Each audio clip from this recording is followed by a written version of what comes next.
Nigel Bruce in the new Adventures of Sherlock Holmes.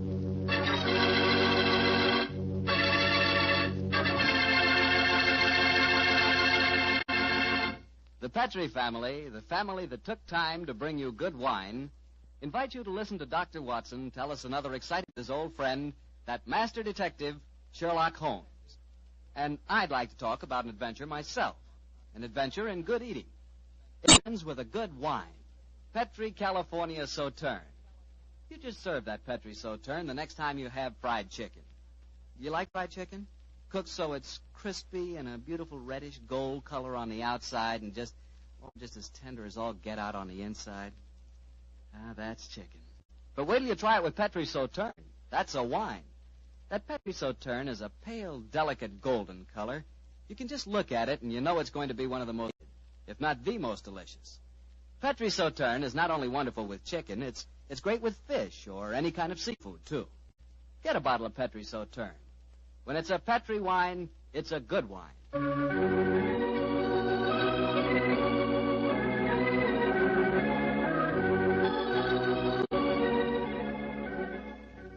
And now I'm sure Dr. Watson's expecting us, so let's go in and join him. Ah, there you are, Mr. Bartell. Good evening, Doctor. Good evening. Draw up your chair by the fire. That's it. The tobacco's in the jar beside you over there. Thanks. Well, Doctor, all ready for tonight's new Sherlock Holmes adventure? Yes, Mr. Bartell. Though on this occasion I'm going to tell the story.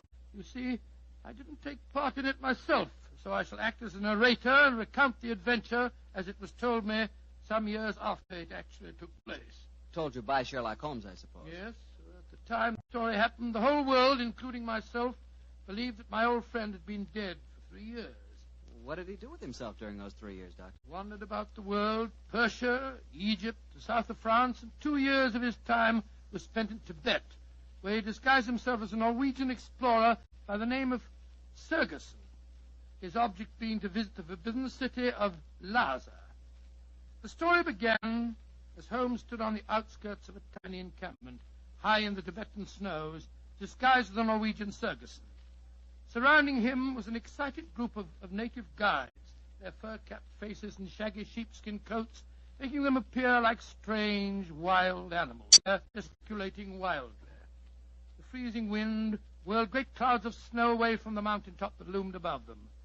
And Holmes told me that he felt a premonition of impending disaster.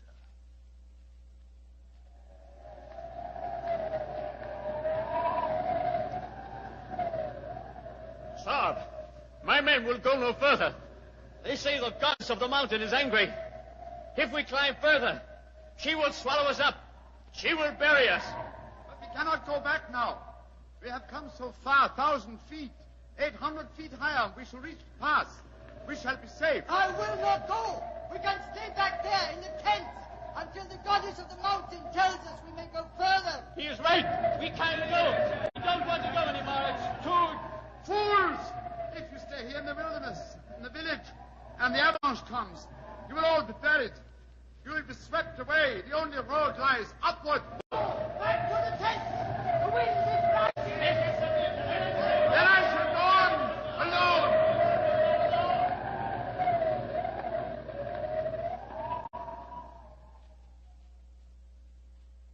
Holmes was the only one who survived. He struggled up the pass that led to safety, the icy gale whipping round him in a frenzy. A few moments after he reached the top, the avalanche occurred. The tents, the guides, and all their equipment were buried beneath hundreds of feet of hurtling, thundering snow. The way behind him was closed. He could only forge ahead. Alone, unaided, he descended the path that led to the plateau beyond.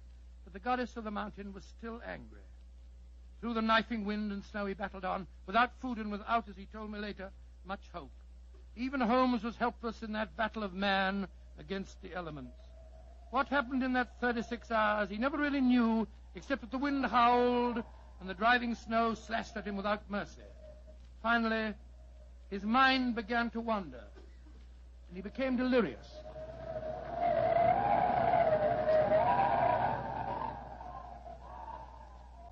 Watson, dear boy, hand me my violin, will you?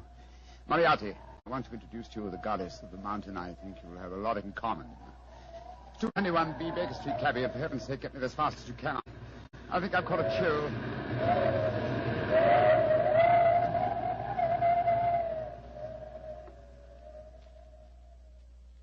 Though his mind, great strength combined with instinctive urge for self-preservation, must have kept on his feet.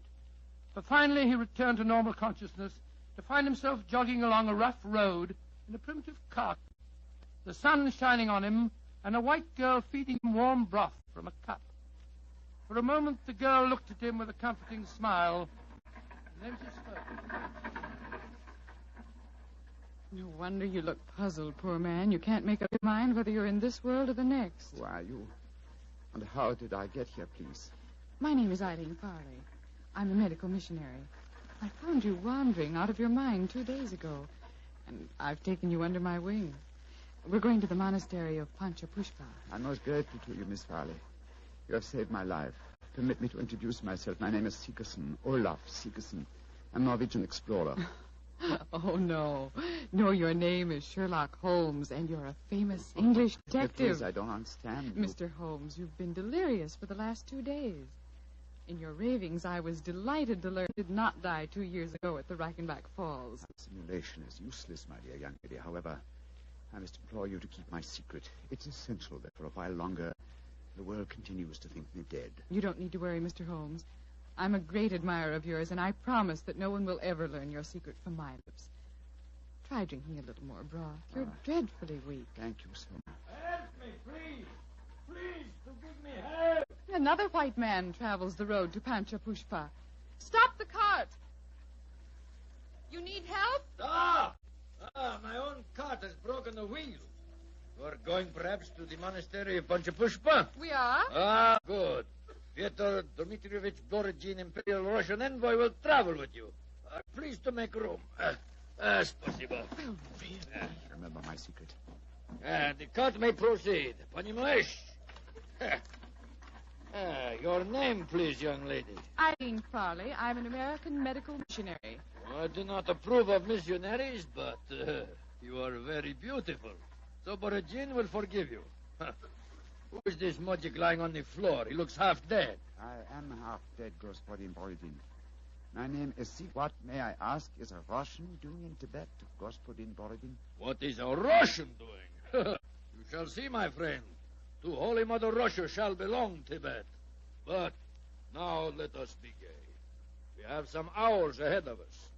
You like vodka, Miss Farley? I'm afraid I don't drink. Borodin will teach you to drink. Then he will sing you songs of his native Russia. We shall be happy. Ay, chiki, chiki, chiki, gor, vashni, more, Singing. Holmes told me that every note jarred his aching, weary head. After a few hours, the strangely assorted trio arrived at the gates of the monastery. An edifice, as Holmes told me, of great antiquity and of breathtaking beauty, and built in the shadow of a giant mountain.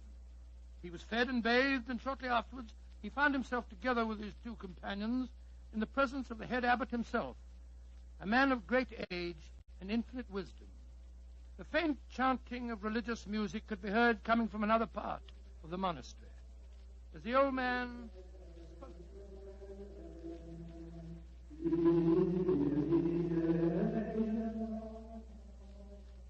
My dear Miss Farley, my dear gentlemen, I have welcomed you to the monastery, and yet each one of you has come to me separately and asked that he be given permission to go to the sacred city of Lhasa. I cannot give that permission, my children. Borodin has traveled a long way. Russia will be most unhappy if he does not get the permission. I am an explorer, Reverend Sir.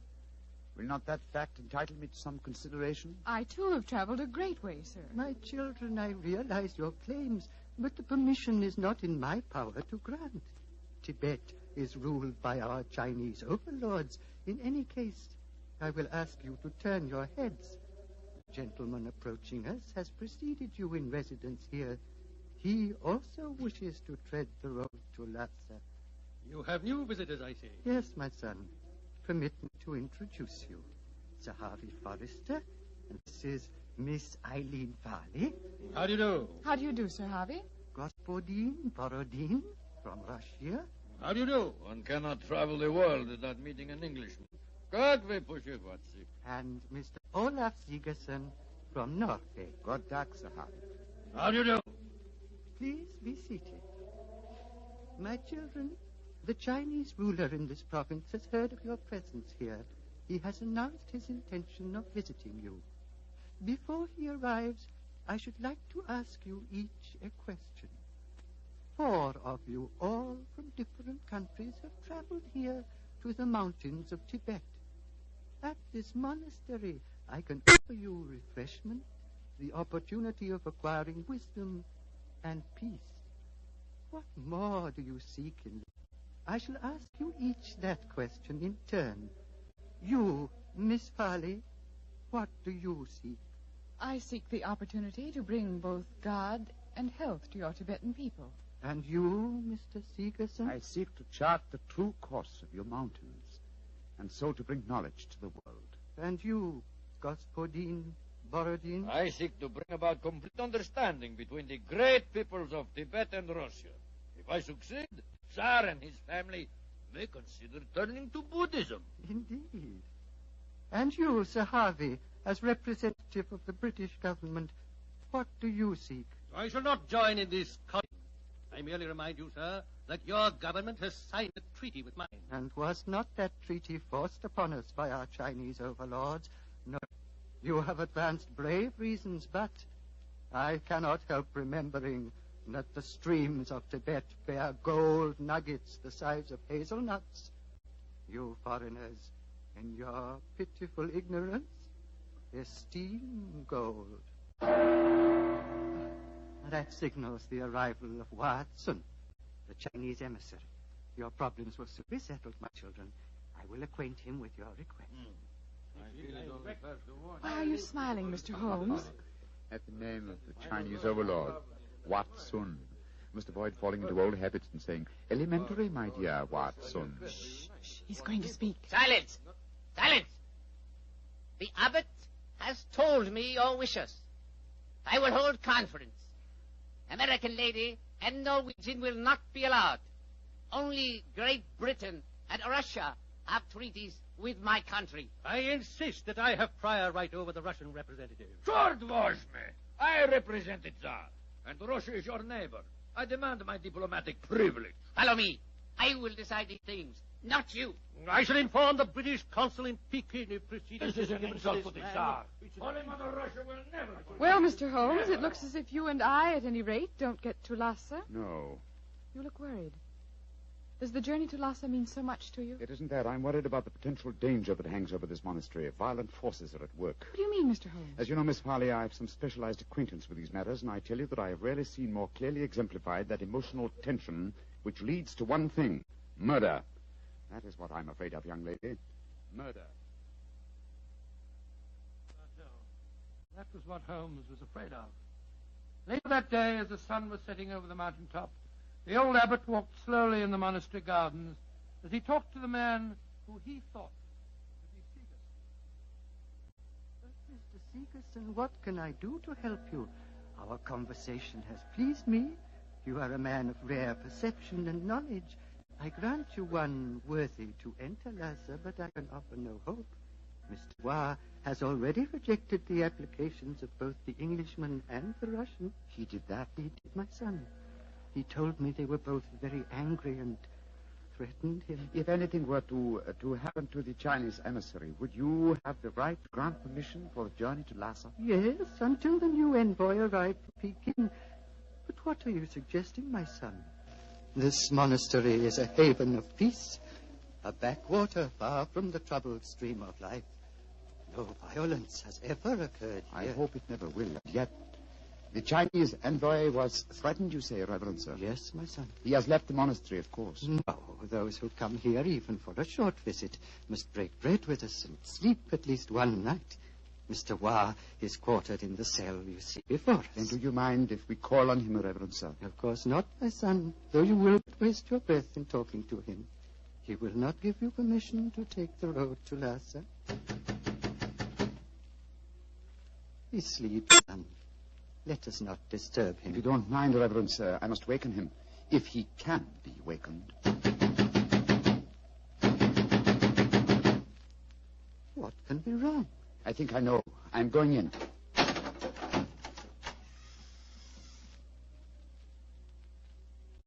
There is your answer, Reverend Sir. He is dead. Yes, sir. Strangled with his own cue. Oh, the poor misguided man has taken his own life, my son. No, sir. Look at those marks on his shoulder. He has been murdered. But what are we to do? As it happens, Reverend Sir, I've had a certain amount of experience with these matters in my own country. If I were to produce the murderer for you with certain proof of his guilt, would you authorize my going to Lhasa? Yes, since for a few days that mission is mine to give, I will grant it. You fill me with a strange confidence, but how will you find this taker of life? I can't tell you now, sir, but I shall find him. All that I require is a little assistance from you, sir. Of course. What is it? Let us both leave the cell, post a guard here, and give him strict orders that no one is to enter unless accompanied by me. Very well. But, my son, where are you going? Before very long, sir. I hope to be on my way to Lhasa.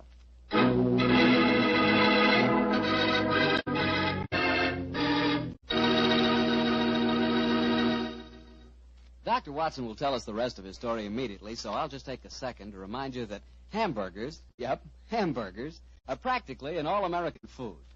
We all love a good hamburger, but wait till you taste a juicy hamburger together with a glass of Petri California Burgundy. Boy, that Petri Burgundy is a hearty red wine that's just the best friend a hamburger or steak or any kind of meat dish ever had. So remember, if you want a red wine for dinner, you want Petri Burgundy. If you prefer a white wine, you want Petri Sauterne. And if you can't make up your mind which you want, it's simple. Don't buy one, buy two. But always buy Petri. Petri. Petri. Well, Dr. Watson, it seems to me that Sherlock Holmes was in a tough spot. There he was, thousands of miles from England. A murderer was running loose. Holmes was in disguise. And he hadn't got you to help him on the case. Oh, thank you, Mr. Bartell. I must say I think that I always was useful to my old friend, but I wasn't there. So this time he enlisted the services of Eileen Farley, the American girl.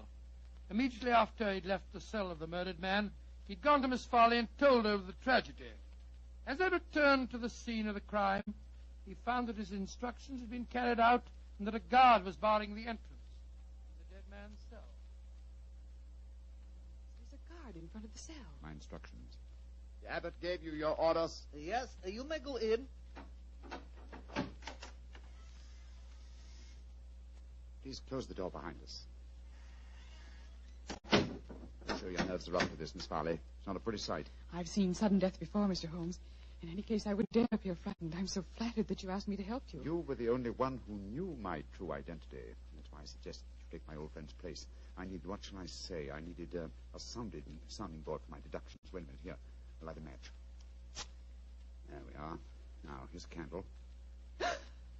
Oh! I warned you it wasn't a pretty sight. Hold the candle, will you please, Miss Farley? Thank you. This isn't hard to reconstruct. Killer stood behind his victim, held him by the left shoulder. So, wound his cue around his neck and pulled back. Yes. The marks are self-evident. Hello. What's this on the floor at his feet? A cigarette. Dropped as it was burning, I should think. And now it's nothing but ash. Exactly, ash. Now, which of the visitors at the monastery smoke cigarettes? Yourself, the Russian, and the Englishman. I think we may justifiably omit myself from the list of suspects. So that narrows us down to two. Look, Miss Farley. What is it? There are clear traces here to the naked eye, not only of tobacco ash and paper, but of cardboard. But what does that signify, Mr. Holmes? The case is nearly solved. Come on, young lady. We must pay a visit to Borodin's cell at once.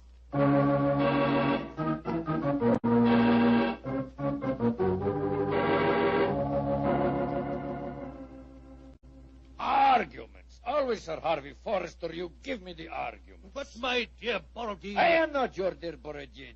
Ambassador of Holy Mother Russia. I'm no friend of yours. Come in. The missionary girl and the sick Norwegian. Come in. We will drink vodka. And I will sing Russian songs for you. We haven't come here to listen to songs. The Chinese envoy was murdered tonight. So we have been told, my dear. Sir Harvey and I are very happy because of his death, are we not? Well, I won't pretend I'm heartbroken. Rasputin Borodin. What is it, Norwegian? You were in the cell tonight at the time of the murder. Huh? That's a lie. I can prove it. In that cell, I just found ashes, a totally burned cigarette, ashes that included fragments of cardboard. Only a Russian cigarette has a cardboard mouthpiece. What you can or cannot prove is of no interest to me, Sigerson. He's very obstinate tonight, Sigerson. We've just been having a political argument. No point, except on the danger of the common man. He was telling me of the most extraordinary revolution in his estates. Off one of his hands. Dreadful. Your hand, Borodin. Which one? As God was merciful, my left hand. Then the one beneath your glove? Is made of wax, my Norwegian. Is made of wax. Well, see for yourself. Extraordinary. It's more than that. It is conclusive proof. What do you mean, Mr. Sigerson? I cannot tell you now. I must leave you here. Let me warn you, the three of you will be well advised to keep an eye on each other. Meanwhile, I must see the abbot. Why, Mr. Sigerson? Because now I know who murdered Vatsun.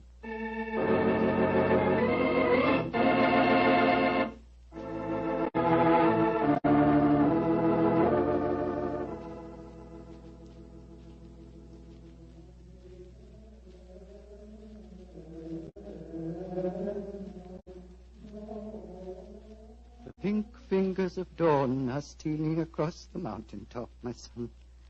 Soon you will be on your way to Lhasa. Yes, Reverend Sir. You have kept your promise. You kept yours, Mr. Sigerson. The Chinese soldiers have arrived, and the taker of life has been given into their custody. Before you leave, my son, I want you to do something for me. Anything, Reverend Sir. What is it? The hood figure in the corner is that of the monastery scribe. He keeps our annals. I want you to explain for our records how you knew which one of the three was the taker of life. It was not difficult, sir. The killer had gripped Vatsun's shoulder with the left hand, while the right was used to strangle him. Therefore, the Russian Borodin could not be the killer, since his left hand was off. Made of wax, then... But the clue of the cigarette pointed directly to the Russian. Therefore, it had obviously been planted there deliberately to incriminate him. Now, there is no trained police force in Tibet. We need no police. There is no crime here, my son. But continue. Why should the cigarette be planted to incriminate the Russian? Unless there was someone capable of making the deduction from a handful of cigarette ash. Therefore, the murderer was the one person who knew my true identity. Miss Eileen Farley, supposed missionary. No missionary, as it transpired when she confessed, and no American. No, a Secret Service agent of German origin, seeking to reach Lhasa before the Russians, and infuriated by Vatsun's denial of passage.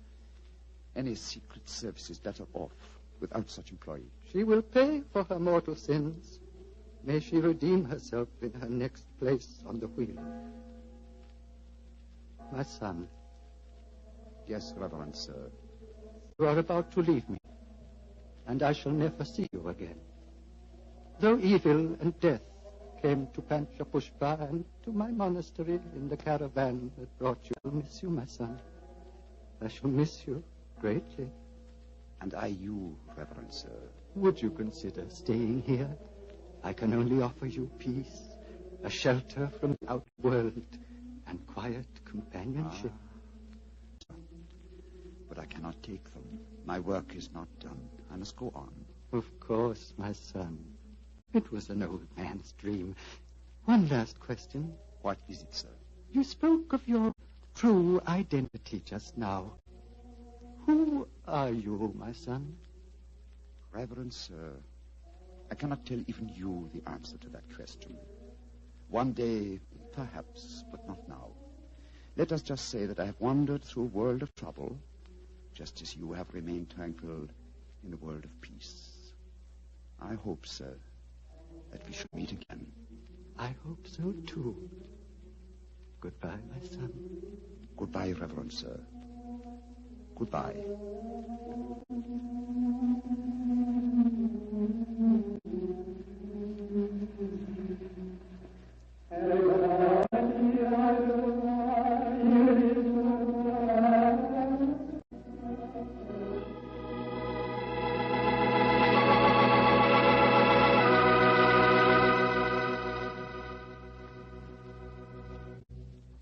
Doctor, that was really an unusual story.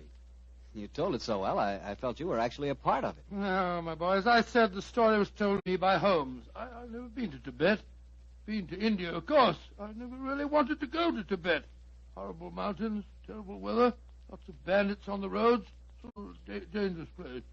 Doctor, you're not afraid of danger, are you? 10 years ago, Mr. Bartell, a question like that would be an insult. Today I realize that all of us, unless we're stupid, have some fear of danger. I would say that I'm definitely not a coward, nor am I a thrill seeker, but I've done with searching for something new. Me too, Doctor. I'm through searching for something new also. Now that I've found Petri wine, I'm going to stick to it. Mr. Bartell, no matter what we talk about, when you say it, it always sounds like Petri wine. Well, why not? I can't think of a more delicious wine. And no wonder. The Petri family has been making the fine Petri wine for generations. Ever since the 1800s, they've handed on down from father to son, the fine art of turning luscious, sun-ripened grapes into fragrant, delicious wine. And because the making of Petri wine is a family affair, you can rest assured that the Petri family takes pride in doing a good job. They won't put that name Petri on any wine that isn't up to the high Petri standards. Yes, if it's Petri wine, you know it's good wine. Because Petri took time to bring you good wine. Well, Dr. Watson, what new Sherlock Holmes adventure do you plan to tell us next week? Well, now, next week, Mr. Bartell started off in a very light-hearted way and ended on the same note. And yet it involved Sherlock Holmes and myself in serious danger and caused us intense humiliation. I call it The Adventure of the Pigeon Feathers. Sounds swell, Doctor. Oh, thank you very much. And before you go, I want to remind the families of our returned veterans that their sons are more than heroes. They not only fought bravely, but in the armed forces they acquired new skills, learned or bettered themselves in some trade or furthered their education. Our men have returned with a new maturity and a new wisdom. They'll be more valuable to past or to future employers and more valuable to their country. The greatest assets America has at this moment are her veterans. Remember that. Good night.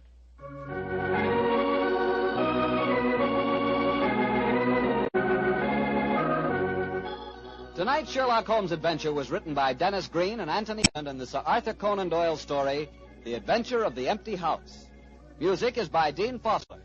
Mr. Rathbone appears through the courtesy of Metro-Goldwyn-Mayer, and Mr. Bruce through the courtesy of Universal Pictures, now starring in the Sherlock Holmes series.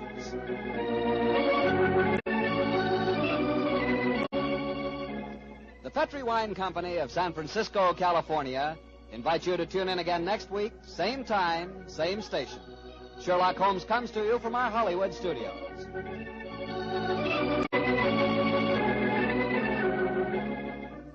This is Harry Bartell saying goodnight for the Petri family.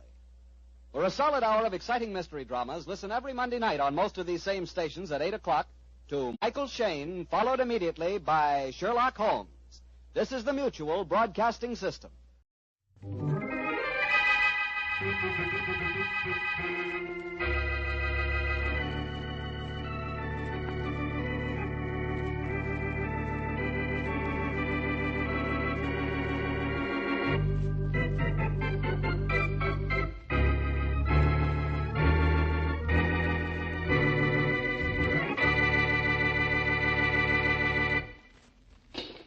That's 860 out of 10, Miss Cronin. That's right.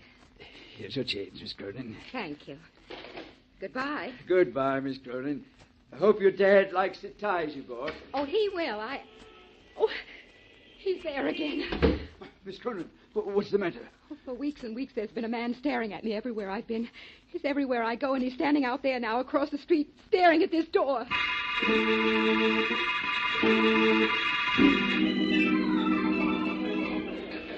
Having a nice time, Eva? Don't you remember me, Bob? I'm Eva Cronin, the girl who always has a nice time. But this is special because you're here. Oh, well, thank you. By the way, you seem to have another admirer sitting at that table in the corner there. He's been staring at you for the last... Bob, let's get out of here. What? It's that man I've been telling you about. Everywhere I go, he goes and stares at me. There he is again.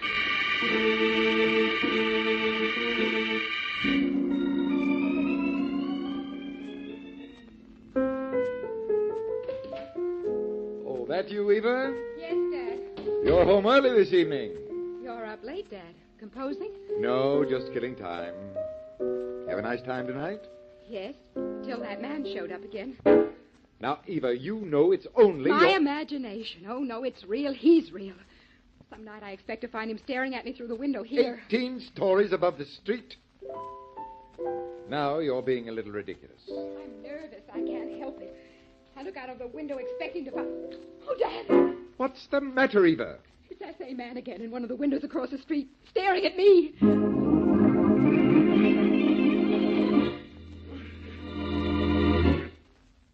And now meet Dick Calmer as Boston Blackie. Enemy to those who make him an enemy. Friend to those who have no friend.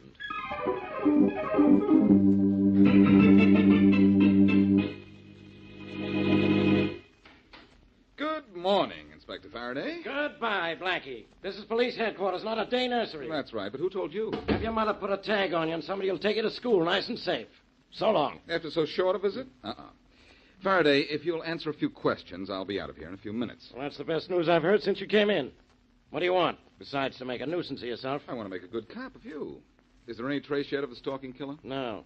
And a guy has to be more than a good cop to catch that guy. He's got to be a wizard, a genius. He's got to know something. Well, that lets you out.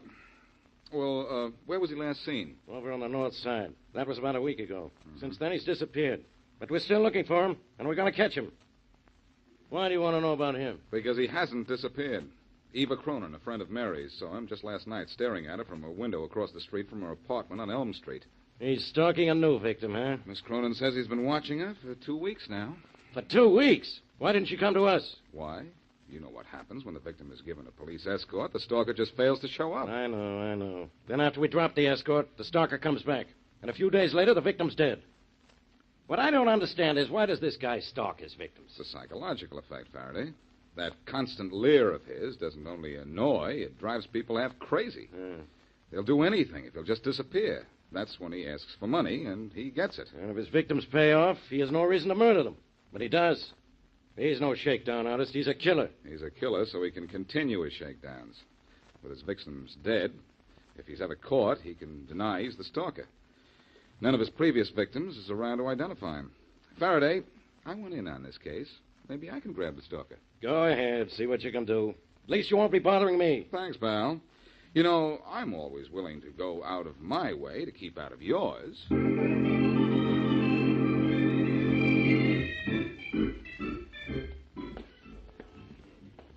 You know the way I feel, Eddie? I feel like I want to meet up with that stalker right this minute. I feel like I want to bend my nightstick over his skull. You're getting nerves, Marty. Trying to find a guy we never saw is making you jumpy. You're not kidding, I'm jumpy. Watch the Cronin dame's house, Faraday tells us. She's next on the stalker's list. Okay, so we watch. So the stalker don't show. And the dame ain't been hurt either, Marty. Remember that. Whoever the guy is, he's smart enough to lay off when we're around. Now, the chances are, if we'd been tipped off to the others, he'd never have knocked off the 3 dames he's conked already. All I know is I got a gun, I got a nightstick, and I got a great big yen to use either one or both on that character. Now, there's the call box. Report in, will you? Yeah. Anybody asks for me, say I'm sitting on the curb waiting for the stalker to show up. Okay. I'll light up a smoke. Maybe that'll help. You don't need help. You need action. I'll see what headquarters wants us to do. I'm in favor of giving up this job, right? Headquarters, Hogan? Hogan, this is Clancy. Give me Faraday in homicide. Hold it. Faraday. Clancy, Inspector. Yeah? No news on the stalker. Miller and I have walked ourselves weary patrolling Elm Street where that Cronin dame lives. He ain't going to show, Inspector. How do you know what he's going to do? How does anybody know? If I pull you off the Elm Street assignment where he was supposed to have been spotted, he'll knock off somebody there, sure as anything. We're supposed to stay here? Where do you want to go? Home? Well... Now, look, Clancy, I'm in a spot. You and Miller are 2 of the best cops I've got. Come on back here. We've got to get a break on this case. The stalker's got to open up soon. Maybe you guys ought to be here when he does. Okay, Inspector. If that's the way you want it. So long. So long. Well? Let's go, Marty. No more walking around waiting for the stalker. This time we sit around waiting for him.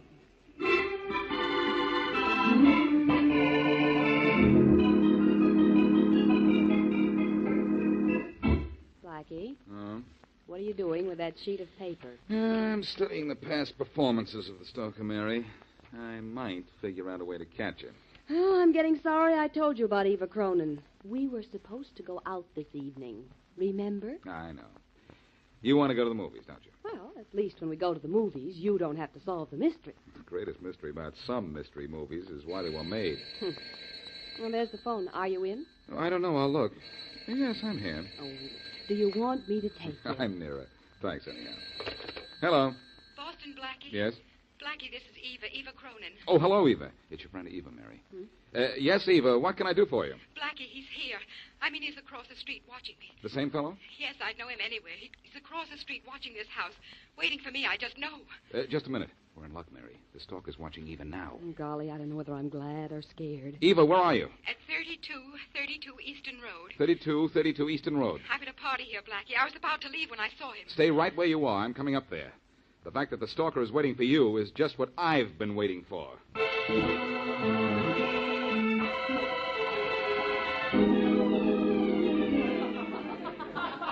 Eva, where in the world have you been? Missed me, Bob? Now, Eva, please don't be cute. Where were you? You disappeared 10 minutes ago, and nobody knew where you went. I had to make a phone call. Who'd you call? Bob, stop asking me questions. Oh, honey, I'm sorry. It's just that I was worried. I'm all right. I'm perfectly all right. I went to make a phone call. Is that such a crime? I know, but this is a party, Eva. Besides, you don't have to get so excited. I wasn't trying to pry. Then don't. Oh, Bob, can't you see? I'm nervous. I'm upset. I don't know what's happening to me, and I don't want to guess. The man who stared at you in the restaurant last night? Yes. I just called Boston Blackie to tell him that the same man was across the street staring at me when I went to the window a few minutes ago. Oh, Bob. Bob, what am I going to do? Call the police. They'll know what to do. Oh, it's no use. I'm going to wait right here until Boston Blackie comes to pick me up.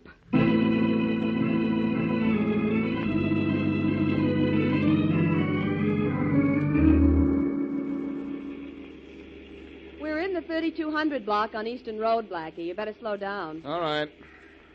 3232 will be on your side of the street, Mary. Watch out for it, will you? Uh-huh. I don't see anyone standing on the sidewalk in this block. I'm afraid we're too late to catch the stalker. I'm glad to say. I'm afraid you're right. I'm sorry to say. Oh, here's 3232 right here. Thanks. Blackie, that house is almost dark. Doesn't seem to be a party going on in there. Well, it's late, Mary. Maybe most of the guests have gone home, but I'm sure your friend Eva waited for us. She sounded scared to death on the phone. And she certainly had good reason. No doubt about that. Well, let's go up to the house. Okay. Come on. Blackie, maybe the stalker's hiding around here somewhere. Maybe. If I thought it'd do any good to search for him, I would. But our best bet is to get Miss Cronin and stick to her till the stalker shows up again. Well, you stick with her, Blackie, and I'll go home. On second thought, though, maybe I'd better not go home. Eva is a little too good-looking. How can a girl be too good-looking? I hope you'll never find out. There's only one light on in this house, Blackie. Yeah, obviously the party is over and the other guests have gone home. Yeah. Eva's there, though. I'll bet on that. Mary, maybe we'd better take Miss Cronin to your apartment tonight. Okay. She certainly can't be stared at there. You're 22 stories up, and there isn't another building that high for 8 or 9 blocks. Oh, there's someone's coming at the door. I was beginning to think there was no one home. What do you want? Is Miss Eva Cronin here? Who? I never heard of no Eva Cronin. Well, she was at a party here tonight. A party here? There ain't been a party here in 30 years. Well, this is 3232 Eastern Road, isn't it? Look, if you can read signs and numbers, you'd know that without asking, mister. Well, I can read, but I can't understand why a Miss Cronin isn't or wasn't here. She phoned me from here about an hour ago. Not from here, she didn't, mister. There ain't no phone in this house. There ain't been no party here, and I ain't heard of no Eva Cronin. And I ain't in the mood for talking to you or anybody else this time of night. So beat it, mister, beat it.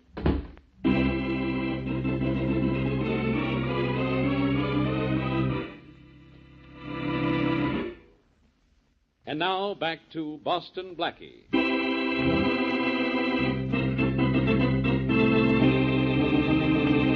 Young, beautiful, and wealthy Eva Cronin is being constantly followed by a man Boston Blackie and the police believe is the notorious stalking killer, who already has extorted money from 3 victims and then murdered them. Eva phones Blackie to say the stalker is watching her at the moment. And Blackie and his friend, Mary Wesley, rush to the address to find that Eva has never been there. The house has no phone. As we return to our story, Blackie is in Eva's apartment with the father of the still missing girl. I don't understand how you can sit there and play the piano, Mr. Cronin, when your daughter's missing. Playing the piano helps me think, Blackie. And besides, I don't think Eva's missing. What's more, she's not really my daughter. I adopted her some years ago. You're not trying to say that you don't care if she's in trouble, are you? No, of course not. When her father died, I promised I'd take care of her, and I've taken good care of her. There's her father there. That sent a picture on the piano. Look, Mr. Cronin, I didn't come here because I thought you could help me track the stalker. You couldn't know anything about him, I know. But I'm going to stay here until your daughter shows up. Well, you may have a long wait. I still don't understand what brought you here. Mr. Cronin, your daughter phoned me from 3232 Easton Road that she was being watched by the same man who's been watching her for 2 weeks. My daughter has a fantastic imagination. And if she keeps using it, she'll imagine herself into insanity. I don't get you, Mr. Cronin. The stalker's real, too real. He's killed 3 people already. Eva may be the 4th. She isn't in trouble right now. Why wasn't she at that Easton Road address? I don't know. I didn't even know she'd gone out this evening until you came here looking for her. She must have slipped out with Bob. Bob? Who's he? Her fiancé. He's the fellow in the picture to the right of her dad, right here on the piano. He's a fine boy, but I'm afraid he wants to marry Eva for her money. Your daughter is wealthy? Very. She inherited several $1 million from her father. She was the dad's pet. She has 2 other sisters and a brother somewhere, but, well, they got nothing. They got nothing, and I'm getting nowhere. It might help a little if you knew where you wanted to get. Look, Mr. Cronin, doesn't it mean anything to you that your daughter might be dead? It means nothing to me that you think she might be, no. You're taking this awfully easy. She's been threatened by a murderer. We know he's a dangerous killer. Your daughter called me and said she was being watched by him tonight, an hour or so ago. When I got to the address she gave me, she wasn't there. Doesn't that add up to you? All it means is that there's a combination of circumstances which it isn't my business to explain. Eva will show up, Blackie. I'm sure she will. No, you are. Well, I'm sure she won't. I'm more sure now than ever. She's the latest victim of the stalker, Mr. Cronin. Your daughter is dead. Am I? What? Why doesn't somebody tell me these things? Hello, Eva. Eva, where'd you come from? My room. I came home while Daddy was playing. Didn't want to disturb him and went right to my room. What happened to you, Blackie, after I phoned you? What happened to me? What happened to you? I went to that address you gave me. There was no party going on there. There most certainly was. A dozen people can tell you that. When you didn't show up, I got Bob to take me home. Well, good night to you both. I'm going out. Where do you think you're going at this hour? It is rather late, Eva. Perhaps you ought to take Blackie with you. It's impossible. Please, Blackie, stay here. Don't try to follow me. It'll only mean something we'll both regret if you do.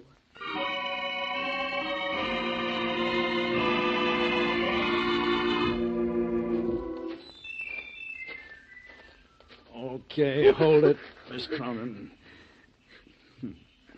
Recognize me? I should, don't you think? Uh-huh. Nice of you to meet me out here in the country like this. Oh. When I wrote you that note, I wasn't sure you would. Why not? You're a brave girl. You know, I've killed 3 people. I know. But they paid me well before I killed them. You're going to pay me, too. Only more than they did, because you have more. I'll take $50,000 from you. Then will you leave me alone? Pay me the $50,000 first. I'll have it for you by tomorrow. How will I get it to you? I'll let you know. Tomorrow. You'll see me sometime tomorrow. You know that, don't you? If I pay you, you'll leave me alone, won't you? Please, when I pay you the money, go away. Go far away and leave me alone. You know, I may do that. I have another young lady to call on, a lady on Brewster Road. After she pays me, maybe I'll leave town. Maybe I'll kill her. Maybe I'll kill you. No. I don't know why I killed. I can tell you why, pal. Blackie. So, I've been tricked, eh? Well, it doesn't matter. I can handle 2 like him. Like this. No. I'll see you later. Get to the nearest police box, Miss Cronin. I'm going after this. Blackie, you don't chase him. You're Cronin, let go of it. Oh, I'll never catch him now. Oh, why did I have to walk into that right hook? That was better than going after him and running into a bullet. I wouldn't have given him time to shoot. Oh, Blackie, if he'd hit you, I could never have forgiven myself. Oh, please, I'm shaking. Take me home. Please take me home, Blackie. All right. But you should have stayed there. I couldn't. I had to meet this man. He sent me a note. Only you shouldn't have followed me. I begged you not to. The note warned me not to tell anybody. Blackie, I'm going to pay him what he wants. I've got to. Please don't interfere. I can't promise that.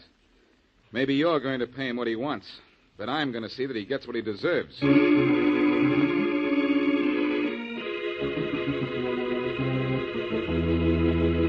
Scott, take this report Blackie gave me. Yeah? It's got a description of the stalker in it, a good one. Flash it to all radio cars. Sure, Inspector Faraday. I'll do it right away. Faraday speaking. Inspector, my name's Hester Jones, and I live at 19 Brewster Road. Yes? The stalker just ran into 18 Brewster Road, right across the street from here. He was staring at me. He's at 18 Brewster Road, huh? Yeah. We'll be right there. Scott. Yes, Inspector? Get me a squad car and flash all radio cars. We're going to grab the stalker. Yes, sir. Don't try to call Blackie. Let him know. Definitely not. I can handle this alone. Now get me a squad car and a dozen men.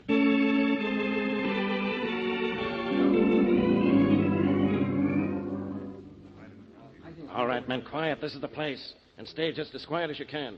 Quieter, even. We'll catch this guy here, Inspector Faraday. The city ought to make a monument out of 18 Brewster Road. Yes, Scott, and bury the stalker under it.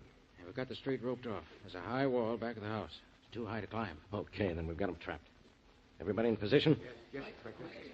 What position am I assigned, Faraday? Oh, no, Blackie. What are you doing here? The same thing you're doing here, closing in on the stalker. But you had no way of knowing he was holed up here. Oh, yes, I did. The woman who called you called me first, and I told her to phone you. Oh, you did. What's the matter? Is the stalker too tough for you? That's right. He did clip you, didn't he? Sure, but don't forget, he was the one who ran away. You guys out there, get away from here. What was that? It was the stalker's voice, as I remembered. Came from inside the house, Inspector I Faraday. know it, Scott. Beat it, all of you. I'll start shooting. I'll kill the first one that moves toward this door. Hear that? We've nailed the stalker, all right. You heard me. Get away, I told you. I'll kill you all. Uh-oh, this guy's going to shoot his way out, huh? And we're saps if we try to break in. We'll get him, but he'll get a couple of cops before we do. Don't you think I know that? Beat it, Blackie. And let the stalker get away? Oh, no. I almost had him earlier tonight. This time, I'm going to get him. This is my job, Blackie. I'll do it. And you'll lose men doing it, Faraday. I've got an idea. Whatever it is, forget it. Listen. Let me borrow your squad car. I'll ram it through the door. If the stalker fires at it, the bullets will just bounce off. Then once I'm inside, I'll grab him. That doesn't sound bad. Only you're not going to do it. Scott. Yes, sir. You heard what Blackie said. Now go on. Get in that squad car. Oh, no, he doesn't, Faraday. It's my idea, and I'm going to carry it out. Blackie, you crazy fool. Come back here. Sure, but I'll have company when I do. Think you'll make it, Inspector? I don't know. I wouldn't bet against Blackie. There he goes. Heading right for that door, full speed. Through! Come on, you guys. Let's get moving in case Blackie needs help. Where were you, Inspector? I don't hear any shots. That's a good sign. Come on through the door. You see how good a sign it is. There, Inspector. There's Blackie, struggling with that guy. Let's grab the stalker first. Good guy, Blackie. Okay, stalker, cut it out. Hold him, Blackie. I got him. Let go of me. Got him. Good boy. Come here. Stalker, meet my friends. The police. The police? No, wait a minute. What's this all about? This is about the last time you'll see the outside of a prison cell. You're wanted for 3 murders and for planning a 4th. Are you crazy? No. We're not crazy. But that better be your plea when you come to trial. Only a whack would stalk his victims the way you have. You think I'm the stalking killer? You're crazy. If you aren't the stalker, why did you fire at us just now? Because I didn't know you were the police. I just heard the whispers, and I saw people snooping around outside. Yeah? Then why did you run in here after staring at that woman across the street? I didn't stare at any woman. I went in here because this is where I live. Those are pretty fair alibis, except that I saw you with Eva Cronin earlier tonight, and you were demanding money from her. Why shouldn't I ask her for money? Eva Cronin's my sister. Your sister? Yes. Now, why can't I ask her for money? I'm broke. My father never left me anything. But Eva's still rich. Blackie, what's going on here? This guy isn't the stalker. He's just a dumb, frightened guy. He's not dumb, Faraday. He's smart. Maybe he's the smartest killer we've ever run across. We can't prove he's a killer. The stalker's victims are all dead. And if this fellow is Eva Cronin's brother, she'll admit it. And that'll mean he isn't the stalker. Come to think of it, Eva Cronin never said this guy was the stalker. But what are you going to do, let him go? Of course not. I can hold him on suspicion for a while. Do that. I have something on the fire that may cook this guy's goose.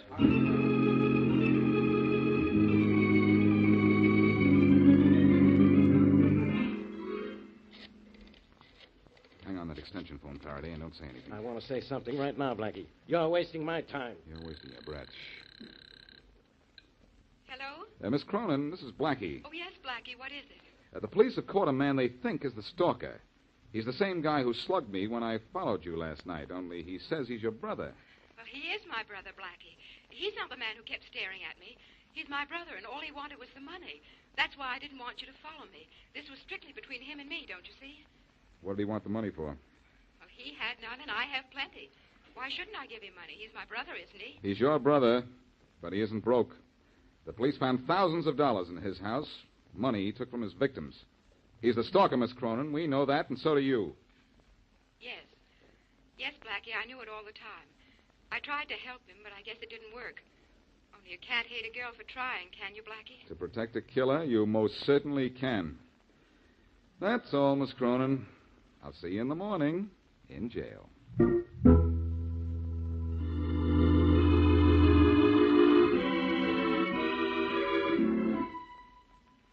Miss Cronin's in cell 3, Blackie. Thanks, guard. Any time limit on my visit? For most people, it's 5 minutes. Well, I'm not most people. I may take a little longer than that. Suit yourself. Yell for me when you're leaving so I can lock up. Okay.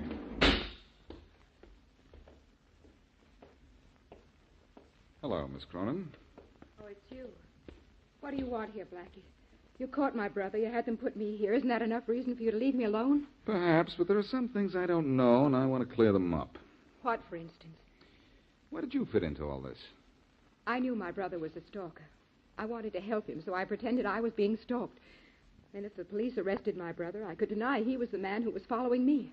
Girl's own brother wouldn't be stalking her, would he? In this case, yes. Incidentally, what you told me was exactly what I'd imagined.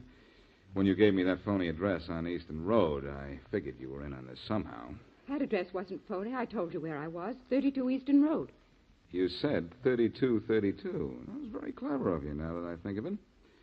Later, you could have said all you were doing was repeating the number. If the police hadn't found that money in my brother's house, that's what I would have said.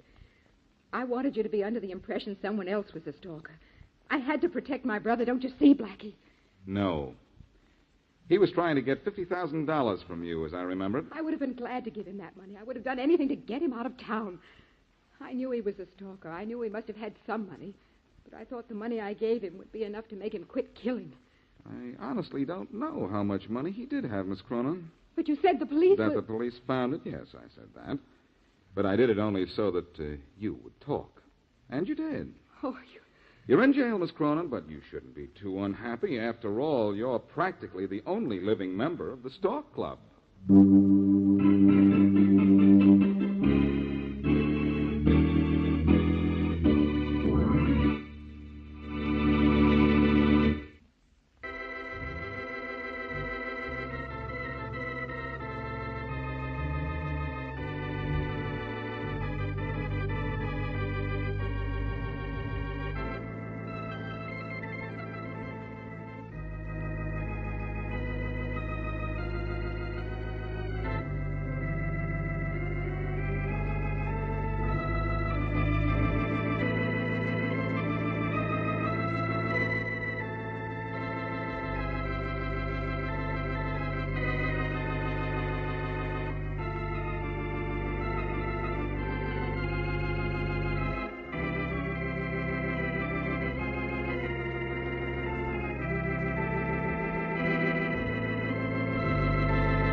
National Broadcasting Company invites you by transcription to join The Chase.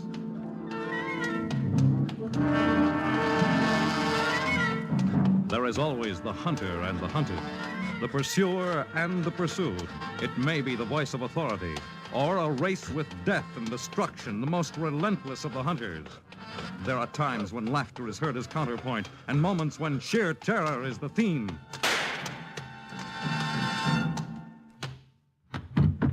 But always there is the chase.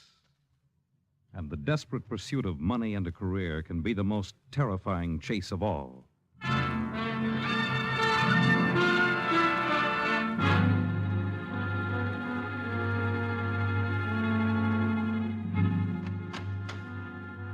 You sent for me, Lieutenant? My name's Hicks, Eddie Hicks, the publicity agent. Where's the body? I've never been inside a morgue before, Lieutenant. Is she under that sheet?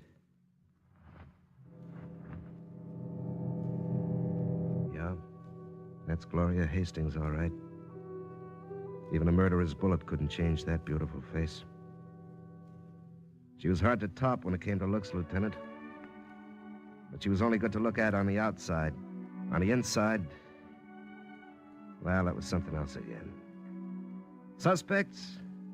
Why, I can give you a list of suspects as long as you're on, Lieutenant.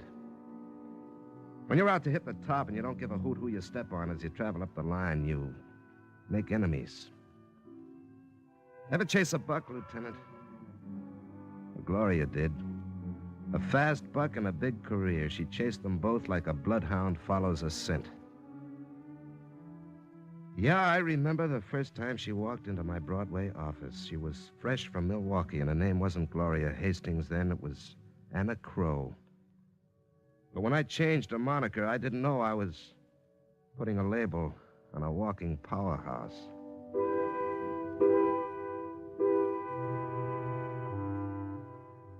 Yeah, sure, I'll handle the publicity for you, Mr. Regan. I'll give it the works. Maybe I can get a spread in one of the big picture magazines to start with, and we'll go on from there. Yeah, well, you just leave it to me, Mr. Regan. You've just hired yourself the biggest press agent in the business. Bye. Hi there.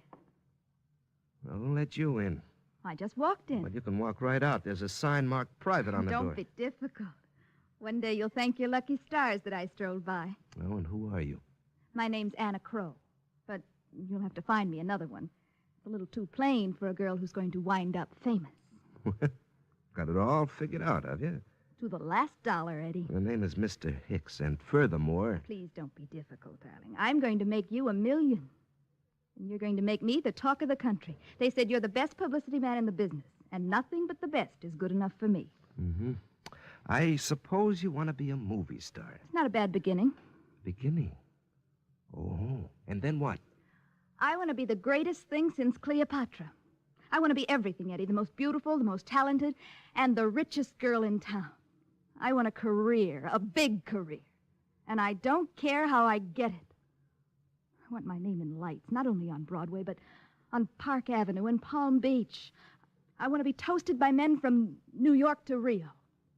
And I'll get what I want, Eddie. If I have to chase it from here to Kingdom Come. I'll get what I want if it's the last thing I do. See what I mean, Lieutenant? She had a cash register where her heart should be and a one-track mind. A career was everything, and she did everything to get it. Well, I got her a job as a model first, and then I changed her name. I never took anyone on that fast before, and no one ever tried to work me so hard. But I did it because... Well, because she fascinated me like a cobra fascinates a bird. Whatever she said, I did it, and whatever she asked for, I got. Oh, hi, beautiful. How's the big career girl? Ready to move on. What? Modeling's all right for a country bumpkin, sweetheart, but $90 a week won't pay for my stockings the way I want to live. Hey, take it easy, baby. I'm breaking you in for bigger things. You'll get to know a lot of people around town while you're posing for those advertisements, and we'll go on from there. I'm ready to go on right now, Eddie. I want you to enter me in the Miss Venus contest. Miss Venus? Wait a minute, honey. That's way out of your line. Is it? Well, sure. First of all, it's not open to amateurs. They're using Miss America and Miss Universe entries only. Why, even movie stars are entered in that shindig. They're only going to hold it once. And they're going to advertise the winner as the most beautiful woman who ever lived. Sure. It's a press agent's pipe dream. There's $20,000 in it. And the winner can practically write her own contract for movies or the stage. Yeah, but there's a catch, baby. What? The entry fee. It's 1,000 clams. You'll put up the money for me, Eddie. I'll what? Eddie, darling, don't make me unhappy. Oh, baby, look, I don't even own $1,000 right now. If I don't have this, Eddie, I'll kill myself. Gloria. I swear I will. I swear it. Now, put that letter opener down, you little idiot. Put it down. Holy jumping Jupiter, you meant it. How do you know you nicked your throat with that knife? I don't want to live if I can't get what I want, Eddie. And if you ever refuse me anything again, you'll have my blood on your hands for the rest of your life. All right, take it easy, honey. Just take it easy, huh? I'll hawk my car and dig up the dough. Then I'll put your name on the Miss Venus list.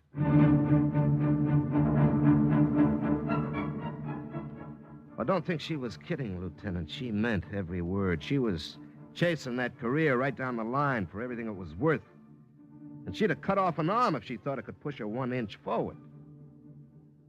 Well, I entered her in the Miss Venus contest, but I didn't think she had a chance. She was bucking the pros in that one, gals who'd won contests before by the bushels. Gals who were already signed up to fat contracts by movie outfits. It was the biggest publicity stunt in 40 years, and $1 won it would be on our way to the top. No, I thought Gloria was reaching too high for that one, but if I knew what was under that mop of flaming red hair of hers, I might have changed my mind. Well, there were 3 judges in the contest, but the big boy who pushed all the weight was Old Man Winters, a retired widower with a grown child. Gloria found out he lived in a midtown hotel suite all by himself, and one afternoon she moseyed up there and knocked on his door. Yes? Does Mr. Hammond live here? I'm afraid you have the wrong apartment, young lady. I'm looking for... Are you ill, miss? I feel faint. Oh, my dear, here. Take my arm. Come in, my dear, come in. I better call for a doctor. No, please don't. It isn't necessary. I'll be all right after I rest a while. Well, sit down over here. Thank you. That's better. I'm sorry. I'm afraid I inconvenienced you, Mr. Winters, and it's quite all right. It was just a fainting spell. Guess I haven't been eating as regularly as I should lately. My money's run out. Well, you poor child. Let me get you something from the restaurant. Oh, no, please now, don't. I insist. I'll call down immediately. Now, you just stay right where you are and relax. I'll take care of everything. Thank you, Mr. Winters. You know, you remind me of my father. Do I? He was just as kind as you are, and, well, if I'd taken his advice, I wouldn't be in the fix I'm in now. Well, perhaps I can help you. Help me? To find a job or something. Oh, but you're doing so much for me. Oh, nonsense. We've only known each other for a few minutes. But still, I feel I've known you longer. You said I reminded you of your father. Well, you remind me of a daughter I had years ago, Evangeline. She died at the age of 19. Oh, I'm so sorry. I have another daughter. She's 21, a wonderful girl. Unselfish, unspoiled, and she worships me. Here I am talking too much. Let me order some dinner for you, child, and then I want you to tell me all about yourself. I think we're going to be friends. Good friends. I'm sure of it, Mr. Winters.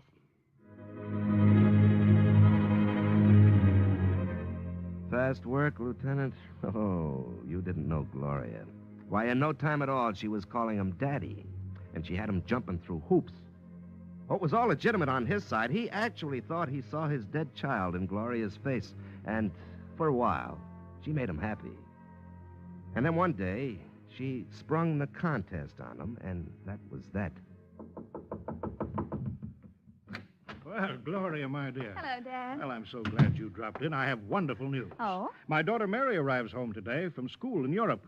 You'll meet her for the first time. I know you'll be crazy about her. I've already written her a great deal about you. Won't she be jealous? Jealous, Mary? Bless your heart. There isn't a jealous bone in her body. I've told her how I virtually adopted you, how close we are now, and she's thrilled. You see, she's always known how miserable I've been since I lost Evangeline. I'd love to meet her, Dad, after the contest. After what contest? The Miss Venus beauty contest. What's the contest got to do with it? I'm entered, You're entered? and I'm going to win. Well, you never told me you'd entered that contest. I'm telling you now. Did you know I was going to be chief judge? Do I know when Christmas comes around, Daddy boy? I don't quite follow you. I want to win that contest, and you can help me do it. Well, you'll have as fair a chance as any other contestant. I'll have a better chance, Daddy boy, because that contest is going to be rigged. What do you mean? You're not only going to vote for me, but you're also going to influence the other two judges to make it unanimous. Well, you must be joking. I was never more serious in my life. Both those judges are friends of yours. You can talk them into anything, and you know it. But I have no intention of talking them into anything, Gloria. No. All my life, I've been a man of honor. I don't intend to change that now. You'll do as I say and like it. You understand? I mean business, Daddy boy. It's amazing. In the space of 2 minutes, you've changed from a sweet, lovable child to a predatory, vicious woman. I can hardly believe it. I don't care what you think of me, as long as you vote for yours truly. I want that contest title, and I'm going to have it. On the contrary, you're going to get out of here right now. You asked for it, you old fool. Now you're getting it. If I don't win that contest, I'll give your daughter an earful that'll make her hair stand on end. I'll tell her about her darling father, her lovable dad, and me. Well, there's nothing to tell. No? Better you hear my version. How do you think your daughter will feel when I tell her that her father's chased after a girl her own age, and... I'll even take that, Daddy boy, and let you get away with it. But if you and your pals don't vote my way, I'll spill enough to your daughter to drive her away from you for good. And if you don't think I'm a fancy liar, try me. Well... You're an evil woman, Gloria. Don't make me laugh. I can see now. It was just a trick. A ruse. It's dog eat dog in this world, Daddy boy, and I'm having you for lunch. A woman like you has no right to live. You should be eliminated. Stamped out. Like some evil disease. Do I get first prize? Or do I take that finishing school daughter away from you for keeps? You'll get first prize.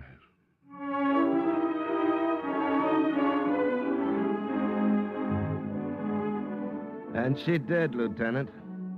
But old man Winters never forgave her. Well, you asked for a suspect, and there he is. But he's not the only one. Now, take Paul Bixby, for instance. 6 weeks after Gloria won her contest, she was on the move again. A movie contract came with first prize, but was that enough for Gloria? Not on your life. She didn't want to make one movie. She wanted to take over the studio. And when she outlined her plans in a Hollywood hotel, I knew she was chasing that buck again and that big career right into the ground.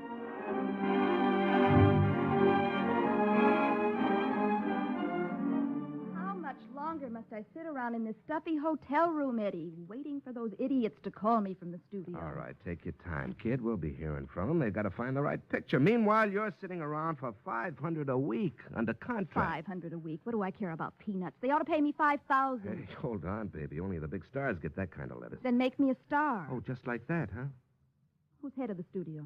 Arthur Summers is vice president in charge of production. But who's his boss? Paul Bixby, he runs the works.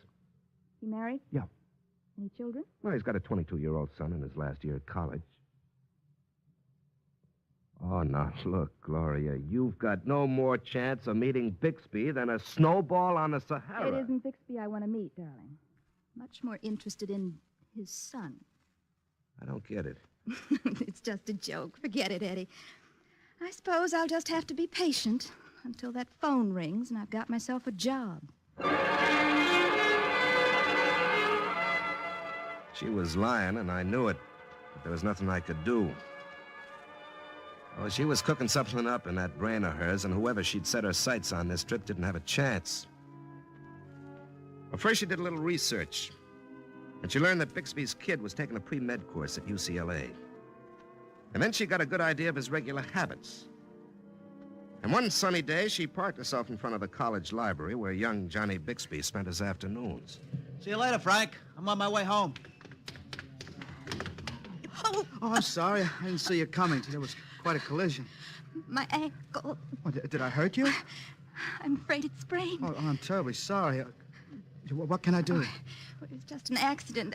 If you'll call me a taxi. Well, I've got my car right here. Let me drive you home, please. Well, I don't know. Oh, I insist, Miss...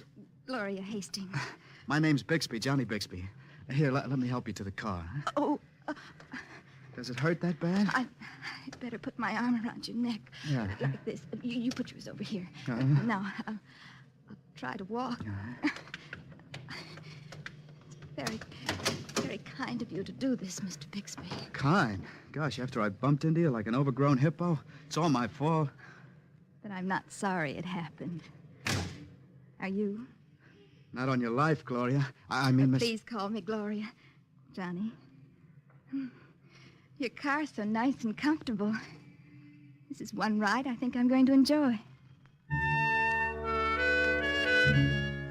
Oh, it didn't take her long to have him eating right out of her hand. And inside of a week, the kid was hopelessly in love. He'd never met a dame like Gloria before. A woman who knew all the answers even before you asked her the questions. And when she wanted to put on the siren act, but she was second to none. You're a sweet boy, Johnny. I love you, Gloria. I love you more than anyone or anything on earth. You're beautiful, Gloria. You're breathtaking. Don't say any more, dearest. Just kiss me. Hard.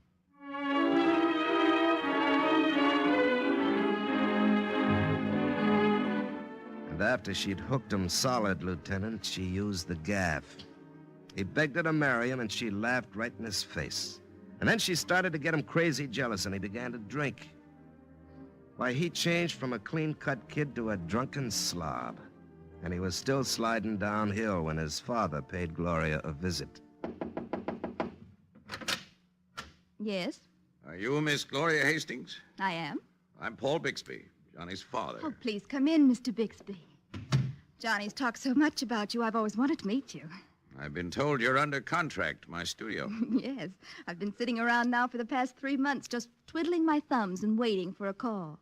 Oh, my goodness, don't tell me you've come in person just to say they found a part. That could be. But first, I've come to talk about my son, Miss Hastings. Oh? I'm sure he'll make a wonderful doctor. He would have, perhaps, if he hadn't been expelled from school. Expelled? Don't pretend you don't know anything about it, Miss Hastings. John's been doing nothing but seeing you for the past 6 weeks. He's neglected his studies. He's become a heavy drinker. I understand that it's all due to your encouragement. Now, please, Let me Mr. finish, please. John's madly in love with you. You seem to be driving him out of his mind. I don't know what kind of a hold you've got over him, but I want it broken immediately. Are you giving me orders, Mr. Bixby, or asking for a favor? I've had a private detective look into your past, young lady. It's not a very savory record. If you have any ideas about getting John to marry you... Just what do you think you could do about it? I could see that you'd never get a job in pictures as long as you live. But you won't. No? Because you know I can break your son in two. The way I snap my fingers. You think he's drinking now? Wait till you see him in a couple of weeks. I can make a tramp out of that son of yours in no time at all, Mr. Bixby. So handle me with kid gloves. You must be some kind of monster to want to do a thing like this. What do you want from the boy? What do you want from me? I'll let you know when I'm good and ready.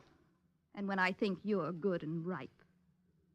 Meanwhile, let me show you what I can really do with your beloved son. Cute, Lieutenant? Well, that was Gloria. She was chasing that buck real hard, Lieutenant, and her conscience was frozen solid in a hunk of dry ice. Well, 2 weeks later, Johnny Bixby was pulled out of his car on Sunset Boulevard where he tried to make it climb a tree. He was drunk when they grabbed him, and he got off lucky with just a busted arm, but it was enough to bring his father back to Gloria on his hands and knees. You've got to give him up, Miss Hastings. That boy is killing himself because of you. Are you willing to pay for it? What do you want? I want to be starred in pictures. I want $1 million worth of publicity and a nice new fat contract to go along with it. I want to be the biggest name in show business. And you can turn the trick. If I notify my production chief to star you in our next film, will you break off with my son and promise never to see him again? I'll tell him I'm married, Mr. Bixby, and I'll handle him carefully. Don't worry about that. If you fail to keep your word, Miss Hastings, I warn you, don't try it. Is that a threat? I'll make it even clearer. You're not a human being. You're more like an animal. And I'll treat you like one. I'll give you your new contract. But if you dare to see my son once more, it may be your last act on Earth. And I mean every word I say. Well, there's suspect number 2, Lieutenant. You want some more? Well, I've got another one to hand you, and this one is a dilly. You'd think Gloria would have been satisfied with a juicy contract and her name in lights, but, well, you don't know my girl. The sky was her limit, and she wouldn't settle for second best. I suppose the psychiatrists have a word for what was wrong with Gloria, what made her run like a doped-up filly in a phony race. The chase was never over as far as she was concerned. The faster she ran, the more she wanted. Well, it was 3 or 4 months after the Bixby episode. I was waiting in a dressing room on the lot until she finished a scene. The minute she walked in, I knew that something was up, because she had that crazy light in her eyes. A light that reminded me of the glint on a $20 gold piece. Eddie. Hello, Gloria. I didn't know you were going to meet me here. Oh, I thought I'd give you a little surprise. All right, what's up, Gloria? Nothing. Oh, come on now, you look excited. Do I? Must be this picture we're doing. It's got me all in a dither. I'm going to be the biggest thing since Garbo, Eddie. Mm-hmm. And then, will you be satisfied? Satisfied? You know what I mean. Eddie. Who's there? It's Herbert. Herbert Fondley. Give me 20 minutes to change, huh? I'll be waiting for you, Miss Hastings. And who is Herbert Fondley? You don't read the papers, Eddie. He's here on a trip with his wife. I see. He's real nobility, Eddie. His family dates back 1,000 years. He's not one of these nouveau riche American millionaires you can get for a dime a dozen. Well, you seem pretty impressed.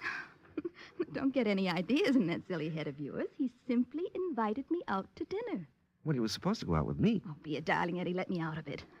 It isn't often that I get to meet a British title. And besides, it's good for my career. Think of the publicity I'll get when I'm seen in his company. Yeah.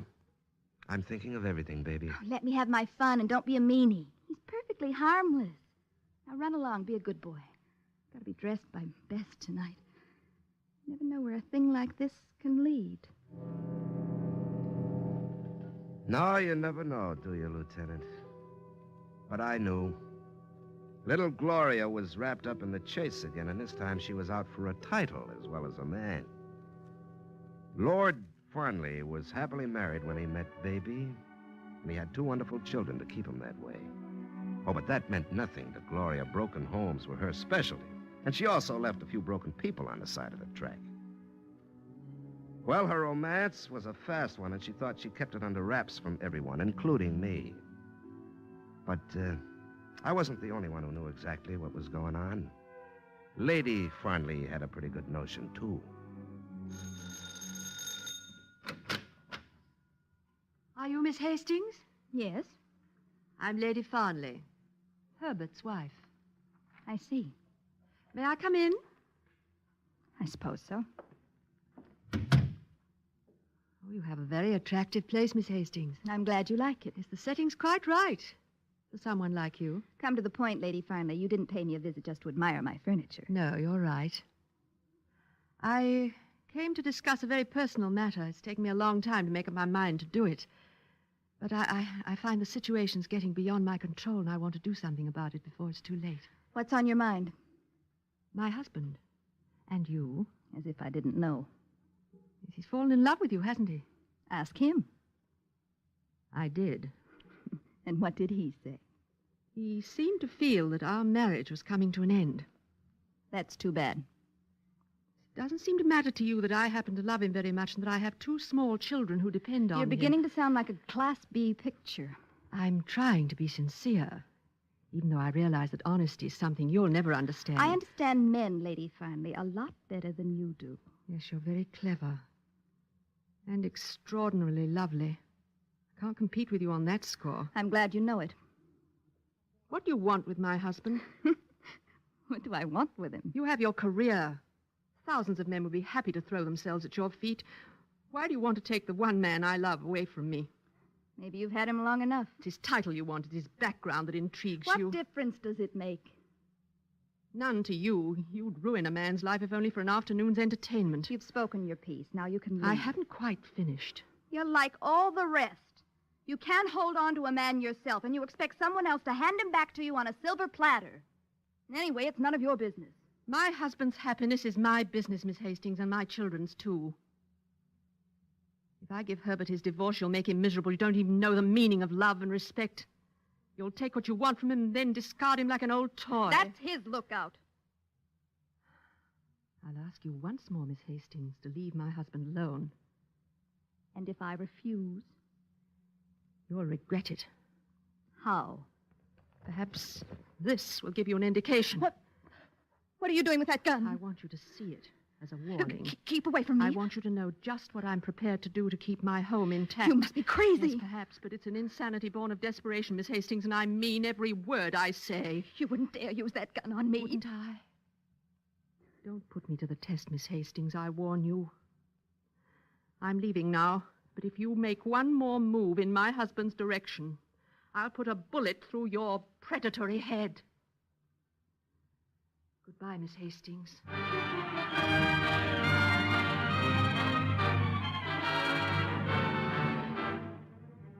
Well, there you have it, Lieutenant.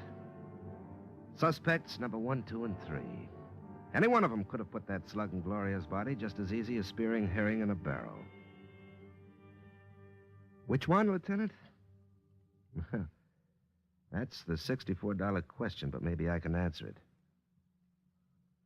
None of those suspects is guilty, Lieutenant, and I guess I ought to know. How do I know? Why, because I killed her myself, Lieutenant. I put that bullet in her pretty head. You see, I left out one minor item in the story of Gloria Hastings. She was my wife.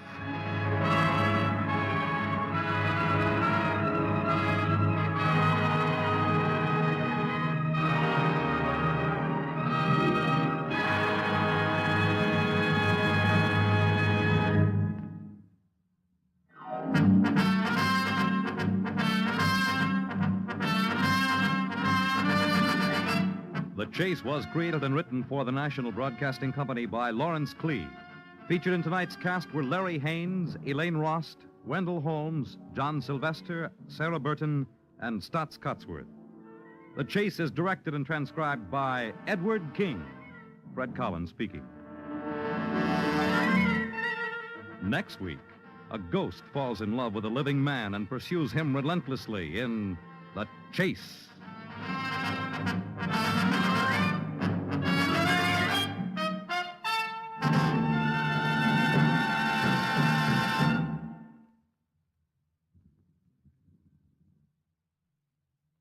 The Chase came to you from our studios in NBC Radio City.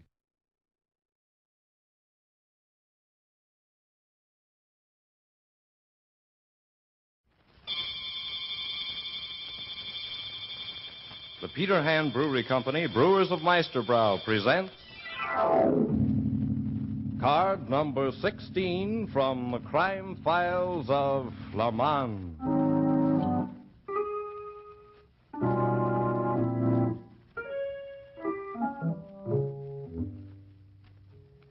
A new file card, Miss Lake.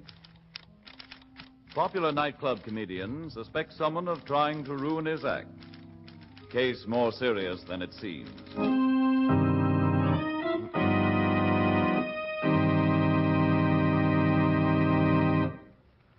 Flamand, the most unusual detective in criminal history. Flamand, famous psychologist and character analyst. Flamand, who looks beyond laughter and tears, jealousy and greed, to discover their basic origins. In just a moment, you will hear card number 16 from his amazing crime file. But first, here's a message from our sponsor. You folks have shown your appreciation of a good beverage by the way you've been buying Meisterbrow. So here's a toast, a Meisterbrow toast to taste pleasure. Yes, a Meisterbrow record has been made in and around this area. Why, every place you go, you hear folks ordering Meisterbrow. Because when people go to their favorite place for a few minutes relaxation, they know a glass of tingling, sparkling Meisterbrow draft beer will hit their thirsty spot. There's an added zest, a mellow smoothness in Meisterbrow's old-time flavor that comes from percolating the finest, delicate flavors of expensive hops right through the brew. So taste the distinguished, satisfying goodness of this beer with old-time flavor. Just walk into your favorite spot and say, Meisterbrow. It's sure enough the beer. And to be sure that Meisterbrow will continue to be available, please return all empty bottles to your retailer as quickly as possible.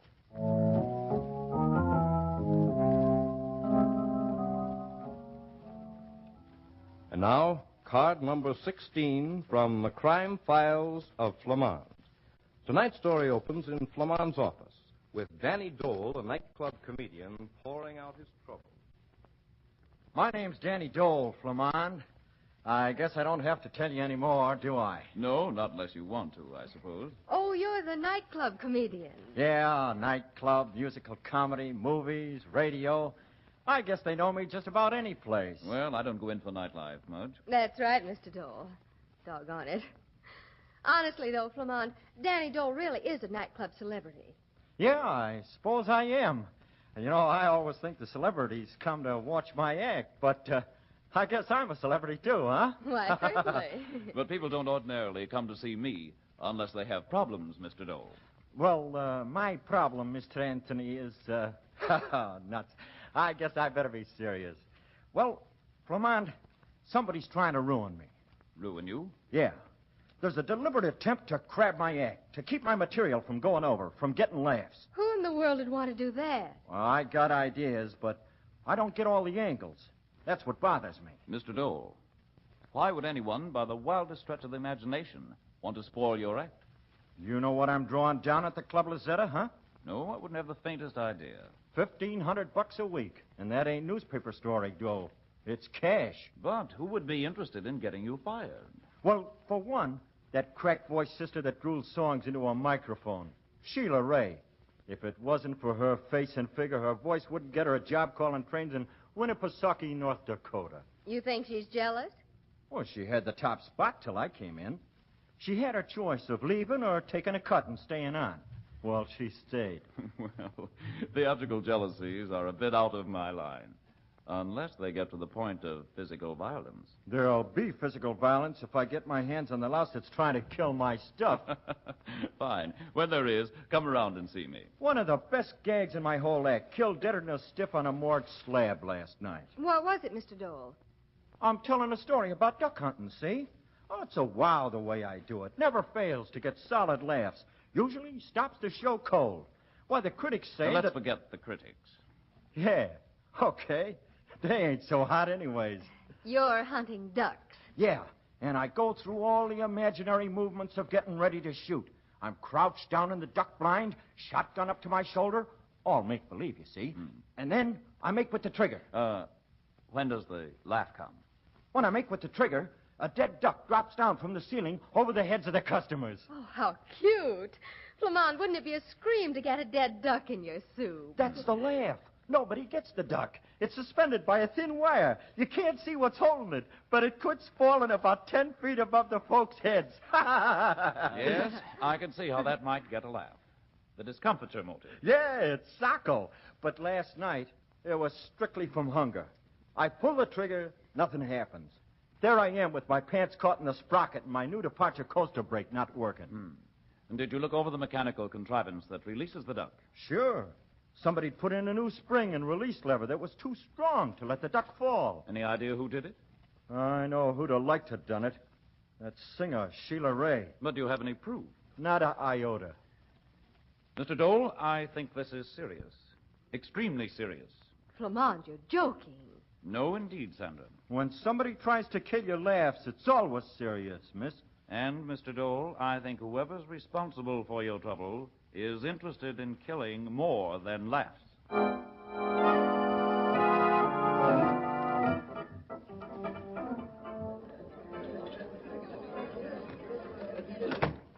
Dole, you gonna be funny tonight? I ain't had any complaints till I hit this beanery, Gus. At these other places, they must have been giving away dishes. But there's not more than 50 people out there for the supper show. The word gets around when you clip the customers. When I pay a comedian $1,500 a week, I expect to have an attraction. I only been here 2 weeks. Folks will get wise. About the way you miff your stuff? I got nothing to do with the things that's been happening. You're not liable to take care of yourself very well, are you? I got a contract for 10 weeks. An airtight contract. That ain't doing so bad. Suppose I throw you out and refuse to pay off. Why, your joint would be closed in 2 hours. You couldn't get a band or an act. Suppose you leave. Suppose you jump your contract. That's not the way the number's written in my script, Mr. Clum. There are ways of making people change their minds. I have some friends. What about them? They don't like people who get in my way. Sometimes they get mad about it. You don't say. Yeah. And when they get mad, they do funny things. A lot funnier things than you do in your act. Like trying to kill a comedian's laughs? Like maybe trying to kill a comedian. Period. Come in. Danny, Joe said to tell you that you go on 5 minutes early tonight. Oh, hello, Gus. Evening, baby. How's the voice tonight, Sheila? Good as ever. No improvement? Oh, that's a pity. It's good enough to get an encore in 5 bows, you ham. Sheila, how come you bring Danny his messages about going on early? Why, Joe asked me to. You're doing what the head waiter says now? Well, I was coming backstage anyway. To Dole's dressing room? No, to my own. What's eating you anyway? How long were you standing outside that door before you came in? Answer me. Hey, let go of my wrist. What did you hear? Nothing. I'd remember that if I was you, kid. Exactly that. Nothing.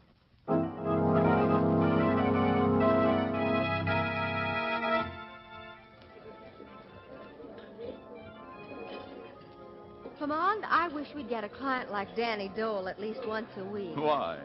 Well, it'd mean getting out in the evening with you once in a while. You know, you're really quite gallant when you relax and forget about being a character analyst and psychiatrist. Oh, but darn it, Sandra, I'm not relaxing. This is a job.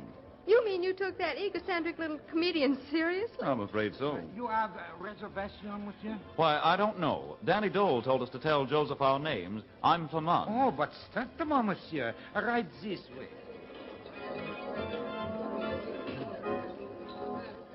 Well, Mr. Dole certainly got us a good table. His vanity wouldn't permit anything else. You're a fine one, talking about vanity. Oh, but I'm not vain, Sandra. Really, I'm just sure that I know what I know, that's all. Gee, this is fun. Say, that's a gorgeous evening gown, Sandra. You see? A night out even brings you to life. The show's going to start. Darn it, just when I thought I was getting somewhere. Good evening, ladies and gentlemen, and welcome to the Club Lucetta. The Club Lucetta, where you pay plenty for what you get. Ha ha, such happy faces. You know, for a bunch of 4Fs, you're the healthiest looking gang I ever saw. Oh, say, waiter. Yes, monsieur? Bring that young couple over there a bottle of champagne. Yes, monsieur. Put it on this man's bill over here. Well, tonight, folks, I'm going to open the festivities with my impression of The Hunt.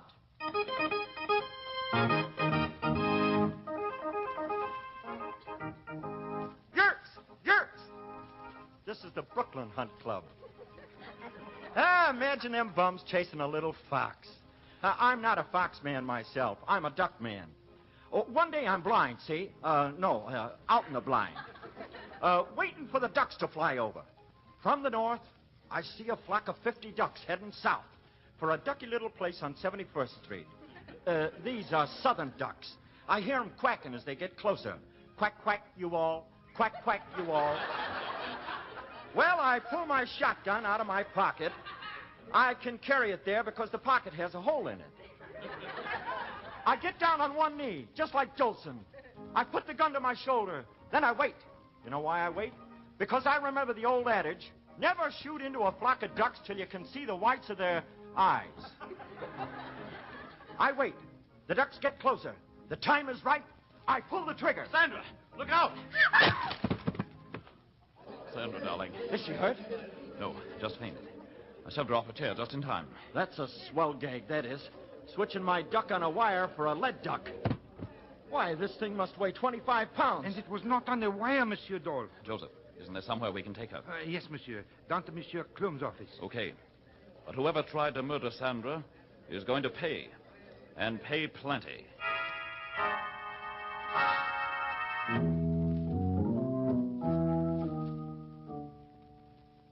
Sandra, dear, it was all my fault. I shouldn't have brought you here. Monsieur, her eyelids, they are flicker. Oh, I've been all right for a couple of minutes. But I didn't want to stop that pretty speech. Deceitful wretch. Well, I know one thing. After this, when you tell me that interfering with the comedian's laughs is serious business, I'll believe you. I don't get it. I think maybe I do. Joseph, why did you seat us at that particular table we occupied? Why, Miss Ray, the singer, she came to me. Came to you and what? She say, Monsieur Clum, the manager, he have ordered this table for the guest of Monsieur Dole. I heard that, Joseph. You're getting the habit of listening in on other people's conversations, ain't you? It looks like a healthy thing to do around here. She's the one. She told me. How about that, Miss Ray? Oh, you're not pinning this on to me. Do not you dare to deny it. You have told me. You hated me, Sheila, because I kept you from getting top billing and top dough. I'm not denying that I told Joseph about the table. Oh, you admit it. But what could you possibly have against me? You don't even know me. You're forgetting one thing. One awfully important thing. What's that? I told Joseph that Gus Clum told me to tell him. And Gus told me it was very important. It is funny, that.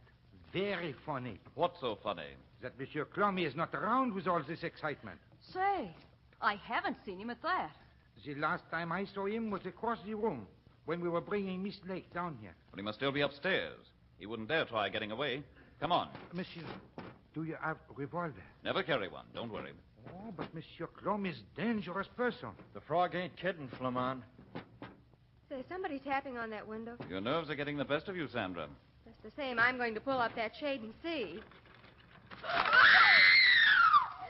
Gus Clum with a rope around his neck. Oh, yes. We'll have to get him in here. The rope's tied to a little exit balcony upstairs. Here, I'll cut the rope. You two fellows pull him in. I have him. So he committed suicide when he saw he was going to get caught. Suicide? Oh, no, Miss Ray. There's the impression of a knife point against his stiff shirt, right over his heart. Gus Clum was forced out the window. He was murdered.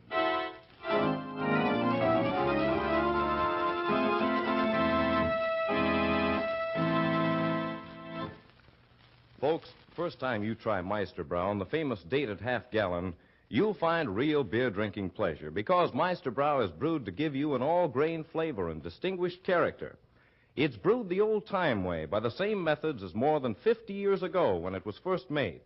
And now, thanks to a revolutionary method, there's added zest in Meister Brown because delicate hop flavors are actually percolated through the brew. This keeps the beer smooth. And besides all this, in Meister Brown there's natural sparkle and life that's a joy to behold. For this old-time brew is bottled with only natural draft beer carbonation. So, you can easily see, friends, there's a difference in Meister Brown. Stop at the place you buy beer and ask for Meister Brown in the dated half-gallon. It's tap fresh, the convenient size serves 8 to 10 people. Enjoy some tonight, tomorrow, sure. And folks, to be sure that Meister Brown will continue to be available, please return all empty bottles to your retailer as quickly as possible.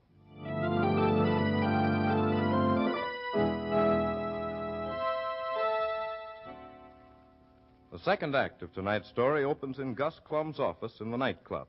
All the patrons have left as Flamand continues his search for Clum's murderer. So it was Gus Clum who told you to have me put the detective and the girl at table 16. That's what I said, isn't it? Oh, certainement. Well, it's true. You don't believe Miss Ray, Joseph? I always believe a lady, mademoiselle. But it is unfortunate, is it not, that Monsieur Clum is dead? Unfortunate or convenient? Me, I wouldn't know which. I'd keep that funny mouth shut if I were in your big shoes, Danny boy. Yeah, why? I heard the row you had with Clum tonight. I thought you wasn't listening. I was listening, all right. It was quite a thing to listen to. What was it, Miss Ray? Gus Clum tried Shut to... up, you. I'll make you sorry you ever opened your mouth. Like you made Gus sorry. Go ahead, Miss Ray. What did you hear? Gus tried to get Danny to tear up his contract because the act wasn't going over. Gus was losing money on it. That's a lie. He told the funny man that if he didn't quit, things would happen to him. Sure, he threatened me. So what? I called his bluff and he tried to crab the act. Why, you big ham. You think that lead duck took its dive to crab your act? Just how important do you think your act is? I agree, mademoiselle. A man does not attempt murder to spoil a nightclub act. All right, voice of experience. I'm getting mad. I'll give you a thing or two to think about. You'll have to get it out of a book. Gus Clum was standing across the dining room when the rest of us came down here. Joseph and Flamand and his secretary and me. None of us left this room. Flamand. You was still upstairs, Cracker Voice. And after you came down here, we found Clum had done a one-way stretch. No, you can't pin it on me. I didn't do it. There's only... Oh.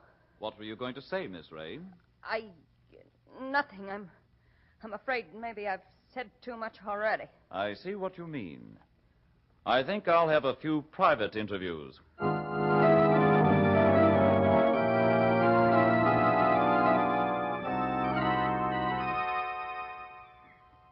You have sent for me? Yes. Tell me, Joseph, how was the club Lisetta doing? Oh, very badly, monsieur. Then I don't see why Clum hired an expensive act like Danny Dole. Oh, that was the reason, monsieur. Monsieur Clum have been doing a little less than, break even.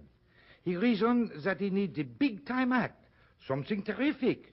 So, Danny Dole. Smart business. Unfortunately, no.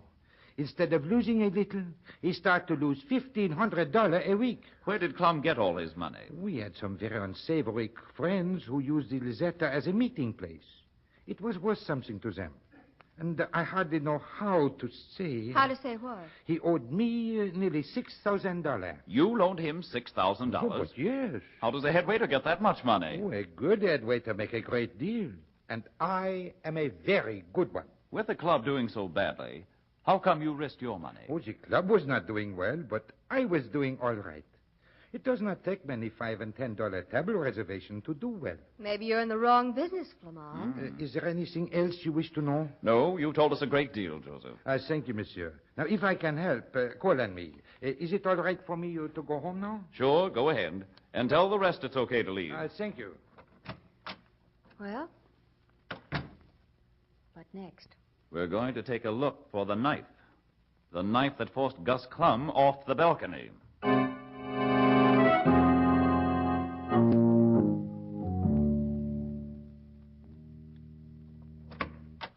Hello there. Drafty back here, isn't it? Yeah. No one here. Everybody's left. And I don't see what you expect to find. That knife, with any luck. Where's Dole's dressing room? Dole? Flamand, you surely don't think he... I have to take every possibility. Where is it? Right next to Sheila Ray's. Here. Fine. Come on. Hey, just a minute. Thought I heard something. Oh, just your imagination. No. Somebody's watching us. Following us. Sandra, your imagination. Funny, there's no lock on the door. Evidently, Gus Clum didn't want his performers to have any secrets. Well, the devil's a light switch. What was that? Somebody threw a knife at us and missed, fortunately. The door. Forget it. Whoever did the knife-throwing act is gone now.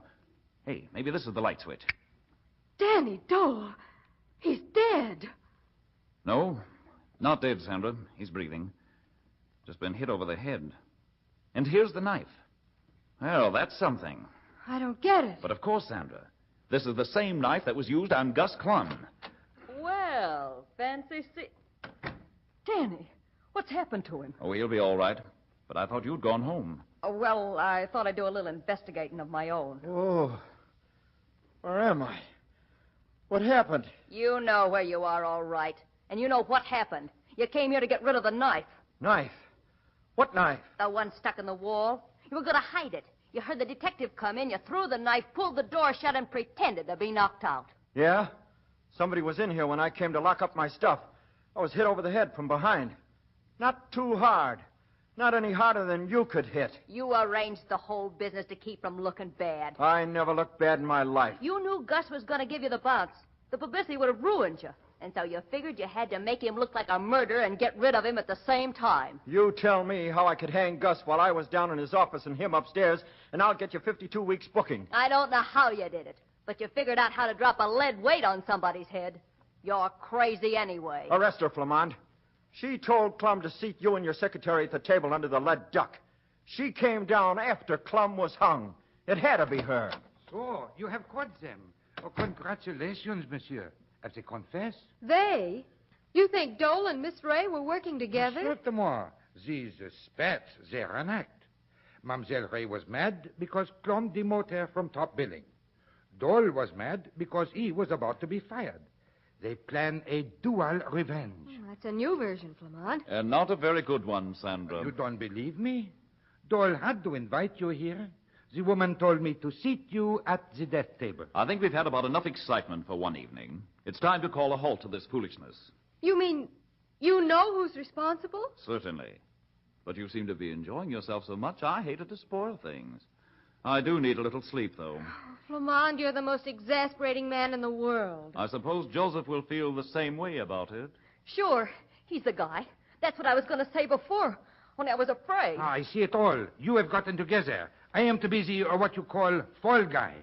I was not in the room when Clum was murdered. Oh, but you were, Joseph. He was still there when we carried Miss Lake to his office. Who says so? Who saw him? Only you, Joseph. That's right. We all been taking his word that Clum was still alive. In the excitement, we didn't pay attention to anything but the accident. It is a frame-up, but it is one frame-up that will not work. Stick them up, all of you. Say, that's my revolver you got. And I will use it on you, too, if you try to get funny. Stand back, funny boy. Take one step nearer me, and I will shoot. You ain't got the nerve, Joseph. I have not, eh? All right. I got him, Flamand. Here. Take the water pistol and hit him over the head with it. Just enough to cool him off a little, like he did with me. Oh, really, Mr. Dole? I hardly think that's necessary. Squeamish, huh? I'll do it. There. He's guilty, all right, Flamand. But I don't get the pitch. Make with the words. Clum always stood over by the balcony exit to watch the acts, didn't he? Sure. But that's got nothing to do with it. Oh, but it has. It was easy for Joseph to get out on the balcony a few minutes before and tie the loose end of a noose of rope around the railing. Easy as feeding ham to a comedian. And the second the lead duck started falling, Joseph slipped the noose over Clum's head and pulled him through the exit door. With his knife, he forced Clum over the edge. Then he stepped back inside. Oh, but surely, Flamand, somebody would have seen him. Not at all, Sandra. He was a shrewd killer.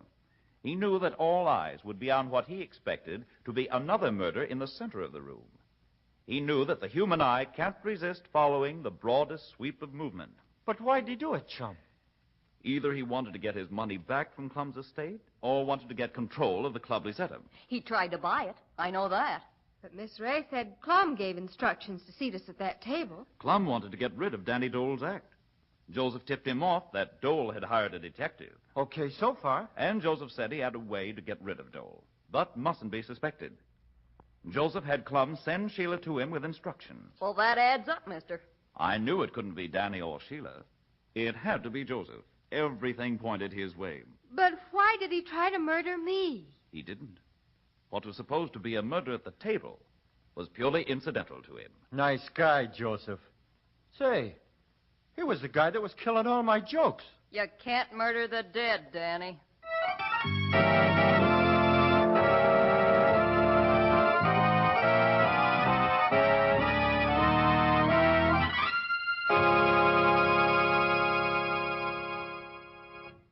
Flamand and Sandra will be back in a moment with a basic clue in tonight's story. But right now, here's some information that can help everyone.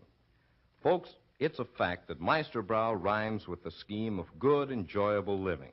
So make evenings at home more pleasant by keeping a couple of big, economical, dated half-gallons of Meisterbrau, genuine, tap-fresh draft beer in your refrigerator.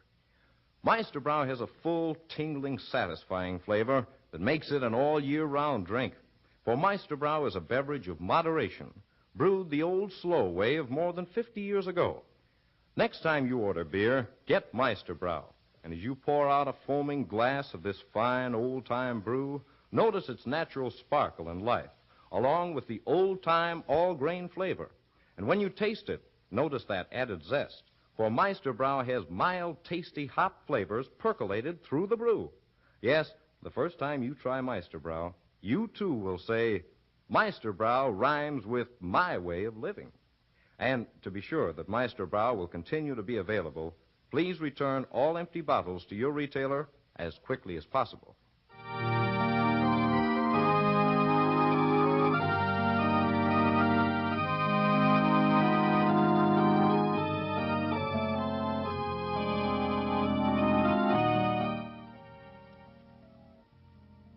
And now the basic clue in tonight's story. Flamand, you said you knew neither Danny Dole nor Sheila Ray could be the murderer. Yes, that's right. But I don't see how. Well, first I could eliminate Danny because the dead duck trick didn't work the night before the murder. That doesn't make sense, Flamand. Oh, but it does. You see, there was one person in the room who wouldn't be particularly impressed by the duck's descent. One person who might possibly see the murder. Danny Dole? Right. He'd seen it so many times it wouldn't impress him. So the murderer had to be sure Danny would have his eyes on the duck. He made sure by fixing things so the duck wouldn't work. Oh, and then Danny had to watch it the next night, huh? Of course. But Sheila Ray, how could you be so sure she didn't do it? Well, because she delivered the message to Joseph that he was to seat us at the dead duck table. What does that have to do with it? Delivering that message and admitting she delivered it made her look guilty as all get out.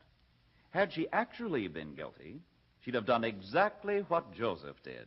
Planted suspicion on someone else. Yeah, but what made you suspicious of Joseph? His saying that he'd seen Clum across the room when we carried you down to the office. I don't see anything suspicious about that. Had he really seen Clum, he'd have asked him to go down to the office with us instead of going himself. And I can't imagine the owner of a place staying away from the kind of excitement we created. Can you? No, of course not. Well, I have the title for tonight's file card. What is it? The Case of the Squealing Duck.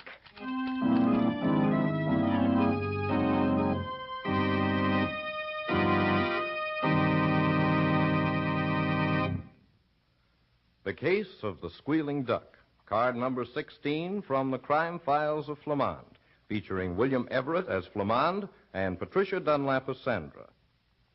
Look for card number 17 when the Peter Hand Brewery Company, Brewers of Meisterbrau, brings you the Case of the 24 Bottles. Next Tuesday, same time, same station. Tune in same time Friday night for another Peter Hand dramatic show.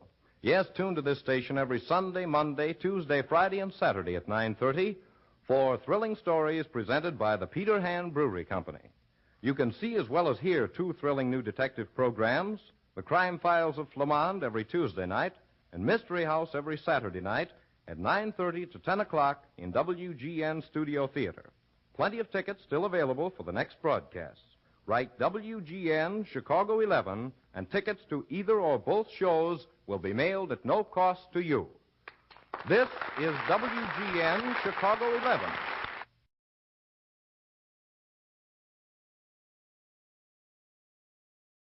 Time now for Rocky Jordan.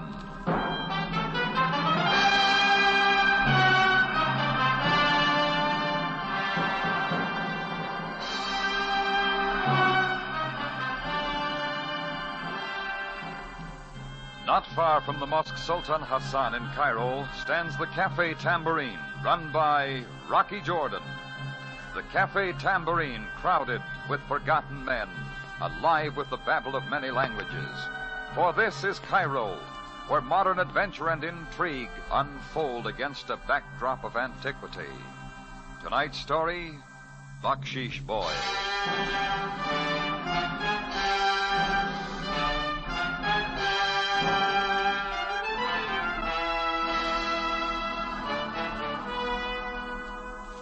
I guess it was along about 5 o'clock on a Sunday afternoon.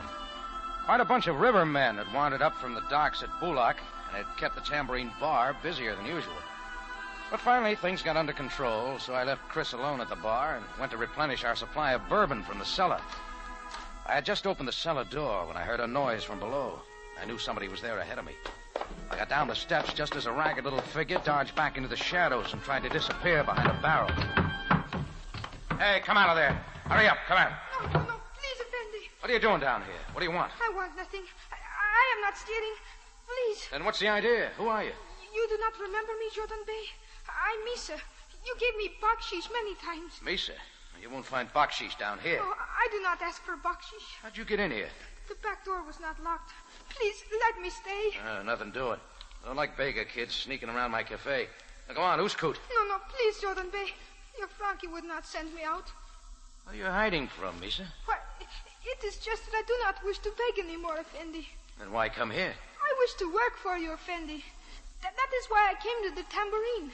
You thought you'd find me in the cellar, huh? Please, I could do many things, and I would not be in the way. I could sleep down here.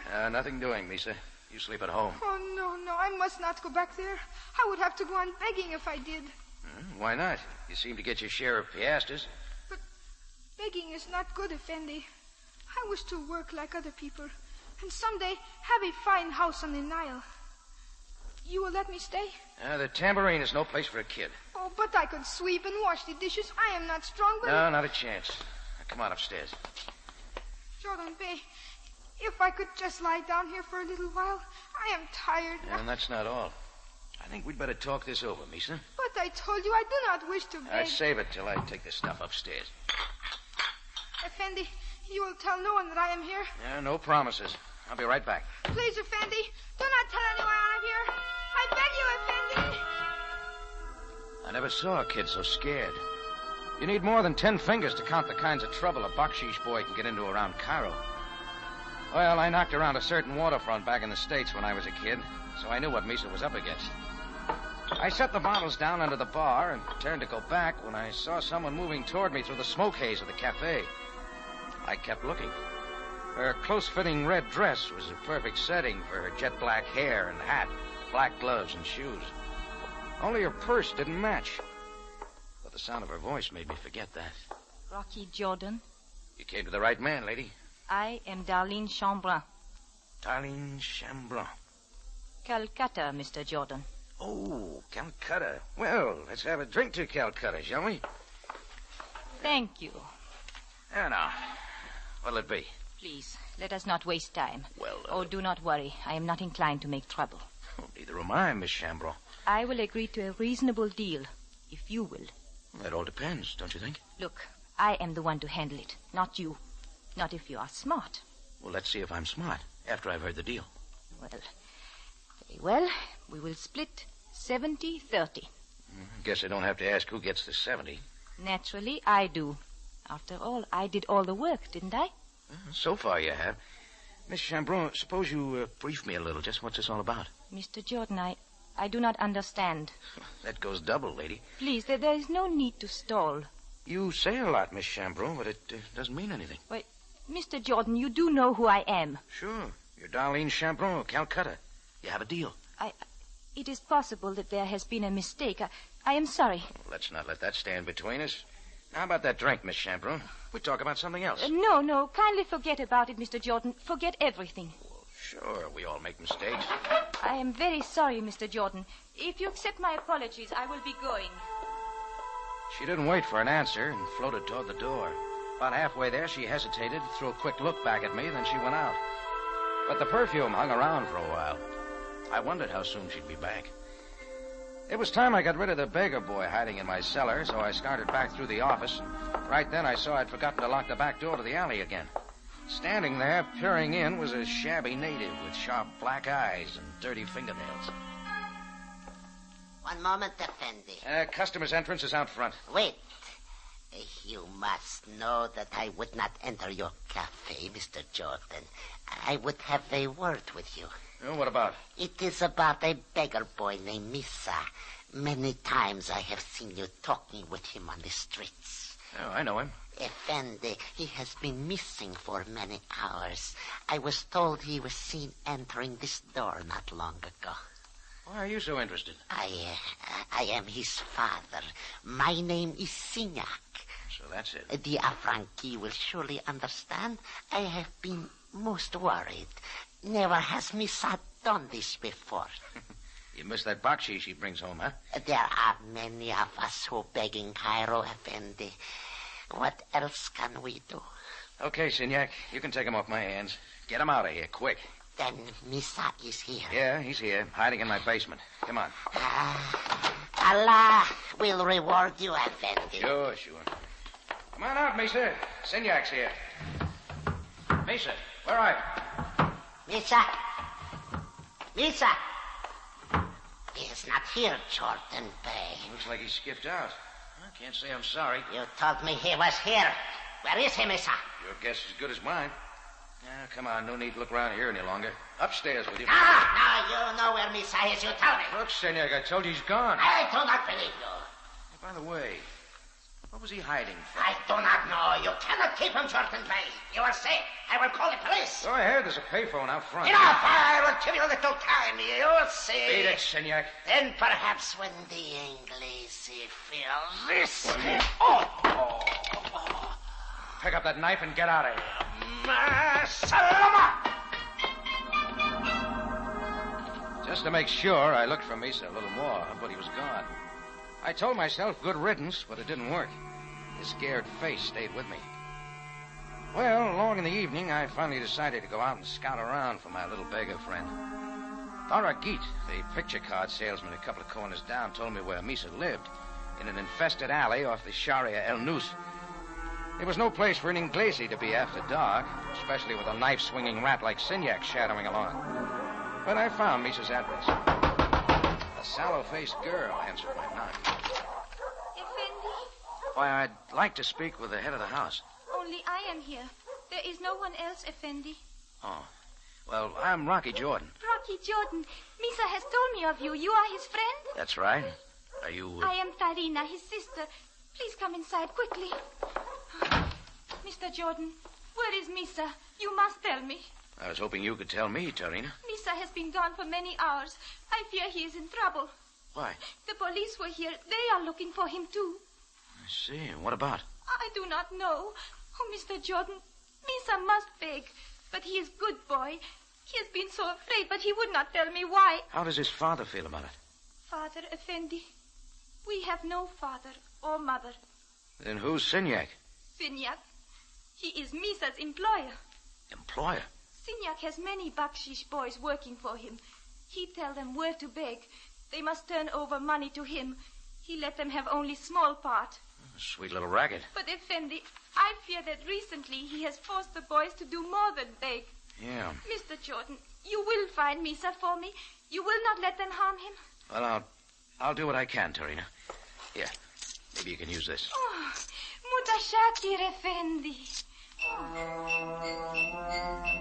I left Tarina there and got out of the native quarter fast. I halfway hoped Signac would make a play, but he didn't. It was after closing when I got back to the tambourine. I'd gotten out the key to open the front door when I saw that wasn't necessary. The lock had already been broken. I got inside and turned on the light. The place looked like a calm scene had swept through it. I hurried back to the office. That was even worse. The search had been complete, even to the safe which swung open. The sound of footsteps was from my room upstairs, so I went up two at a time. Inside, the light was on, and a flat-nosed man in a business suit stood waiting. Before I could move again, my arms were pinned from behind. Just holding them. When you won't move. Oh, did I keep you waiting? Not too long. You can save us any further search. For what? He doesn't know, Mado. Maybe I can help him remember. Give me your idea. We'll compare notes. Enough of these, Jordan. We don't want to hurt you. Maybe we do. The beggar boy came directly to the tambourine. He was seen, So don't deny it. Why should I? I thought you would be smart.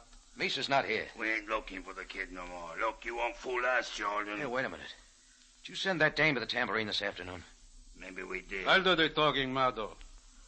Now, Jordan, turn it over and we'll get out. Turn what over? Oh. Where is it, Jordan? Ask Signac. Kid took everything to him. We're going to get rough, boss. You just hold him, Mardo. I'll handle the rest. Don't I, Jordan? Sure. I'll handle this. I suddenly lurched forward, and Mardo went right over my head. He landed on the guy with the flat nose, and they both piled up. Mardo was a bum, but he was fast. He caught me before I reached the door. My fist slowed him up, and his boss dived in from behind. Then they went to work on me. One went down, another came up in his place. Finally, I started going down. About then, we all threw away the rules. A chair caught the side of my head, bounced me against the wall. I was on my feet, but my knees were jelly. This time, I didn't see him swing.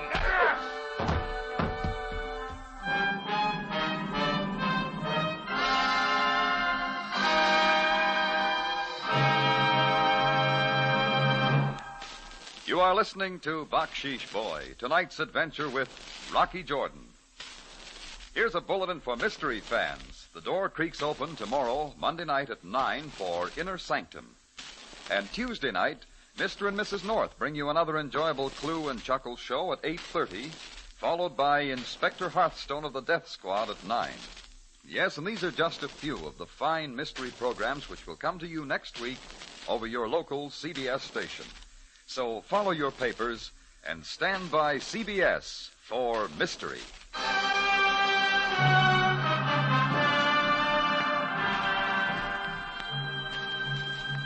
And now we return you to Cairo and tonight's adventure with Rocky Jordan.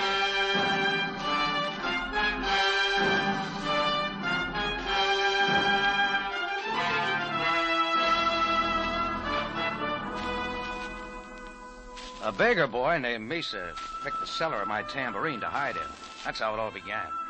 He was scared, and I didn't have the heart to kick him out. A couple of minutes later, in came a dame who called herself Darlene Chambron. She had a deal, but she did a fade before she told me what it was. Next in line was a shabby native named Signac, who carried a knife he didn't use to clean his fingernails. He said he was Misa's father, so we went to get the boy. But Misa was gone. Signac made a lot of threats. Later, I learned that Signac wasn't the boy's father. He was the head of a dirty begging syndicate Misa was working for. Last came a flat-nosed fellow and his muscle boy who tore up the tambourine looking for something. They ended up by slapping me around, and I went down for the count. I was just picking myself up when I saw Misa again, standing in the doorway and looking more scared than ever. What has happened, Effendi? Oh, Misa, where have you been? I was close by. You are hurt, Jordan Bey. I will get water. Now, you won't get anything, Misa. But, Effendi, you said that perhaps I could work for you. Not in your life. You realize you dumped me right in the middle of this trouble? Oh, I am most sorry. Sure you are. Look, a guy named Signac came looking for you. Where'd you go? When I saw Signac coming, I ran away. I do not wish to work for him. Some other fellows are looking for you, including the police. Suppose I just turn you over to them, huh? No, do not do that. Now, why shouldn't I? Jordan Bey, I will tell you everything. Everything I know. Oh, that's better. Yeah. All right, now, Misa, let's have it. Effendi, this man Signac had many boys who begged for him. But he has been making us do more than that. Like what? He taught us to steal things from tourists in a crowded bazaar. I thought so. 2 days ago, I grabbed a purse from a beautiful lady and ran. She saw me, but I got away. It was not easy. What did you do with the purse? I took it to Signac. He kept only the money and told me to hide the purse. Since then, Effendi, many things have happened. Things I do not understand. Like what? Strange people are looking for me. Always they are following me. 2 men were chasing me when I came here to hide. There was no place else to go. Go on. That is all I know. Just what did you do with that woman's purse? I hid it away with some other things. I'd like to see that purse, Misa. Come, Jordan Bey. I will take you to where it is. Misa and I went out the back way. We made sure we weren't being tailed, and I followed him through the dark, winding streets. We turned up an alley that seemed to be a hangout for 500,000 cats that infest Cairo at night. He opened the door to an abandoned shed. I kept my flashlight off till we got inside. This way, Jordan Bey. It is here somewhere. Misa lifted a board from the floor, and I played the light inside. If it hadn't been so serious, I'd have laughed. It was the usual pile of useless junk that any young boy treasures. Misa scratched around and pulled out a red purse from underneath. This is the one. Oh, here. Hold the light, Misa. Have a look. Yes, Effendi. You sure everything's here? Everything but the money, I am sure. Lipstick, compact, mirror, handkerchief. Nothing else but this envelope. Do you see anything? No. Turn the light on this envelope. What does the writing say? Shepherd Hotel stationery. Addressed to Darlene Chambron. You know her, Effendi? Yeah. Darlene Chambron, 46 Rue de la Marcale, Paris, France. All stamped and ready to mail. Will you read the letter? I don't see why not. It isn't sealed. There is no writing, Effendi. Just a blank sheet of paper. But why would one wish to mail a letter with no writing? Answer that one, Misa, and you might explain a lot of things. Put the stuff back in the purse. I'm taking it with me. Yes, Effendi. But what shall I do? Nothing. Not till you hear from me. Just lay low and keep away from the tambourine. I had a hunch the self-addressed envelope held the answer. I sized up the 3 possible links. Darlene, the man with the flat nose, and Signac. If I knew people, Signac was the weakest link. Misa told me where Signac lived, and I went out hunting. I found his room up over a curio shop in the Khan El Khalil Bazaar. There was no answer to my knock, so I tried the door. It opened. I found the light switch and moved in. Well, the search was still on. The room had received the same treatment as my room at the Tambourine an hour before. It was wrecked, drawers empty, clothes torn to bits. I stopped at the bed. Signac hadn't been treated as gently as I was. He was crumpled, and his face wasn't a pretty sight.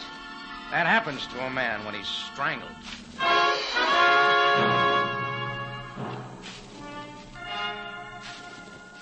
I still didn't know what Misa had grabbed with the purse, but it wasn't peanuts. So after tipping off the police, I hung up quick. I wasn't ready to tell him any more. I caught a taxi and was off to see link number 2 at the Shepherd Hotel. Darlene Chambron was registered there, but she wasn't in her room, so I scouted the lobby and then the cocktail lounge. She was there, seated alone at a table. I invited myself over. Your order, madam? Bring me a daiquiri, please. Make it 2, waiter. Why, Mr. Jordan. Didn't expect me, Darlene? Well, Why did you come here? Oh, doing the town, you might say. I just dropped in on Signac. Signac? He didn't talk much. He was dead. I haven't the slightest idea what you're talking about. Who is this Signac? You don't know? I do not. My mistake this time. Now we are even. Is that all? Not quite. I'm still interested in that deal you came to the Tambourine about this afternoon. I told you that was a mistake, so forget about it. Okay, we'll forget about it. Your drinks, monsieur, madame? No. Here you are. Thank you, monsieur. Well, darling, to Calcutta. To Calcutta. Hey, I like that red dress you're wearing. Well, you sound almost human for a change. What else do you like? Black hat, gloves. You know, there's just one thing lacking. Yes? A red patent leather purse. Zipper type. Mr. Jordan, you do have it. Yeah, including an envelope stamped and addressed to Darlene Chambron of Paris. But no writing inside. Where is it? It belongs to me, Mr. Jordan. I must have it. Then the deal's on again? Why did you not tell me this at the tambourine? I didn't have it then. Misa just gave it to me. Misa? Yeah, the beggar boy. You mean the one who stole the purse from me in the bazaar? Uh-huh. Ever since then, he's been running from you and a guy with a flat nose and Signac and the police and everyone else. Why? He's been robbing people. Come on, Darlene. Just what's so valuable about an envelope without a letter? That's my business. Now give it to me. Oh, I'm sorry. I left it in my other coat. Very well. Bring it to me, and I will give you 100 pounds. Supposing I just take it to the police. 200 pounds, Rocky. On delivery? I'll have it for you. Where'll I meet you? Meet me here, in the lobby, in front of the elevators. I'll be there. Give me an hour. I'll be waiting. Darlene stayed at her table, and I moved down into the lobby. I stopped by the desk and said hello to my friend Archie, the night clerk, who was sorting some hotel stationery. Then I moved out. It was getting late, and there wasn't a taxi at the door, so I walked on down along Ibrahim Pasha Square. The theaters were just letting out, and the sidewalks were crowded. All at once, I felt a violent tug at my sleeve. Bakshish, Effendi! Bakshish! It was Misa, but he pretended not to recognize me, so I played along with him. Bakshish, Effendi! How your tea? Talk fast, Misa. Where'd you come from? I was watching you for Jordan. Two men are following you. One with a flat nose. Look, want to help, Misa? Yes, Effendi. What shall I do? See those cops on the corner? Grab something. Make them chase you. Yes, but Hurry, Effendi. hurry. Lead them across the square to the front of the Cairo Bank. Are you game, Misa? I will do it for you, Jordan. Quick as you can. Imshi now. Yes, Effendi. I flipped him a piastre, and he disappeared. I kept walking across the square, down a side street. My two shadows were just a half block behind. I let him get closer, and then I started running. So did they. I kept them moving around a couple of side streets, then up another alley. They decided the chase had gone far enough. A bullet combed my hair, and I stepped it up. They kept coming and fired at me. I reached the street, ducked around the corner in front of the Cairo Bank, and waited. I stuck my foot out at the right second, and the man with the flat nose hit the sidewalk, right in front of Sergeant Greco and two burly Egyptian cops. Stop. Both of you. Grab him, Greco. Hang on. Mr. Jordan, what is going on here? You see their guns? They were shooting at me. Pull them, Bullock. Take their guns. Now, Mr. Jordan, what is this all about? Oh, I'll explain everything to Sabaya. Just take them down. I don't need instructions. Come along with them. Bring the boy, too. Hey, wait a minute, Greco. Not the beggar kid. He didn't do anything. You are mistaken, Mr. Jordan. I saw him grab a man's wallet with my own eyes. This boy is coming to headquarters.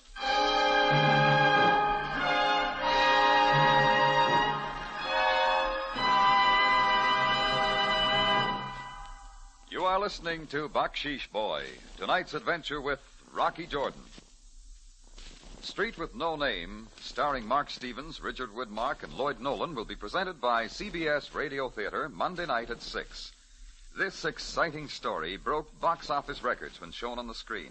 So don't miss the radio adaptation tomorrow, Monday night at 6, over your local CBS station.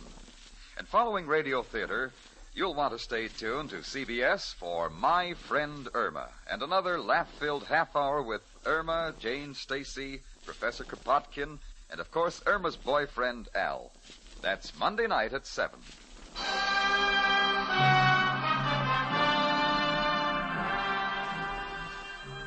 And now we take you back to Cairo and Rocky Jordan for tonight's adventure, Bakshish Boy.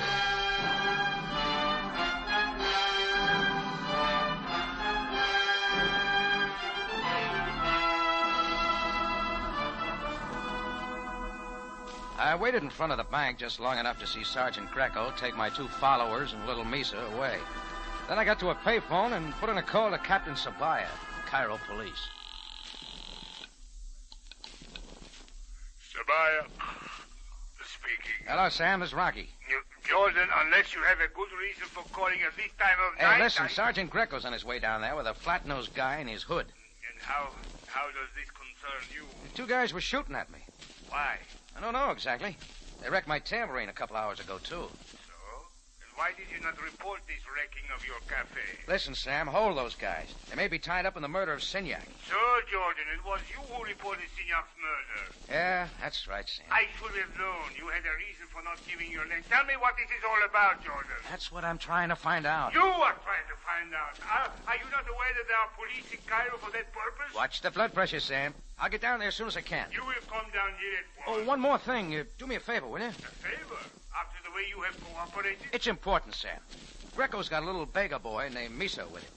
Go easy on the kid till I get there, will you? And what will you be doing? I'll explain everything. So long, Sam.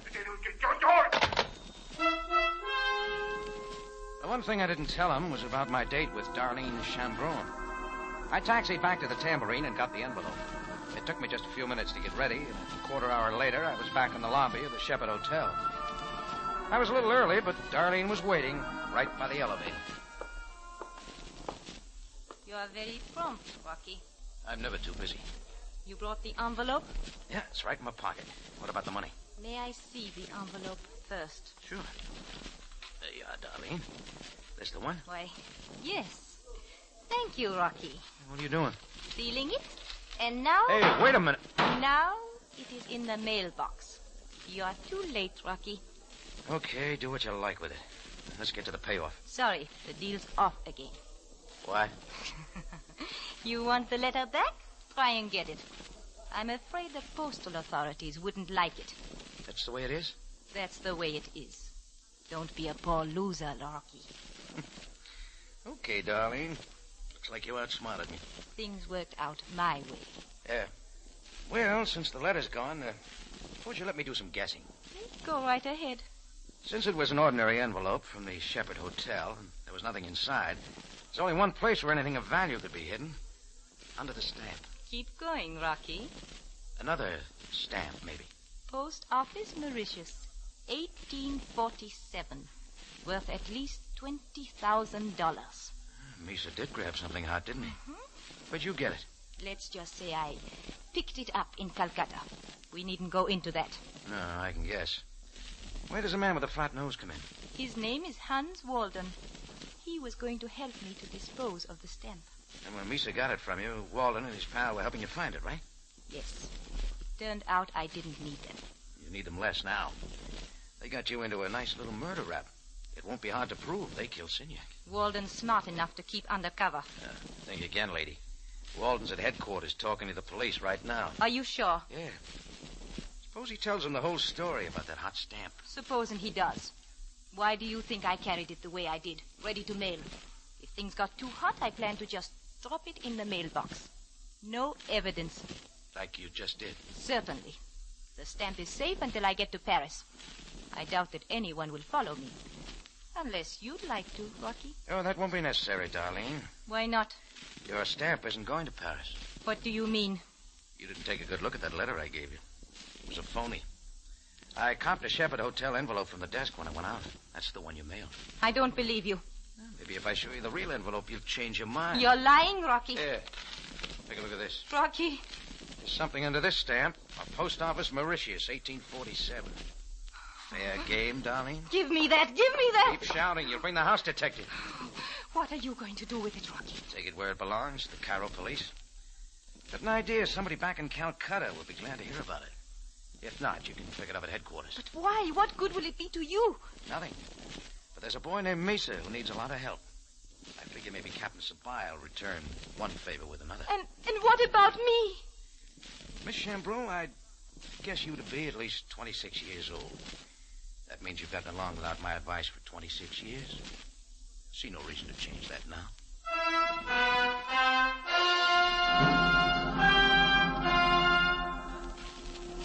I turned and made for the door, but Darlene just stood there. Sam told me she was still there when his boys walked in a short time later. Well, Walden and his playmate are out of circulation for a long time. Oh, about Misa.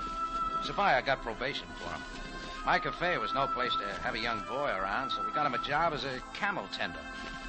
So Misa's happy, and he won't be begging anymore. Me? Oh, I'm still at the tambourine. Only someday I'm going to learn to keep that back door locked.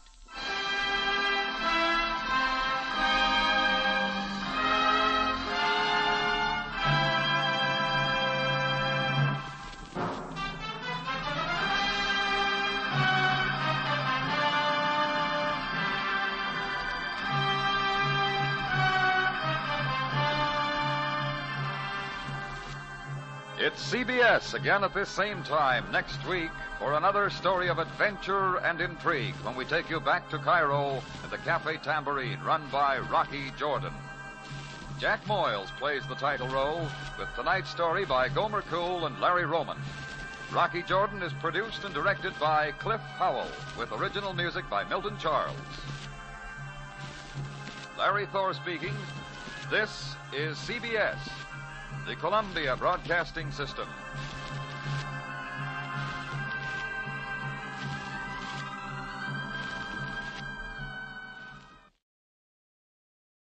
Petri Wine brings you Basil Rathbone.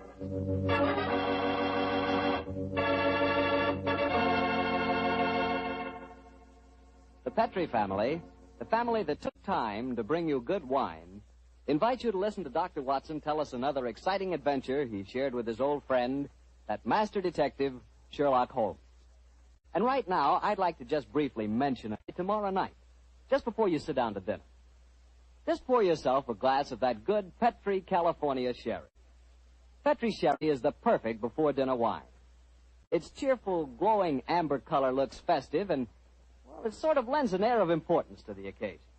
And as for the wine itself, it's just ordinary wine. No, sir. One sip and you know that wonderful sun-ripened grapes went into its making. Yes, and you know that Petri sherry was carefully watched over every step of the way. Incidentally, Petri makes two kinds of sherry. Regular sherry and Petri Pale Dry. If you're not sure just which kind you and your friends will like best, try them both. Don't buy one, buy two. But when it comes to sherry, or any other wine for that matter, be sure you always buy Petri.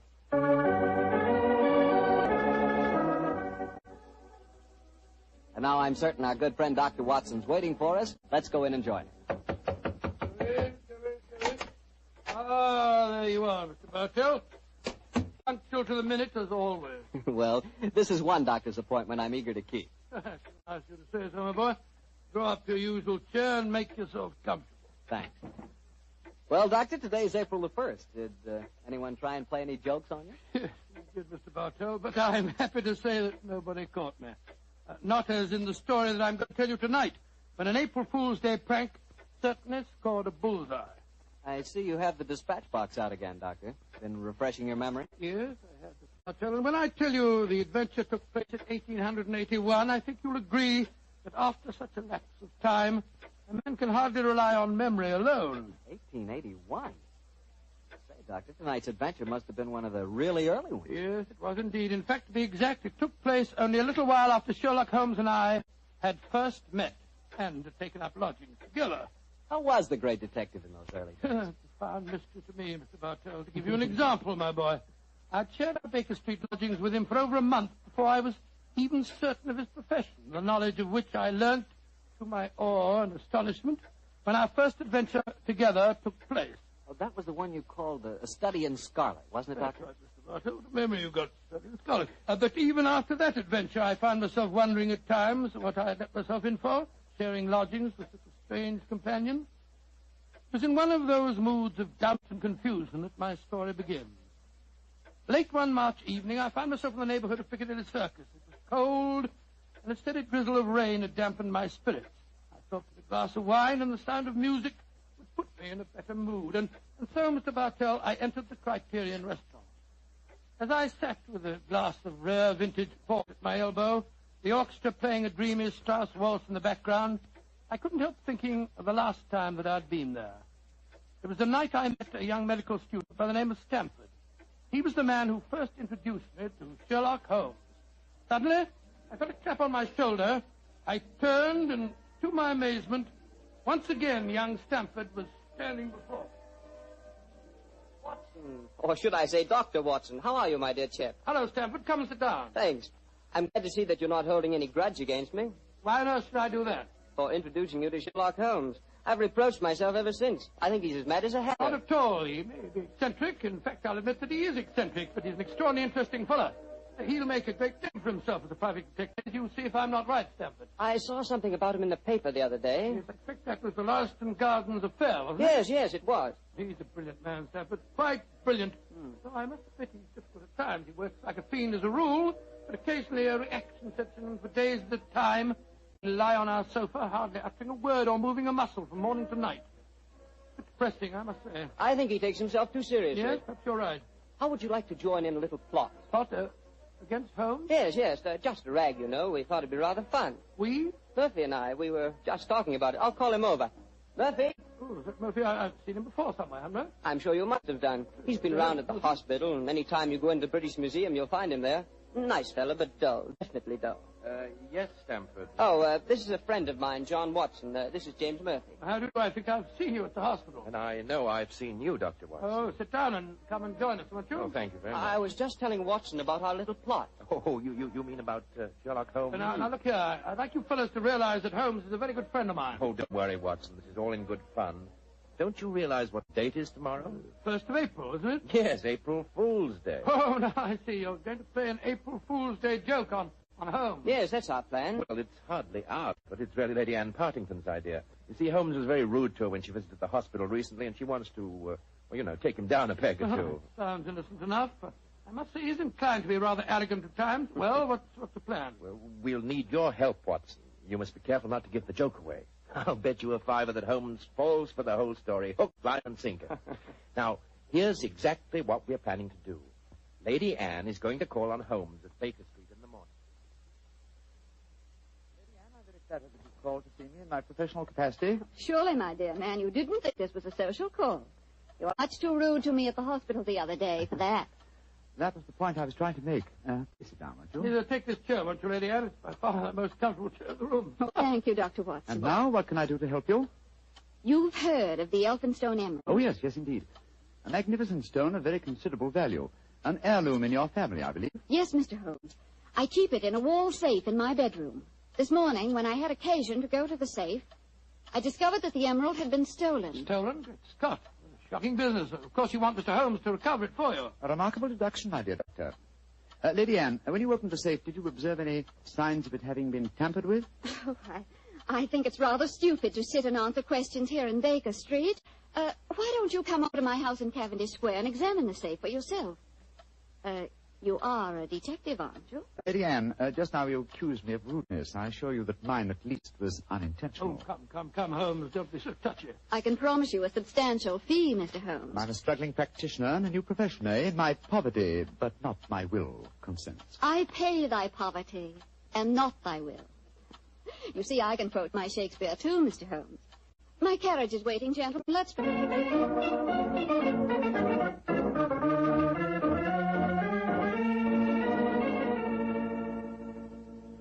This is the wall safe, Mr. Holmes. Not too difficult a safe to crack for an expert. You placed the emerald in it last night, you say? Yes, when I went to bed. And this morning, it had gone. Well, surely, Holmes, this is a good occasion to use that magnifying glass that you're always fitting about. Excellent occasion, my dear doctor. That's why I brought it with me. Uh-huh. It's very interesting. What is it? This safe was opened by an expert. There isn't a sign of its having been forced. Hello. What have you discovered? There's a peculiar tarnish on the steel knob. It was obviously handled by someone whose fingers are habitually stained with chemicals. Amazing, Holmes. Elementary, my dear doctor. Where does that door lead to? My boudoir. I should like to examine it if I may. Oh, but of course. Thank you, Lady Anne. Dr. Watson, this is the most beautiful April Fool's Day fraud I've ever played. Just the same, I'm beginning to feel guilty. I can't help feeling a bit... Yes, they're next door in my drawing room. I'm sure their ears are positively glued to the keyhole. Well, I do hope Holmes won't be angry with me. Here he comes. Nothing of any interest in there. The windows haven't been tampered with. We may presume, therefore, that the thief did not enter by an upstairs window. Lady Anne. Yes, Mr. Holmes. This room has not been touched since you discovered your loss? Oh, no. I told the servants to leave it exactly as it was while I came to fetch you. Splendid. Deep pile carpet, eh? Could be better. The thief was a tall man with a long stride. Oh, come, Holmes. I know your methods, but there aren't any footprints on this carpet that you can identify, even with your magnifying glass. My dear doctor, I've studied many crimes, and I've never seen one yet that was committed by a flying creature. As long as a criminal remains on his two legs, there must be some trifling displacement can be detected by a keen observer. I assure you that the marks on this carpet indicate that the thief was a tall man with a long stride. Traces of tobacco ash. Pipe tobacco. Stag tobacco that sells at 4p an ounce. Oh, now, really, Mr. Holmes, how can you possibly identify an individual tobacco? Oh, it's a hobby of mine. In fact, I've even written a monograph on the subject. Now, one more look at the safe itself. Hello. What's this powdered dust here? What? It's rosin. Distinct trace of rosin. Lady Anne, I suggest that you get in touch with Scotland Yard at once. You mean that you've solved it, Holmes? I mean, my dear doctor, that I can give you a reasonably complete picture of the thief, and that picture is so individual that I'd be surprised if it would fit more than one man in London. Why, this is pure magic, Mr. Holmes. Please describe him to me. Well, he's a tall man. The width of his stride indicates. What enables you to tell that, Holmes? His footprints have made a remarkably light indentation on the mat of the carpet. Our thief dabbles extensively in chemicals, as indicated by the tarnishing of the knob on the safe, and the traces of rosin would suggest that he plays the violin also. He smokes shag tobacco, has a great practical knowledge of the ways of combination locks, and he's obviously in close contact with the criminal classes. How do you know that, Mr. Holmes? Well, he wouldn't steal a famous stone unless he knew how to dispose of it through some trustworthy fence. Yes, it's a very comprehensive picture, Holmes. I almost feel as if I knew the chap. Thank you, Doctor. I'm sure there's only one man in London, and it shouldn't be hard to trace him. I agree entirely, Mr. Holmes. Watson, I think the joke has gone far enough. Joke? What do you mean? You're quite right, Holmes, in saying there's only one such man in London. You've just given a perfect description of yourself. April Fool. Dr. Stamford, Mr. Murphy, you can come in now. April Fool, Holmes. April Fool. April Fool.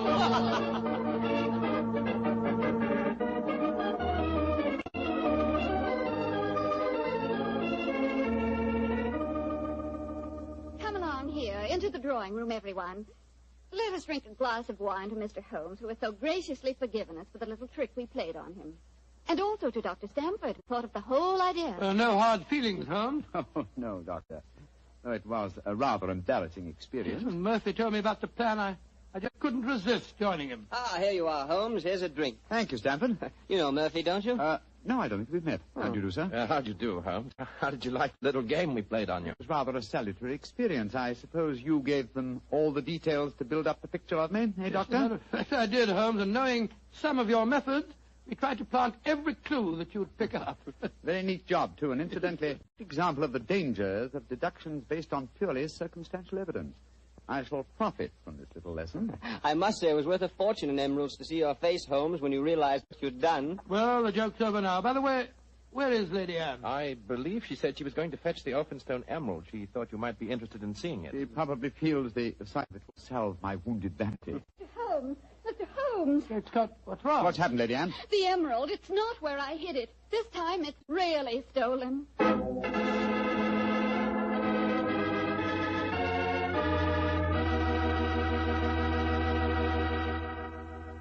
Dr. Watson's story will continue in just a few seconds, so I've just time to remind you that there are many, many different types of wine. But if you want one wine that's fine for almost any occasion, then you want Petri California Sherry. Petri Sherry is fine before dinner, of course. But Petri Sherry is good after dinner, too. And it's the perfect wine for cocktail time or any time friends drop in. Everybody will love the real heart-of-the-grape flavor you get in every sip of Petri Sherry. And you can serve Petri Sherry proudly, because those letters P-E-T-R-I spell the proudest name in the history of American wine. Petri wine. Well, Dr. Watson, your April Fool Day plot kind of backfired on you, didn't it? Yes, Mr. Bartell, it was a perfect example of the bite of bit. Well, what happened next? I suppose Sherlock Holmes went into action once again.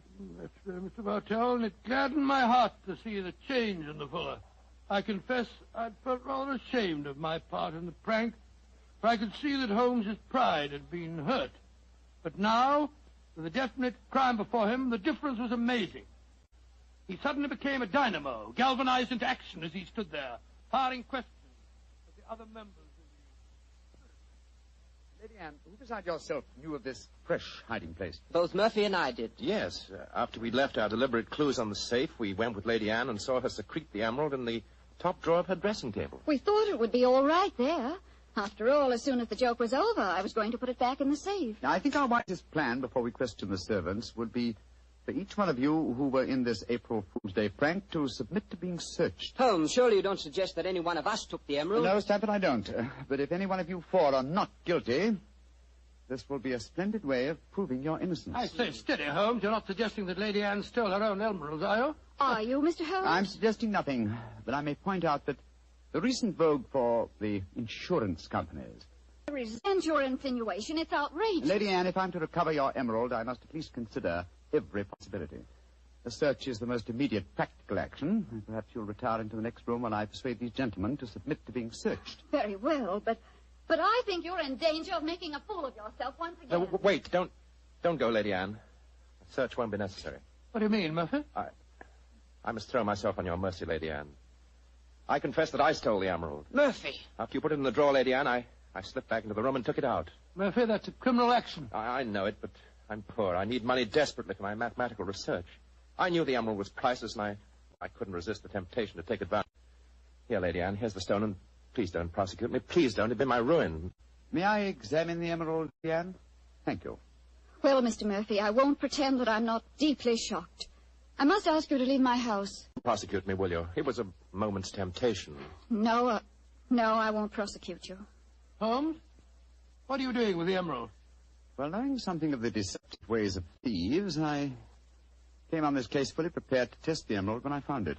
Now, a drop of this acid from this vial, so... Mr. Holmes, what are you doing? You'll enter the stone. No, not if it's a true emerald. Uh-huh, look at that. Good Lord, the acid's eating to the stone as if it was sugar. Then that means... It means, Lady Anne, that Mr. Murphy has just imperiled his honor and his freedom to steal a singularly beautiful fake.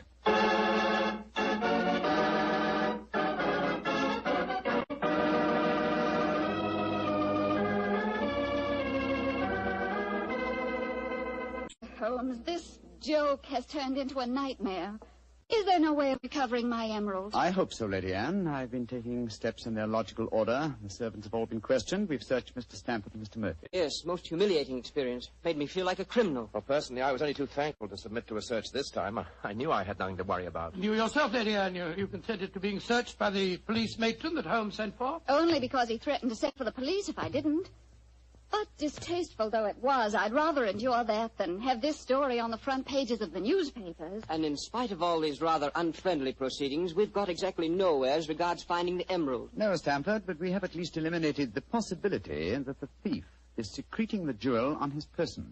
Still somewhere in these 2 rooms, eh, Holmes? I think so, though there is one remaining possibility. And that is?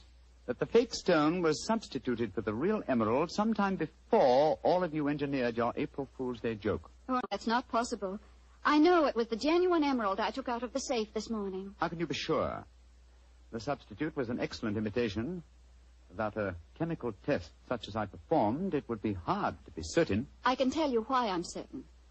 Last night, Papa came to dinner and brought a Mr. Vanderleider of Amsterdam. He examined the stone. And you'll agree that a jewel expert like that couldn't be fooled. That's true, Lady Anne. And what did you do with the emerald after Mr. Vanderleider left? I locked it in my safe and went to bed. I didn't unlock the safe again until Dr. Stamford and Mr. Murphy came here this morning. That settles it, then. The real emerald is still hidden somewhere in these 2 rooms. But where? That's the question. I must say it's completely mystifying. Well, let's go back to what we were all doing at the exact moment you came into the room, Lady Anne, and informed us of the loss of your stone. Now, we were... We were drinking a toast to you and... That's it. Lady Anne, hard thinking is, well, it's thirsty work. Oh, I'm so sorry. Let me get you something. A glass of port, perhaps? No, thank you. But I observe that you have a remarkably comprehensive assortment of liqueurs. I wonder if I might have a glass of creme de menthe. Oh, of course. I'll get it for you. Creme de menthe in the middle of the day, Holmes? I knew you were eccentric, but this really... This bottle, it clinked as I picked it up. I thought it might, Lady Anne. There's something inside it. Allow me, madam. Thank you. I'm sure you won't mind if I waste this liqueur on the aspidestra. No, so... Lady Anne, allow me to restore to you the Elphinstone Emerald. Great Scott. Amazing. Fantastic. Ingenious. The one safe hiding place in the room. Where could a green gem be more effectively hidden than in a bottle of green liqueur? But who stole it? Who substituted the fake stone? Frankly, I don't care. The gem is restored. That's all that matters. I prefer not to go to court. Neither you nor I, Mr. Sherlock Holmes, would show up in the best of lights. And my father would disapprove of this whole affair, I'm afraid. Just as you wish, Lady Anne. In either case, I shall expect your check for my services in due course.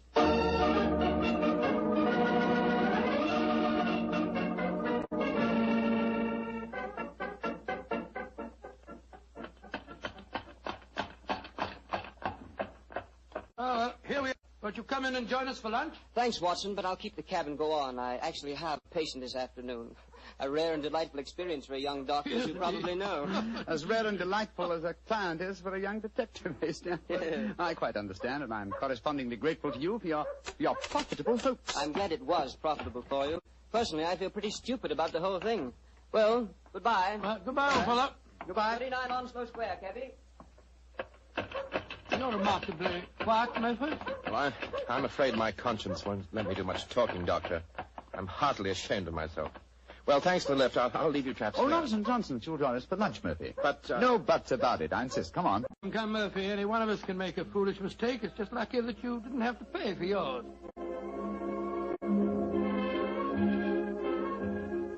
Monsieur wishes a table. Yes, the 3, please. This way, monsieur.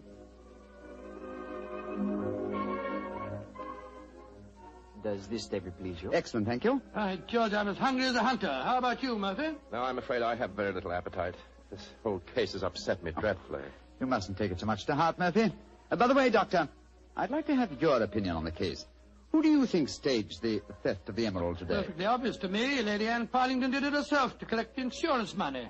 If she hadn't, she'd have insisted on your finding the thief. But you needn't worry, old chap.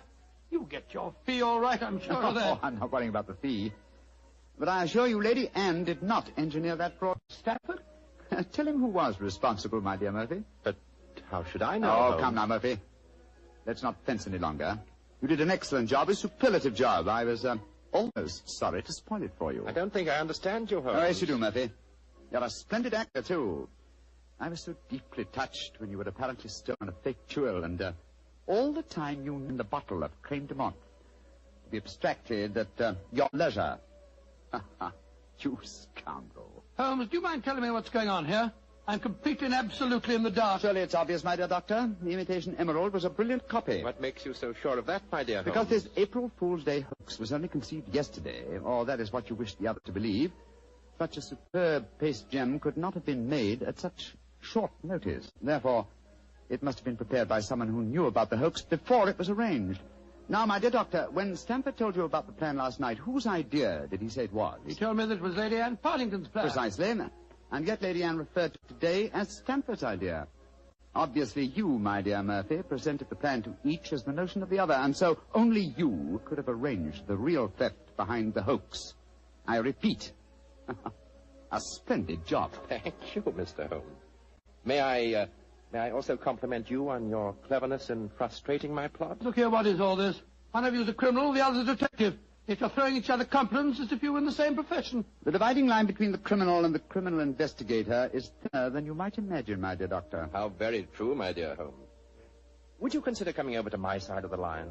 Together we'd make an unbeatable team. Oh, you flatter me. Nevertheless, I must decline your offer, Mr. Murphy. Oh, pity. On your side of the line, you'll never be a rich man. By the way, for your edification, my name is not Murphy, though Stamford insists on thinking it is. Then what is your name, you scoundrel? Your friend says the word scoundrel so much better than you, Doctor. My name is Murtry. Oh, indeed. Spelled M-U-R-T-R-Y? No. Dear me, I have so much trouble with my name. People will either misspell it or mispronounce it. I'm afraid I'll have to begin calling it the way it looks. M-O-R-I-A-R-T-Y. Moriarty. Moriarty. I shall remember that name. I have a feeling we shall meet again. I trust that we shall. You've won the first round, Sherlock Holmes, I admit that. But I believe that a return match is indicated. I shall look forward to it, Moriarty. And now, Doctor, I can't stand your baleful glare any longer. Let's order lunch, shall we?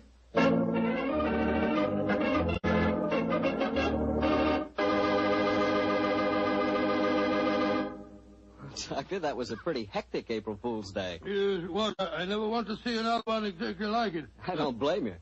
You know, I'd sure hate to have someone come to my house and pull a trick like that on me. Why, Mr. Bartell, do you have a precious emerald you fear may be stolen? Are you kidding?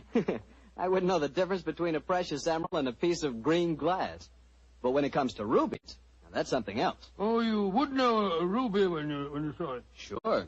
Because a ruby has exactly the same color as a glass of Petri California port held up to the light. Mr. Bartell, you can find more excuses for talking about Petri wine than any man in the entire me. Excuses, Doctor? I don't need an excuse to talk about Petri wine. Why, there's a wine that actually speaks for itself. If I may borrow a phrase from Shakespeare or somebody. Another wine quite like Petri wine because only Petri wine is made by the Petri family. And the Petri family has been making wine for generations. They've been handing down from father to son, years and years of knowledge and experience, turning luscious grapes into clear... Yes, and because the making of Petri wine is a family affair, those letters P-E-T-R-I on a bottle of wine are the personal assurance of the Petri family that every drop of wine in that bottle is good wine. You never miss with a Petri wine because Petri took time to bring you good wine. Well, Dr. Watson, what's the prescription for next week's story? Well, next week, Mr. Bartell, I'm going to tell you a rather unusual story. A series of strange disappearances, and a murder without apparent reason, and yet it was a case that Sherlock Holmes solved without ever meeting any of the suspects. I call it the singular affair of the disappearing scientist. Well, I'm sure we'll all want to hear that one, Doctor. Oh, I'm sure. Well, before you go, Mr. Bartell, I want to urge our friends to do all they can to save on the use of all wheat and rice products, and also fats and oils. There are millions of families literally starving to death in Europe and Asia. We're not being asked to give them our food. They're just being asked to take it so that there will be some left for them to buy. I know there isn't one person listening to me tonight who would knowingly let anyone starve. And remember, unless you do help, thousands of little children will starve. So please, let's share a meal and save a life. Tonight's Sherlock Holmes adventure was written by Dennis Green and Anthony Boucher and was suggested by an incident in Sir Arthur Conan Doyle's story, A Study in Scarlet. Music is by Dean Fossler. Mr. Rathbone appears through the courtesy of Metro-Goldwyn-Mayer, and Mr. Bruce through the courtesy of Universal Pictures, where they are now starring in the Sherlock Holmes series. The Petri Wine Company of San Francisco, California, invites you to tune in again next week, same time, same station. Sherlock Holmes.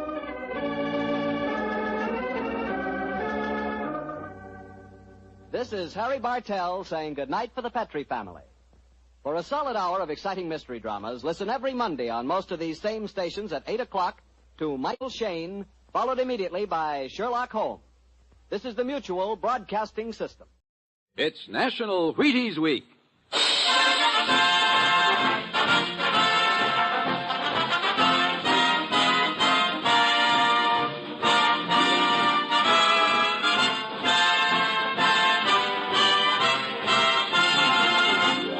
Yes, it's National Wheaties Week, and Wheaties present Dangerous Assignment.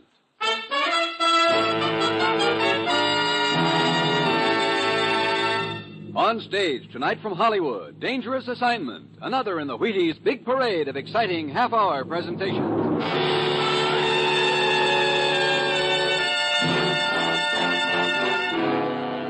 Dangerous Assignment, starring Brian Donlevy as Steve Mitchell.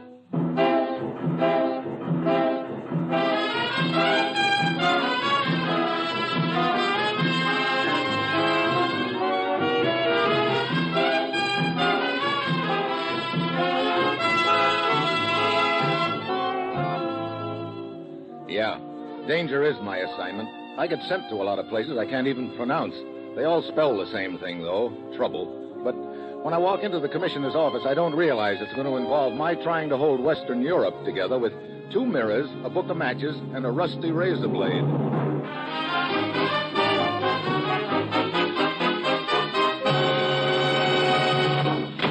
Morning, Commissioner. Ruth said you wanted to see me. I do, Steve. You're flying to Paris. But don't get any ideas. Well, I can dream, can't I? I'm afraid this dream's going to turn into a nightmare. Oh, swell. What's the deal? Tell me, what do you know about Aristide Reynal, Steve? Reynal? Oh, sure.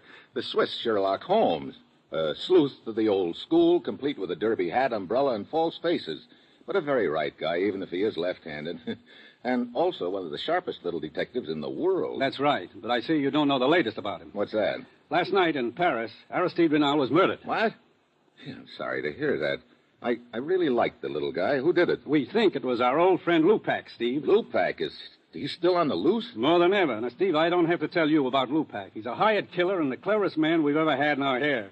I'll tell you how clever he is. He's been operating 5 years that we know of. We're fairly sure he's implicated in at least a half dozen assassinations, and yet no one even has a description of him. Yeah, I know that.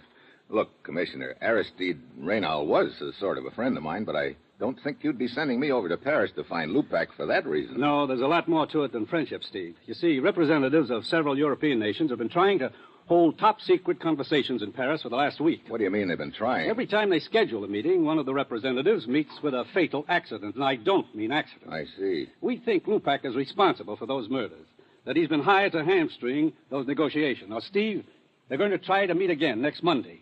Lupac's got to be caught before then. Get over to Paris, work with Inspector Murat of the Sûreté, and find Lupac. Well, that's it. You've got your assignment. Good luck.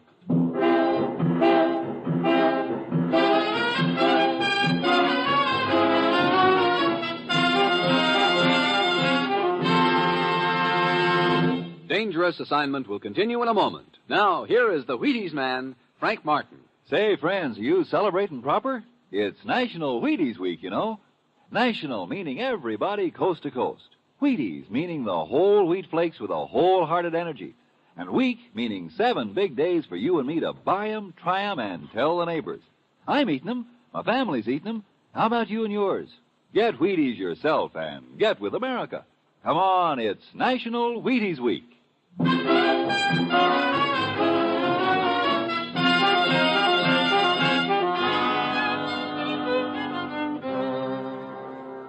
That's what I like about my job. The commissioner's always so nice to me. He gives me a whole weekend in Paris, and all I have to do is find a killer nobody's ever lived to describe. I should be so lucky. Well, it's Friday when I get to Paris. I go to the headquarters of the French Sûreté, and Inspector Murat is waiting for me. Mitchell, all of us here at the Sûreté feel we have lost an honored colleague in Monsieur Aristide Renal. What facts can you give me about Renal's murder, Inspector? Unfortunately, very few. We know only that Renal's body was discovered yesterday morning in the apartment of a man named Belog. Belog? Who's he? We have no idea, Mitchell. This Belog has dropped completely out of sight. Do you have any description of him? We have managed to piece together a slight description by questioning the other tenants. Belog is a small man, dark, with a mustache and a Van Dyke beard. He customarily wears horn-rimmed glasses and a beret. Great. That description could fit 1,000 guys in Paris. True. You know, there's a little idea pecking at my brain, Murat. I should not be surprised if it were the same idea that occurred to me, Mitchell. Namely, that this mysterious Monsieur Belog might be the hired killer we seek, Lupac. Yeah. You got a key to this Belog's apartment, Commissioner? Yes, we have left everything untouched for the time being. Good. Come on. I'd like to take a look at it.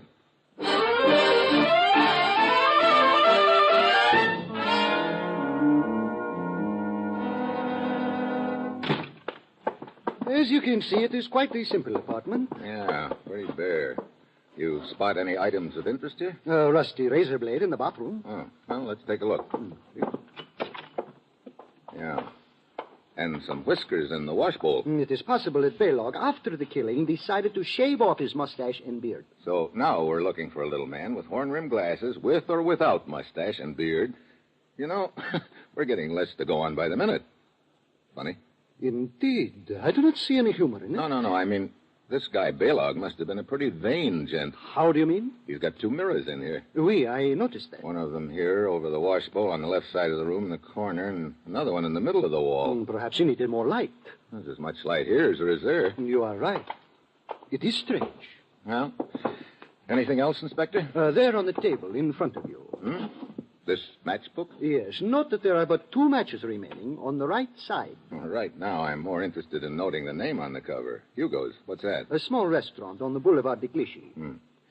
Well, when you don't know where to start, I guess one place is as good as any other, Inspector. Besides, I'm hungry anyway. I'll see you later.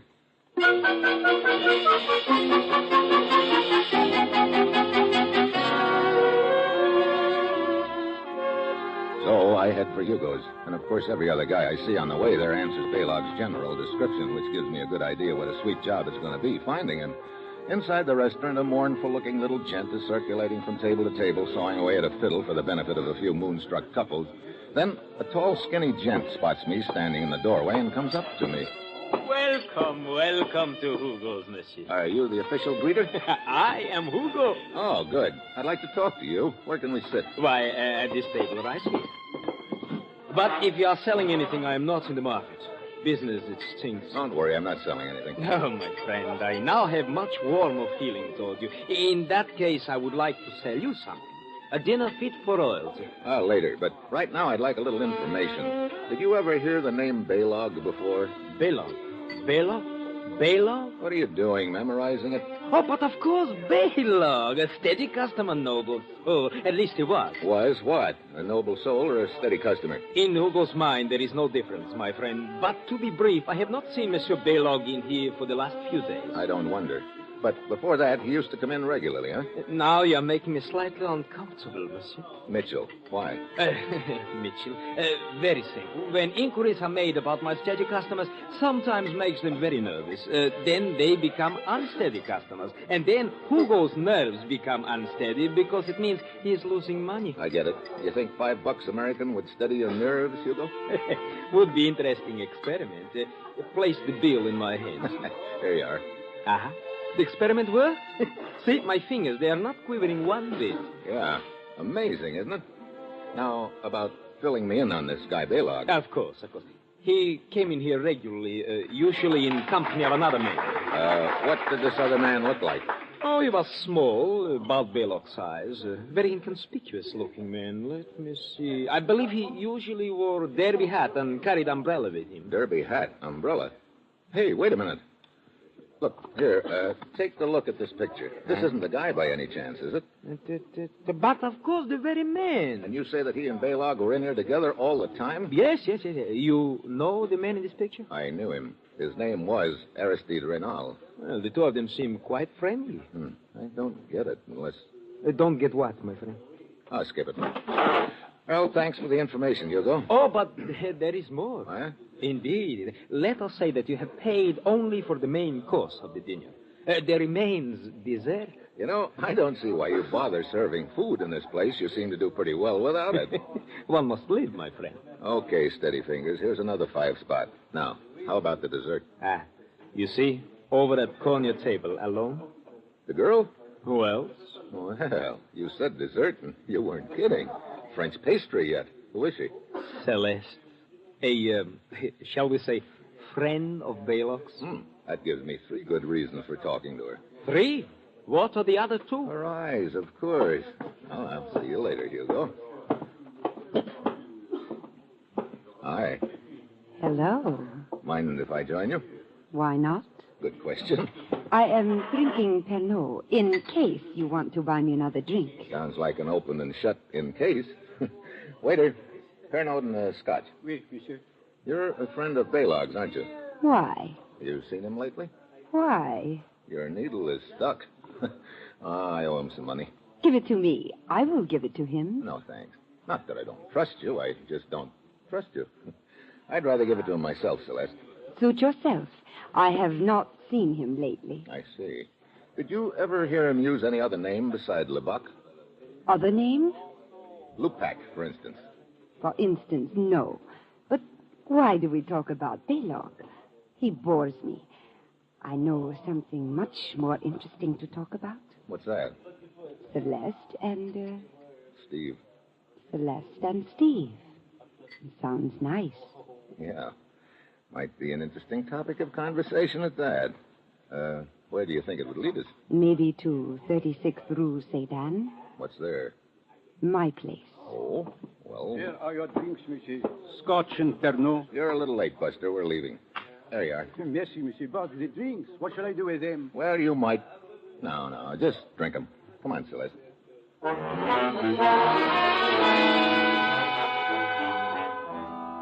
We drive up and stop at her place and start in. Then I catch a glimpse of a figure standing in the shadows of the alley across the street. Could be Balog, alias Lupac. Celeste promises to wait, goes inside, and I walk down to the end of the block. Then I cross over and circle around that block. I came up the alley behind the guy, but when I get into the alley, there's enough light to tell me that no one else is in there. I come out across the street from Celeste's apartment, and still no one in sight. I start to turn for another look back down the alley, but just then an arm swings down out of the doorway beside me, and something awfully hard connects over my right ear. Knocks me to the ground. I fight to get up on my hands and knees, but just as I do, I get it again. I grab for the legs in front of my bleary eyes, but this guy must be enjoying it. The third time is the charm. Out I go.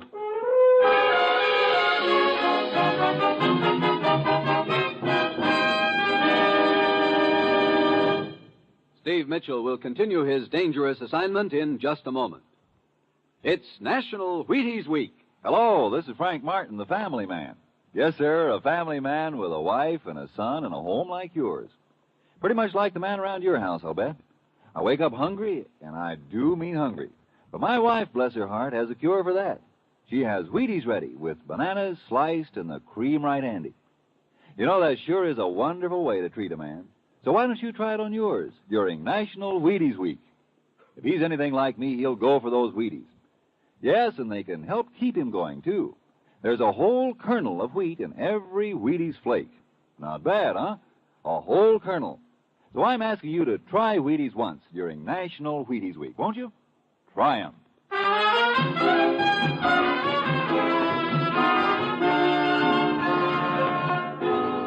And now, back to Dangerous Assignment and Steve Mitchell.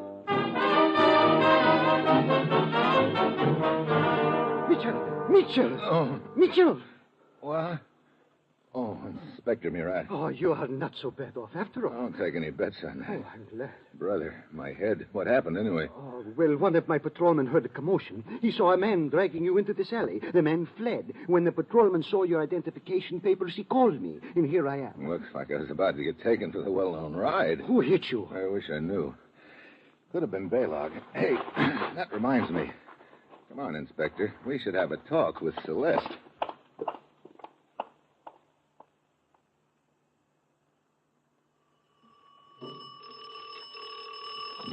No answer. She may have gone. On the other hand, she may be hiding in there. You got a pass key? Oui. Let's find out. Very well. Here it is. Now, watch it. Baylog may be inside, too. That possibility has also occurred to me. I'll get the lights. Huh, empty.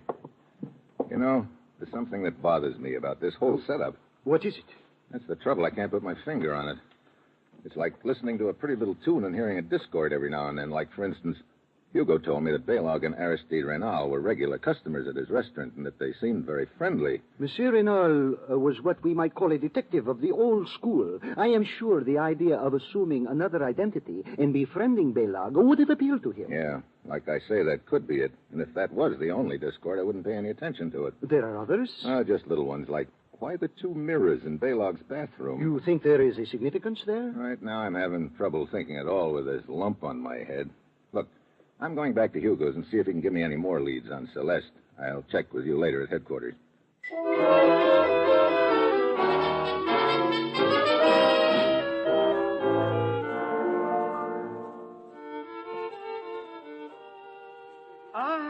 Good evening, Monsieur Mitchell. Hello, Hugo. Hey, looks like you're doing quite a business. No, these are not customers. They are would-be waiters. Waiters. Today I need a waiter. I put in paper advertisement, and they pour in a flood. Oh, but I do not think that you come back here to talk about waiters. Did you find your friend Baylog? No, I can't even find Celeste. No. Hey, there's $10 in it for you if you let me know the next time she drops in here. $10? $10. Is it a deal? My friend, for that I will not only let you know, I will have her here waiting for you in chains.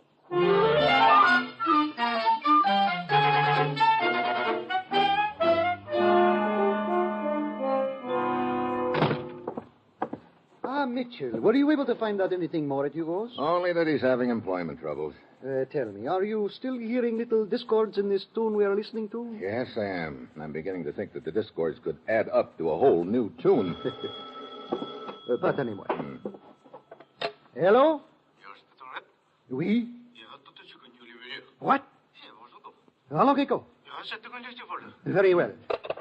The trail is warming up, Mitchell. How so? At your suggestion, I have had one of my men watching Celeste's apartment. He reports that a man answering Baylog's general description just went inside. Okay. Well, that sort of knocks my new tune into a cocked hat. Come on, let's go.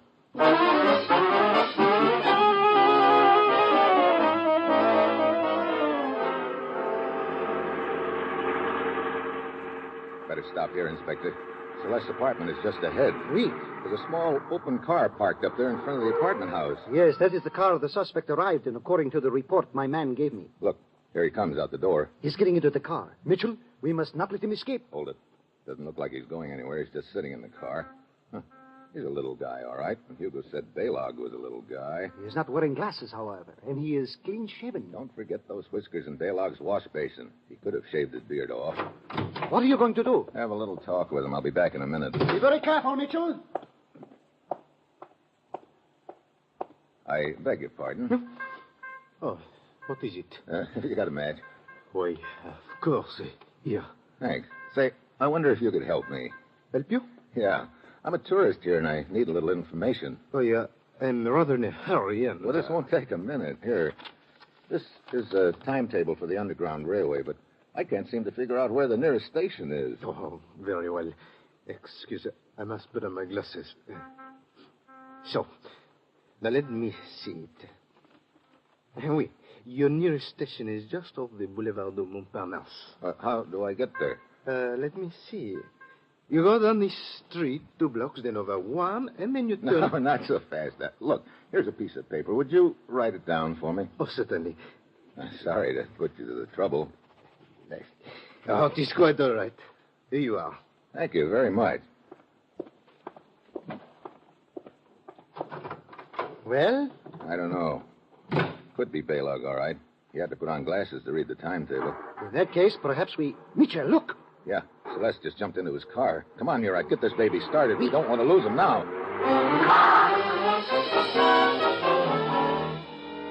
So, for the next 30 minutes, we chased them down a dozen assorted side streets and alleys, but we can't seem to gain on them. Finally, we spot their car pulled up in front of a 4-story warehouse. Neither the little guy nor Celeste is in the car. We pull up behind it. They must be somewhere in that building, Mitchell. Yeah, but where? This is a lot of building, looks like. Well, one of us had better go to the rear entrance, the other take the front. Okay, you, Murat, get back!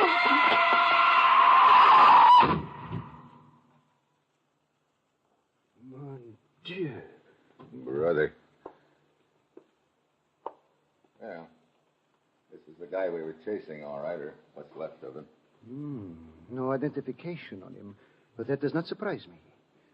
Well, Mitchell, the case is closed. Our little friend, Baylog, realized he was cornered. He preferred to administer justice to himself. Did he? I know what you are thinking, that perhaps he was pushed off the building. Well, perhaps he was. It is no matter. Either way, it would appear our case is closed. Yeah, you're right. That's just the way it would appear.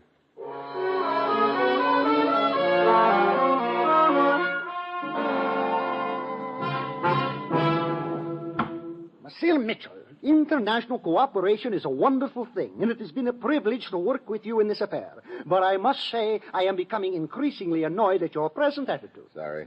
It is true we have identified the body as that of Harold Pravda, an unemployed waiter. But to me, this means nothing. If Baylog was Lupak, as we believe him to be, he was quite capable of assuming a dozen different identities. I know all that, Inspector. But I tell you, the whole thing fits into place. Observe.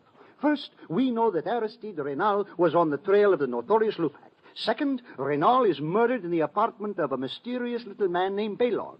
Third, we know that Celeste is a friend of Baylog's. Fourth, we chase Celeste and the little guy to a warehouse. The little guy takes a dive or gets pushed off the roof. Exactement. And furthermore, this little guy, as you call him, answers Baylog's description, even to the horn-rimmed glasses which he put on to write directions for you when you approached. Hey, hold it right there. What? You just said something, Inspector.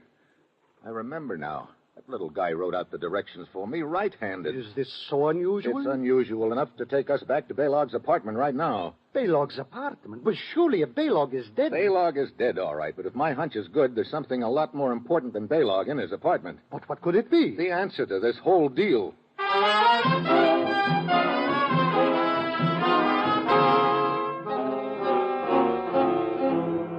Inspector, one of the things you showed me when we were here in Baylog's apartment before was this matchbook on the table. But of course, that led us to Hugo's restaurant. Yeah, and that's all I was paying attention to at the time. I should have paid more attention to the fact that the remaining matches were on the right-hand side of the book. That means the person who was using those matches was left-handed. Grant, he picked off the matches with his left hand. Aristide Renal was left-handed. Of course he was, Mitchell. We both know that. But what does that prove? We believe that Renal was posing as a friend of Baylog's. They ate dinner together. Renal obviously visited this apartment. As a matter of fact, this is where his body was discovered, if you will remember. Yeah, Renal was left-handed. He probably used those matches. Now, come on into the bathroom. Very well. Now, this is the part I couldn't figure out before, Murat, but it sure makes sense now, the two mirrors. But I still do not see... Look, the regular mirror is over the washbowl right here in the left-hand corner of the room. True. Now, pretend you're Baylog and you're going to shave, and also pretend you're left-handed. Well, all right. I would simply take a razor in my left hand and then... Mitchell. Yeah, that's right, Inspector. There's not enough room between the mirror and the wall on the left side for a left-handed man to shave. Yes. You'd probably cut your nose off. That is why Baylog set up the other mirror farther along the wall. Yeah. Inspector, doesn't it strike you as a pretty big coincidence that both Renal and Baylog happen to be left-handed? What are you suggesting? I'm suggesting that Renal and Baylog were one and the same man. What? But that is impossible. Is it? Look, we know Renal liked to adopt various disguises. I think he grew a beard, rented this apartment under the name of Baylog, and went after Lupak. Then, when things got too warm, he shaved off his beard, but it was too late. Lupac killed him, and his body was correctly identified as Reynal. Oh, Hugo himself told us he had seen Reynal and Baylog dining together frequently in his restaurant. That's the point, Inspector. That means that... That means that Hugo was lying. Hello, Hugo. I figured you'd be pretty close on our trail at this point. I had to be sure you were convinced that the little man who, shall we say, fell off the roof was Baylog. Unfortunately, you're not convinced, that's all. Then Hugo is Lupac. That's about the way it adds up. I have that honor indeed. Inspector, the hand away from the pocket, please. I admit there are more artistic ways of killing than with this gun of mine, but I am a practical man. I always suit the weapon to the occasion. You were pretty smart in this deal, weren't you, Hugo? Up to a point. When you found out that we believed there was a guy named Baylog and that he'd killed Reynal, you decided to keep the story alive. You even went so far as to hire a little waiter who might pass for Baylog. You made a deal with him to take us on a chase through town. Then you shoved him off the building, hoping that would close the case and take the heat off of you. Stay where you are. So it did not work. However, you are the only two who know it did not work. And you can be easily disposed of. Mitchell, stay where you are. Don't worry, Hugo. I'm not getting any closer to you. I'm just walking sideways. Stop. You know, Hugo, for the first time in your life, you're going to have to make a choice. I said stop. Okay. What do you mean? Up to this point in your illustrious career, you've always been told who to kill. Now you've got to choose, me or Murat. I shall kill both of you. Oh, no. We're on opposite sides of the room now, and you're right in the middle. Whichever one you shoot, the other's going to jump you, and you won't have time to get us both. So, which one of us it is going to be, Hugo?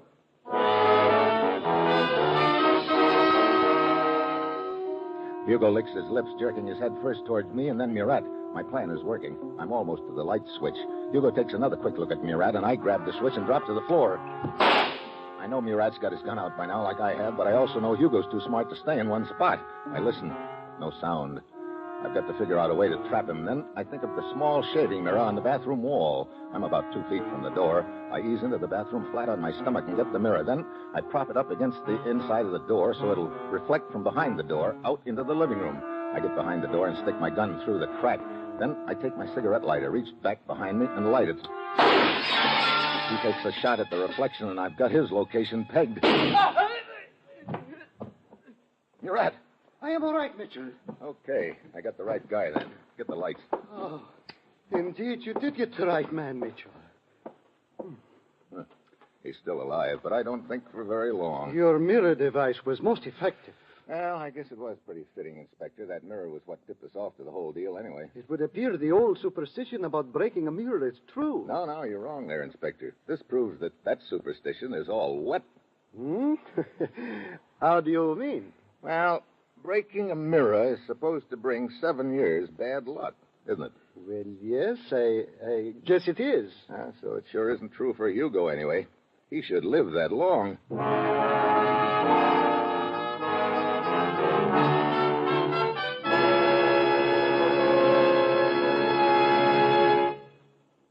You have just heard the conclusion of Dangerous Assignment. Now, here is the Wheaties man, Frank Martin. It's National Wheaties Week. That was my wife.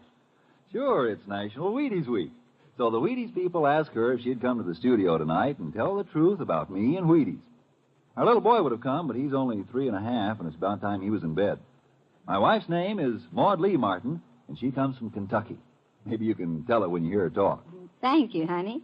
Well, I'm surely glad to have a chance to celebrate National Wheaties Week because we're really fond of Wheaties at our house. Our little boy Jeff eats them right out of the box. Your Wheaties announcer, my husband, eats Wheaties too. And I'd like to tell every wife listening, I really do think Wheaties make a great deal of difference in a man's work. I have a real nice feeling when I put Wheaties on the breakfast table because I know I'm giving my family a wonderful lot of real nourishment. If you haven't had Wheaties lately, pick up a package when you're at the store tomorrow and join the Martins at breakfast, won't you? Sure, do that. It's National Wheaties Week. Come on, everybody, to the Wheaties party. Eat a lot of Wheaties like the champions do. Dance together, cheek to cheek. This is National Wheaties Week. Eat a lot of Wheaties like the champions do. Wheaties at breakfast of champions.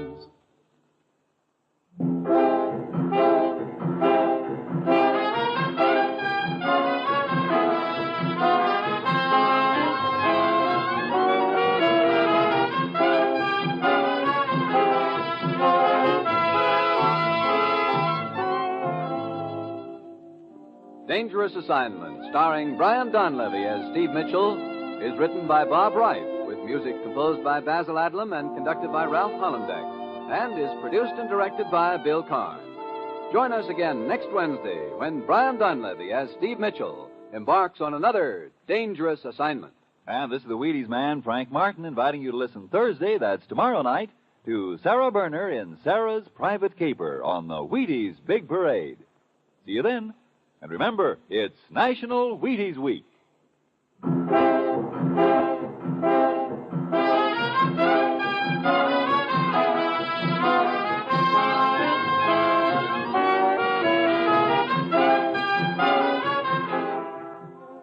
Dangerous Assignment came to you from Hollywood.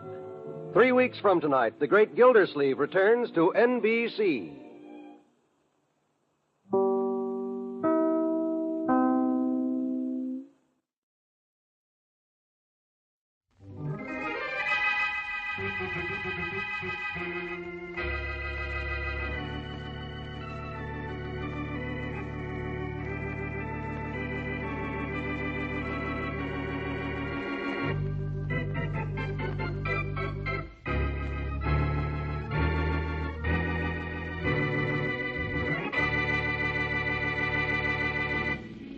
What was that address again, Mary? 2400 Wallace Street. It should be in the next block, Blackie. Want me to wait after I drop you off? Well, that depends on what you've got to do. If it's something that might lead you into trouble, wait for me. Well, you know I never get into trouble, Mary. It's only the criminals I go after that get into it. Well, that's the way it's been up till now, but every time you leave me, I start to worry. Don't you trust me, lady? Oh, Blackie, you know how important you are to me. Well, I'm kind of important to me, too, Mary. Now, stop worrying.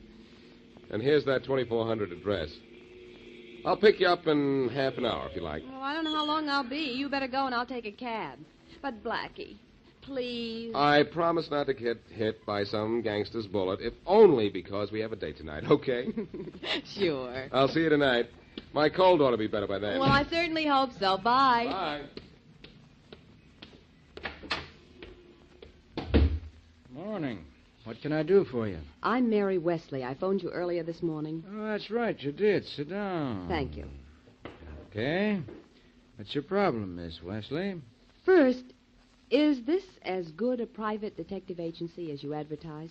We're modest, Miss Wesley. We're even better than that. Well, we'll soon find out. I have a difficult job for you. Harder they are, the better we'll like 'em. What do you want us to do? I want you to follow someone. Shadowing's easy, Miss Wesley. So easy we sometimes hate to take money for. Oh, we will. Well, I think you'll find it rather hard to follow this person. And whatever the cost, I'll pay it. Money is no object. Then what is the object in following this man? Well, that's not important. I just want you to follow him everywhere he goes. Now, don't let him out of your sight for 1 minute. I want you to get a detailed report on everything he does. But everything. Can do. My man will watch him every minute. Now, just one little detail. What's the name of the guy you want shadowed? His name is Boston Blackie.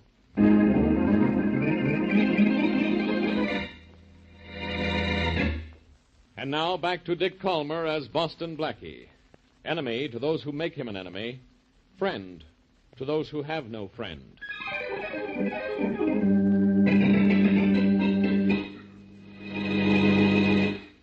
Hello, boss. Hello, Tommy. Where you been? Me? I've been... No, don't tell me. I know. Gone down to the Herald building to get your newspaper off the truck again. But I had a boss. I just had to see what Dick Dash Detective did to Peach Face, and I couldn't wait. You'd take your sweet time about going to see your dying mother. But you can't wait for the paper to come out to see what happens to Dick Dash. Ah, boss, sometimes I wait for the paper to be delivered. You wait for the paper when you don't wake up till just before it's delivered. Now, look, sit down. I want to talk to you. You want to see Dick Dash? He's going to take the fuzz off Peach Face's kiss. Look, sit down or I'll take the nose off yours. Now, we got this new stick-up racket going, and it's going great.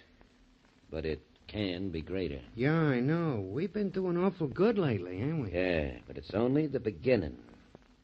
Now, listen, Tommy, I want... Want me to duck, boss? No, just sit where you are. I might need you. Oh, I get it. Come in. Hello, Fredericks. Well, Boston Blackie. What do you want down here? As if it would make any difference to me. Any other time, Fredericks, I'd resent talk like that. Now I'm taking it. Well, what's the Rover boy got roving around in his mind? You know Tommy, don't you? Who'd want to? Look, Blackie, maybe I... Sit down, small stuff. I came here to see your boss, not to clip you. Oh, is that so? Well, kid, let's start something right now. Shut up, Tommy.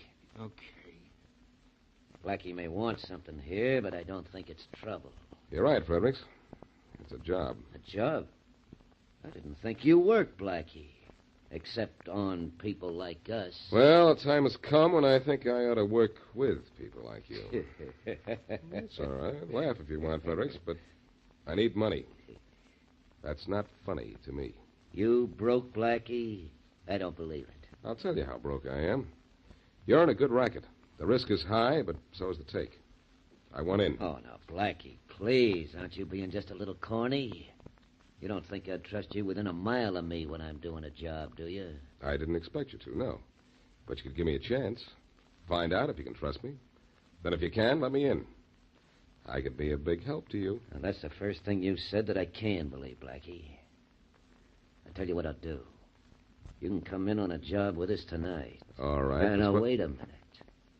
I'm no sucker. You're in on my terms. I'm listening. There may be trouble.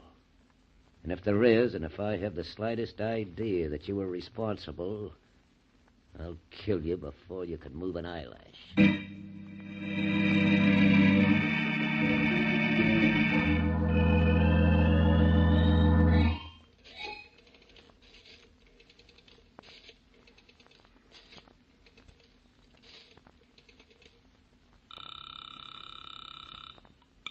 Hello? Mary, this is Blackie. Oh, Blackie, I called your apartment 10 times since I got home and you weren't there. Now, where are you? In a phone booth on Wheaton Street. I've just come from seeing Fredericks. Seeing him or trying to see him? I saw him, and he didn't see through me. Well, not completely. But he's ruined our date tonight. Well, I don't mind that too much as long as you got what you wanted. Only be careful, please, Blackie, for me. I'll do my best. I'm going out with Fredericks tonight, sort of a trial. I'll be with him from 8 till midnight when we pull a job. Well, then I won't see you till tomorrow? Yeah, that's the way it looks. Oh, how did you do with your end of the deal? Oh, don't worry. A man from the Brown Detective Agency will follow you everywhere you go. He'll see everything you do. Good. Now all I have to do is hope that Inspector Faraday doesn't interfere. Because if I'm in the groove tonight, Fredericks and his boys will be in the bag tomorrow.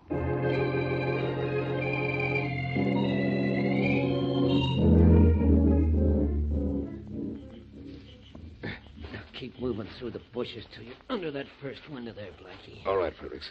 And Tommy and Bill will drop the stuff down to us. Yeah. Hey, you did a good job on that lock, Blackie. Thanks.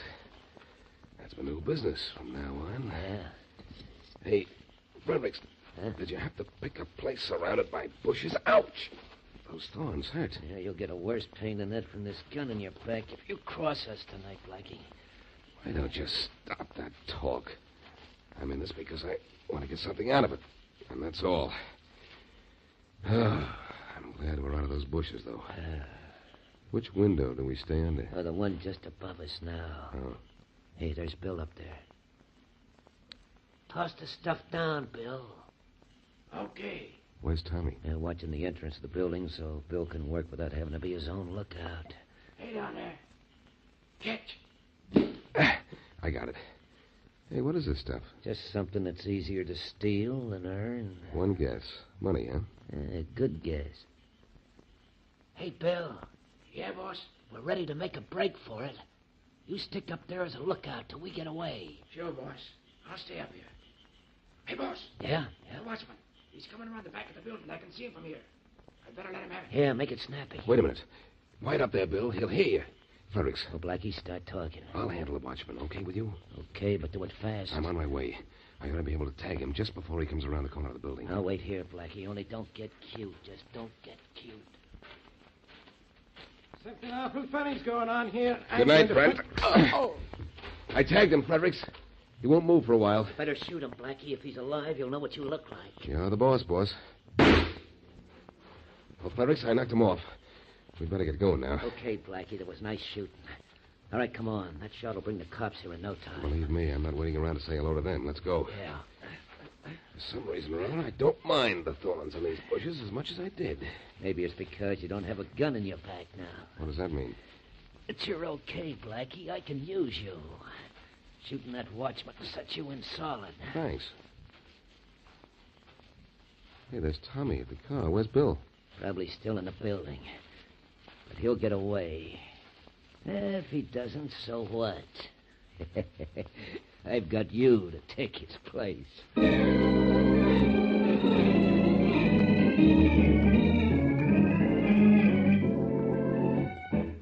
I'm awful proud of what you did last night, Blackie. I think we ought to celebrate. Suits me. Like to go to the Carlton tonight? You talked me into it. We're celebrating a little early, you know, honey. I'm in the Fredericks gang, all right, but I still have to find out where the next job is so I can have Faraday there to grab them. What would the inspector do without you? And for that matter, what would I do? Oh, that's what I like. An interruption when the conversation was getting good. Come in.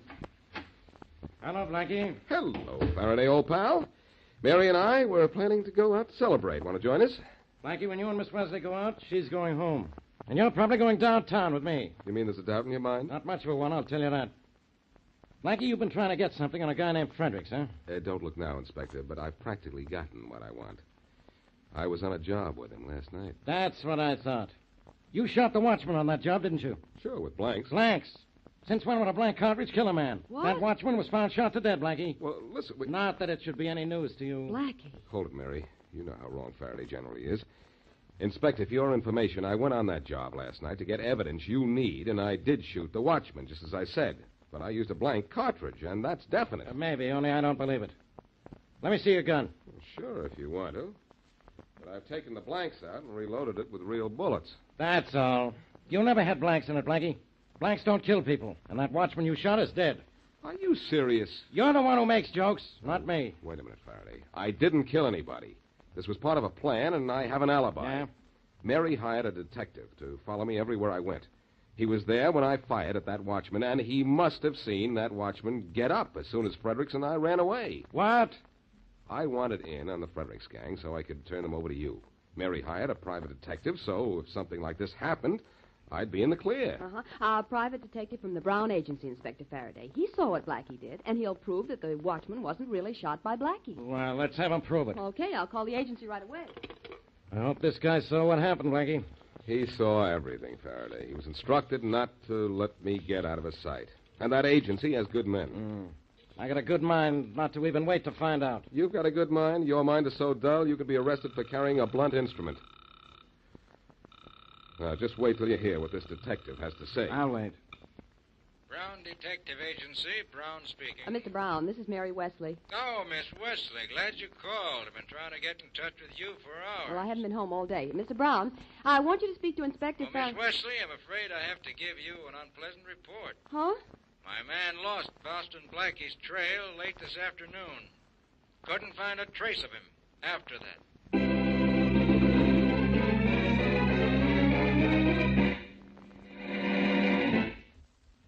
And now back to Boston Blackie.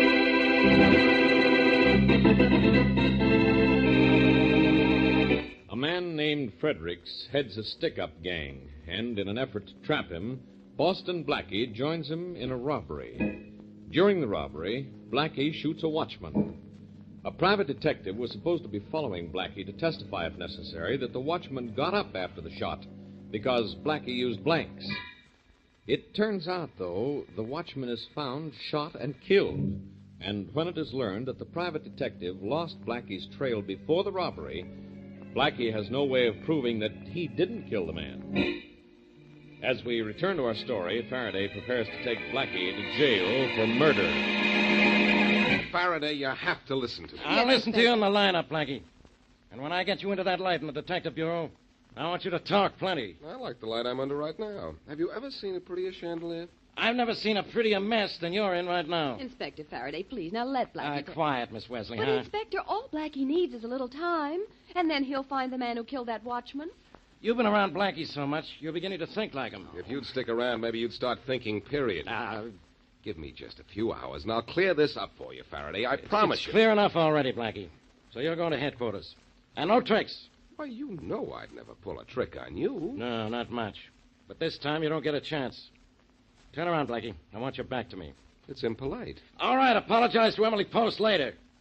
Turn around, I said. This time I'm going to make sure there are no tricks. Faraday, you're making a mistake. Sure, I know. All right. My back is turned. Oh, Inspector, won't you listen? And not to you, Miss Wesley, so be quiet. Oh. All right, Blackie. Take your gun out of your pocket, then put both hands over your head. With my gun in one hand? Yeah, with your gun in one hand, pointing at the ceiling. You can't shoot me with your gun in that position. I can walk over and take it. You're clever, Inspector. All right, my gun is in my hand and my hands are in the air. And I'm coming up behind you and... Ah! Blackie, what's happening? Hey, the lights. Blackie, come back here. Come back. Where are you going? The same place the light in that chandelier just went, Inspector. Out!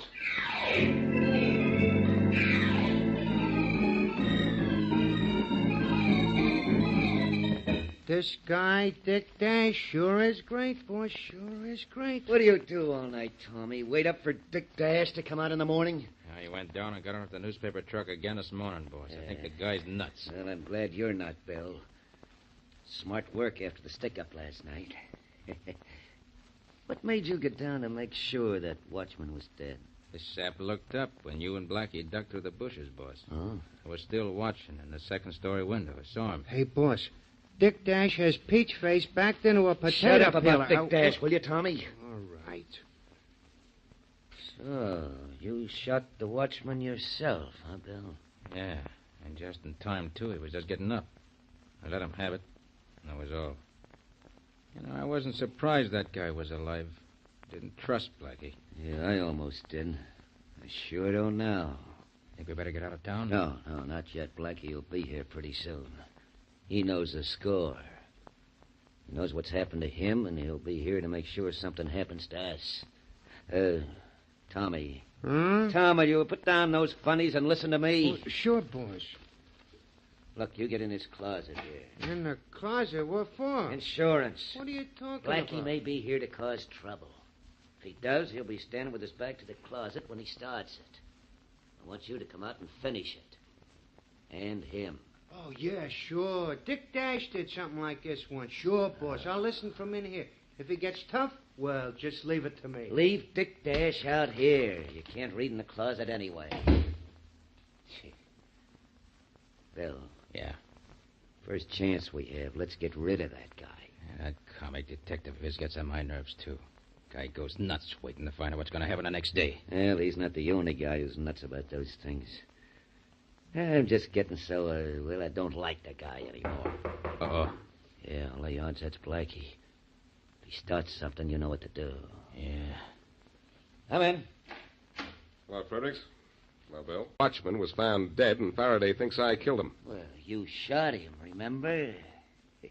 Cozy, weren't you, Blackie? I thought so at the time. I'm a little cozier now, though. Tommy, out of that closet. Nobody's in the closet, Blackie. No? Then what's the comic page of this paper lying around here for? Tommy's here, all right, and he's in there. You coming out, Tommy? Want a personal invitation? All right. Neither of you guys get cute now. You won't like what happens if you do. There's nobody in there, Blackie. All right, Tommy, out. No? Okay, I'll drag you out. Okay, come on, you little... I did it, boss. Just like in Dick Dash Detective. When he yanked open the door, I let him have it. Like he'll be out for an hour. Good. It's the only place he knows about where he can find any of us. Now, beat it, both of you. I'll get in touch with you.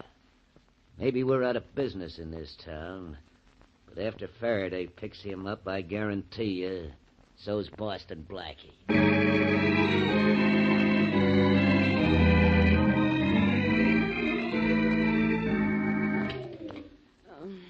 Oh. Hello, Mary. Sorry to wake you up. Oh, Blackie, where you been?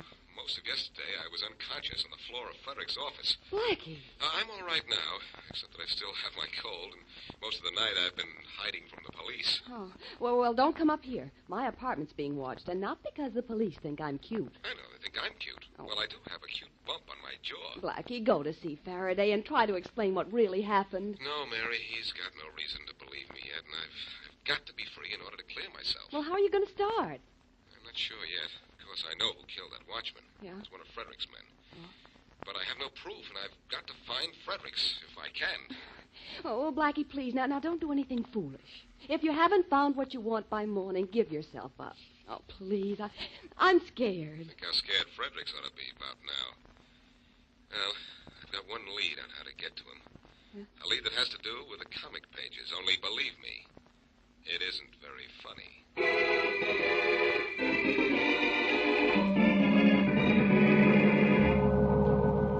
Okay, number 6, you're all loaded. Get rolling.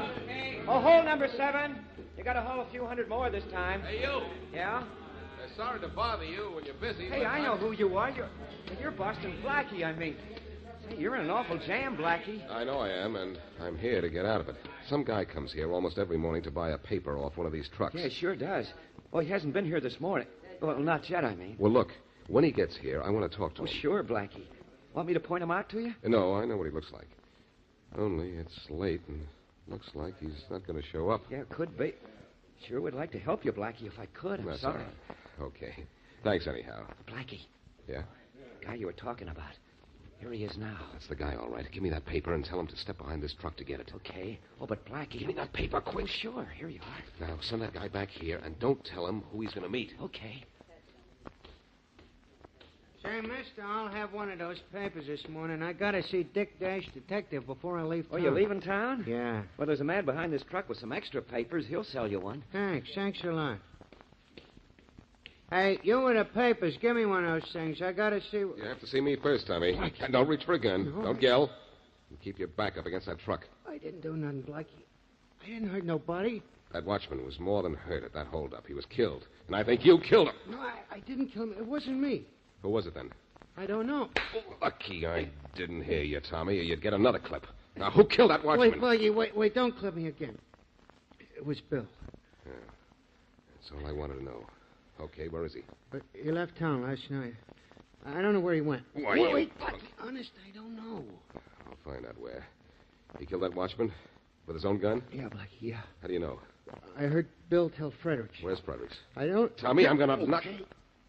He's living under the name of Colfax in the Walton Hotel. That's different. Okay, Tommy. Here's your funny papers. Let's see how you like reading them in jail.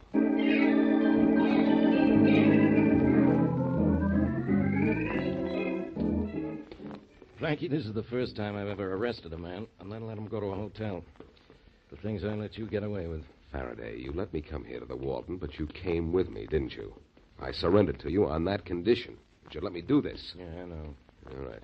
Here's 905. This is supposed to be Frederick's room. And this is where I take a chance on letting you run out on me again, isn't it? No Faraday, no chandeliers. And no more than 5 minutes, or I'm coming in there and arresting you for good. You mean for murder, don't you? You know what I mean. I always do. Very funny. But do you? Faraday, listen at the door now. I promise you an earful. You and your promises. Get out of sight, Faraday. I'm out of sight. Well, you just be sure to stay in that room. Shh. Yeah, who is it? It's Tommy with the funny papers. Just a minute. Hello, Fredericks. Now, don't close the door. I'm coming in. Keep you out. Stop pushing, Fredericks. I'm in. Yeah. What do you want? To finish what I started in your office last night. Only this time, no closet gimmicks. This is going to be done my way. It won't do you any good to kill me, Blackie. I can tell the police you didn't really kill that watchman. I'm the only one that knows that Bill did it. I'm your only alibi. Oh, you got to keep me alive. Do I? We'll see about that. I see you're packing. Going somewhere? Yeah, you know I got to blow town. Not taking much with you. This is sort of a small valise. Well, I like to travel light. I want to see how light. Hey, what are you looking for in that suitcase? Money? The dough you got from the stick-ups. And here it is. Well, I'll take this and you. Maybe you know a lot, Blackie, but it's not going to do you any good. Outside that window behind you, it's a long way down. And I'm going to see that you find out personally. Okay, Frederick. Show you. I've been waiting for... Give you... Come in, Faraday. Okay, I heard everything. So this guy there on the floor is the guy in back of all those robberies, huh? That's him.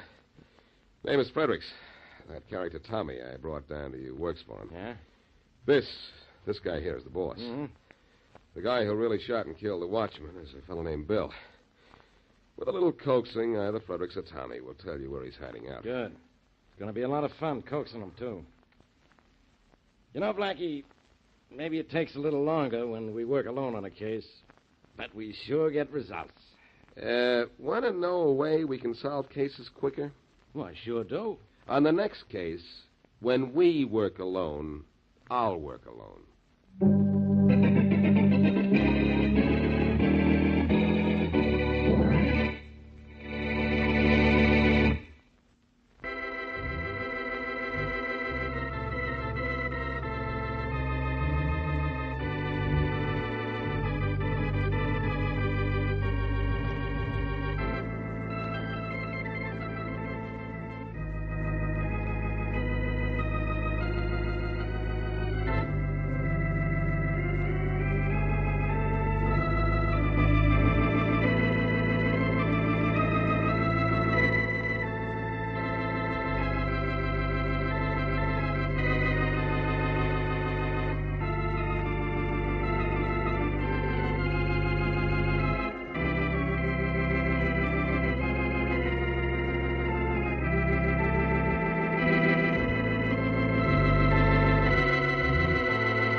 Broadway's my beat. From Times Square to Columbus Circle, the gaudiest, the most violent, the lonesomest mile in the world. Broadway is My Beat with Larry Thor as Detective Danny Clover.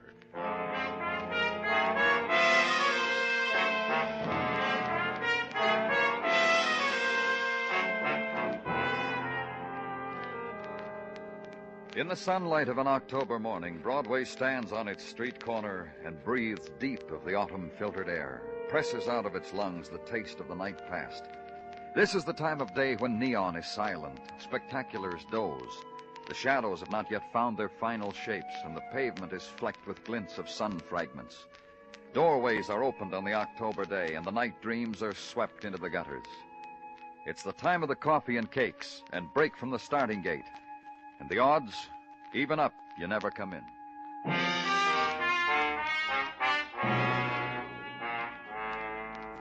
And where I was, the sunlight filtered through Italian damask, swiftly caressed Grecian fragments. A torso in black marble, a head in stone, pocked with antiquity, a glass case with golden coins hermetically sealed against corrosion and desire.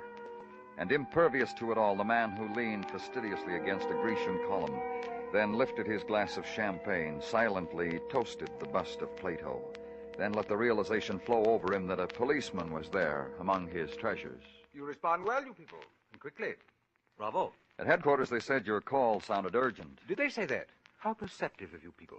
The extraordinary qualities one finds in the most unimaginative of delicious. That's right, Mr. Hanson. No imagination. That's why you'll have to tell me the reason I'm here. It's exquisite. You'll be ravished by it.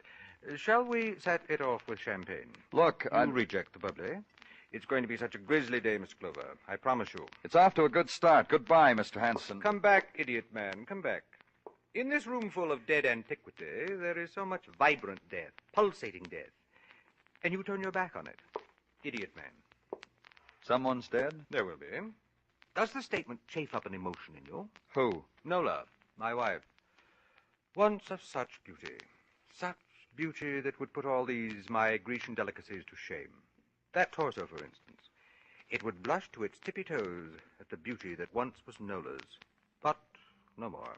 And she's going to die because... There will be violence of one sort or another. Death, it is almost too much to hope for, is it not? Though Nola deserves it. How that old girl deserves it. She's done something? Mm-hmm. Yes. Mm-hmm. She convinced a boy to come here all the way from Europe. An Adonis of a boy.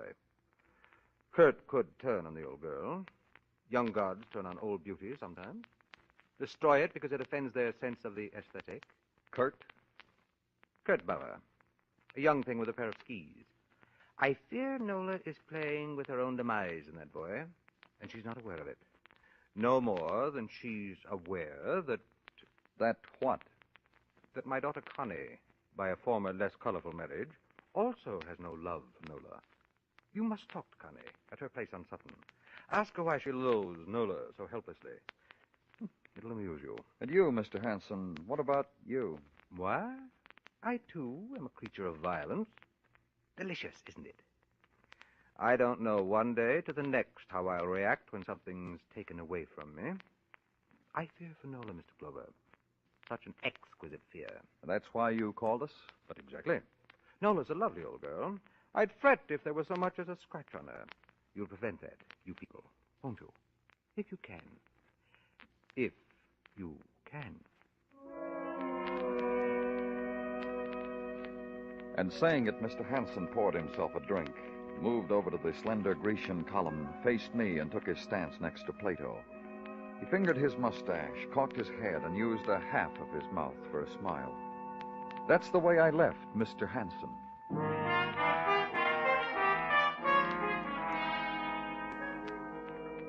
Then call his daughter, be told that Miss Hanson was not at home momentarily. Momentarily, she had an appointment elsewhere, at Rockefeller Plaza, the ice skating rink. So go there.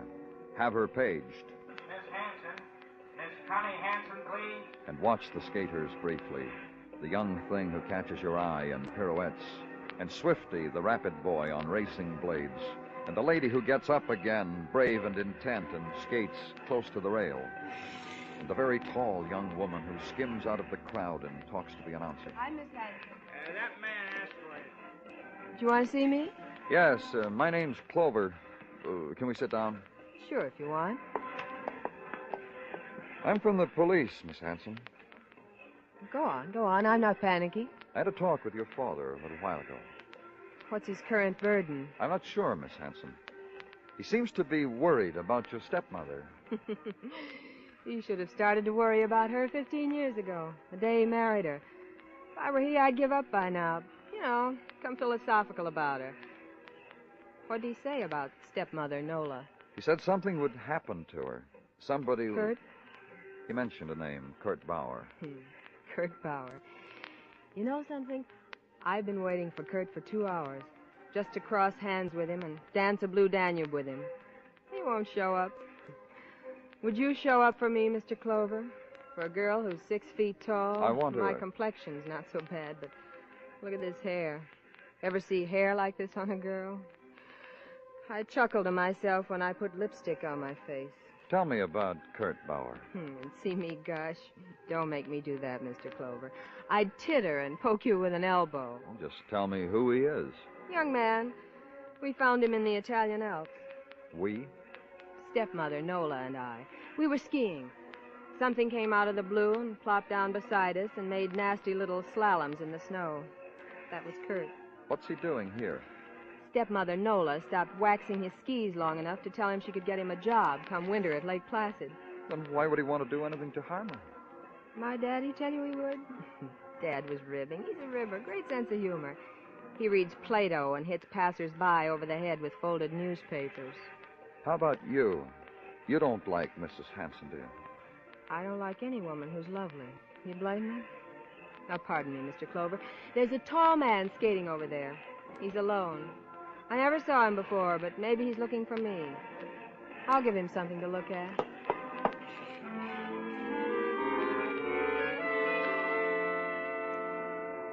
And watch the girl skate away with a surprising grace, glide to the center of the rink, and begin an endless whirling, a whirling whose fuel was disappointment and frustration, the frenetic spinning, turning, cutting of numerals into ice, the magic symbols to draw beauty to her. And it doesn't happen until the awkward crash against the spectator's railing, the clumsy fall that sparked only a laugh, and no one helps her to her feet.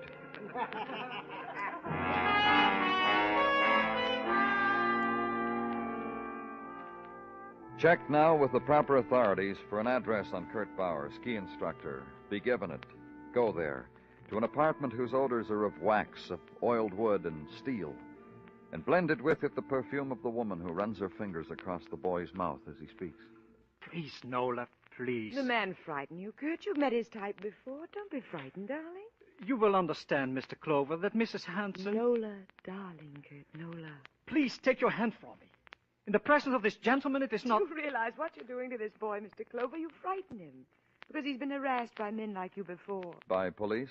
You're all alike, whatever they call you. Police, authority, men on horseback, men in uniform. Only you're not, are you, Mr. Clover? On horseback, I mean, or in uniform.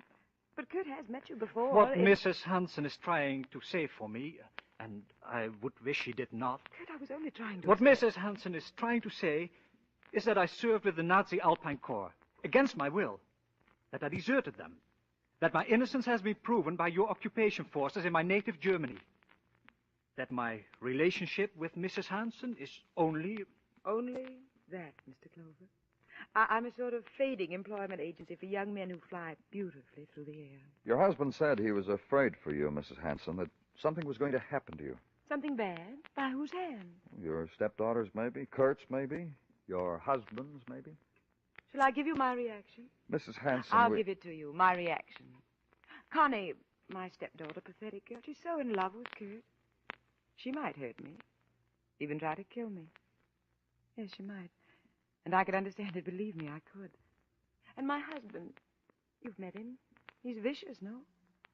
But if he stooped to soil his hands that much, it would astonish me. And Kurt, my Kurt, could you hurt me? Why? I want you to go away from here, Nola. Someplace where you will be safe, where you... You're frightened for me, Kurt? You don't want anything to happen to me, your nice American friend? That inn in Vermont. There is snow there now. You will enjoy it, Nola? We'll talk about it, Kurt. When this gentleman leaves, we'll talk about it. I wish to assure you, sir... He's leaving now, Kurt. See? I'm helping him with his coat. And then we'll discuss it. Here. A tug on your jacket, Mr. Clover, and you're ready for the street. Goodbye, Mr. Clover.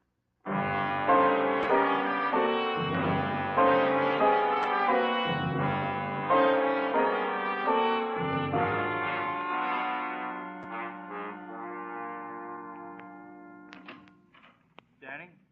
Come on in, Muggerman. What's on your mind? Nothing. Just going home, Danny. How about you? Yeah, a few minutes. You bowling tonight? Yeah, I guess so. Well, don't do me any favors. You don't feel like bowling? Say you don't feel like bowling. Yeah. What's the matter with you? I'm bewildered, Muggerman. You ever get bewildered? That's why I bowl so much. It takes my mind off the many times I'm bewildered. I can't figure those people. Each one of them. Dale Hanson, his wife, his daughter, that Kurt Bauer. What about him? I don't know. If I said they were strange, would you know what I meant? Me either. There's something shrill about all of them, like they were waiting for something to happen, like each was waiting for the other to make a move. One of them was... Danny Clover speaking. Dale Hanson, Mr. Clover. Yes, what is it, Mr. Hanson? Have you been inside Kurt's apartment recently? About 3 hours ago. Why? I suggest a revisit. I strongly suggest it, Mr. Clover. Goodbye. Who was it, Danny? I'll tell you on the way. Come on.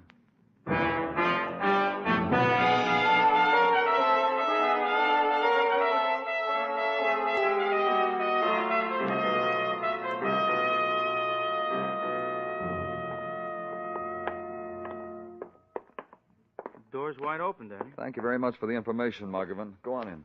Right, all right. What's supposed to be here in Kurt's apartment? I don't know. Look in that room. Yeah. Danny, look. Look, Danny. He stood there in the doorway, Muggavan did, pointing at Kurt Bauer, lying there on the bed, arms outstretched like the beginning of an embrace, like the end of one.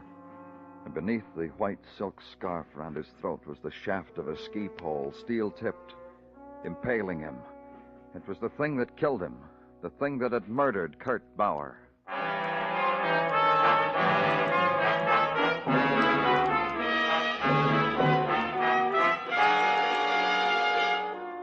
You were listening to Broadway's My Beat, written by Morton Fine and David Friedkin, and starring Larry Thor as Detective Danny Clover. Robert Q. Lewis is in the Waxworks for a solid hour of pop tunes every Saturday night on CBS Radio. If you go in for Tin Pan Alley favorites, come in for Robert Q's Waxworks just a little bit later tonight on most of these same stations. Robert Q's name guests who know their music and sometimes sing it. America's discs America currently sold on. Enjoy them all on Robert Q's Waxworks later tonight on CBS Radio.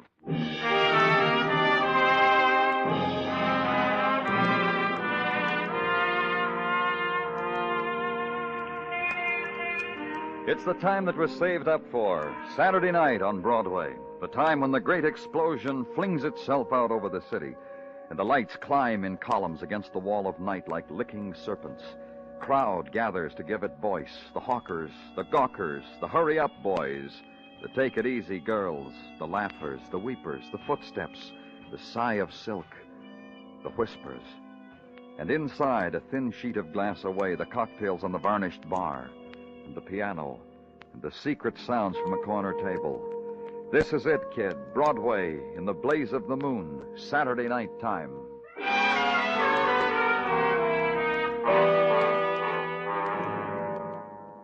And the night had an hour in it to find a man murdered, to consider him, to watch the police technical department attend him, to talk to the medical examiner, the hour to officiate, then to leave, and to make a call to Dale Hanson, summon him to headquarters. For the first time in my life, Mr. Clover, I feel, well, municipal, like a citizen. It has the shade of a sensation about it. You knew we'd find Kurt Bauer dead, didn't you? Of course. I called you from the phone next to his deathbed. I've been complimented before on my presence of mind, so you needn't bother. Did you kill him, Mr. Hanson? You are Mr. Clover's, I suppose you people would say, sidekick. Did you kill him? Certainly not. I went to give him his fee for making my dear ones proficient on ice. Let's see that medical examiner's report, Muggavan. Thanks. Kurt Bauer died at about 7 o'clock, according to this. And I called you at 9. From 6 to 8:30, I was being sweated and massaged. You may check my club, the Hermitage Club. Well, check it, Muggavan. Gramercy 51110. Let me ask you something, Mr. Hanson. Certainly. You tried to throw us off the track, didn't you? Told me your wife was in danger while it was... Believe me, this whole turn of events is merely a pleasant surprise.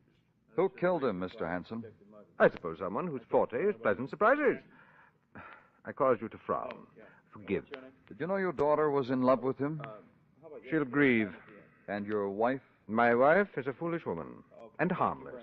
Her attempts to recapture a lost youth is saddening, but I bear with it. I just spoke to a master named Bill, Danny. Yeah? Yeah, he baked him and massaged him from 6 to 8. Give him a half hour to get dressed. You're in the clear, Mr. Hanson. You can get out of here.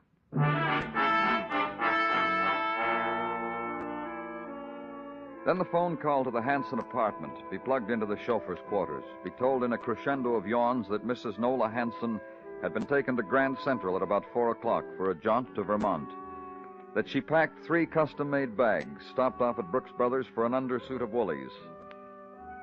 Then to your room to watch the October night die out of your reach. Then the morning and the quick searing coffee against the call to be made. The call on Connie Hansen, stepdaughter of Nola, hater of Nola, unloved by Kurt.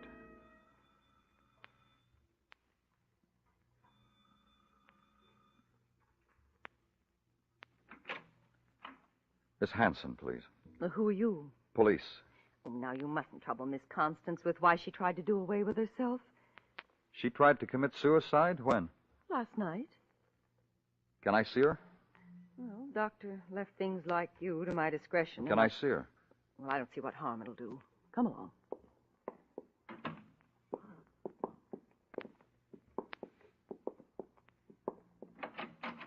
Miss Constance? It didn't make me any more attractive, did it? I thought maybe...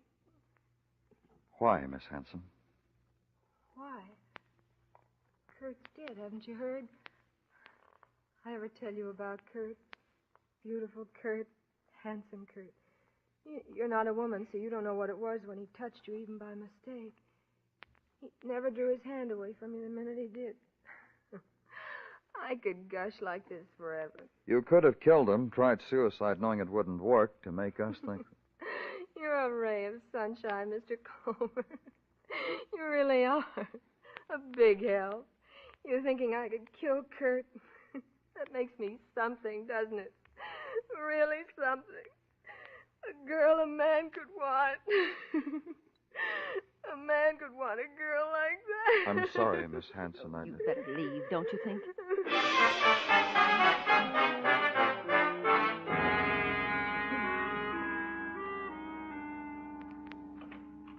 Danny? Oh, hello, Gino. Happy holiday. Well, thanks, Gino. Holiday? What holiday? You kidding? No, I'm not. What holiday? Why, Danny, on this date in 1774, Samuel Adams did call together the Continental Congress. Oh, I guess it slipped my mind. Don't let it bother you. Last year I forgot, too. And, Danny, to celebrate this auspicious occasion, I gave my oldest, Emilio, a new Columbia bicycle. Why, what a happy, laughing lad he was upon receiving it. I'm sure he was. Well, Danny, let us not twaddle. To work. If you insist. As indeed I do. However, the news I have to give you is pause. It's what? Pause. Not much of it. I put in a phone call to Vermont and the inn where Mrs. Hansen is staying. She was out walking the hills, so I left a message to get down here post-haste. What else do you know? Well, I already told you, Danny, that the news was... hello, Muggerman. Hi, Gino. Danny. Yeah? I've been over the immigration department most of the morning checking on Kurt Bauer. What'd you find out? Oh, not much we don't know already. He was in the German army, deserted. You know what Kurt told you. Just one thing, though. Yeah? Bauer came over here with his mother. Set her up in a little house out in Flushing. Here's the address. Oh. Thanks, Muggerman.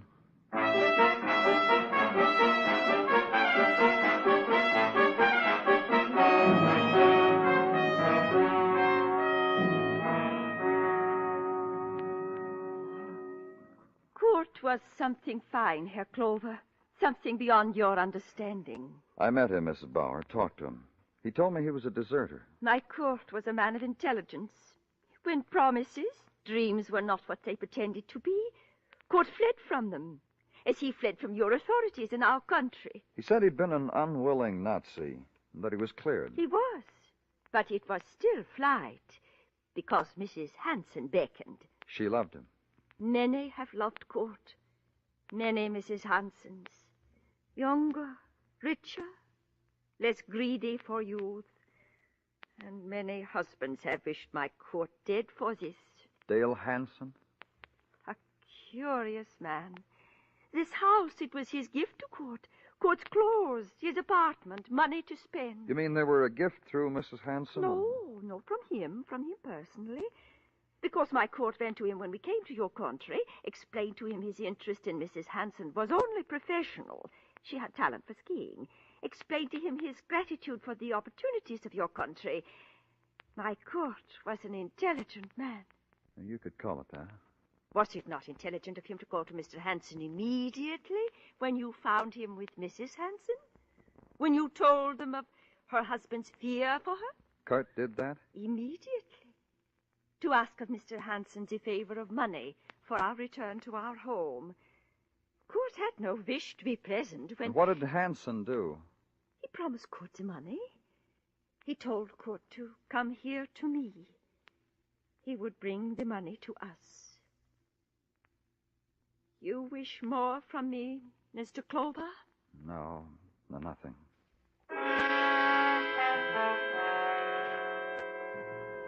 And leave there, get back to Manhattan and back to headquarters. Check in and make another phone call. Call Vermont and talk to a desk clerk and be given answers. Then to a Park Avenue apartment where you'd been once before. Mr. Clover, come in. And watch Mr. Hanson as he took up his post again next to Plato. And then notice that to the room another treasure had been added, his wife, Nola Hanson. This is a delight. I'm glad you're back in town, Mrs. Hanson. We're all glad. You've heard about Kurt, haven't you? I cried for him on the train, all the way to Boston. Then she met a Harvard professor. He took a clinical interest in her. How'd you find out about Kurt while you were in Vermont, Mrs. Hanson? Your sergeant left word about what happened.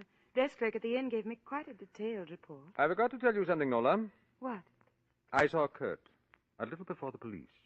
I went to his chambers to speak with him about you.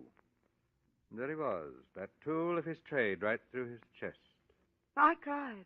I really did. Have either one of you heard about your daughter, about Connie? Yes, she tried to commit suicide. Well, she does that frequently, Mr. Clover. However, she's very careful not to succeed. By now, she knows precisely to the pill her limit. She never exceeds it. Poor, desperate girl. I wish I could feel more fatherly about her. Well, how could you, dear? Connie's so tall, and you know. Let me ask you something, Mrs. Hanson. Yes? When I first met you, you were with Kurt Bauer. You were a different person. Nola has that talent. Thank you, dear. When I first met you, Mrs. Hanson, you seemed so concerned about Kurt, so warm toward him. Well, he was alive then. That's your talent, huh? Precisely alive. Kurt was something shining, vibrant. Dead? Well, he's dead. He sure is. Well, Nola? Mr. Hanson. Don't be embarrassed, Mr. Clover. Nola and I will say our goodbyes right in front of you. You planned it all, didn't you, Mr. Hanson? Exceedingly well, don't you think? Well, let a girl in on it, will you, boys? What are you two talking about? About something exquisite, Nola. I had a man murdered, and Mr. Clover can't touch me. You murdered Kurt? I didn't say that, my dear. What time did you catch the train for Vermont, Mrs. Hanson? Oh, well, let me see now. The chauffeur drove me to the station a little before 4, and the train left soon after that. The train left, but you didn't. What do you mean? There was a train at 4 and another one at 8. You took the one at 8. I called the inn at Vermont. You arrived too late to have taken the 4 o'clock train. You mean I stayed around that dismal station all that time? You don't pay attention, Nola. He didn't say that either. That's right, I didn't. You didn't stay at the station. You used that time to murder Kurt Bauer. Me? This is very important, Nola. You really should make an effort to concentrate. He said you. Your husband said he had a murder committed. And he was right. He had you commit the murder, Mrs. Hanson. Dale, you expect me to listen to that? I do. Indeed, I do. Your husband's a clever man. He understands people. He knows how people close to him will react. Right. He set something in motion, Mrs. Hanson, through me. He used me to frighten Kurt away from you. I told Kurt that something might happen to you. Kurt didn't want to be mixed up in it, so he ran. Like he always ran from everything, whenever there was trouble. Kurt didn't run, I ran. Kurt told you to go. While you were away, he planned to leave the country. I found that out, too. I drew a diagram about what was going to happen. It has. So, congratulate me, Nola. Dale, help me. That's more emotion than you've shown to me for years. Truly, Nola, I've missed it. That's why I did what I did. I grew bored about being embarrassed among my friends about you. Dale, help me. So you killed Kurt, Mrs. Hanson, because he was walking out on you. He told you that when you were waiting for the train, when you went to see him. Listen to me, Dale. You've got to help me. I was foolish. I was foolish before. You stopped me before. All you had to do this time was to tell me to stop. And it was innocent, Dale. You know that. Listen, Dale. I was doing it for Connie, for your daughter. She's so unattractive. I was trying to convince Kurt to be kind to her, to love her. Don't you see? Don't you see, Dale? And when you do have an emotion for me, my dear, it's so distasteful. Goodbye, Nola.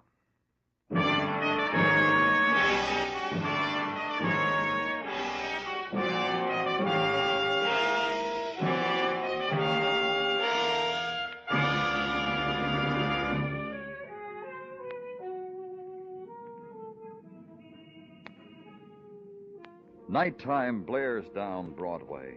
The canyon streets gather it in like some passion, and the night is a backdrop for a million fragments, neon and roar and melting shapes and shock and clots of crowd.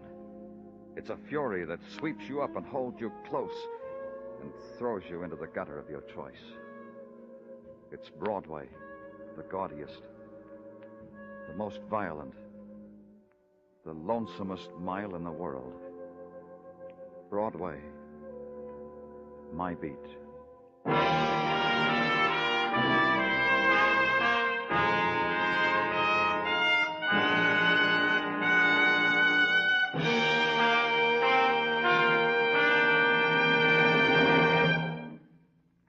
Broadway is My Beat stars Larry Thor as Detective Danny Clover, with Charles Calvert as Tartaglia and Jack Crucian as Muggavan. The program was produced and directed by Elliott Lewis, with musical score composed and conducted by Alexander Courage. In tonight's story, Betty Lou Gerson was heard as Nola Hanson and Ted Osborne as Dale Hanson. Featured in the cast were Mary Shipp, Irene Tedrow, and Robert Boone.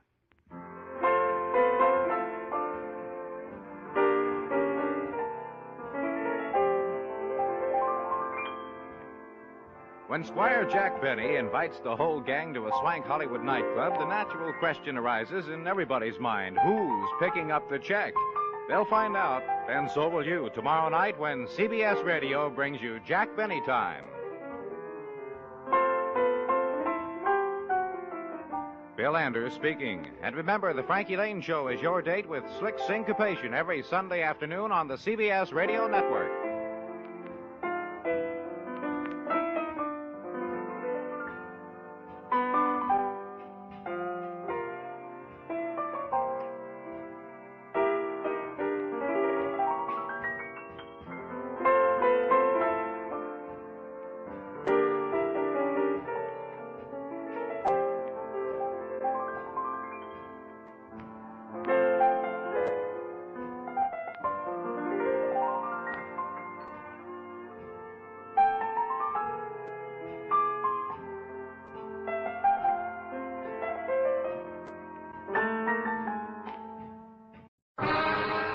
Time now for Rocky Jordan.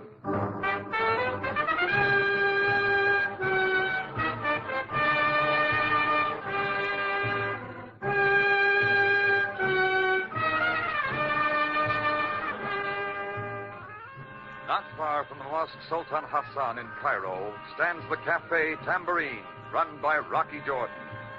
The Cafe Tambourine, crowded with forgotten men, alive with the babble of many languages. For this is Cairo, where modern adventure and intrigue unfold against a backdrop of antiquity. Tonight's story, Red Stands for Blood.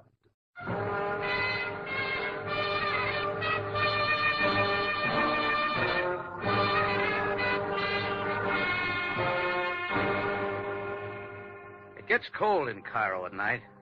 Friday night was particularly cold, and the tambourine was doing well. I had just put in a session at the till and had started over to my office when Chris called me to the phone. A man was at the other end of the line, and his voice wavered like a palm tree in a windstorm. Mr. Jordan. Yeah? My name is Jan Melnick. I wish to inquire about renting your Cafe Tambourine for an evening. Oh, it can be done. I'm expecting to have a big party, and I thought, well, if we could get together on certain details. Well, we could certainly try. Could you come to see me? My address is 207 Sharia Nazim, apartment 3. Sharia Nazim? Yes, please come. I expect you later this evening. Mr. Melnick. Mr. Melnick. It sounded phony from the beginning. The Sharia Nazim winds through the poorest section of Cairo. Well, maybe Melnick won a lottery or something and was looking for a way to celebrate, so I decided to go out and see him. 207 Sharia Nazim turned out to be a wooden apartment building with a big lean-to. It was old and dirty, and it figured to be put together by a pile of scrap wood somebody fished out of the Nile. But I'd come a long way to see Melnick, so I wasn't going back. I went inside and started down a dark, creaking hallway looking for apartment 3. It finally showed at the end of the hall, and I rapped on the door. Nobody answered, and I tried again. Then a voice came floating back at me from inside the room. Yes? Who is there? Jordan, I'm looking for a Mr. Melnick. Oh, all right. Oh, come in, Mr. Jordan. I'm most pleased to meet you. He had thrown open the door to let me in. I got my first look at him. He was short and fat, and he wore a hearing aid, the battery kind. He was dressed in a tight-fitting double-breasted suit, and a packed valise stood at his side. It figured he was ready for traveling. A nervous look covered his face, but somehow, when I came in, he relaxed. Yes, Mr. Jordan.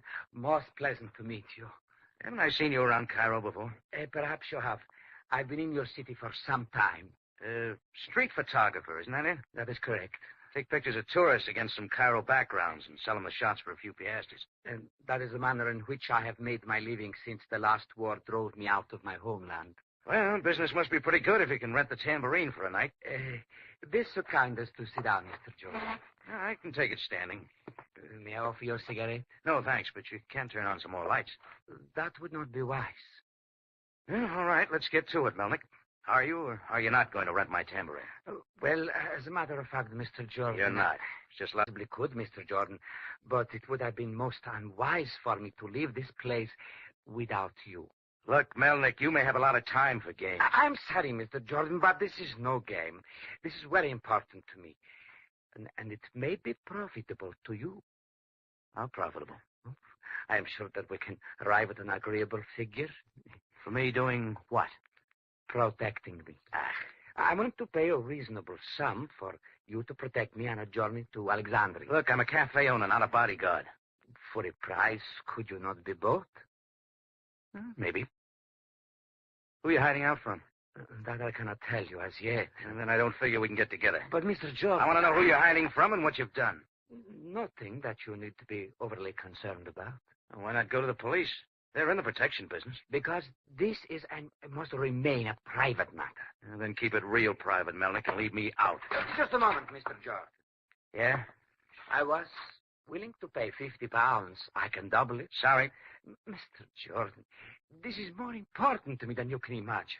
I need someone like you. I need a man who I can trust. No deal, Melnick. Just isn't my racket. Yes. Yes, of course. I'm sorry to have bothered you, Mr. Jordan. I'll be most glad to pay you for any inconvenience I've put you to. No, forget it. I'll be seeing you. I hope so, Mr. Jordan. Yes, I hope so. A pathetic look came over his face as I turned from him, and he shut the door softly behind me. I took about 2 steps down the hall when things began to happen.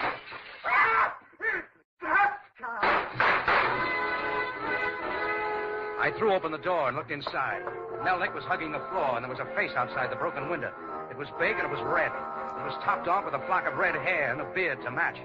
And its owner was packing a smoking gun and an ugly look. When he saw me, his free arm came up to cover his face. I saw his gun move, and I ducked back into the hall as he tried for me with the bullets he had left. Then it was quiet. I looked inside. The face was gone. Nothing was there. Just Melnick lying in a pool of blood on the floor. Dead. I put in a quick call to Captain Sam Sabaya, the Cairo police. After 2 cigarettes and a lot of questions by the assorted lodgers of the apartment house, Sam got there with Sergeant Greco and a couple of his boys. Jordan, someday you must tell me why it is you always manage to be where there is trouble. Oh, I guess it's a gift, Sam. Yes, it must be something like that. Yeah. So this is the dead man. Now, that's real observant. Show more respect to the captain of police, Mr. Jordan. That is all right, Sergeant. Let him have fun while he can. Who is the dead man, Jordan? His name is Jan Melnick. He's a street photographer. Hard of hearing, I see. This is somewhat of a novelty for me, a corpse with a hearing aid. Sergeant. Yes, Captain. You will examine the body and the room. Jordan and I will be in the hall. Yes, of course, Captain. Jordan, come outside. We have some things to talk about. Well, go ahead, Sam. You're in charge. What were you doing out here, Jordan? drumming up some business. Jordan, I must ask you to But that's cooperate. it, Sam. He called me up, said he wanted to rent the tambourine for a night. When I got out here, I found out that he was a fake. He really wanted me to take a trip with him to Alexandria. What for? Bodyguard. Who was after him, Jordan?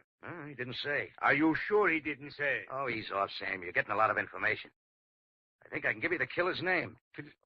Well, this is, as you would say, a switch. Well, Melnick called out Kafka just before he was killed. Kafka. You can supply a description of the man? All I saw was his face. Looked like a stop signal. Red hair, red beard. And you can identify him if you see him again? Yep. Very well, Jordan. I will look through our files, and if I find a picture of a man who fits your description, you will get the opportunity to identify him. All right, you do that. And let us hope for your sake that there is such a man. And I'll be home sleeping. Oh, just one moment, Jordan. What's it now? Since you are my only witness, let us hope you manage to stay alive. Sure, Sam. I'll work on it real hard. I made it a point to keep my promise and went home to bed over the tambourine. I slept sound, but not for long. The light in my eyes that woke me wasn't coming from the window. It was still dark outside. It was the ceiling light. I wondered how I'd fail to turn it off. About then, I decided I was dreaming. And not a bad dream. She stood at the foot of my bed looking at me with dark brown eyes. Her black hair was drawn slickly back from her slim face. Her lips were firm but full. I approved of the rest of her, too, all but the black automatic she held in her hand. I won't trouble you but a moment, Mr. Jordan. Manners, lady. We haven't been introduced. Here's your robe. Get up. Not that it matters, but just how did you get in here? That's beside the point. Look, I always wake up in a bad humor. Just what do you want? A photographic negative. You unlocked the wrong door, lady. Doesn't this gun convince you that I'm serious? Now get it for me, and quickly. Supposing I have it, where did I get it? From Jan Melnick, of course. Melnick?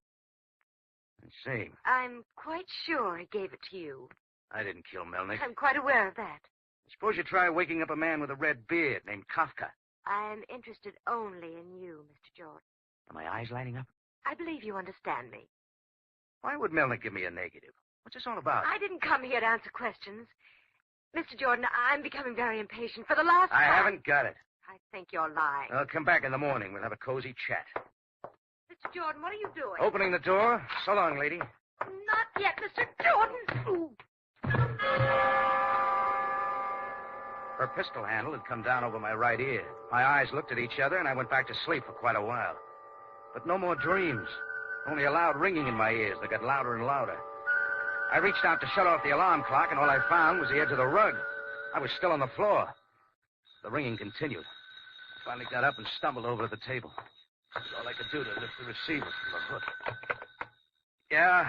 Did I wake you up, Mr. Jordan? Who is this? My name is Kafka. I thought so.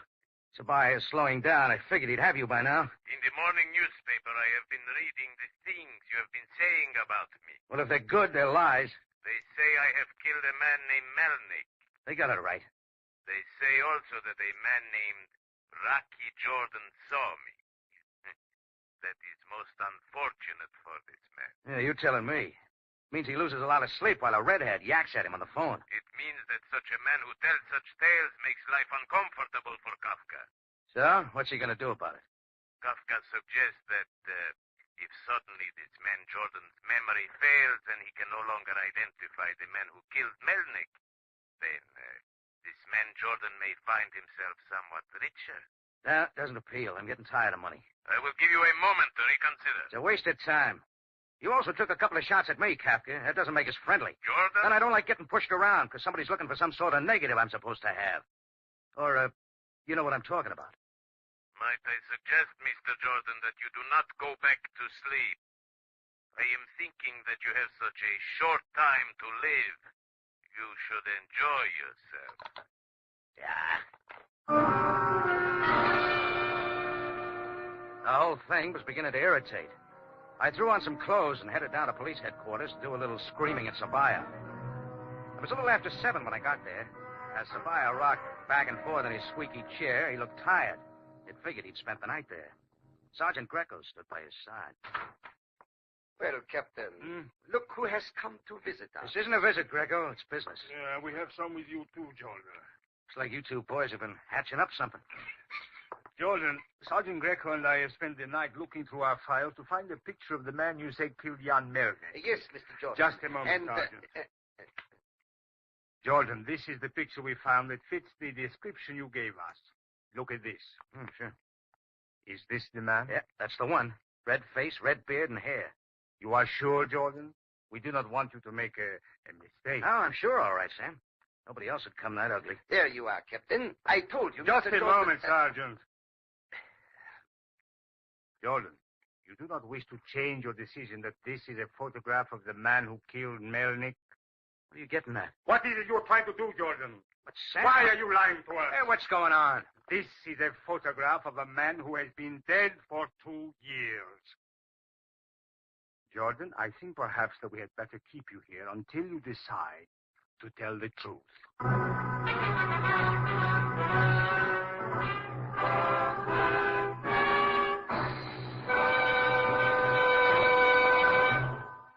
Let's pause for a moment. Jack Moyles returns as Rocky Jordan right after these messages. The 60 Greatest Old-Time Radio Show starring Frank Sinatra and Friends. Radio Spirits presents a collection of 60 rare radio episodes guest starring Frank Sinatra. Hear Sinatra on Suspense, Jack Benny, Rocky Fortune, and the Lux Radio Theater, to name only a few. You'll also receive a 64-page booklet with photographs and show histories. Order now and save $20 off the $59.98 catalog price. Pay just $39.98 during this limited-time offer. Call now, 1-800-RADIO-48. That's 1-800-723-4648, or order online at MediaBay.com. And now, Jack Moyles returns as Rocky Jordan in Red Stands for Blood.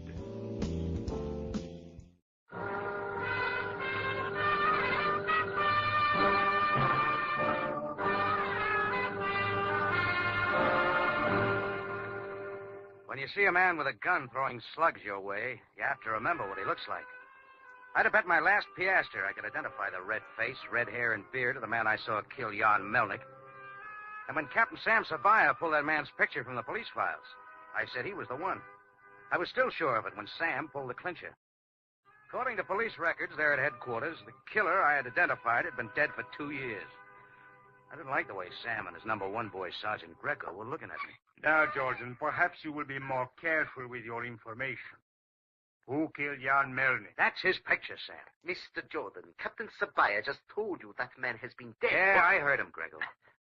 What's the lowdown on Kafka, Sam? He was a native of Turkey, an international thief who would stop at nothing. That much I'll believe. What makes you so sure he's dead? I have the complete report here. 2 years ago, the Turkish authorities finally caught up with him. Kafka's speeding car went off a cliff into the Bosporus. It was very deep there. They recovered the body? It was hardly necessary. I thought so. That's where they made the mistake. There has been no mistake, Jordan. Kafka doesn't think so. Now what are you trying to tell me? He just called me on the phone. Kafka knows I saw him kill Melnick. Jordan, cannot I make you understand? There's something else to think about. A black-haired dame with long eyelashes wandered up to my room last night looking for a photographic negative. She thinks Melnick gave it to me. What was this dame, this lady's name? I don't know. But I think the negative fits into this case. And where do you suggest that we look for it? That's your problem. All I want you to do is get those two people out of my hair. You will be quite safe in one of our cells, Mr. Jordan. Look, we Greco. have no reason to keep him, Greco. So now, Jordan, if that is all you wish to say... Well, what about Kafka, Sam? Let me repeat. This report on him is quite clear. I am inclined to believe it. Okay, if you don't find him, I will. I don't want him on my tail.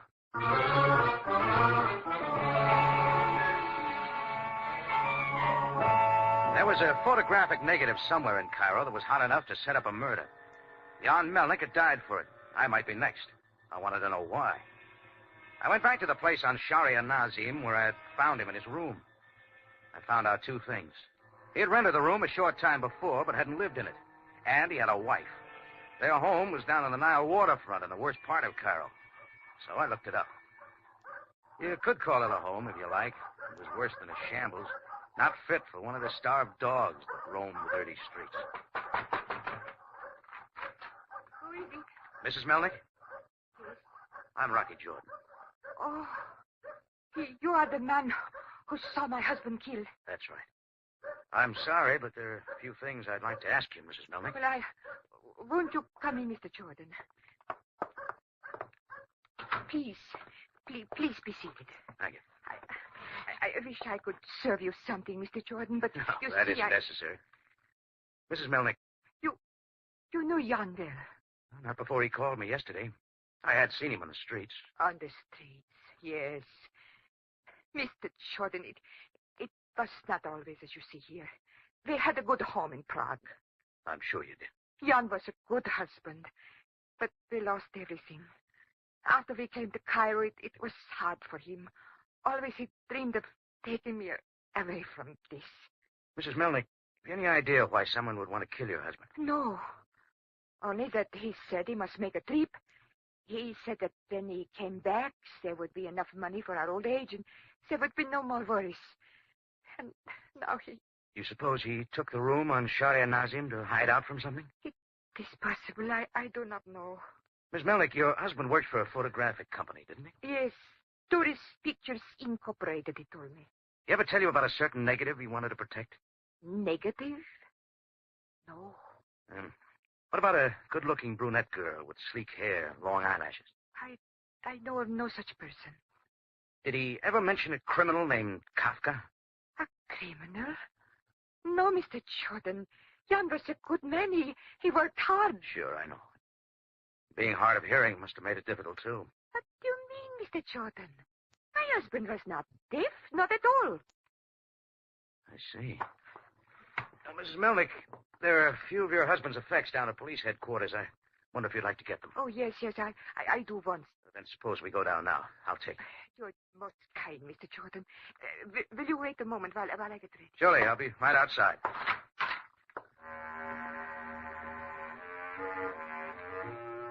I went down a few steps and looked out across the river. I'll never know why, but in a split second, I glanced back to see the flash of a knife. It clipped my ear and sailed out into the Nile. When I saw where it came from, I saw red. All red. Face, hair, and beard. And Kafka came from my throat.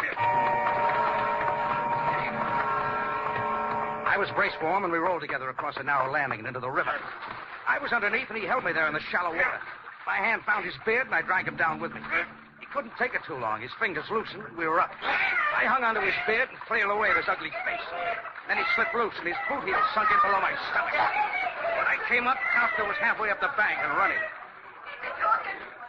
Get a good look at that guy, Mrs. Melnick. He's the guy who killed your husband. I saw him. He was trying to kill you. Yeah. All right, now, let's keep our date at headquarters.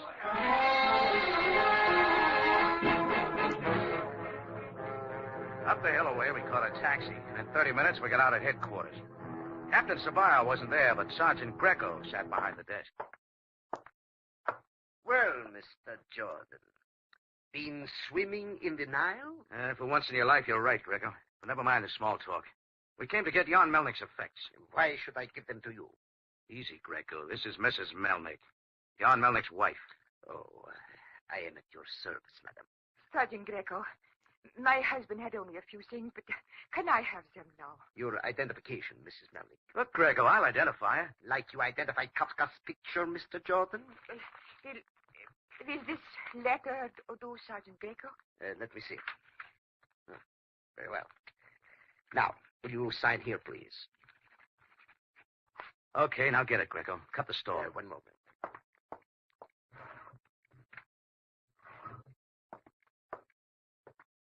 Here you are, Mrs. Melnick. Oh, thank you. Thank you, Sergeant Greco. Thank you. But wait, this... Come on, Mrs. Melnick. Let's get out of here. She put her husband's effects in a little bag she was carrying, and I hurried her out. None of the stuff looked worth bothering about, but I didn't want Greco sniffing around. I took her down the street a ways, and then we stopped. Mrs. Melnick, do you mind if I see those things now? If you wish, Mr. Jordan. These did belong to your husband, didn't they? Oh, yes, the watch, and but this is not his. What is it? It's a hearing aid. He was wearing it when I saw him last. Jan had no need for this. Let's have a look. What are you doing, Mr. Jordan? He had some reason for wearing this, Mrs. Melnick. Maybe something inside. Yeah, What is it? a negative. But it is so tiny. It's microfilm. Too small to make out anything. Will you take it to the police? Let Greco get it. I'll find out what this is all about. Miss Melnick, suppose you go to my Cafe Tambourine. If you wish, Mr. Jordan. But why? Just wait for me there. When I see you again, I figure I'll be able to explain everything.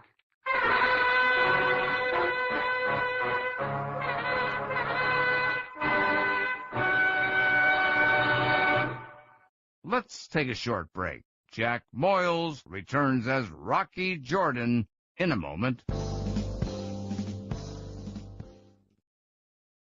Dimension X. George Burns and Gracie Allen. Hopalong Cassidy. Edgar Bergen. The Shadow. John and Blanche Bickerson. The Whistler. Choose from among thousands of downloadable old-time radio shows and spoken word titles at MediaBay.com.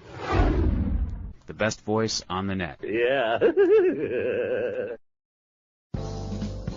And now, Jack Moyles returns as Rocky Jordan in the conclusion of Red Stands for Blood.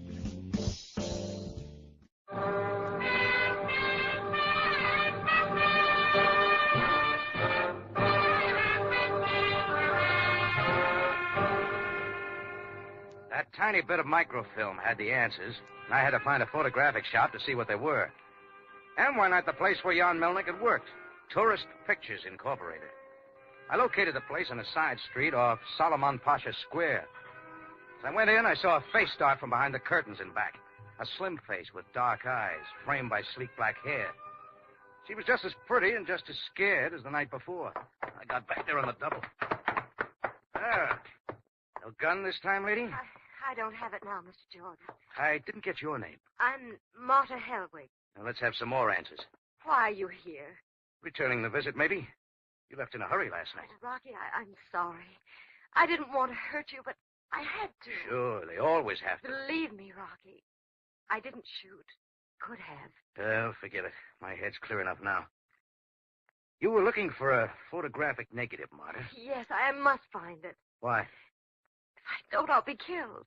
By a redhead named Kafka? Yes. Yes, Rocky. If you know anything about Take a look. This the one? Why, perhaps. I don't know. Where'd you get it? From where Melnick hid it? Oh, Rocky, please let me have it. I'll do anything, Rocky. Anything. No deals till I see what's on it. You got a projector here? Yes, over here. Turn it on. All right, Rocky, but we've got to hurry.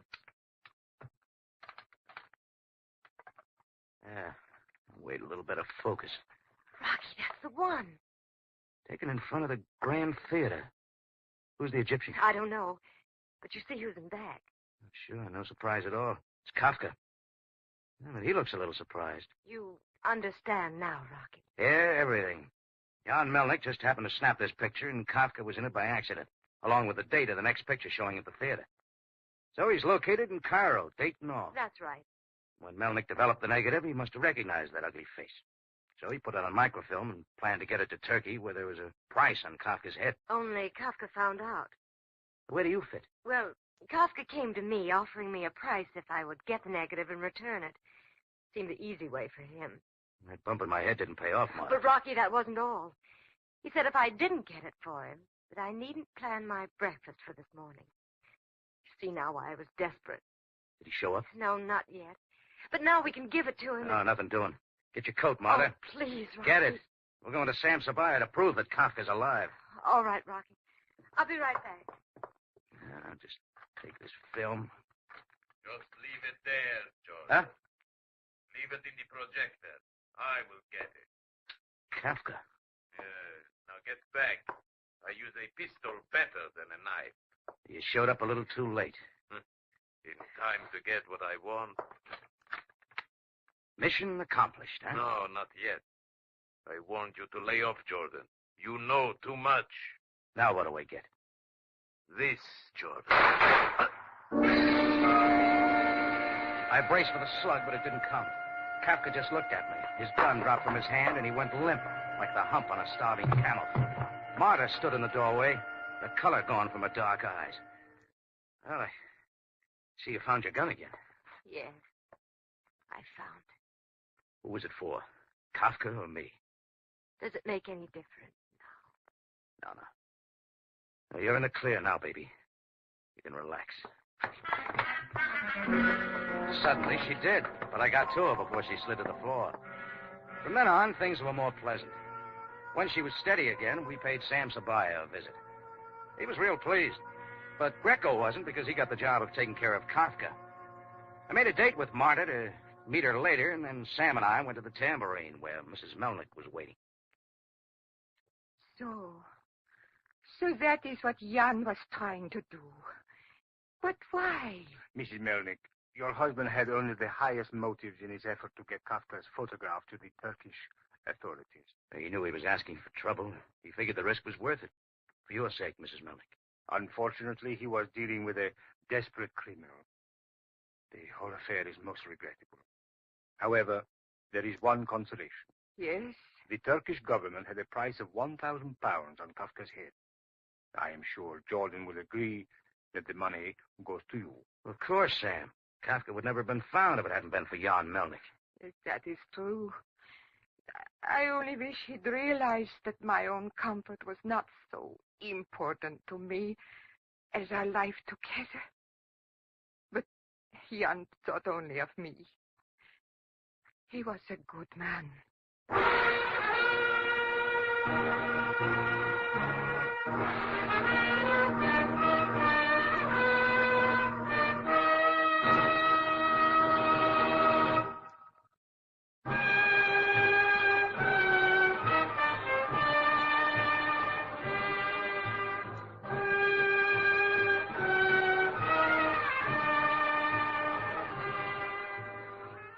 It's CBS again at this same time next week for another story of adventure and intrigue when we take you back to Cairo at the Café Tambourine, run by Rocky Jordan.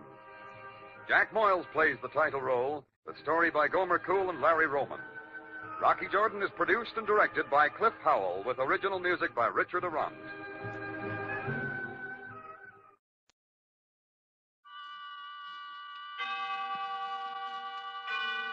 Autolite and its 98,000 dealers bring you Mr. Tyrone Power in tonight's presentation of Suspense.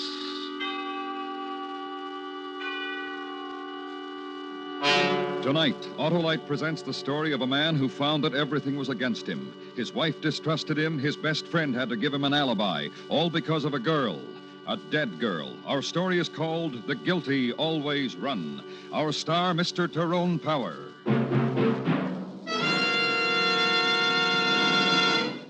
$100,000. That's the huge total to be given away in cash through the Autolite family charity drawing. If you're one of 25 persons selected, you will name your favorite church, club, hospital, or other recognized charity to share a total of $100,000. And now, it's our privilege to hear what Fleet Admiral William F. Halsey, campaign chairman of the Mental Health Fund, says about this great opportunity. Money, such as that being offered in this Autolite family charity drawing, can do much to aid the research which will not only help cure, but prevent mental illness. If you are selected, I urge you to remember the vital work of the Mental Health Fund. You can enter this drawing by just signing your name and address on a registration form at any or all of these Autolite family car dealers. DeSoto, Hudson, Plymouth, Studebaker, Dodge, Willis, Nash, Packard, Kaiser, or Chrysler. Help your favorite local or national charity share in $100,000. Sign up tomorrow. And now, Autolite presents transcribed The Guilty Always Run, starring Mr. Tyrone Power, hoping once again to keep you in suspense.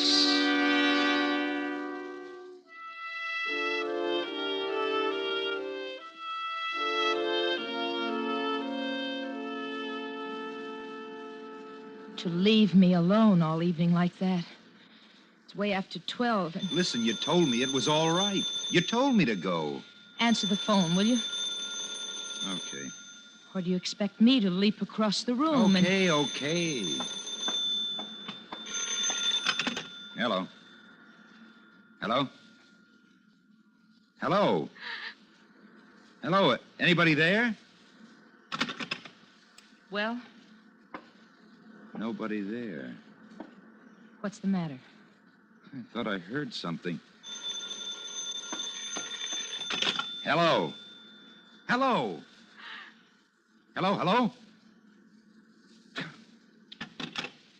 Somebody playing a joke, Jeff? I guess so. Karen? Don't start anything, Janie, huh? Was it Karen? Janie, baby. Janie. What? Listen. Sure, sweetie. What do you want me to listen to? It's not my fault you've got your hip in a cast. It's not your fault I've got my hip in a cast, dear. Oh, cut it out, will you? I'm clumsy. I go along on vacations to the beach and fall off a surfboard and break my hip, and my husband meets another...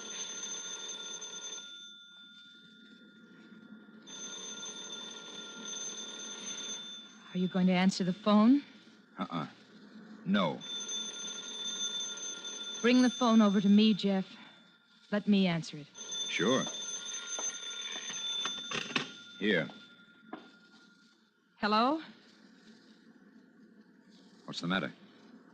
You tell me. I asked you a question. What's the... Here, you take the phone. Hello? Who is this? Hello? Help me, Jeff. Yes, this is... Jeff. This is Jeff. Who... Hello? Well, whoever it was hung up, Janie. Who was it, Jeff? I don't know. Was it Karen? Now, why don't you cut that out? It was a girl. Was it Karen? Karen sounded like she needed help. Loaded, probably. What does she look like? You never told me. Very tanned, very tall. And very beautiful. She really is. Calling here after midnight. Doesn't she know you're married? Didn't you tell her? I told her. You better go see if she's all right. Now, listen. Karen... You'd better go see. Yeah.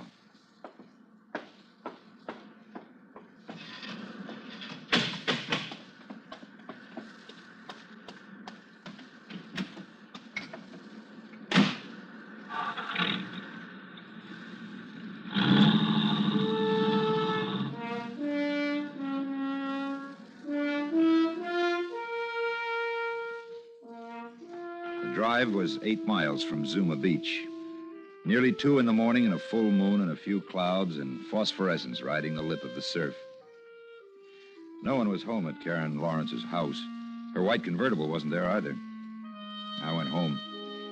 Janie was sleeping, so I waited till morning to tell her. Then I went out on the beach and started to work on the surfboards with Lou, a friend of mine who'd taken the place next door. You know how I'd raise this dent? How? Put a beer bottle cap on it, then set a hot iron on the cap. The dent'll pop right up. Yeah, I might try it when... Hi. Oh, hello there. Ah, hello. I'm Phyllis George. Which one of you is Jeff? Not Lou, huh? Jeff. It's always Jeff. Me. What did you do with Karen? What are you talking about? I drove out to see her. We were going shopping today. She's not home. The inside of her house is a wreck. Why ask me? She told me yesterday she was going to load up her surfboard and try to trap you into some moonlight surfing. How did she make out? She made out good. Yeah, we went surfing. Where's Karen, Sonny? All right, baby. I'm going to the cops.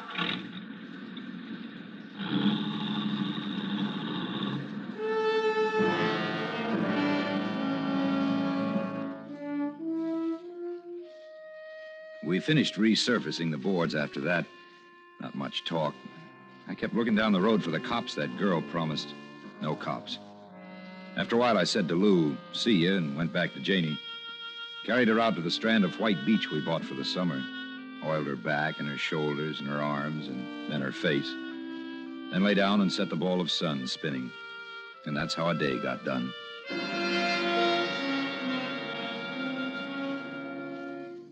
Around 10 that night, the moon was low but gaining altitude fast.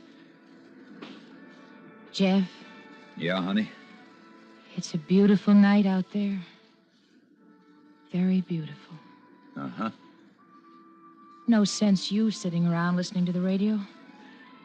Why don't you take the board, go surfing in the moonlight? No, Janie, Listen to me, sweetie. If I could, I'd go with you. There's nothing right now I want more to do. So you go, huh, sweetie? Don't let me ruin all of it for you. Oh, Janie, I don't You mind. go, take the board and go because I asked you to. Because I want you to.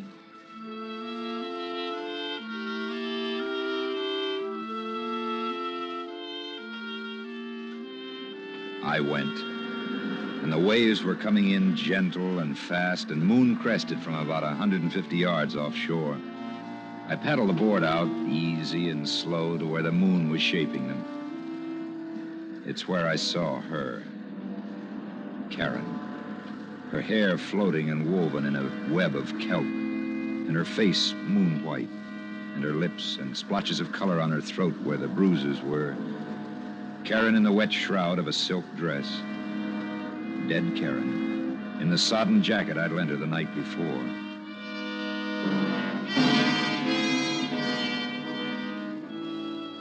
When I got back to the house, Janie was asleep. I didn't wake her. I got into some clothes, went out to the car. Hey, wait a minute. Is that you, Jeff? Yeah, it's me, Lou. Lou, come out here a minute, will you? Sure. I couldn't sleep. I was reading. I heard the car, and I thought maybe Something I want to tell you about last night, Lou. Something you don't know.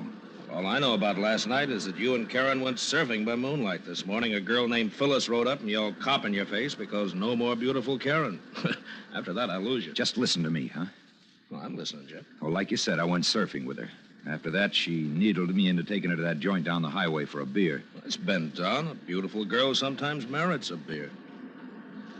Ah, Janie doesn't know about it, huh? That's what you're trying to say? And something else. All right, something else. It was while we were in the joint. Well, you know Karen. You'd know what she... Yeah, if only you batted an eye. Is that what you did, Jeff? I had to walk out on her. She followed me out. I told her off. Put her in her car and told her off for the rest of time. Married, you said to her. Happily married. And a couple of other things I said. She cried, and then she drove off. I walked the beach for a long time. Jeff. It's the last I saw her, Lou. I swear it. I swear it. What's eating on you, kid? A little while ago, I found her. Floating in a kelp bed. Dead. I think murdered. Where were you going just now, Jeff? To the police. Jeff. Yeah? Police is where grief is. What? You told Karen off, you said, and never saw her again. You swore it when I didn't even know what you were talking about. But don't you believe me? Don't... Police is where grief is. Police and Karen murdered can burst wide open what you got with Janie. Hey, you forgot a thing, Jeff. What? You didn't walk a lonesome beach last night. You left Karen, you came to my house. We sanded the surfboards. Isn't that what you forgot? Lou. From me to you, an alibi. An alibi maybe you don't need, but from me to you. Because of what you and Janie mean to me.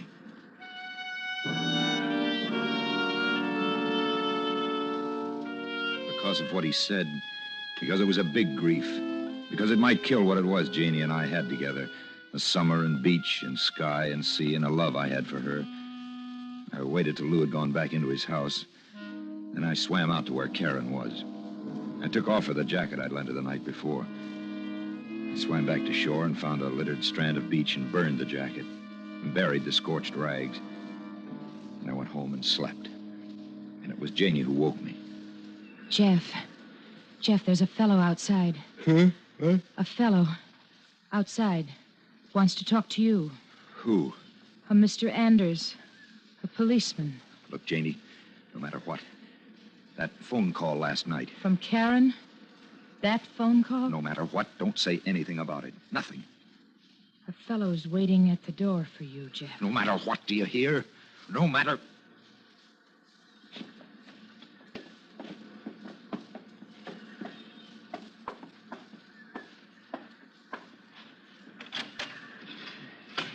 You want to see me? You Jeff Marlowe? That's right. Swimmer found a girl out in the kelp this morning. Girl we all know around here. Karen Lawrence. Well, what's that got to do with me?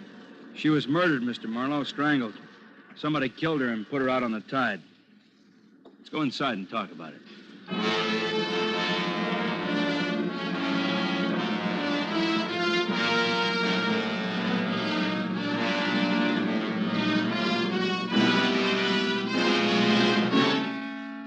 Autolite is bringing you Mr. Tyrone Power with Kathy Lewis and William Conrad in The Guilty Always Run. Tonight's presentation in radio's outstanding theater of thrills, Suspense.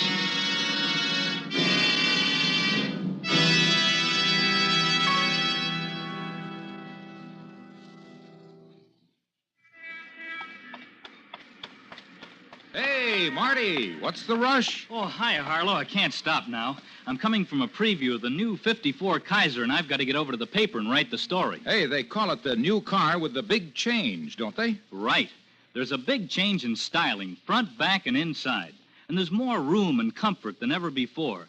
Man, the new Kaiser is luxurious. How about the new Kaiser's power? Oh, there's a big change there, too, with new superpower. The Kaiser has a revolutionary new engine that gives you power on demand. It's like having two engines in one.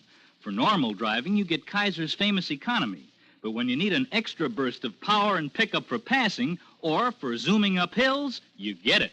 On demand. Wow, that sounds exciting, Marty. And tonight we are privileged to salute Kaiser as an outstanding member of our Autolite family. Autolite is proud of its long association with Kaiser and Kaiser dealers everywhere.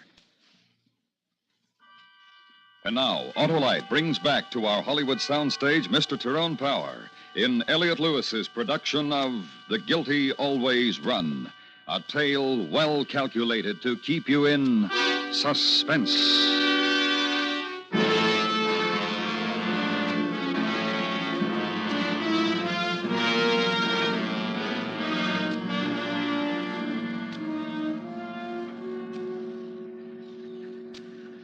Karen Lawrence, Mr. Marlowe. How come she's dead? I don't know. Jeff? Oh, it's nothing, Janie. This gentleman just wants to know if I know Karen Lawrence. Why does the gentleman want to know that, Jeff? Well... Why do you want to know that? She's dead. That's not the question I asked you. She was murdered. That's still not the question. Asking around about her, your husband's name gets mentioned more than anybody else's. I see. And she was murdered, all right, in case you've got any doubt about it. Strangled. Bruise marks here and here. 2 thumbs, you know. Wearing all her clothes. Good swimmer, I understand, so we've got a tab at murder. And I've got to ask, Mr. Marlowe, if you killed her. No, sir, I did not. But you know her. Oh, yes, sir. Now, look, you don't have to yes, sir, and no, sir, me. Okay. You were with her last night. We got that from Phyllis George, a friend of hers. Well, look, this is what happened. One day, Karen comes up from Malibu with a board and pretty helpless about getting it from her car to the surf. Yeah, when was this? 10 days ago. 11. 11. The afternoon of the morning I broke my hip. Well, I can pick it all up till yesterday, Marlowe. Talk has it she liked you. Did Talk have it I tried to ignore her? Yes, it did. Did Talk have it that right off I told her I was married? Yes, it did. I also checked next door, your friend Lou Foster. He says he was with you around the time the girl was probably killed. Then what are you coming around here for? And what about the bar? Bar on the Coast Highway near Topanga Canyon, Marlowe. Barkeep said that you were... Okay. Like a fool, I took her down there for a beer night before last. Night before last is when she was killed. To talk it out, to tell her to stay away. Look, maybe to you it sounds... Now, don't get yourself excited, Marlowe. That's just what I do. Dame was chasing me, didn't want her to. Take her some quiet place and talk to her. Adult, over a beer. Well, I hope your hip gets better, Mrs. Marlowe. Thanks. And thank you for your courtesy, both of you. Sure.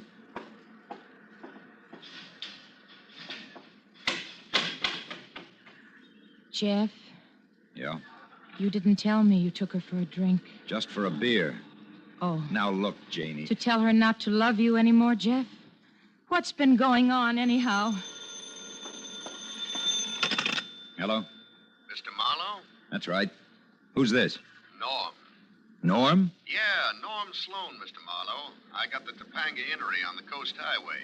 You've been in here. In fact, night before last, you were in here with Karen Lawrence. I understand from the police that Karen... What do you want? I can't talk to you over the phone, Mr. Marlowe, but I wish you'd stop in here any time in the next half hour or so. If I were in your shoes, I would, Mr. Marlowe. Bye.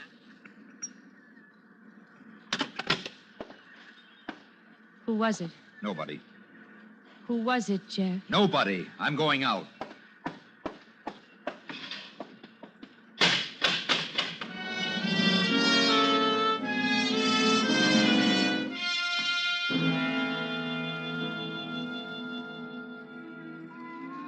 You don't want to hear my troubles, Mr. Marlowe, so I'll just tell you this. I didn't tell that policeman about the argument you and that girl had in here. Since you were the only ones in here, then I'm the only one who knows about it. And what happened out front when you left, how she was carrying on and crying. And from what Mr. Anders, that policeman, said, she must have been murdered a couple hours after you left here with her. Now, look, I don't know what you told the police, but you came down when I called, Mr. Marlowe, so what am I to figure? As long as you're here, Mr. Marlowe, I'd like to know what it feels like to go out to Santa Anita with $1,000 and not care if I win or lose. With $1,000, Mr. Marlowe. Today, Mr. Marlowe.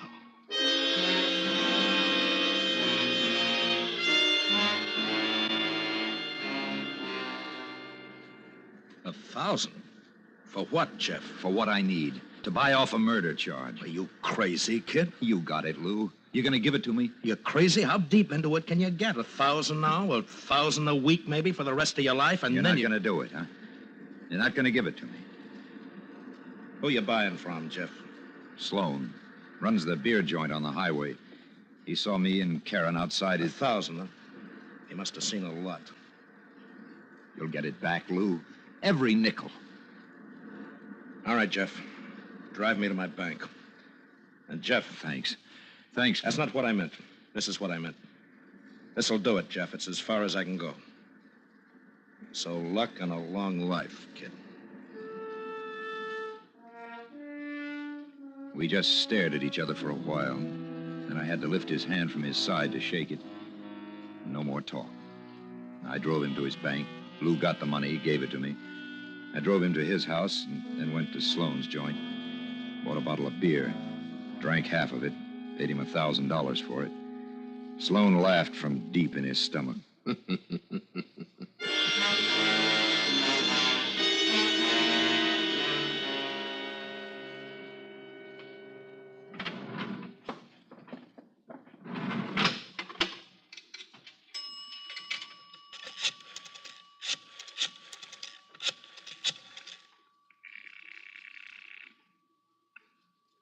Hello? Hi, honey. Who is this? I'm sorry. There's no one here. Honey, baby, it's Jeff. No, there's no one here by that. Jeff, listen. The police are here. They. What are you... That you, Marlowe? This is Anders, Marlowe, Sheriff's Office. Now listen, Sloan, that beer joint fella, he called the office a little while ago, said you offered him $100 to keep his mouth shut. 100? Now you come in, Marlowe, because when you did that, you practically signed a confession. Marlowe, you understand what's happening to you, don't you? You understand what's going to happen to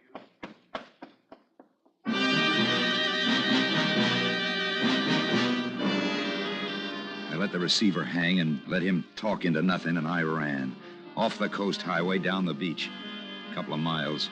Farther to Santa Monica Pier. Farther to Ocean Park. Me. Wanted for murder. Because Karen, dead Karen, wanted a part of my life, and I wouldn't give it to her. Because her girlfriend stuck her face into mine and yelled, "Cop." Girlfriend, Phyllis George.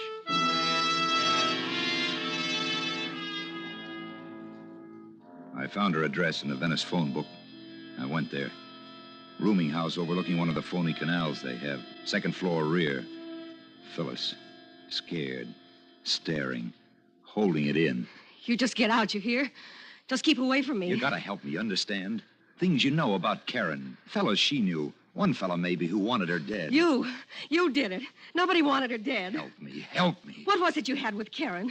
It makes you choke her and kill her and throw her out into the ocean like she was... I didn't kill her. You get out of here, huh?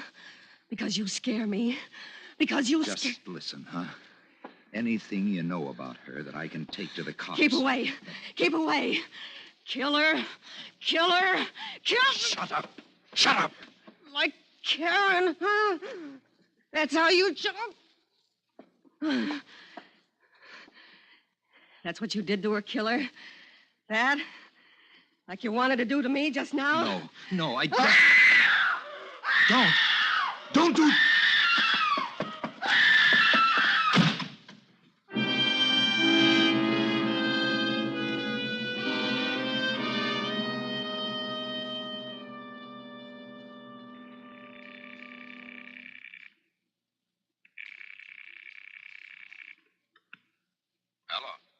Lou, this is Jeff.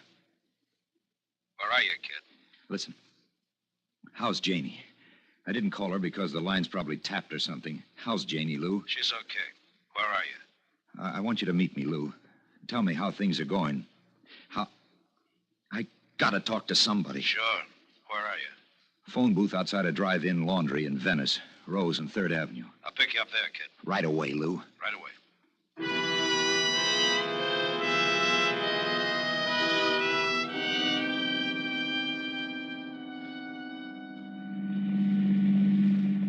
How you feeling, kid? Scared, Lou. Yeah, I'll bet. How did I get into this, Lou? What happened? Why am I running away? Jeff, let's not... Let's not what? Let's not kid. Huh? Because I'm in this, too. That alibi I gave you. What do you mean, let's not kid, Lou? The way you pounced on the alibi, paying blackmail. Is that any way for an innocent... You're saying what, Lou? Come on, Jeff. You really think I killed her, don't you? Listen, Jeff, Janie and I were talking. Janie thinks I killed her.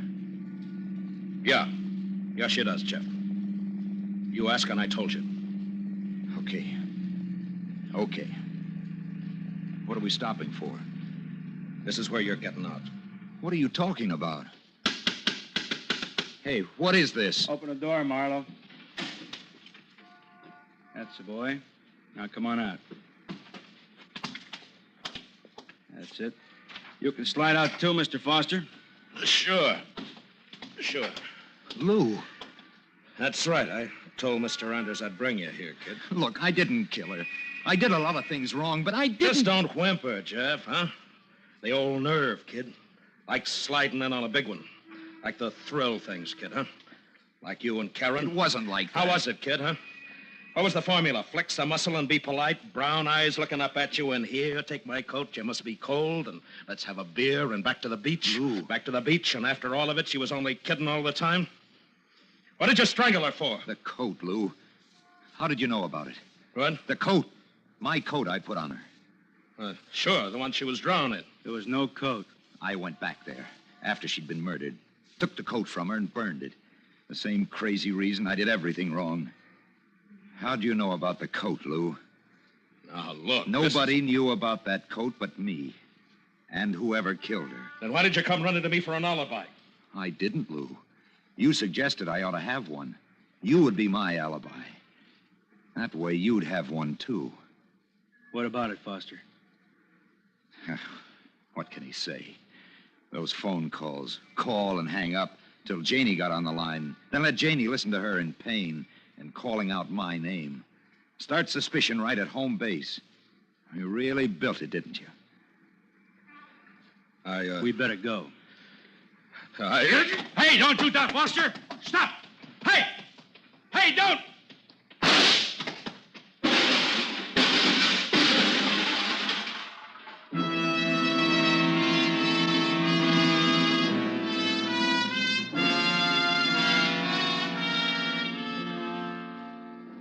Lou didn't die. He'll stand trial. Summer's fading and vacation's long over. But sometimes on weekends, Janie drives me out to Point Dume. And we sit there, and we watch the sunset ride in on the long, slow curve of surf. And we don't talk.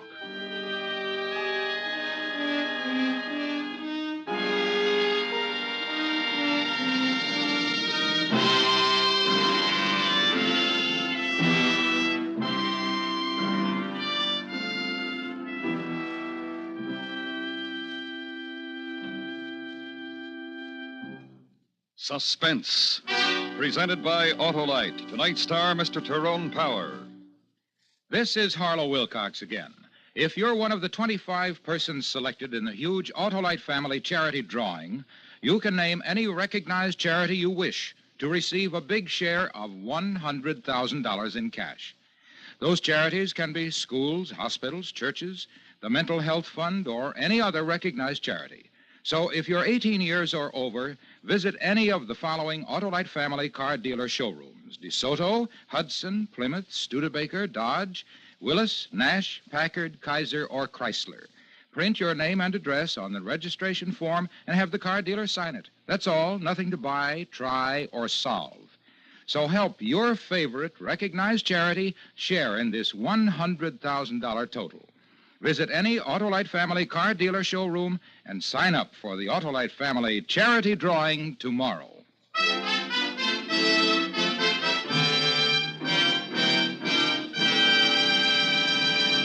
Next week, a story based on fact, the dramatic report of a murderer and how he spent 7 hours with a young lady before he killed her. It's called Somebody Help Me. Our star, Mr. Cornell Wilde. That's next week on Suspense. Suspense is transcribed and directed by Elliott Lewis, with music composed by Lucien Morawick and conducted by Lud Gluskin. The Guilty Always Run was written for Suspense by Morton Fine and David Friedkin. In tonight's story, Kathy Lewis was heard as Janie and William Conrad as Lou. Featured in the cast were Charlotte Lawrence, Frank Nelson, and Jack Crucian. Tyrone Power may currently be seen in the 20th Century Fox picture King of the Khyber Rifles in CinemaScope and Technicolor. And remember, next week, Mr. Cornell Wilde in Somebody Help Me. This is the CBS Radio Network.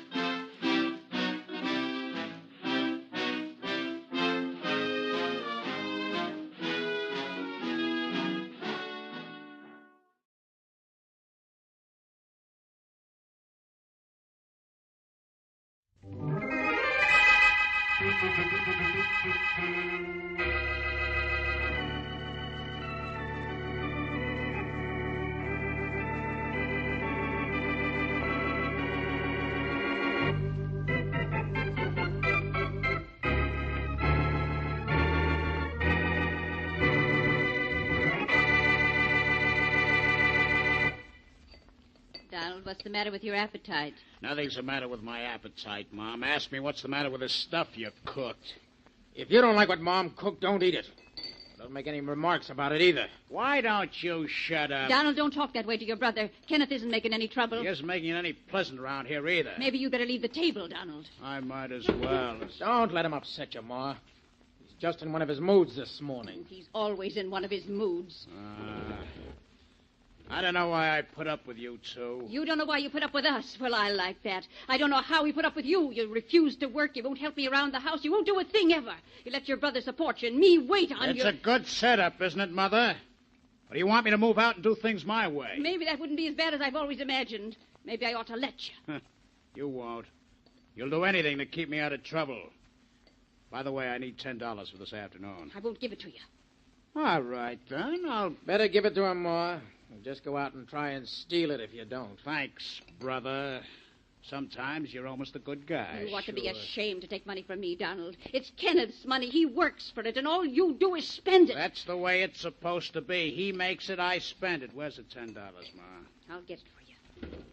But believe me, this is going to stop one of these days. When it stops, I'll start. That's simple, isn't it? Keep me happy, I keep out of trouble. I ought to let you go. You'll end up in just one place, the electric chair, and maybe that's a good idea.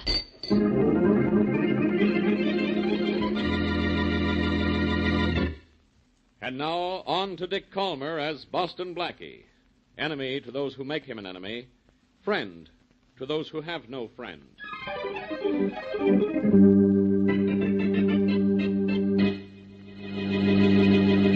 I'm leaving now, Mr. Williams. Is there anything you want me to do? No, Kenneth. I think you've seen enough of the office for today. You put everything in the safe, didn't you? Yes, sir. Well, then, I guess that's all. I guess that's all, Kenneth. See you in the morning. Good night. Good night. Night, Miss Holloway. Oh, good night, Kenneth. There's a fine boy, Miss Holloway. Hard worker. He'll go places someday. He's all right, but have you ever met his brother? Once. That was enough. How two brothers can be so different. Oh, it's stopped raining, hasn't it? Yes, it stopped about a half hour ago. That's good. I hate to go home in the rain. Well, we might as well call it a day ourselves, Miss Holloway. Say, what's Kenneth using for a head this afternoon? He didn't put everything in the safe. Look at those ledgers on the table. Why, that's funny. Kenneth never forgets those ledgers. Well, he's entitled to slip up once, Miss Holloway. I'll put him away. Would you hand him to me? Yes, of course. Thank you. Say, Kenneth really must have something on his mind. He left this office supply tray out of the cabinet. Well, I'll put it back. Never mind. I'll do it. I've got it. What? Oh, Mr. Williams, I'm so Oh, my sorry. fault. Always let a woman have her way, I always say. Guess I should have let you carry it. Oh, well, I'll pick up the stuff that's spilled. Oh, don't bother, Miss Holloway. Nothing but paper clips, thumbtacks, a couple of pencils, even for the cleaning woman. And for Pete's sake, don't look so conscience-stricken. It wasn't dear. your fault. Well, all right, I won't look like that anymore, but I better write a note for the woman who cleans telling her that... Come in. Oh, Mr. Williams, he has a gun. Good heavens, man, no. Don't be a fool.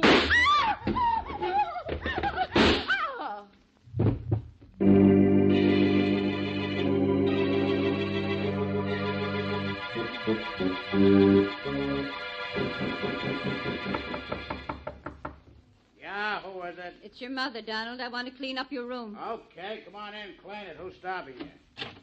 Why didn't you do it today while I was out? I'd like to be alone in the evening. I like to spend my evenings doing something besides housework, too, Donald, but there's too much to do around here. Not for me, there isn't. But I like it that way. Donald, your dresser's a mess. Can't you ever put anything away? Why should I? It's too much bother. Everything's too much bother to you, isn't it? Did you go to see Harry Brown as you promised? I saw the bum this afternoon. I went way across town to see him. All he wanted was to give me a job at his gas station. A job wouldn't hurt you, Donald, and Mr. Brown's company pays well. So what? You didn't take the job, did you? Are you kidding, Ma? Oh, Donald, you're impossible. Look at these dresser drawers. No wonder your clothes are always in such a mess. Suppose one is worse than the other. Hey, keep out of that drawer, Mother. I'm going to clean this room of yours inside. I told you to stay out of there. Donald, where did you get all this money? Money? There's no money in that drawer. There's no... Wow. Hey, that must be $25,000. You didn't know it was in here, did you? Well, no, Ma, no. I took a shirt at Ken's. I didn't want you to see it. A gun. There's a gun in here. So you have a gun, too. Ma, that money isn't mine. That gun isn't The mine. money isn't yours because you stole it. But the gun is, and you got this money by using it. It's been fired recently. I can tell by the smell of it. Put up your hands, Donald. Put that gun away, Mom. Warning you. I'm warning you, Donald Carver. You do as I say, or when the police get here, they'll have to take you to the morgue.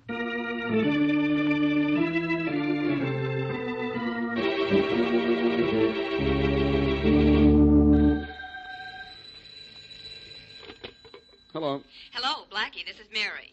Oh, hello, Mary. You sound excited. What's the matter? Well, did you hear what was on the radio a minute ago? No, I didn't. Mine isn't on. Well, Inspector Faraday just solved a robbery and a murder in 1 hour and 30 minutes.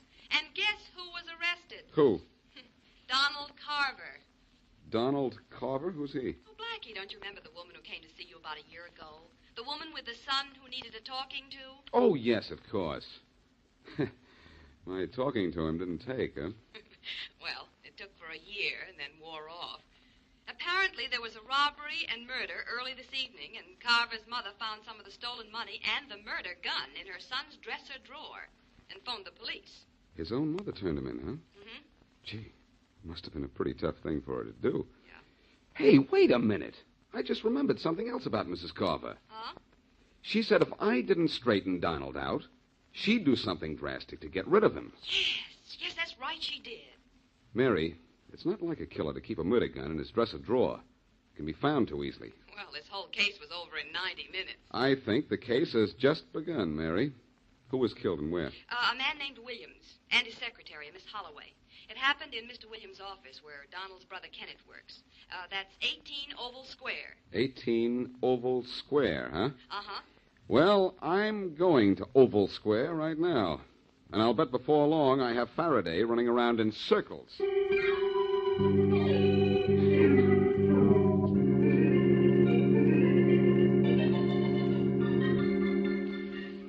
While strolling through the park one day in the merry... Very nice voice you have there. Back up there, young fellow. You'll get your feet wet. When I scrub floors, I scrub 'em and everything on 'em.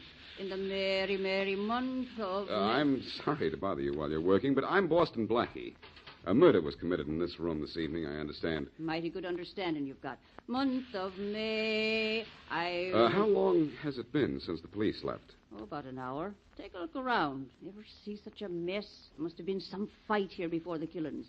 Taken by surprise Apparently. Was that stuff on the floor there when you came in? Yep, pair of roguish eyes. Paper clips and thumbtacks and papers and all? Yep. Cops figured out they got knocked on the floor during the struggle. What's it to you? I don't know yet. Well, thanks for letting me interrupt your work. I'll be seeing you in the merry, merry month of May.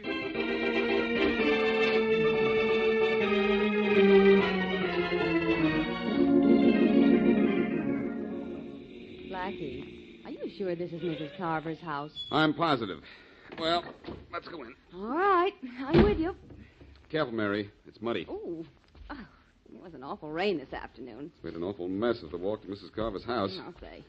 And you can tell a lot of people have been here. A lot of policemen, I know that. I'll bet that's Faraday's print right there, the big flat one. That one there is probably Mrs. Carver's. And Mary, look at those prints going around to the side of the house, the path that leads to the kitchen. Oh, yeah. There's an unusual design in one of the heels. See? A round indentation in the mud. Yeah, I see it. But I haven't been interested in mud since I stopped making mud pies. Come on, let's go in and see Mrs. Carver. Well, that is what we came down here to do, isn't it? You go out there. What?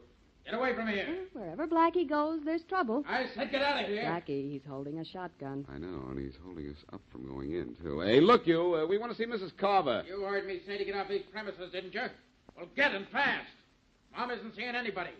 Now get out of here before I count three, or I'll... What's the trouble? That's okay, Put down Mom. that gun.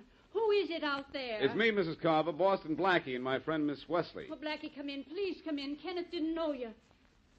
Well, Mom says to come in. What are you waiting for? Never saw such a contradictory young man. Angry because we came here, and now he's angry because we won't come in. I don't care how angry he got, as long as that shotgun kept cool. Hello, Mrs. Carver. Hello. Hope you don't mind a couple of visitors. Come in, Blackie. You too, Miss Wesley. Kenneth, put away that shotgun. Okay, Mom. Sorry about the gun, Blackie. Didn't know it was you. I guess you're here because of my brother. Yes, we are.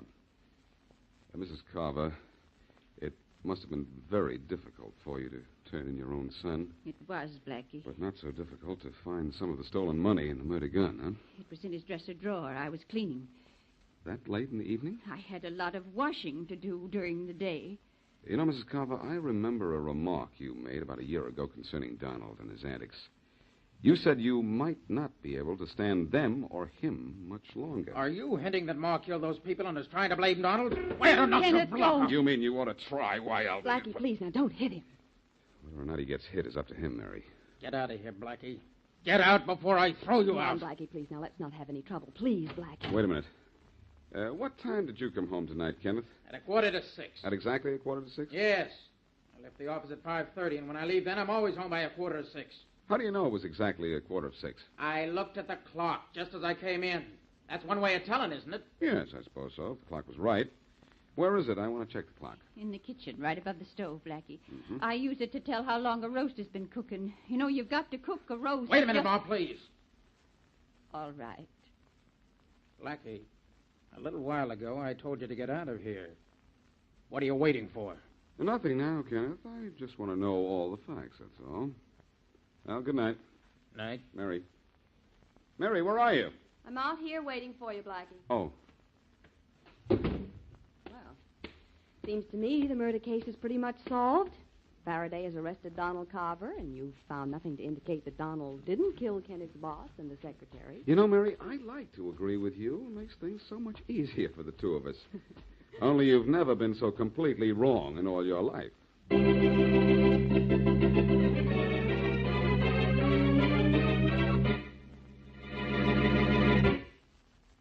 And now, back to Boston Blackie.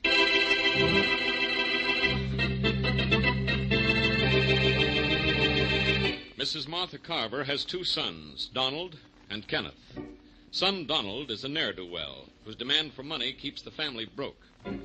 Shortly after son Kenneth leaves his office, his boss and boss's secretary are both shot and killed by a man who then robs the safe. Part of the stolen money is then found by Mrs. Carver in her son Donald's dresser. A recently used pistol is found there, too. So Donald is arrested. Boston Blackie, however, feels that Donald has been framed, but he can't prove it. As we return to our story, Blackie is in Inspector Faraday's office seeking further facts. Blackie, you have no more right in this case than I do in the Ladies' Aid Society. You have no right in this case either, Faraday. No right answers. Oh, I suppose you do. Well, so far, I'm only guessing at things, but I've had pretty good luck with my guesses. When were Williams and the secretary killed? None of your business. 5:30. Well, at 5:30, where was Donald Carver? He says he was with a man named Harry Brown. Had you checked? Sure, but Brown left town at 6:30. Well, at least you tried. I didn't have to.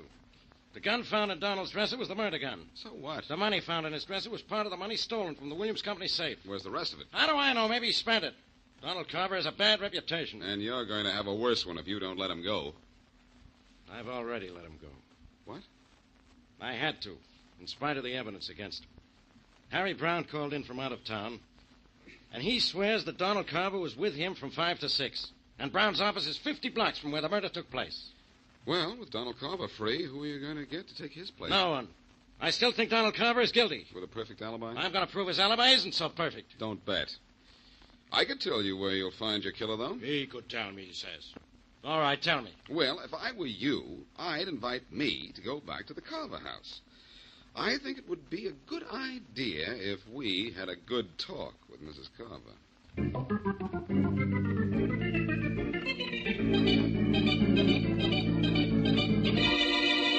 Well, what are you sitting there looking at me for? The police let me go. They think I'm innocent. Is my own brother going to convict me? Why don't you get out of here, Donald? Want to try to make me? Yeah. You know, kid, I have an idea I was framed. And I got a very good idea who did it, too.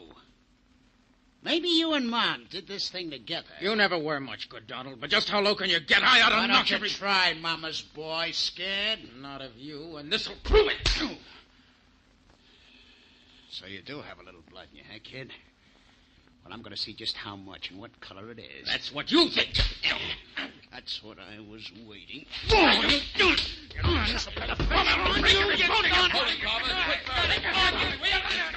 right, Carver, relax. Fun's over. Come on, take it easy. Take it easy. All right. I should have killed the rat. Are you all right, Kenneth? Yeah, Blackie, I'll live. But get that guy out of here or he won't. I'll take care of you, brother. Let go me, Faraday. I'll let you all have it. Let go. Let him go, Faraday. Okay. I've owed him a workout for a year. Where's your mother, tough guy? Who knows? Where is she, Kenneth? I don't know. She left here right after you and Miss Wesley did. Only I don't know when she's coming back or where she went. I think maybe you had the right idea about talking to Mrs. Carver, Blackie. I've got another idea, only this one is a question. Kenneth, I went up to your office after the murders. The cleaning woman showed me a lot of office supplies. Thumbtacks, paper clips, pencils, the usual stuff. Only they were on the floor. Well, what am I expected to know about that? Oh, I thought maybe it was spilled during the day. An accident or something, was it? Not while I was there. Blackie, I don't know what you're trying to prove. All I know is you haven't done it. Now, let's get out of here. I'm going to send out an alarm for Mrs. Carver. When we pick her up, this case will be over. From the very beginning, this case has been over, Faraday. Over your head.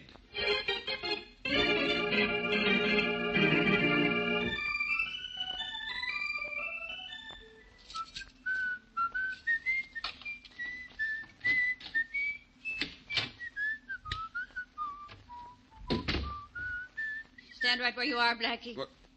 Well, Mrs. Carver, and a gun. What are you doing in my apartment? You're looking for trouble, Blackie. Looks like I found it.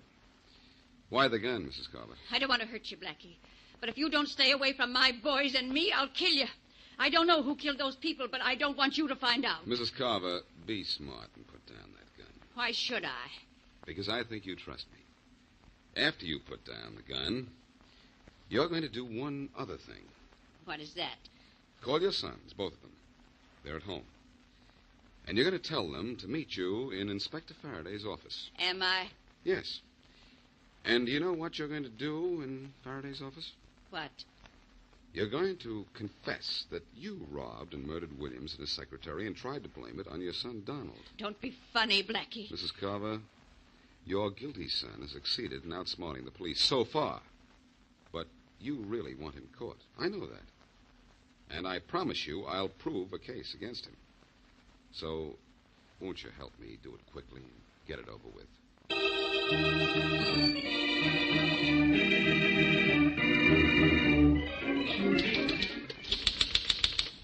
I shot and killed Mr. Williams and his secretary, Miss Holloway, and robbed the safe. Then I put part of the money... A little more slowly, Mrs. Carver. This is being typed as you talk. I'm sorry. Are you even with her, Casey? Yes, Inspector Faraday. All right, Mrs. Carver, go on. Mother, why did you let them talk you into this? You know you're not telling the truth. I know what I'm doing, Kenneth. And now I know what you tried to do to me. I'm sorry, Donald. Go on, Mrs. Carver. I know this isn't pleasant for you, so let's get it over with. Finish your statement, Mrs. Carver. Never mind Blackie. All right. Then I put the money and the gun I used in my son Donald's dresser drawer.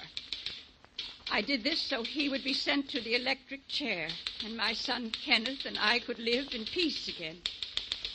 Donald made our lives miserable. I think that's all I care to say just now. I think you've said enough, too, Mrs. Carver. Let's have it, Casey. Here you are, Inspector. Now you'll just sign this, Mrs. Carver, and we'll let you rest. Thank you. Where do I sign? There, just after the word signed.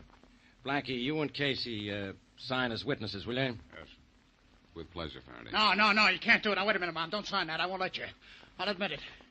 I did it. No, Donald, don't try to protect me. No, Mom, I'm not protecting you. I'm just telling the truth. Wait a minute. What is this? This is what I've been waiting for, Faraday. Donald, I was hoping you'd confess. You just couldn't see your mother go to the electric chair, could you? No, not for something she didn't do. Let her go, Faraday. I'm the guy you want.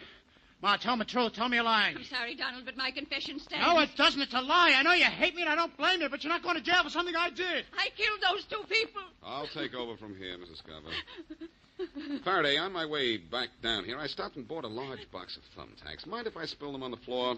Blackie, this is no time for fooling around. You've messed things up enough.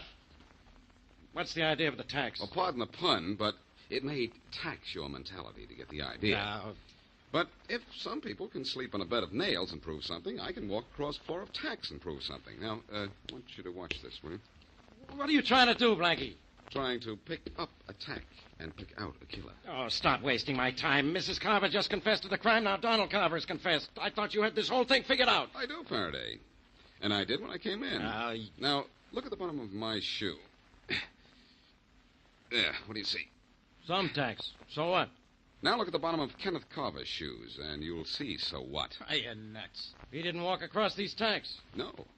But there were tacks on the floor of the Williams office, weren't there? Yeah, but what is that? Let's see one of your shoes, Carver. What for? Just let's see one of them. Okay. There you are. And there you are, Faraday, a large-headed thumbtack. Look closely, and you'll find it's the same kind you found on the floor of the murder room. A guy can pick up a thumbtack anywhere. Not the kind you have in the heel of that shoe of yours, Kenneth. And I have further proof you murdered your boss and tried to pin the crime on your brother, Donald. Oh, you don't have any proof. If he didn't do it, Ma did. She wanted him sent to the chair. If she did, she picked a very poor time to frame him. Your mother knew your brother had an appointment with Harry Brown, 50 blocks from your office. Mrs. Carver, you knew your son, Donald, was nowhere near the Williams office, didn't you? Yes. But you didn't know it, did you, Kenneth? So I didn't know it. So what? What does that prove? Any more than the fact that I have a thumbtack in the heel of my shoe. That proves plenty, that thumbtack, believe me. Kenneth, you didn't leave the building the night of the murders.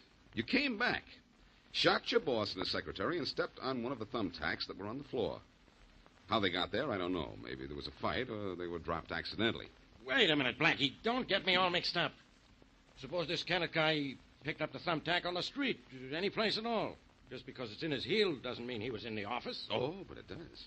You see, it had been raining when he got home, and Kenneth, good son that he is, wouldn't go in the front door and muddy up the living room. He went in through the kitchen. Remember, Mrs. Carver? He told me he looked at the clock, and you told me it was in the kitchen. He did come in through the kitchen that evening. Sure. And the footprints leading to the kitchen had a small, round indentation in the heel. I noticed it when I came to the house with Mary. I could have accused Kenneth then, but I wanted the whole story first. Now I know he kept most of the money and put the rest of the money and the gun in Donald's dresser. Tried to frame me, did he? I'll tear that guy apart. But don't bother, Donald. I've already done that to his alibi. Faraday will take it from there.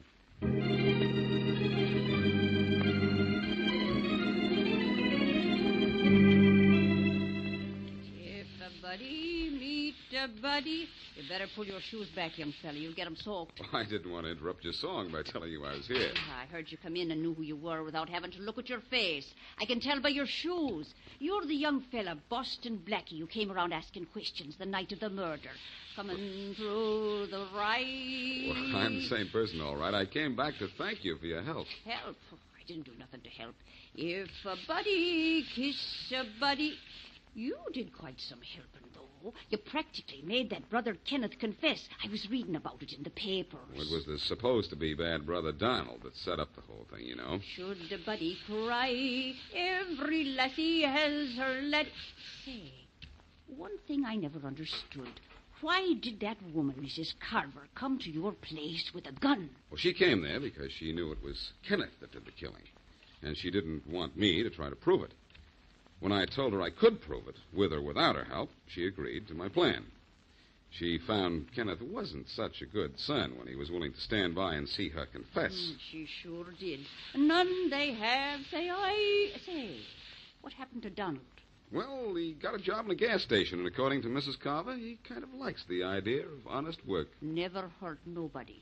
And all the lads, they smile at me when coming through the right.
Wheaties presents Dangerous Assignment.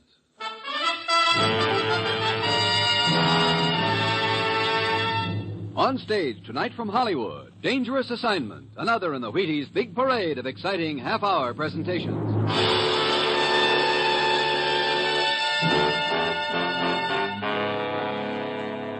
Dangerous Assignment, starring Brian Donlevy as Steve Mitchell.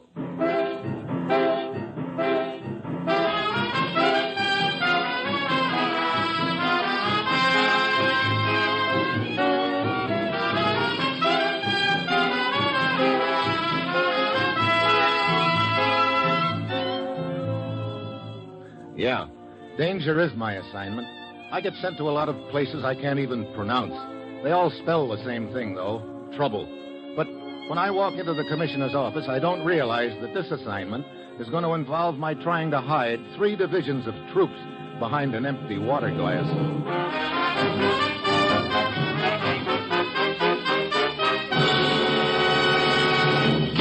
Well, here he is, Commissioner.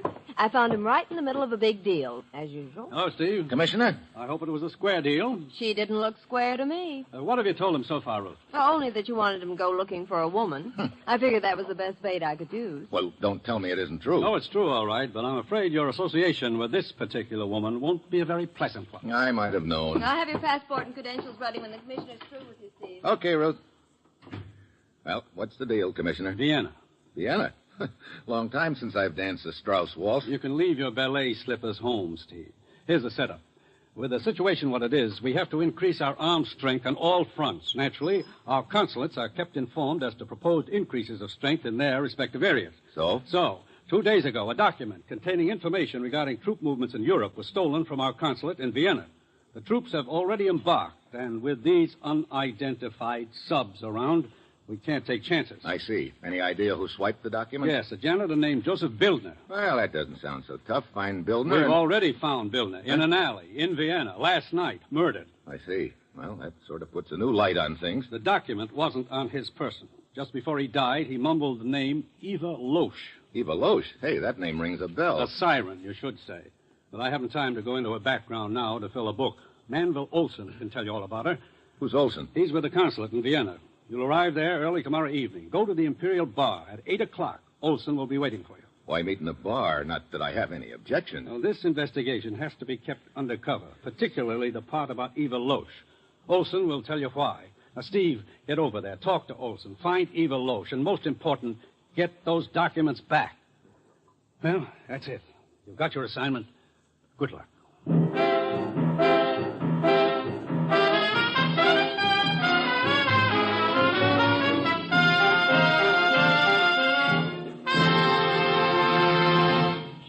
Dangerous Assignment will continue in a moment.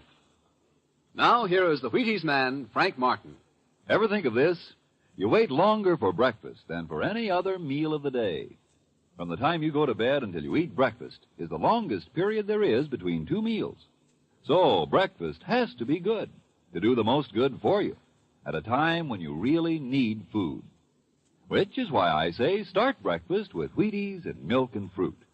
It's a pleasant way to get protein, vitamins, and minerals, and just plain whole wheat energy, in a hurry, without a lot of fuss. Wheaties supply energy when you need energy, because there's a whole kernel of wheat in every Wheaties flake. Yes, a whole kernel of wheat in every Wheaties flake. Sure, breakfast of champions. See for yourself. Have some. See how Wheaties at 7 can help at 11.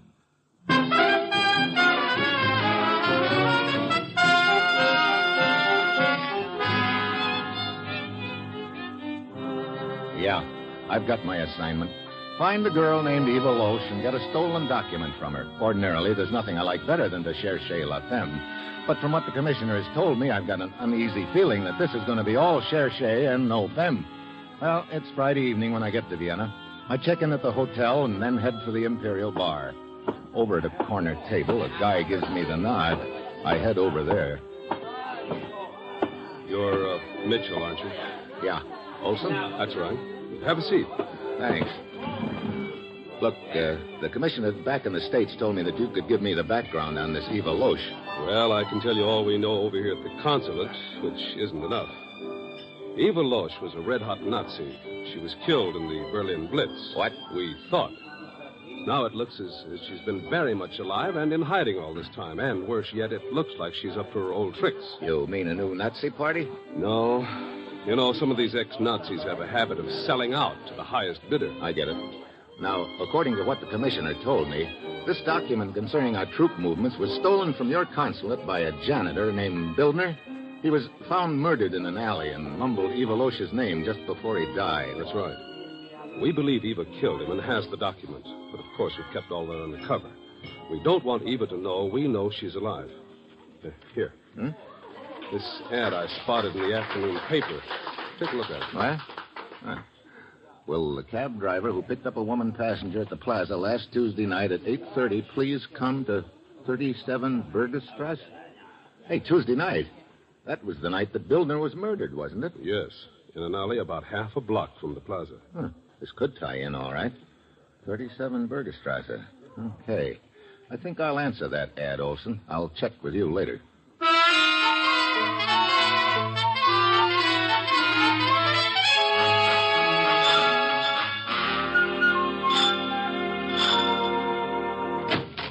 Yes? Are you the one who put that advertisement in the paper this afternoon? Come in. Yes, I'm the one. Why? Fräulein... Frau Denise Manescu. Who are you? I'm the cab driver you're looking for. Oh? Describe this woman you picked up. What?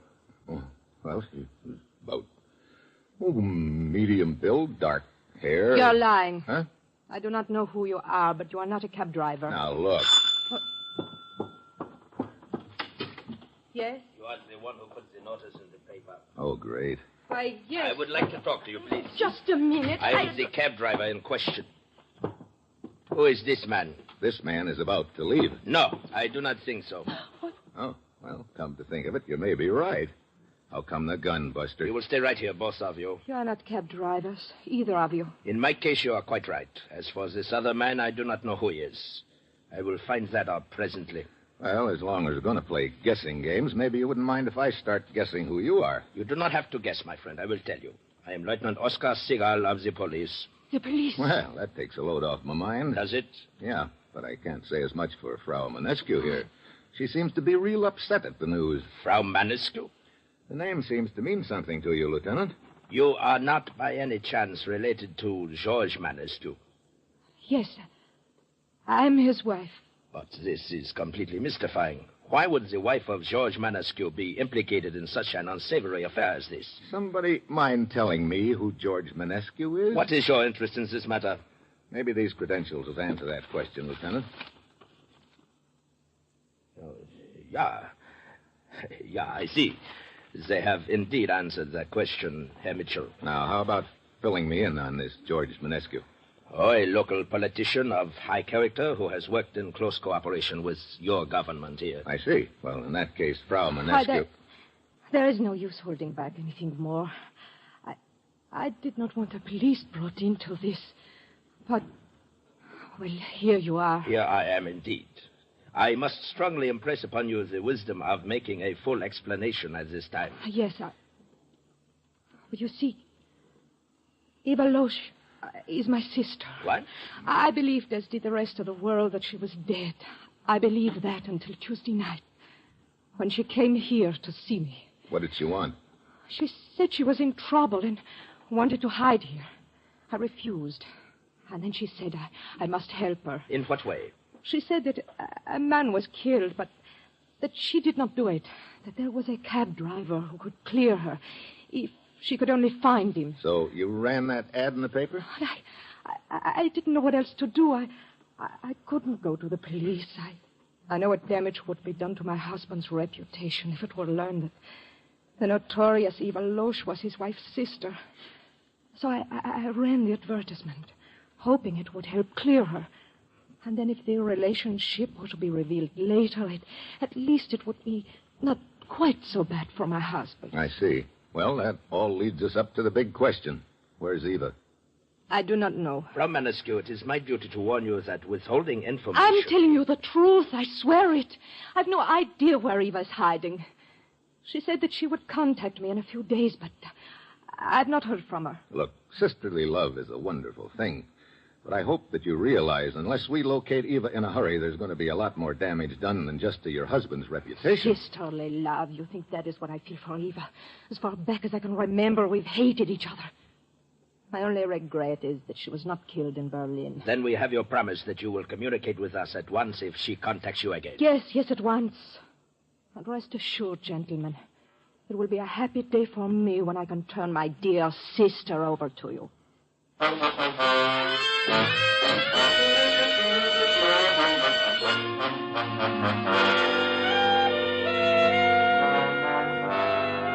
Well, it sounds like quite a surprise party you ran into last night, Mitchell. Yeah, it was, Olson. And, of course, the biggest surprise was finding out that Mrs. Manescu is Eva Loesch's sister. Incidentally, what information have you got on the Manescus? Well, he seems to be our white hope in local politics around here right now. He's very pro-United States. As to the background, George and his wife Denise apparently were anti-Nazi right from the start, which must have made it a little tough on them in Germany. Yeah, I can imagine. I believe they were married just before the fall of Berlin and managed to get out of the country. Would you like to meet George Manescu, Mitchell? Yeah, I would. Can you arrange it? I'm playing golf with him in an hour. Why don't you come along? It's a deal. Let's go.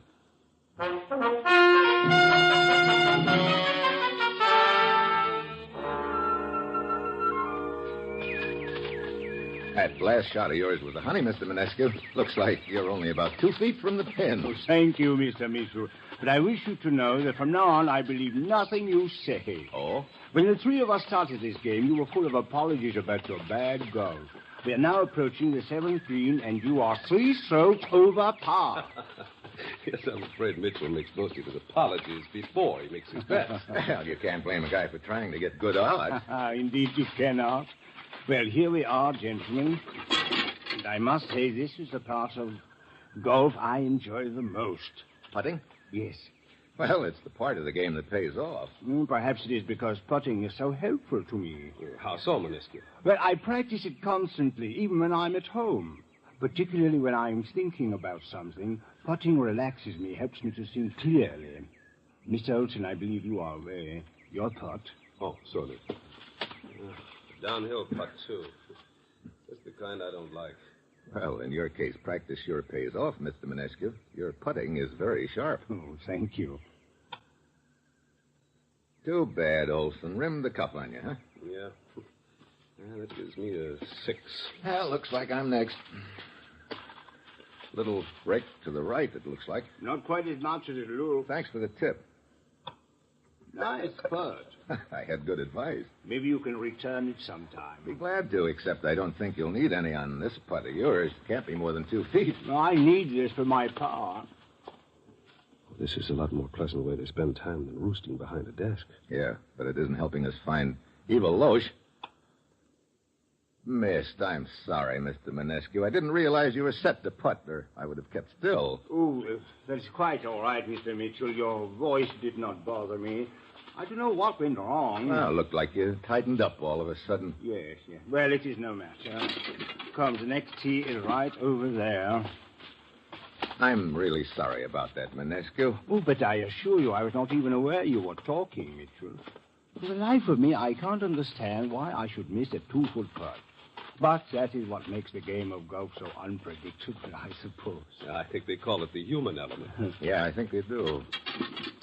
Yeah, let's see. I believe you're still up, Manescu. Oh, yes. You know, Steve, it seems to me that you raised your voice a little when you mentioned the name Eva Loesch. Did I? Wait, we mustn't rattle Manescu anymore. He's ready to drive. Oh, miserable. Yeah, quite a slice. I must have cut across the ball. Gentlemen, I hate to say this, but I seem to have a headache.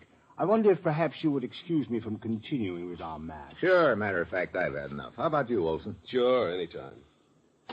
We can cut back towards the clubhouse through this grove of trees. Oh, please, I don't want to spoil your game. Why don't the two of you continue? No, it seems to be getting a little too warm for comfort anyway.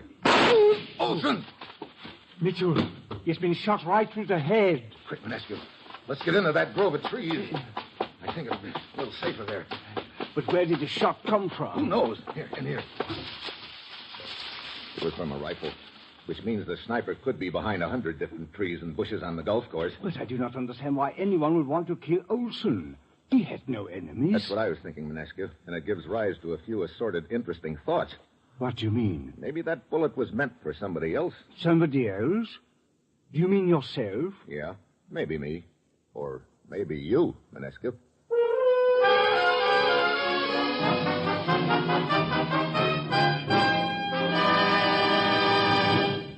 Steve Mitchell will continue his dangerous assignment in just a moment.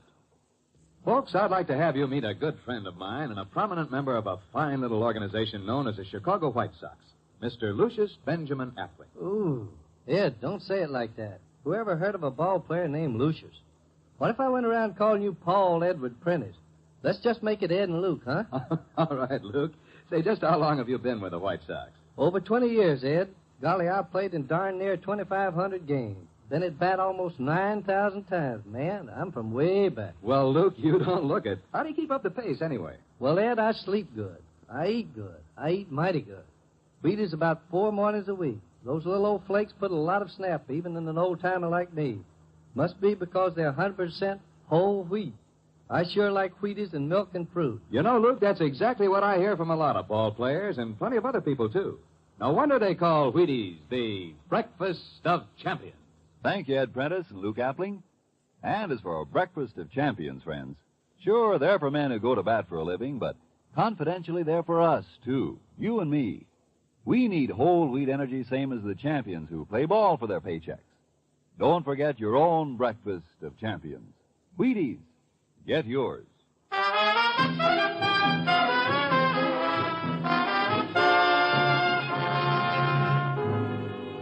Now back to Dangerous Assignment and Steve Mitchell.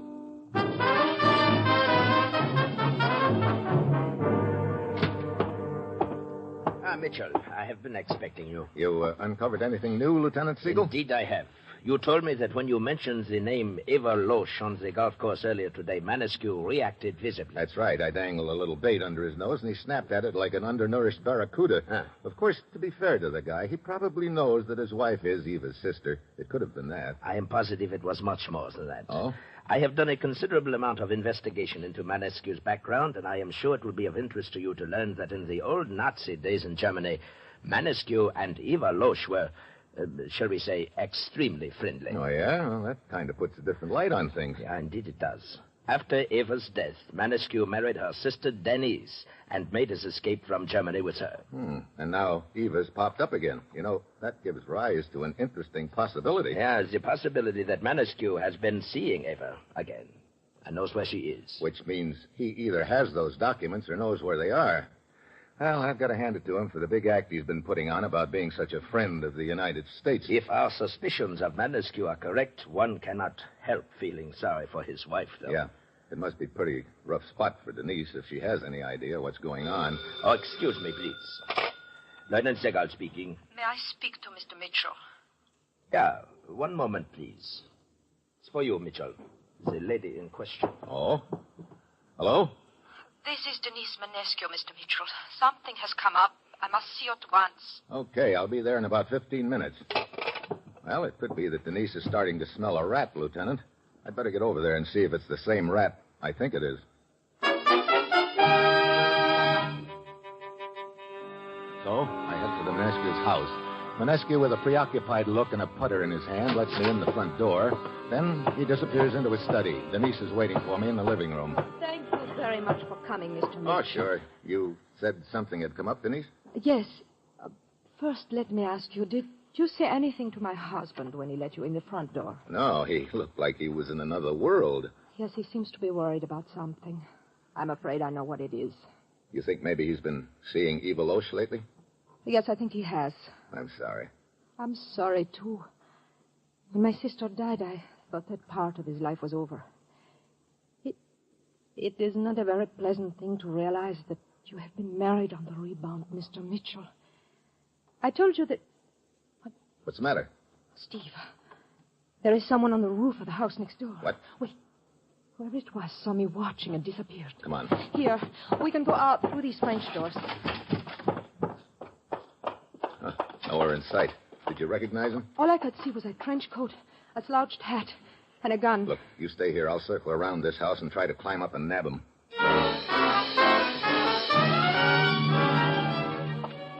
I circle around the house next door, and I spot some vines running up the wall. I start climbing, but 10 feet from the ground, I hear a sound that stops me cold. I drop to the ground, run back to Manescu's house. The study window is shattered, and in front of it stands Denise, staring inside, half hysterical.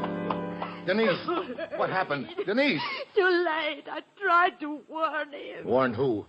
Look, in the window. Manescu, on the floor. Tell me, what happened, Denise? After you went around to the other side of that house, the person came back to the edge of the roof. That the door to the study? Oh, yes. Come on. Suddenly, I knew what was going to happen. I started running to the study window to warn my husband, but then the shot. Here we are. George. Bullet entered the top of his head. Must have come from the roof, all right. Wait a minute. What's that water glass doing on the floor? But I don't know. He must have knocked it over as he fell. Well, the man who shot him is probably a few blocks away by now. Steve, I do not think it was a man. What do you mean? You told me before the shot that he was wearing a trench coat and a slouch hat. Yes, but just before the shot, I got a quick look at the face. A woman? I think it was my sister, Eva.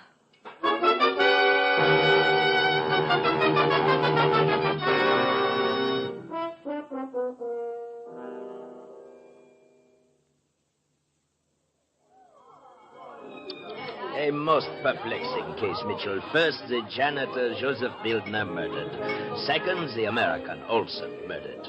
Third, George Manescu. Murdered. But at least we know who's behind it all, Eva Loesch. So the big problem is finding her in those documents, Lieutenant. You know, there's one thing I don't get.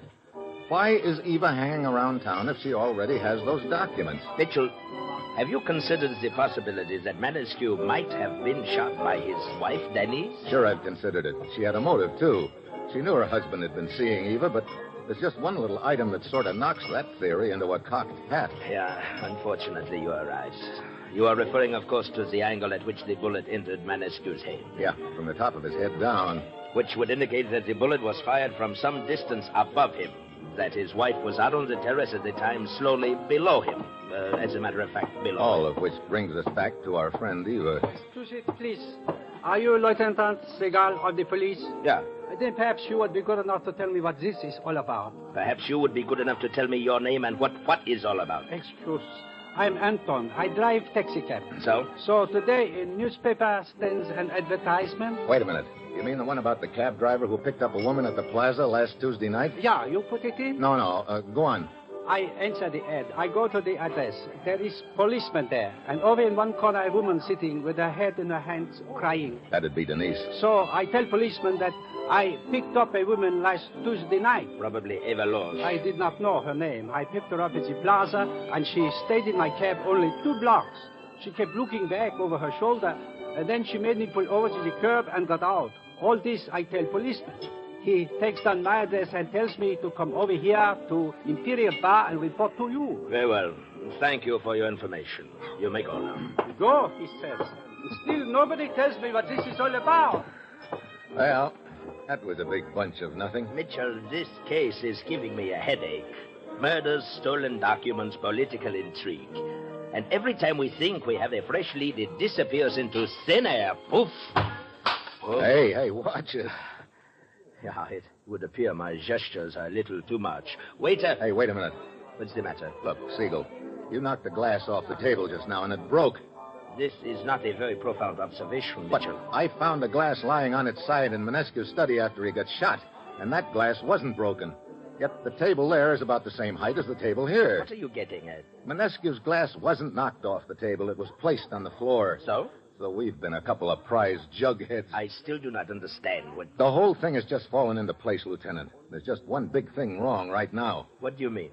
I mean, we could be just about 5 minutes too late.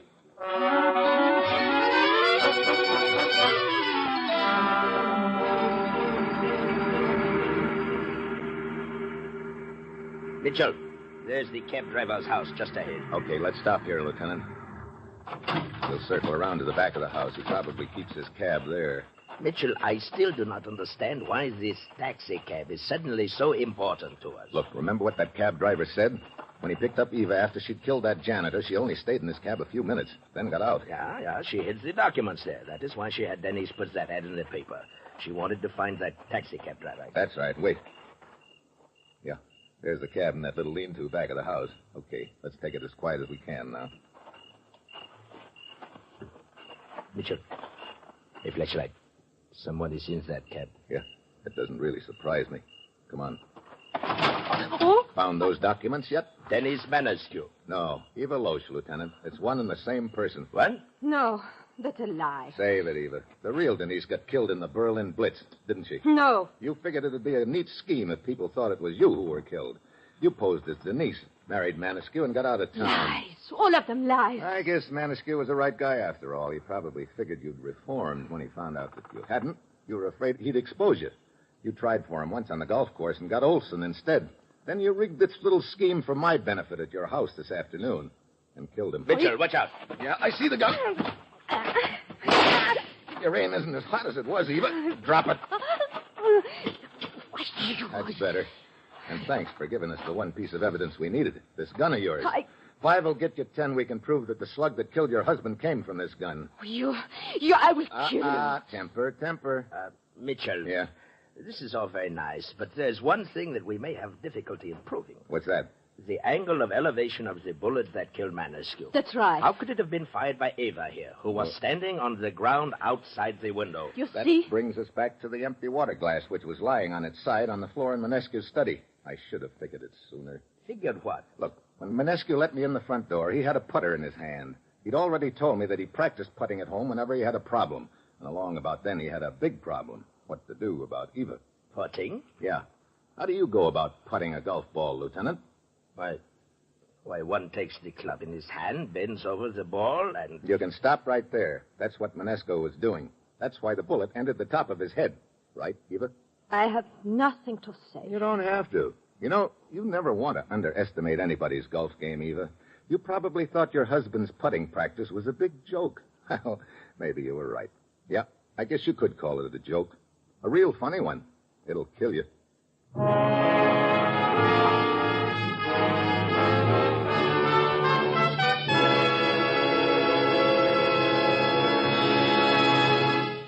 Well, we certainly enjoyed that assignment, Brian. Your usual sterling performance. Thank you, Frank.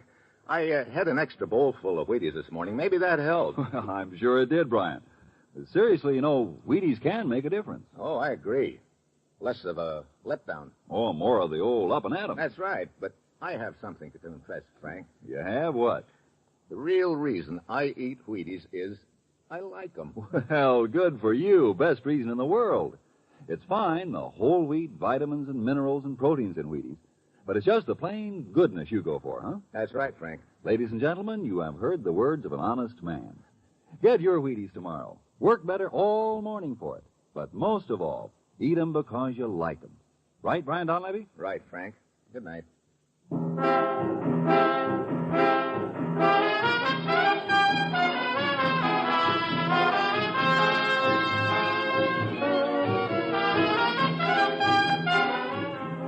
Dangerous Assignment, starring Brian Donlevy as Steve Mitchell, is written by Bob Reif with music by Basil Adlam, conducted by Ralph Hallenbeck, and is produced and directed by Bill Karn.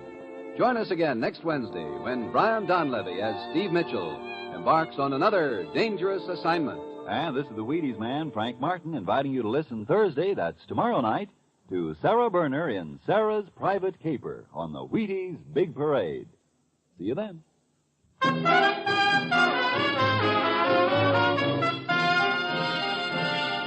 Next, listen for The Falcon on NBC. Steve Mitchell is written by Bob Reif with music by Basil Adlam, conducted by Ralph Hallenbeck, and is produced and directed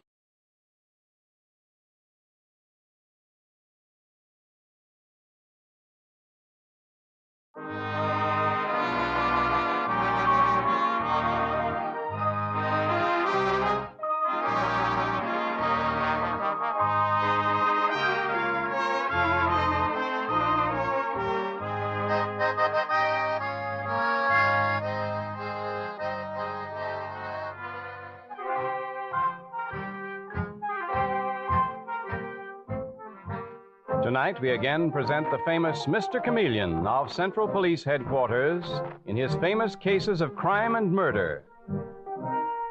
Mr. Chameleon, as you know, is the famous and dreaded detective who frequently uses a disguise to track down a killer, a disguise which at all times is recognized by the audience. Tonight, we give you Mr. Chameleon in The Friendly Divorce Murder Case.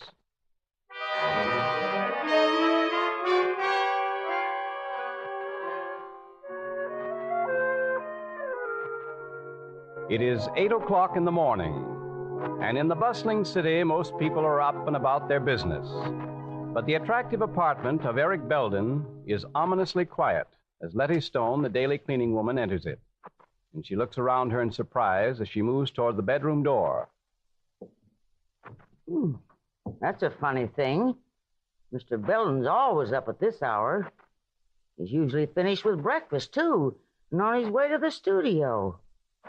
I don't see any breakfast dishes. Bedroom door. It's closed. And the key's on the outside. Well, that's strange. Mr. Belden? Mr. Belden? Are you in there?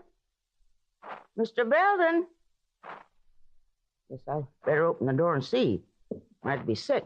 Oh, Mr. Belden. Oh, dear heaven. Oh, he was shot. He's dead. What's that? What's the matter? Oh, Miss Katie, where'd you come from? Well, I just came into the apartment. You left the front door open, Letty, but what's the trouble? Eric. He's dead, Miss Katie. Oh, poor Eric. I knew he'd been depressed lately, but what a horrible thing to do to kill himself that way. You think he did it himself, Miss Katie?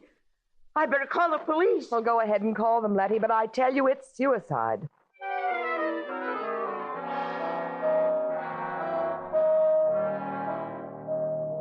But a little later, as Mr. Chameleon, the astute and dreaded detective, bends over the prostrate body of Eric Belden, he says to Detective Sergeant Dave Arnold, who is with him, Dave, look at this. Position of the gun. It was placed here too carefully. This wasn't suicide, it was murder. You think so, Mr. Chameleon? There's no question of it, Dave. No powder burn at all. This gun was fired at a distance and then laid beside the body. Where are those two women? Right here, Mr. Chameleon. Letty Stone, Miss Katie, come in here, please. Mrs. Stone, you're the cleaning woman here? Yes, sir. I understand that you found the murdered man. Murdered? Did you say murdered, Mr. Chameleon? Oh, he couldn't have been murdered. He was, Miss Katie. Martha Katie, is it?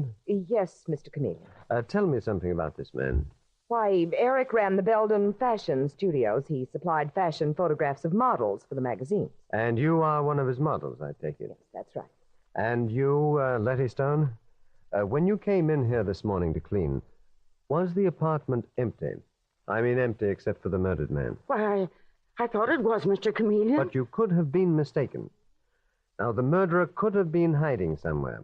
Tell me, what is this key doing on the outside of the bedroom door? Oh, so you noticed that. My job to notice things, Letty. When you came in, did you find the bedroom locked? Oh, well, no, Mr. Chameleon. That's the strange part. It was unlocked, and the key was on the outside. Mr. Belden always locked his bedroom door at night.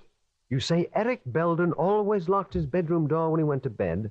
From the inside, of course. Yes, Mr. Chameleon. Why did he do that, Letty? What was he afraid of?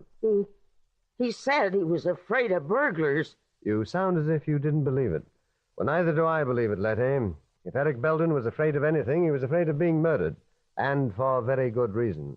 Someone has murdered him, tried to make it look like suicide, but forgot to lock the bedroom door when leaving and take the key along. Miss Katie, what were you doing here at the apartment so early? Beg your pardon? I believe you heard me. What were you doing here in Eric Belden's apartment at 8 o'clock in the morning? I had an appointment with Eric, a business appointment. We were going to Park Avenue, where Eric intended to take pictures of me modeling fall clothes. And you stopped here first? To meet him, Miss Katie, or to take the key from the lock where the murderer had forgotten it in all the excitement? Mr. Chameleon, you can't think that I killed poor Eric. Well, why should I? We were simply business acquaintances. How about that, Letty? Well, she was here an awful lot. She and Mr. Belden were thick as thieves. Be quiet, you wretched old woman. And as for keys, you have an extra key to the apartment. You could have let yourself in, Letty, and robbed him and murdered him. That's a lie, Mr. Chameleon. That's a wicked lie. Did you have an extra key to the apartment, Letty? Why, yes. Yes, sure. Well, let me have it, please. But I didn't kill Mr. Belden. I haven't said you did yet. And as for Miss Katie's statement... Mr. Chameleon. Yes, Dave, what is it? What's the matter? Martha Katie.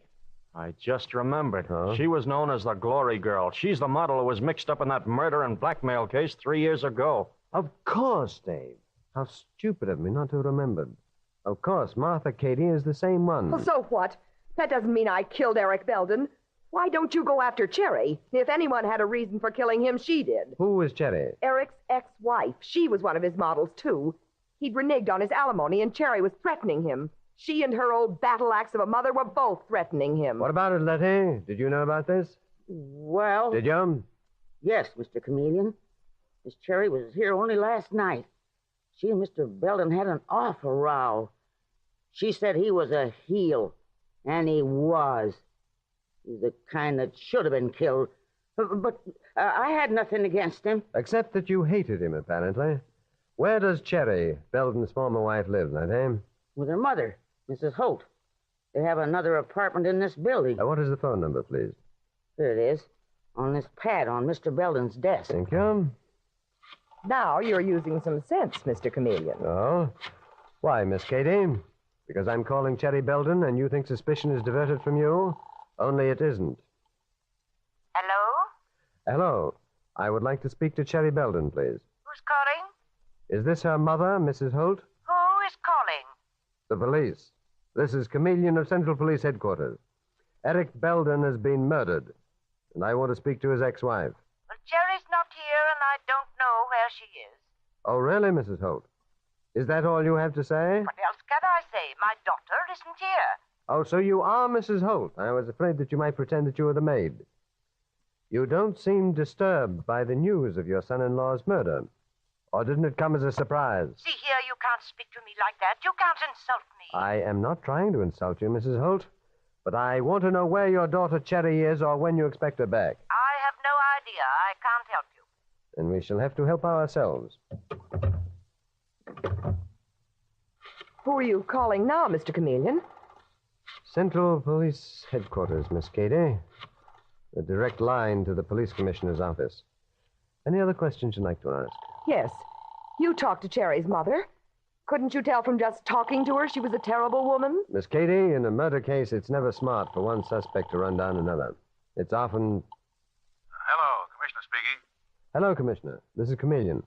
Eric Belden was murdered, and it was made to look like suicide. I want a general alarm sent out for his ex-wife, Cherry Belden. Good. What's the description? Letty, you describe her, please? Well, she's very tiny and blonde and has blue eyes, Mr. Chameleon. She's, in her 20s. Her 20s? She's 30 if she's a day. She's between 25 and 30, Commissioner. Huh? Blonde, blue-eyed, very small, lives with her mother, Mrs. Holt, here in this apartment building. You think she murdered Belden, Chameleon? Well, there's a chance of it, Commissioner. But she's not the only one who might have done it. Far from it. This chap Belden was a fashion photographer, and his life, I gather, was full of women. And I think Dave Arnold and I will pay a visit to his office, to the Belden Fashion Studio, which must have been a clearinghouse for some of the most beautiful girls in New York.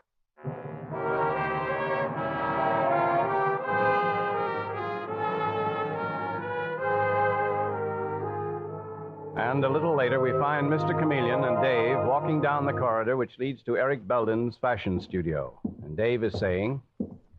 You really think we'll turn up any leads here, Mr. Chameleon? Well, to be perfectly honest with you, Dave, I decided to come down here, but... Arguing with you, Dave, Mrs. listen. Belden. I don't care what There's someone in the studio. Silly letters whistling. So get out of my way. I'm not moving, Mrs. Belden, till you put those letters back. Mrs. Belden. That must be Cherry Belden. Come along, Dave. Good morning, ladies. I'm sorry to interrupt a private quarrel, but I am Chameleon of Central Police Headquarters. Are you Cherry Belden? Why, yes. And you, young lady? I'm Beryl Carrington, Mr. Belden's secretary, and Mr. Belden isn't in. I am well aware of that fact, Miss Carrington.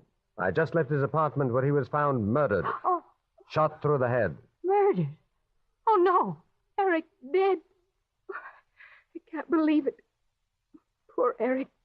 You really sound sorry, Mrs. Belden. I am, Mr. Chameleon. If you're a detective, I suppose you've already learned that Eric and I were divorced, but it was a friendly divorce. We were incompatible, that's all. Oh, really? And what are those letters that you've got there? I heard Miss Carrington forbid you to take them from the office. They're nothing, Mr. Chameleon. I shall be the judge of that. Let me see them, please. No. Well, I see they're written by your mother, threatening Eric Belden. I'd say they're very nasty letters. Poor Mother was upset. She didn't mean half she said. Eric promised to pay me $250 a month alimony, and he didn't. I haven't been working lately, and Mother got excited. So did you, Cherry Belden. Excited enough to try and get those letters that your mother wrote and destroy them. Because I thought they put my mother in a false light. Good heavens, I didn't know that poor Eric was dead. Cherry, oh, thank heavens you're still Mother. here. A detective named Chameleon is looking for you. And he found her, Mrs. Holt. I'm Chameleon. How do you do? Oh, how do you do? Well, so you found my daughter. Isn't that nice? Yes, indeed. You lied to me, Mrs. Holt. You said that you didn't know where Cherry was. Why'd you lie? Well, I wasn't sure she was here in Eric's studio. I think you were. You knew that she'd come to get those letters. The letters that you wrote Eric Belden threatening him. Threats were the only thing that Eric understood. Oh, not that he wasn't a fine man in many ways. It was a friendly divorce, you know, Mr. Chameleon. Just incompatibility. In this case, Mrs. Holt, the word incompatibility may simply be another word for mother-in-law. How dare you say that? Do you think I killed Eric? Why, Eric was our source of income. Killing him would be like killing the goose that lays the golden egg. Mr. Chameleon. Yes, Miss Carrington. I'd like to speak to you alone. Do you mind stepping into Mr. Belden's private office? What for, Miss Carrington? Yes, what for? Anything you have to say, you can say in front of us. Miss Carrington apparently feels otherwise. Dave, you keep an eye on Mrs. Holt and her daughter, Cherry Belden. I shall be right back. Yes, sir. Now, Miss Carrington, what's on your mind? Mr. Chameleon, I happen to know that in addition to the alimony Mr. Belden was paying Cherry, he also took out a life insurance policy in her favor. A life insurance policy? Mm-hmm. For how much? $50,000. Tidy little sum. Thank you for the valuable information, Miss Carrington. I tell you, I am going in there. I want to know what that Carrington girl is saying to Mr. Chameleon. Well, I take it that Mrs. Holt would consider it valuable information, too. Now then, Miss Carrington, what are you saying? Mother, dear, please, you mustn't be so excited. Mr. Chameleon, what has this girl been telling you? Mrs. Holt, I want to ask you about a key. A key that was found on the outside of Eric Belden's bedroom door. The door to the room where he was murdered. Is that what the two of you were talking about? Keys? Mrs. Holt, Eric's murderer forgot that key. Now, who was it? Who was in his apartment last night? Your daughter, Cherry, for one. That's not so. Cherry was with me all afternoon and evening. Oh, that's very strange. The cleaning woman said that she was at Eric's apartment. Yes, I was, Mr. Chameleon, just for an hour. Mother, you've forgotten. I went out for an hour around dinner time. What? Oh, yes, that's right, Cherry. I did forget. I've been suffering a great deal lately from loss of memory. You sound to me like a woman with an excellent memory. Mrs. Holt, do you or your daughter have a key to Eric Belden's apartment? No. Mr. Chameleon, that's not so. Mr. Belden told me that Cherry had a key she wouldn't return to him after their divorce. In fact, he was going to have the lock changed. Meanwhile, he always slept with his bedroom door locked. Thank you again, Miss Carrington. Where is your purse, Cherry Belden? And on the table. Dave, will you search it, please? Yes, sir. This is an outrage. Mother, you're only making matters worse. And you, Miss Carrington, I don't understand what you think you're doing. Don't you, Cherry? I understand her perfectly. Here, Mr. Chameleon. Here's the key. It's even marked. Eric Belden, 507. Handle it very carefully, Dave. I want to send it in to be checked for fingerprints. Who knows? It might have Mrs. Holt's fingerprints. That does it. Now I'm going to tell the truth. Mr. Chameleon, I said I understood Miss Carrington, and I do. But I've been too decent to say anything. This girl, Mr. Chameleon, this Beryl Carrington, was Eric Belden's secretary, and she was more than that. She was the cause of my daughter's divorce. She was the woman in the case.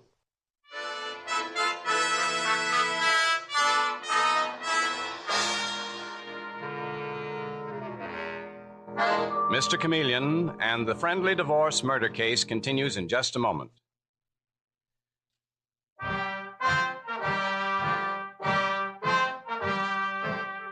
And now back to Mr. Chameleon and the friendly divorce murder case. It is a few minutes later, and in the Belden Fashion Studios, Mr. Chameleon stands facing three women who played such a vital part in the life of Eric Belden before he was mysteriously murdered. And he says to Beryl Carrington, Belden's secretary, "So you were the woman in the case, Miss Carrington. You are the real reason why Eric Belden divorced his wife, Cherry." No. There was nothing between Eric and me, Mr. Chameleon. Nothing except a business relationship. That's not true, Mr. Chameleon. Miss Carrington was in love with Eric. Then why tell me that yours was a friendly divorce, Cherry Belden? Your whole story sounds pretty fishy to me. And besides, you've lied consistently. You've lied consistently. You even told me that you didn't have a key to your ex-husband's apartment. And it was right there in your purse. I didn't have a key. I don't know how that got into my purse. Isn't that so, Mother? I had no key. Absolutely, Cherry. You should be ashamed, Mr. Chameleon, to accuse my daughter of murder. Mrs. Holt, I have a motto. The innocent must be protected. The guilty must be punished. To prove that your daughter or anyone else is innocent, I must first prove who is guilty. Mr. Chameleon, I didn't quite tell the truth. I know I first said it was a friendly divorce, but that was because I didn't want any scandal. Is that wrong? It's wrong to accuse Miss Carrington falsely, Cherry Belden. And that's exactly what she's doing. Cherry and her mother are trying to frame me to get themselves in the clear. That's a lie, a vicious lie. Please, that's all for now. You and your daughter may go, Mrs. Holt, but don't try to leave town, either of you. Dave, you show the ladies out, please? Yes, Mr. Chameleon. Mr. Chameleon, you'll hear more of this. I fully expect to, Mrs. Holt. Well, this is a dirty business, Mr. Chameleon. It certainly is, Dave. That attempts to frame Miss Carrington here certainly backfired. But I want the best men we have to tail them constantly. Have Davis and McCarthy go over to their apartment. Right, Mr. Chameleon. And as for me, I shall be looking for just one little thing, one small detail that I know will trap the killer. What's that, Mr. Chameleon? Fingerprints, Miss Carrington. I noticed some on the door of Eric Belden's bedroom. You see, I'm sure the murderer is an amateur. Being an amateur, they wouldn't stop to think of erasing evidence like fingerprints. But my gosh, Mr. Chameleon, everybody, including old ladies in wheelchairs, knows that killers shouldn't leave fingerprints around. I know, Dave, but an amateur killer is very often emotional. They think of those things too late, like the key in the bedroom door. They forgot that, didn't they? Anyway, tomorrow morning, I'm going to search Eric's apartment. Search it thoroughly for any and all fingerprints. But why tomorrow? Why not now? Because first, Dave, I want to check on the past life of Cherry Belden and her mother, Mrs. Holt. So tomorrow is soon enough to look for fingerprints. Miss Carrington, goodbye. And thank you very much for your invaluable help. If there's anything else I can do, please call on me, Mr. Chameleon. I will. Oh, in fact, you might go through Mr. Belden's files and see whether there are any more threatening letters from Cherry's mother. I'll do that immediately, Mr. Chameleon. Good. Oh, one more thing. Did you know a model named Martha Cady? Martha Cady? Yes, I have a hunch that Eric Belden was quite crazy about her. Yes, I remember her. I had very little to do with her, though. Mm-hmm. And Letty Stone, the cleaning woman at Belden's apartment. Do you know her? Yes, I saw her once or twice. You're frowning. Why? Didn't you like Letty Stone? She's not young, Mr. Chameleon, and she's a hard-working woman. Who might welcome a few $1,000s. Well, that's what I figured. And I also figured that she knows Mrs. Holt, Belden's former mother-in-law. Must have known her. She does, Mr. Chameleon. One of the few times I ever went to Mr. Belden's apartment, I found the two of them in the living room talking away like mad. They stopped the minute I arrived. All ties in. It's quite possible that Letty, the cleaning woman, could have admitted Cherry's mother to Belden's apartment the night that he was murdered. Well, we'll soon see. Those fingerprints will tell the story. Goodbye, Miss Carrington. Goodbye, Mr. Chameleon. You're going to pick up Letty Stone and question her now, Mr. Chameleon? No, not exactly, Dave. What the heck? I don't get it. It's not like you to move cautiously. Why not grab her quick and question her? I intend to, Dave, but not as Chameleon.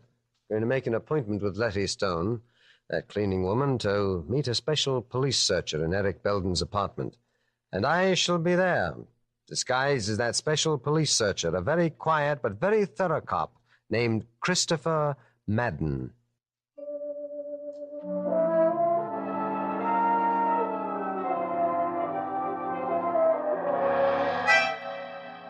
And so, that night, we find Mr. Chameleon in his disguise as Christopher Madden, a police searcher, in the Belden apartment with Detective Sergeant Dave Arnold. And with them is the cleaning woman, Letty Stone, a badly frightened Letty Stone, to whom Chameleon is saying in the voice of his disguise, Mrs. Stone, my name is Madden. I'm a special police searcher. I came to this apartment to look for further fingerprints. The murderers. But, Mr. Madden, why send for me?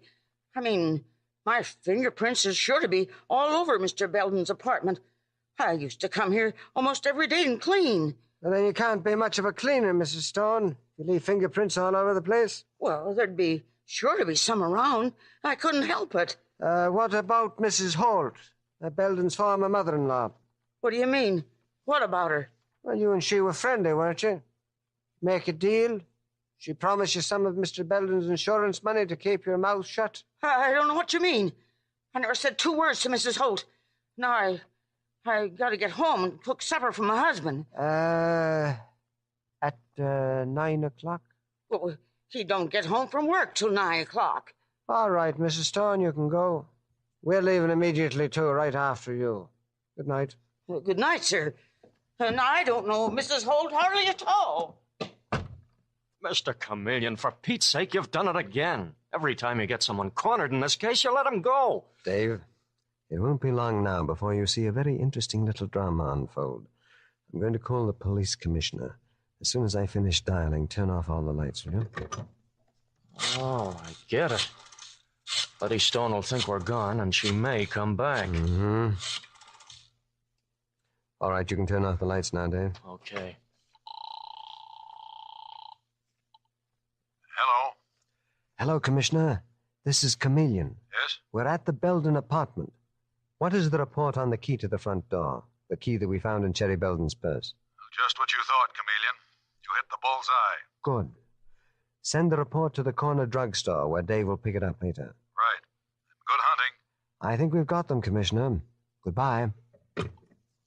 Mr. Chameleon, I think someone's trying the front door. Yes, you're right. Can you see in this darkness, Dave? Well enough. Yes, sir. By gosh, the door is opening. Is it Letty, the cleaning woman? All I can really make out is that it's a woman. She's got a flashlight, Mr. Chameleon. She's wiping things off with a damp cloth. Right, Dave. Shall I grab her? No. Not yet. Let's see if she goes to the bedroom door. Bedroom where Belden was murdered. She's going there, all right. Now she's wiping off the door. Let her go inside. Now, where's the light switch? Right here. Turn it on, Dave. Let's have light. Plenty of light. And see what sort of a bird we've snared in our net. Oh. All right, Miss Carrington. Put your hands up and keep them up. I have a gun which I shall use if I have to. The way you used one on Eric Belden. Mr. Chameleon, what are you doing here? I could ask you the same question. Only I happen to know what you're doing here, Miss Carrington. I scared you into thinking that you might have left fingerprints. I said I was going to look for those fingerprints tomorrow. But why should I kill Eric? Because of Martha Cady. This afternoon, when I mentioned her name, I watched you very closely. A look of complete hatred flashed across your face. Passed very quickly, but I caught it, Miss Carrington. Eric Belden had thrown you over for Martha Cady. No, Cherry Belden killed Eric. That key was found in Cherry's purse. You planted it there when Cherry Belden wasn't looking. You must have, Miss Carrington, since it bears your fingerprints. No. I just got the report from police headquarters. And besides, I saw a door key in your desk, Miss Carrington. The key to the front door of this apartment, which you used just now. I deliberately didn't mention it, hoping that you'd use it. And you did. No, you have no evidence. I have all the evidence that we need.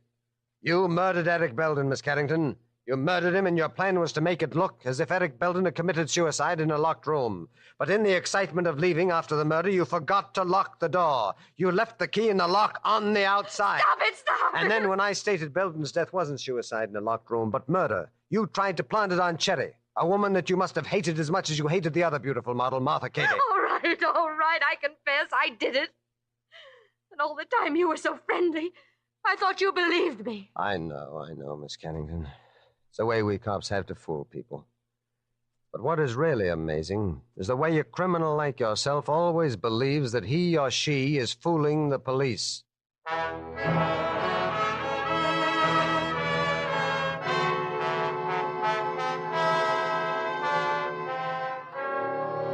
And with these words, Mr. Chameleon concludes tonight's murder case.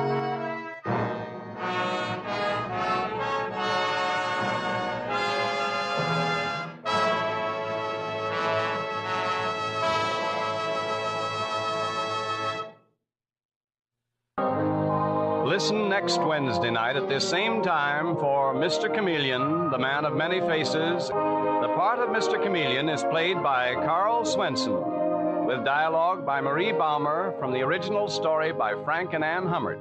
Music directed by Victor Arden. Your announcer is Howard Claney.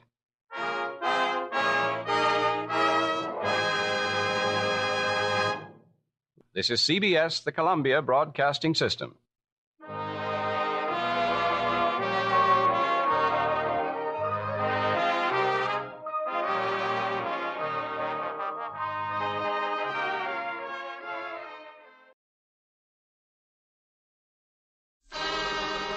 Time now for Rocky Jordan.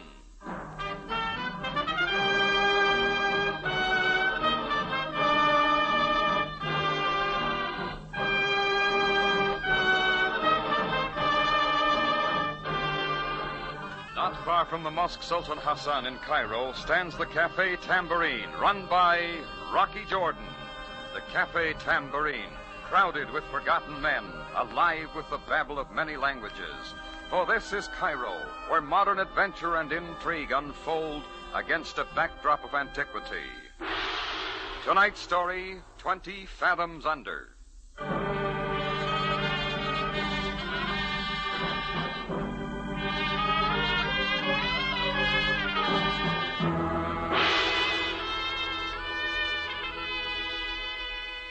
I was standing out in front of my Cafe Tambourine getting a little of the afternoon sun. A lemonade seller with his jingling urn drifted by. I was enjoying myself till I looked down the street and saw a guy feeling out his sea legs on the narrow sidewalk. His weather-beaten face slit with a grin from ear to ear. I hadn't seen him for 3 years, and I didn't especially want to see him now, so I ducked inside. But he sailed in behind me like a schooner in a high wind. Ahoy, matey! Rocky! Rocky, lad. Hello, Sandy. Well, now, that's better. You wouldn't be forgetting old Sandy McQuill now, would you? 3 long years, and now I'm back. Come on to a table. We'll be drinking on it. On you this time, Sandy? Ahoy, bartender. Bring us a bottle. Look alive. What do you want, Sandy? What do I want, lad? Rocky, I've sailed every port from Shanghai to Cape Town. But I wouldn't be passing up an old friend now, would I? Oh, not if you had an angle. I know you to be an honourable man, and I'll give the belay and pin to the man that says different. Here we are. Oh, Sandy's paying for this, Chris. Aye, lad. This is a great day for us, Rocky. Now then, lad, to the old days. It'll cost you 24 piastres. You'll get it, lad, and plenty more. Scud up alongside, Rock. Oh, I can take it from here.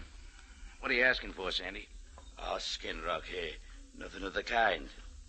Listen, did you ever hear the Mandara? She was sailing for the Suez 3 months ago, loaded to the gunwales with a cargo worth a king's ransom. Oh, save the yarn, Sandy. Wait, lad. The Mandara sailed into bad luck. Rocky, didn't you read of this? A stray mine from the war blasted the Mandara, and it went down off Rossab and Funderek and all its cargo with it. Maybe I did read about it. Well, why tell me? It's ours, Rocky. Free booty of the high seas for them that gets it. It's there, waiting for us. Salvage? Oh, no. I can handle it, Rocky. And I'm letting you in. 50-50. Of course, nobody else thought of bringing the Mandara up. That's just it, lad. The brig was off its course. It went down in a fog. Nobody knows exactly where it is. But you do. Aye, Rocky, that I do. Right to a compass point. How'd you find out? A man sailing the 7 seas has ways of learning things, lad. Here, I'll show you the map. Who gave you that, Captain Kidd? Cast your binnacles on this now. Look, there's the Suez. The Mandara followed a course through the Red Sea. And there's Ras Aben Fandarak. The Mandara went down there. Yeah, see the mark? There's what Davy Jones got her. 20 fathoms under. Oh, sorry, Sandy, but my money's all tied up in Abyssinian grasshoppers this year. You don't follow me. It's not money I'm after. What else? You've got a motor launch still tied up at Port Said, I'm thinking. The one you sailed down from Istanbul. Yeah, only because nobody'd buy the tub. Is that all you want? Aye, Rocky. It's good enough. I'll rig it for diving and man it with a couple of buckos from the side wharves. That's all I'm asking for, Rocky. What do you say? Sure, why not? And I hope it sinks before you get out of the harbor. Yeah, never you worry. Sandy McWill can sail any brig with a hull. You'll sign the papers to get me out of port? Yeah, and out of the tambourine. And there'll be some papers for you to sign. Wait. This map, Rocky. Look at it well. Just get it off the table. Now, only you and I know, lad. We'll keep it that way, eh? Sure, but... Hey, what are you doing? There. Just a little precaution, lad. The map's burning merrily. That calls for a chaser, I'm thinking. Look, burning a map gets too corny, Sandy. Suppose you move along now, huh? Yeah, aye, Rocky. And hoist anchor. You'll wait for me here? Sure. Come back in another 3 years. You'll hear from Sandy McWill again, lad. And so... Hey, wait a minute. What about the drinks?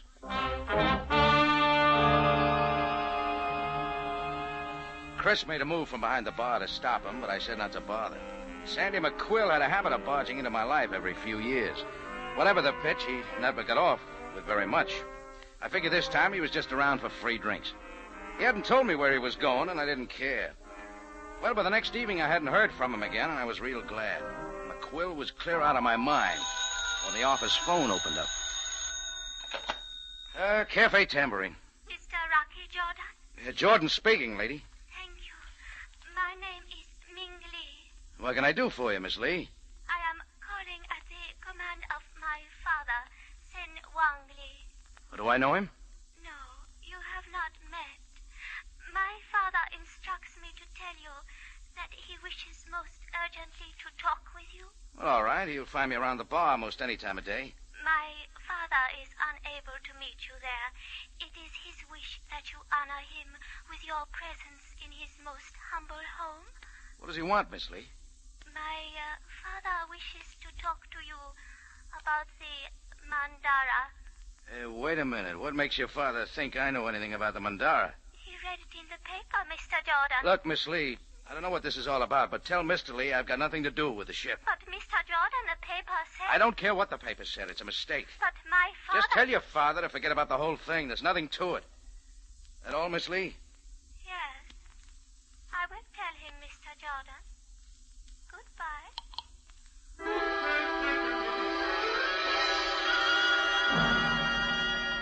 I made it out to the corner in 10 seconds flat. I grabbed the evening edition of the Cairo Mail, flipped a couple of piastres to the newsboy, and started looking. Didn't take long. When I turned to page 3, my picture jumped out at me. And the story below my picture, written in newsy Arabic, didn't miss a thing. Rocky Jordan, noted proprietor of the Cafe Tambourine, reported financing an expedition from Port Said to salvage the ill-fated Mandara. Oh, there were a lot more details, and all a build-up for Rocky Jordan. Wasn't long till all sorts of people came driving around. A fellow wanted to sell me a diving helmet. Another called to sell me a home on the Nile. And a lady came in for a contribution to the home for aged camel drivers.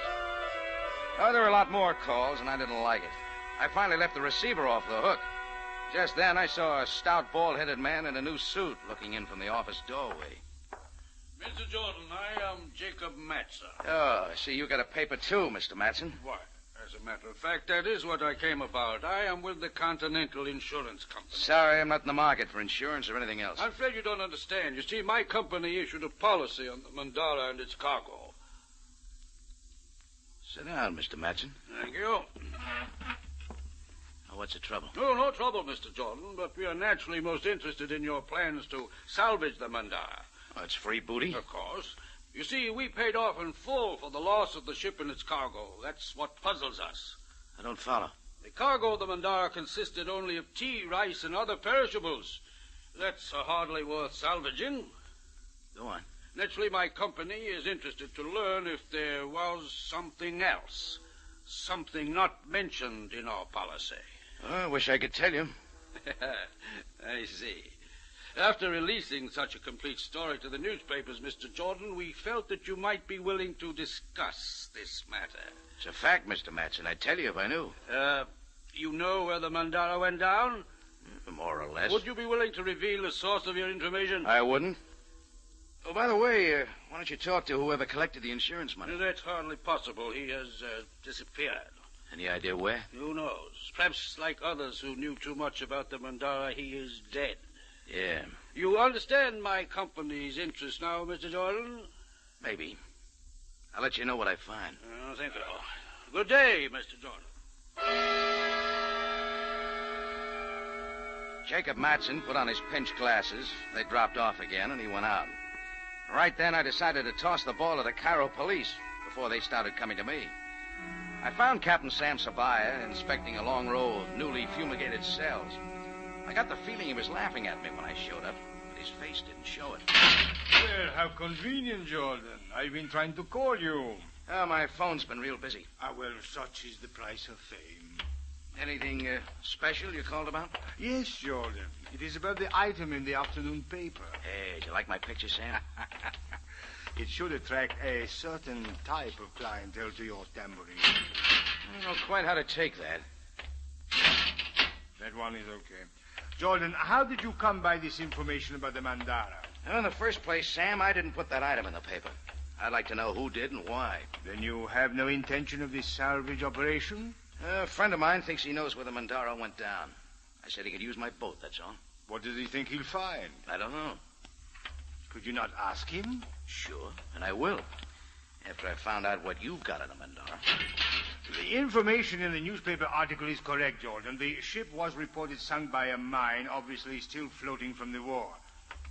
This cell will do. Anything more, Sam? Yes, and this will perhaps interest you, Jordan. Only the captain and 4 of the crew escaped from the sinking ship. Since then, 3 of the crew have suffered violent deaths, all in the same manner. Yeah, I am interested, Sam. What else? The captain and owner of the Mandara is not to be found now. Perhaps he also has been killed. Oh, what about the 5th one? The first mate, a man named Pete Limbo, is still living in Cairo. We have questioned him repeatedly. Get anything out of him? No, nothing. Inspection complete. I am sure he knows, but he will not tell.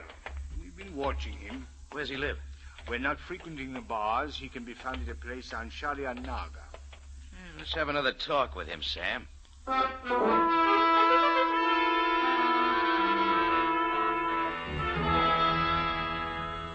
Sometimes Sam surprises me, like this time. Without batting an eye, he called for his black limousine. In about 15 minutes, we were driving down Sharia Naga, trying to miss the bumps. An excited cluster of natives were crowded around an open doorway as we pulled up to the curb. When they saw the police car, they scattered like ducks in hunting season. It looks like something's up. Better get in there, Sam. Perhaps you're right. Come along, Jordan. Here, this is Limbo's room. Open up! Open up in there! How's the door? That Pete Limbo?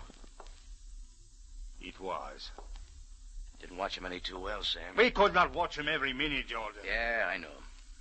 Somebody sure took care of him. Exactly as the other 3, Jordan. Hung by the thumbs and then the knife.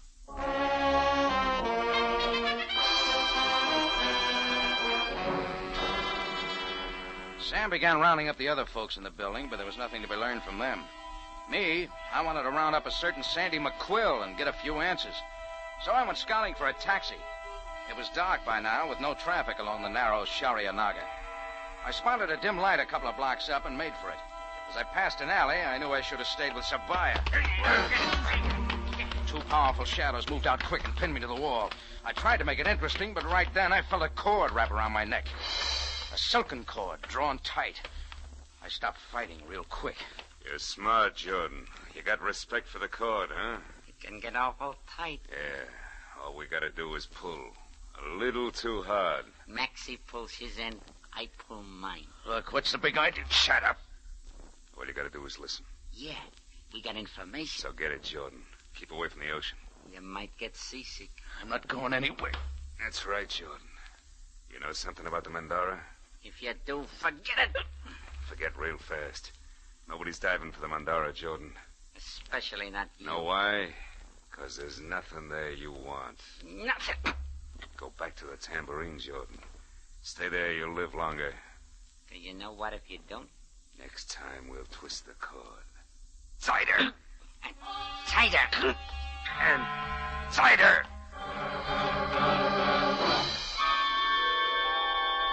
They both gave a last twist. My breath was gone, and I went spinning off to the moon. The curtains were closing in when the cord loosened. Then they slammed me back into the alley and were gone.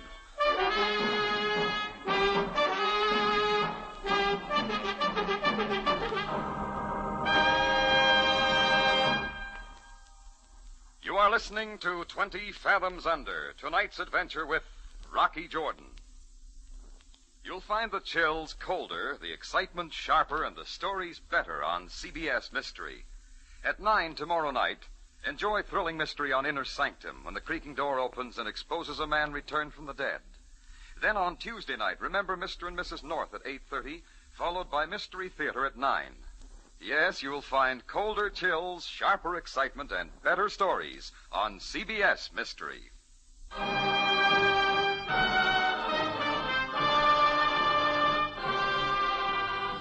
And now we take you back to Cairo and tonight's adventure with Rocky Jordan, 20 Fathoms Under.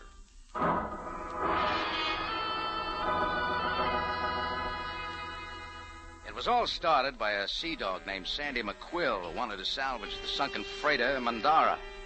The cargo of the Mandara was supposed to be nothing but tea and rice.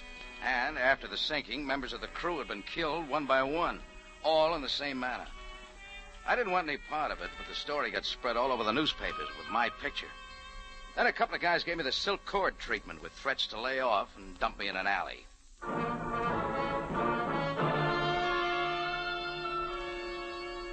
I finally got my breath and was working on the idea of trying to get up, when I noticed a round, soft face looking down at me. Her eyes were curious, but not afraid. What is it that has happened here? Don't you know? Your neck. The silken cord. And you live. Say, haven't I heard your voice before? I do not know. I am Ming Li. Ming Li. You called me on the phone this afternoon. Then you are Rocky Jordan.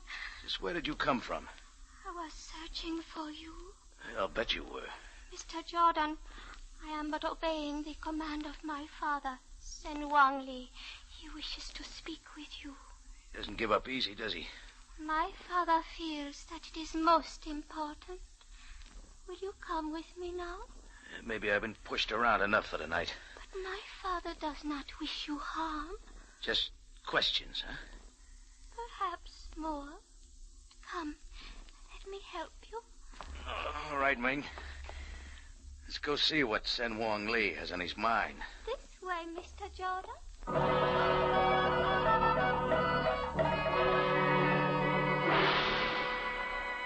Ming Li tripped ahead, and I followed her down a twisting lane.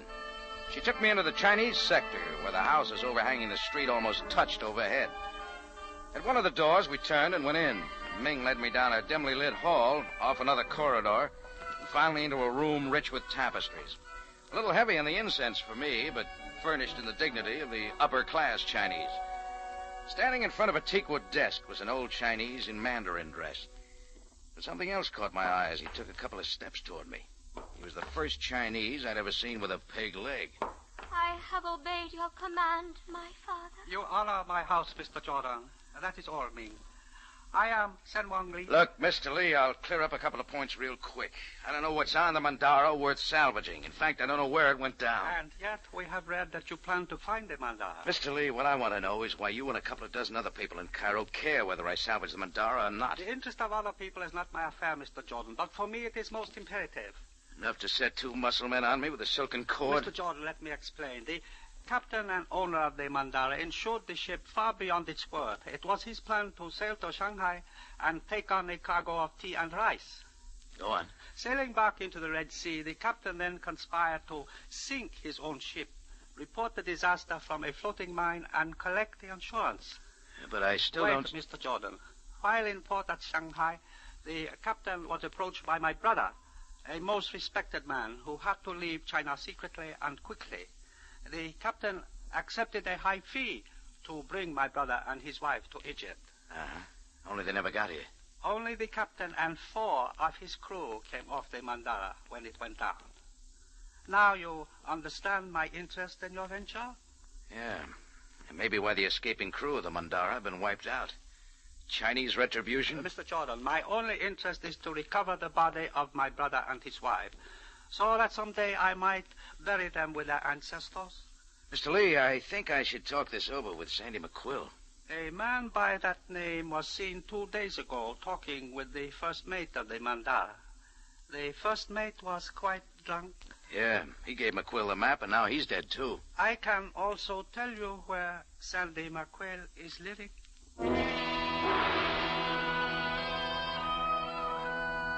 Sandy McQuill's address turned out to be a third-rate hotel, past the Frank Quarter and near the Hassan Bazaar.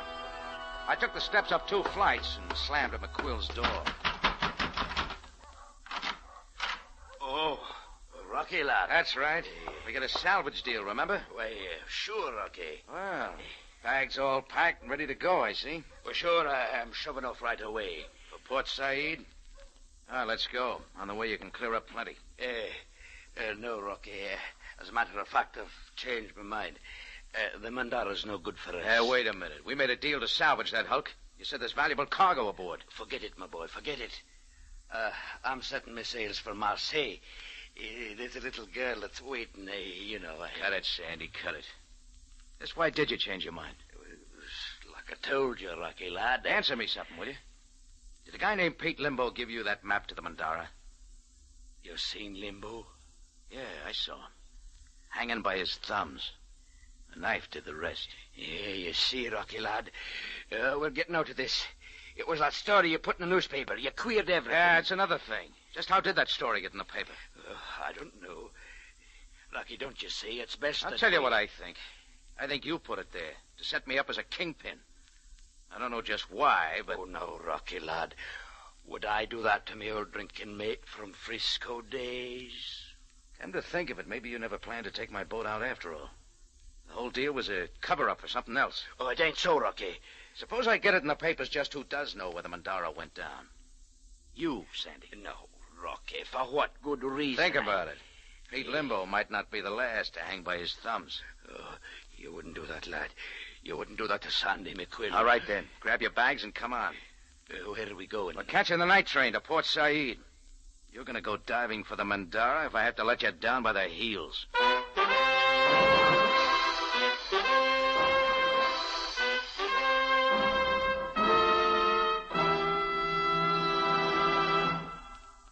You are listening to 20 Fathoms Under, tonight's adventure with Rocky Jordan. The Unafraid, an emotion-filled screenplay, is presented by Lux Radio Theater tomorrow Monday night at 6. Burt Lancaster and Joan Fontaine star in their original roles. So don't miss the radio adaptation of The Unafraid with Burt Lancaster and Joan Fontaine on Radio Theater Monday night at 6 on CBS.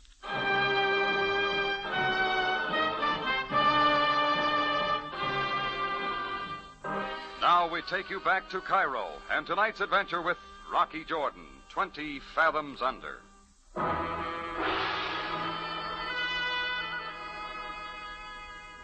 Well, when McQuill and I got to Port Said, we found we couldn't have sailed my motor launch in a bathtub. So I rented a salvage rig at the docks, dug up a couple of bumps to help man it, and we headed down the canal. McQuill steered and seemed to know where he was going.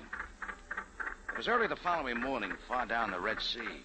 The sun was just beginning to cut through a fog that had followed us all the way from Shadwan Island. Hey, what's that to the starboard, Sandy? The best I can make out through the fog. That's the point there, Rocky. That's Ras Haben Funderak. Now listen, Rocky, lad, I'm telling you again, this ain't for us. You'd better find it, Sandy. Cut the motors! Oh, is this the spot? Hey, matey. The Mandara's below. Look, Sandy, if you've steered wrong, you'll find that ship if you have to dig up the Red Sea. It's here. I'll lay me word to it. Okay, let's not lose any time. It'll be light enough before long. Get into your diving suit. Rocky, there's no rush about it. Just listen to me. We didn't come all the way down here to talk, Sandy. Let's go. Rocky, I can't do it. Why? I promised somebody. That's all I can tell you. If we cut it off now, there'll be no harm to any of us. Here's the diving suit. Take off your jacket and get it on. No, Rocky, let go. Let go. I warn you, matey. Diving now, Sandy, if I have to break your neck. No, Rocky, I'll get it. That's mine. Oh, something you're hiding in your jacket, huh, Sandy? Neat little bundle. It's nothing, lad. Give it me now. As soon as I've had a look. Neat stack of 20-pound Egyptian notes. Enough to take you a long way. Where'd you get it, Sandy? Why, it's mine, Rocky. Just me life savings. Oh, it's real clear now. This money's a payoff, right? Well, I tell you... Who are you Rocky, blackmailing? A missing captain of the Mandara, maybe, huh? He's a dangerous man, Rocky. Sure. You had a great way of bringing the captain to terms. You threatened to salvage the Mandara, then splash my picture all over the papers. When I was a sitting duck, all you had to do was sit back and wait for the payoff. Oh, I was going to split with you, Rocky, lad. With me hanging by my thumbs, like Pete Limbo and the rest of the crew? Now, matey, you wouldn't suggest that I did that. Why not? What do you know of a Chinese named Sen Wong Li? Nothing at all. The captain did it, Rocky. He wanted rid of them that knew the Mandara's secret. Who is the captain? Where do we find him? Rocky, you know I can't tell you that. I made a promise. I'm a man of my word. Look, Rocky, coming out of the fog. There's a big ship. Suppose they see us? Aye. She's drawing in close, but she don't turn alongside. Now, Rocky, wait a minute. Rocky, do you know who it is? Easy, Sandy. Maybe I do. Yeah, it's Matson, the insurance man who came to my office asking about the Mandara's cargo. He had a beard before that, Rocky. It's the captain himself. I see. Better answer him, Sandy. Talk fast. Ahoy, Captain! It's a mistake. I wasn't meaning to cross you. You won't be crossing me, McQuill. Or Jordan either. Full speed ahead. Matson, turn about. He's coming at us. He's going to ram us. Get off this tub, Sandy. Jump. Get...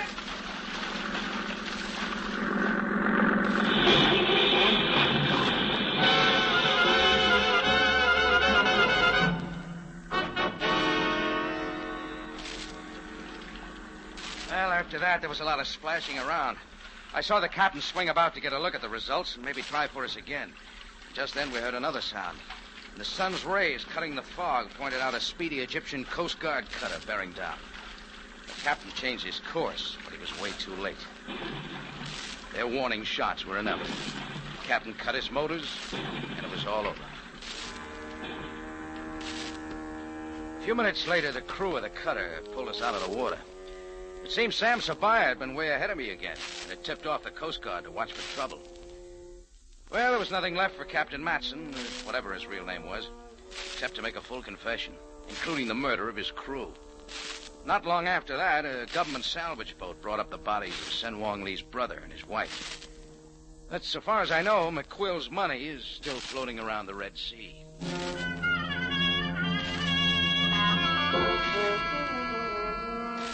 Well, back at my tambourine in Cairo, I had no more than settled down in my office when I heard a tap on the door. Real gentle. Come in. Mr. Jordan? Well, Ming Lee. Yes, Mr. Jordan. I come at the command of my father, Sen Wong Li. Oh? My father sends me with a gift from his house for your kindness. This ancient wind bell. Oh, but this must be of great value to your family. I didn't ask for anything. You will honor my father by accepting it. Why, of course. Give your father my regards.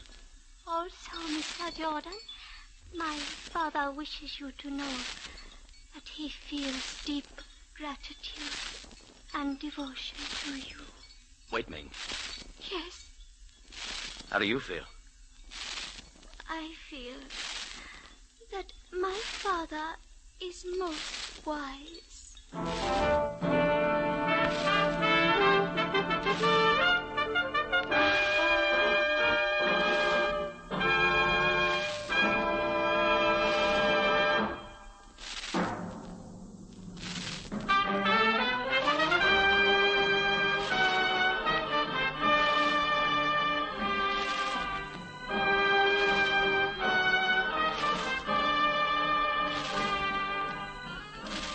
It's CBS again at this same time next week for another story of adventure and intrigue when we take you back to Cairo and the Cafe Tambourine run by Rocky Jordan.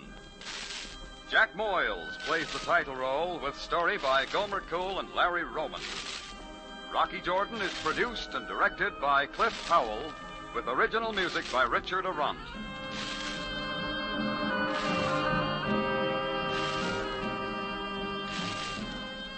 Larry Thor speaking. This is CBS, the Columbia Broadcasting System.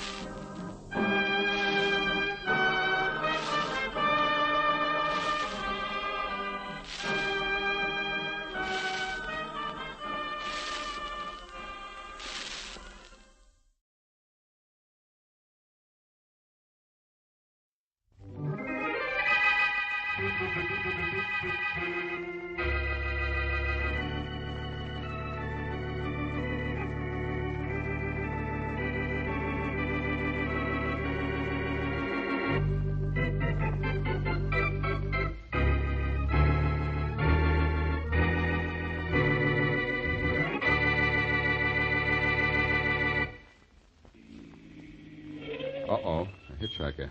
And is she pretty? Come on in, young lady. I'm bound for Little Bend, but I'll drop you anywhere you like. Thank you. You're very kind. My name is Blackie, Boston Blackie. I'm Florence Newton. Want to give me an idea of where you'd like to be dropped off? I want to go to the farm. Anyone in particular? My own farm. The one my father owns. Uh-huh. I've been wading in the creek, and I hope he won't mind. Well, there isn't much to do out here in the country except go wading, is there? No, there isn't. What do you kids do for excitement? Saturday night dances, movies, that sort of thing? Yes, that sort of thing. You're, not particularly talkative, are you? I guess I'm not. Good guessing. This is the farm right here. Would you please stop? Why, sure. Thank you very much. No trouble at all. You may have a little trouble with that door on your side. It sticks. Oh, wait right where you are, and I'll go around and open it for you. Thank you. Be there in a jiffy. Well, here we are, young lady. Now, where did she go? Florence? Florence Newton. That's funny. Maybe she went into the house. Guess I'd better find out.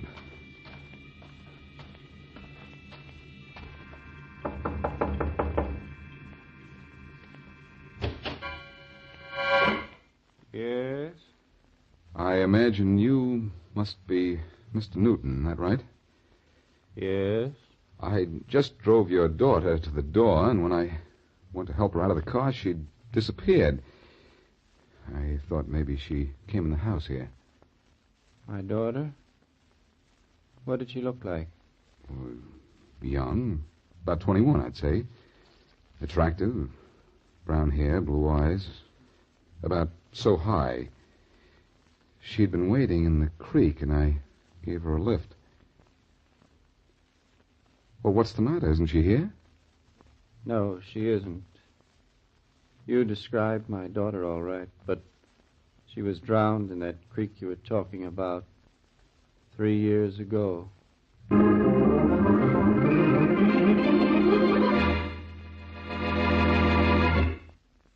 And now back to Dick Calmer as Boston Blackie. Enemy to those who make him an enemy. Friend to those who have no friend.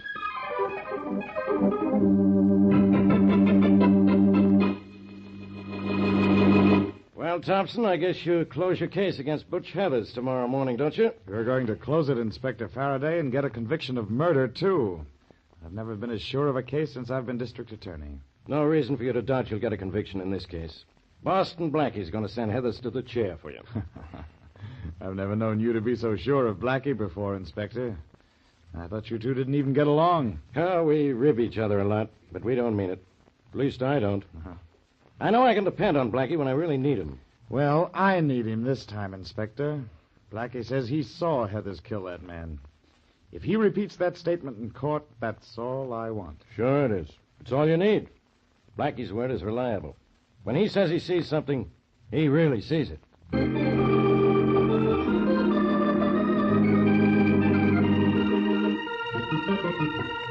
Howdy, Blackie. Welcome to Little Bend. This is Harry Oldfield. Pleasure, Blackie. How are you, Oldfield? Well, Sheriff, do you have those records on Butch Heathers ready for me? Sure do. So Butch went to the big city and got himself into real trouble, did he? He sure did. I want his local record to turn over to the DA. I knew that boy was no good when I arrested him for stealing Clyde Ranson's shotgun 5 years ago. Well, here's all the dope on him as a local bad boy, Blackie. I made copies so you can have these. Thanks, Sheriff. Those records going to send Heathers to the chair, Blackie? These records plus what I saw, Oldfield. And speaking of seeing things, Sheriff, I saw Florence Newton this morning. Flo Newton? Well, she's been dead 3 years. So her father told me. Blackie, now don't you try to pull that old one on me. I've been hearing for years about people picking up ghosts in every town in this country. But I did pick up this girl, Sheriff. She said she was Florence Newton, and her father admitted the girl was his daughter when I described it to him. Blackie, I'm afraid the country air's gone to your head. Better stay in the city where you don't see things. Look, I don't believe in ghosts any more than you do. But that girl got in my car down by the creek, rode up to the Newton farm with me, and then just disappeared. Well, Blackie, she acted like a ghost anyhow. Believe me, Blackie, Flo Newton's been dead for over 3 years. All right, Sheriff, I believe you. But believe me, I picked up a girl in my car this morning, and she was Florence Newton. Well, it's possible, Blackie, but where did you get wings for your car? Okay, laugh if you want to. When I see things, I see things, and I see I'm not getting anywhere with you. Thanks for the records on Butch Heathers, and so long. Goodbye, Blackie, and say hello to Miss Newton on the way home. Goodbye. Yeah. Oh, well, now, how do you like that, Mr. Oldfield? Boston Blackie suddenly seen ghosts. Well, that's some story, Sheriff. You think I could make anybody believe it? Well, you're a writing man, Mr. Oldfield. Your paper sent you up here to get a story on Butch Heathers, but I think you got a better one on Blackie and the ghost of Florence Newton.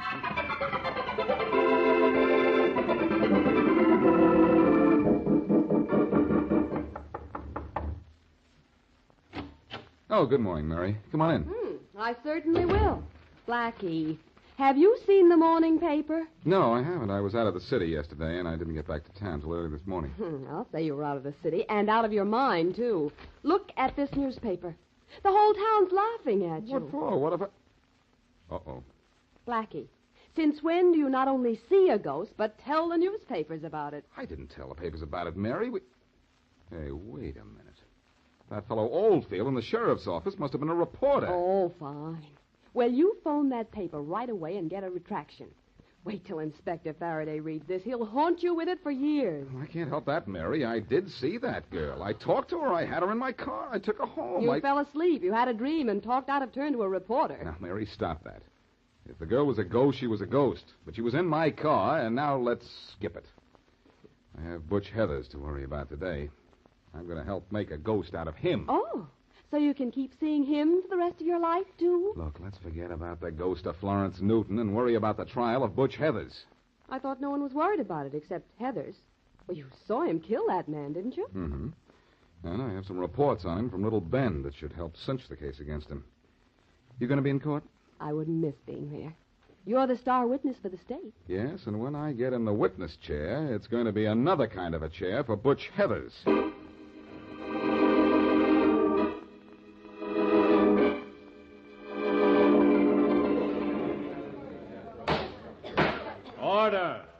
Order in the court. Will Boston Blackie take the stand? Raise your right hand. Do you solemnly swear to tell the truth, the whole truth, and nothing but the truth, so help you God? I do. Take the witness chair. Thank you. Proceed, Mr. District Attorney. Thank you, Your Honor. What's your name? Boston Blackie. Do you know Butch Heathers? Yes, I do. Could you point him out in this courtroom? Of course, there he is, in that end seat at the first table there, the man wearing the green shirt. Will you tell this courtroom where you saw Butch Heathers and what he was doing on the night of June 6th last? Well, was walking through the alley behind the garage where I keep my car, and I saw Heathers approach a man known as Ellie Spry, pull out a gun, and pump 3 bullets into him. Yes? Then he ran. I chased him, but he got away. You say you definitely saw Butch Heathers kill Ellie Spry. That's right. It was definitely Butch Heathers. Thank you, Blackie. Your witness, Mr. Walters. Thank you, Mr. District Attorney. Blackie, you say you saw Butch Heathers kill Ellie Spry. Yes, I did. You saw the murder committed with your own eyes? With my own eyes. Those same eyes that yesterday morning saw the ghost of a girl who'd been dead and buried for over 3 years? Well... Order! Order in the court. You did see a ghost on the road to Little Bend yesterday morning, didn't you? I saw a girl. You claim you saw Florence Newton, Blackie. The description was perfect. But Florence Newton is dead, isn't she? Oh, yes, so I understand. Ladies and gentlemen of the jury, you have just heard this man frankly and openly admit that he saw a ghost. Now, we all know there are no such things as ghosts, except in fairy stories and in the minds of people with overdeveloped imaginations. Order! Order in the court! There will be no outburst. Blackie, Inspector Faraday of the Homicide Department is one of your best friends, isn't he? Yes, he is. And you'd like to see him send Butch Heathers to the chair, wouldn't you? I'd like to see the guilty punished. And you like to see your friends come up in the world, too, don't you?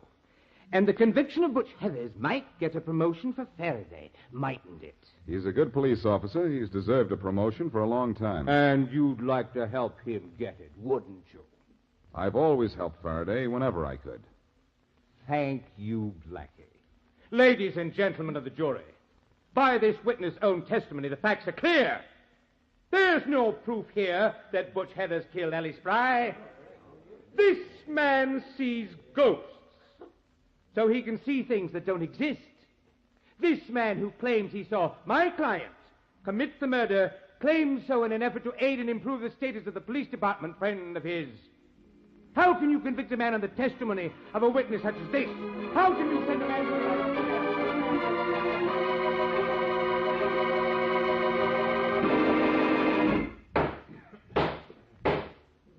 Will the defendant please rise? Ladies and gentlemen of the jury, have you reached a verdict? We have, Your Honor. We find the defendant, Butch Heathers, not guilty. Court is adjourned. Hey, Blackie. Blackie. Oh, hello, Faraday. Well, it looks as if he got away from us. Yeah, he got away, all right. A great guy you are. I counted on you to help me send this guy where he belongs. But you have to go out and see a ghost. You don't believe me either, do you? I'll say I don't. Do you realize what that ghost has done? Sure, he got into this trial and got Butch Heathers out of a jam. And we can't touch him now. He can't be tried again for the same crime. I know all about that. And I know something about that ghost, too. Will you stop talking about that ghost? I'm going to find that ghost and let it do the talking, Faraday. I'm going to find it if I have to follow it to the happy horning grounds.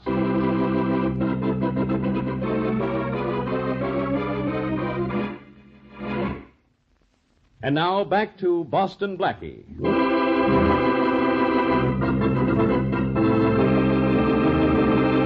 On his way to the country village of Little Bend to get the criminal records of Butch Heathers on trial for murder, Boston Blackie gives a lift to a girl who says she is Florence Newton. Later, it turns out Florence Newton has been dead for over 3 years. Blackie is star witness in the trial against Butch Heathers because he saw Butch commit the crime. But the defense attorney wins an acquittal for Butch on the grounds that a man who sees a ghost can see a lot of things that don't exist. As we return to our story, it is the day following the trial, and Mary Wesley is with Blackie in his apartment. Blackie, I'm sorry I teased you about Florence Newton. Can't you do something to find her again? I've tried that, Mary. I drove out to Little Bend again last night and asked everywhere for a girl who might look just like the dead Florence Newton. But no luck. Well, that's because there was no ghost. Now, will you stop trying to convince yourself there was? Mary, did it ever occur to you that I never said the girl was a ghost? The girl was real, flesh and blood, real. It was her father and the sheriff and everyone else who said if I saw Florence Newton, I saw a ghost. Well, you described the girl to Mr. Newton, and he said it was his daughter. He said it answered the description of his daughter, but that it must have been the ghost of his daughter if it was anything. If I could just find her again. Well, I'll help you, but I certainly never thought I'd help you look for another girl. I'll get Faraday in with us. Maybe we could... Oh, speak of the inspector, he rings the doorbell. Chances are that he'd rather wring my neck. Come in. Boston Blackie. Florence Newton. What? Florence, am I glad to see you. Thanks, Blackie, but... Blackie, if this girl's a ghost, I'm not a ghost, Miss... Oh, excuse me, Miss Newton, Miss Wesley. Hello. So you are real, aren't you? Real pretty, too. Miss Wesley, I came here to explain all about what happened. It's about time somebody explained something. To begin with, my name isn't Florence Newton. I'm Vivian Peters, and I was paid $1,000 to play that trick on you. Who paid you? Butch Heathers? Yes. He was out on bail, but I didn't know that. Or him. He said it was just a gag. Mm-hmm. When I read in the papers this morning that he was acquitted because you said you saw a ghost, well, I realized why I'd been asked to pose as Florence Newton. That's the best thing you've realized all day, Miss Peters. But you're going to be one of his worst enemies for telling me this, you know. Why? What have I done?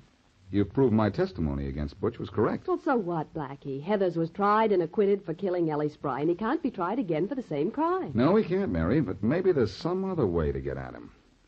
I'm going down to see Faraday. Miss Peters, did anyone see you come to my apartment? No, Blackie. Good. You and Mary stay here till I get back. Everything's going to be all right, unless I'm all wrong.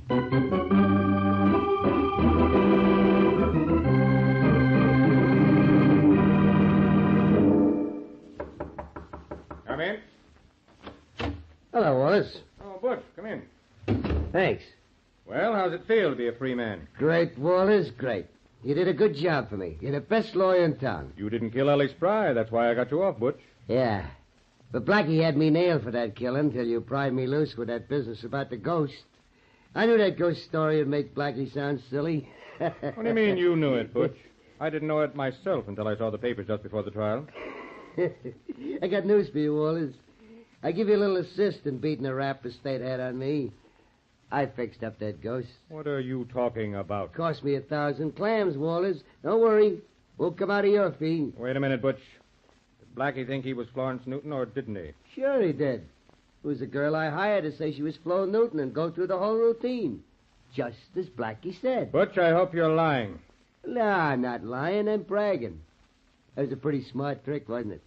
You see, I knew about Flo dying in that creek a while back because I was living in Little Bend when it happened. Get out of here, Butch. Huh? You heard me. Get out. I took your case and defended you because I thought you were innocent. Now I know you're not. You did kill Ellie Spry, didn't you? Is that what the jury said? No, because you did something behind my back to ruin Boston Blackie's testimony. Sure made a mess of it, didn't I? Laugh if you want to, Butch. Laugh because you know you can't be tried again for killing Ellie Spry. Laugh because you made a fool out of me. But you're a killer, Butch. Yeah, smart one, though, huh? Yes, you're smart, all right, but so am I.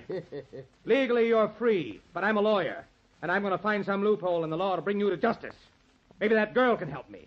Maybe she can go to the police and tell them. Think so, Wallace? She's a ghost, remember? And all a ghost can say is, boo! Go ahead, Butch. Have a good laugh. Go out and have a good time, too, because you won't be having a good laugh or a good time for very long. Hey.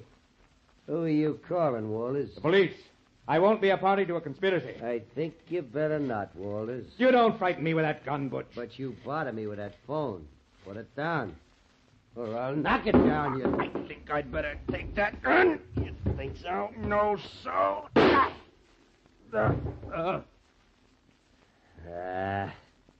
Now I gotta go get another lawyer.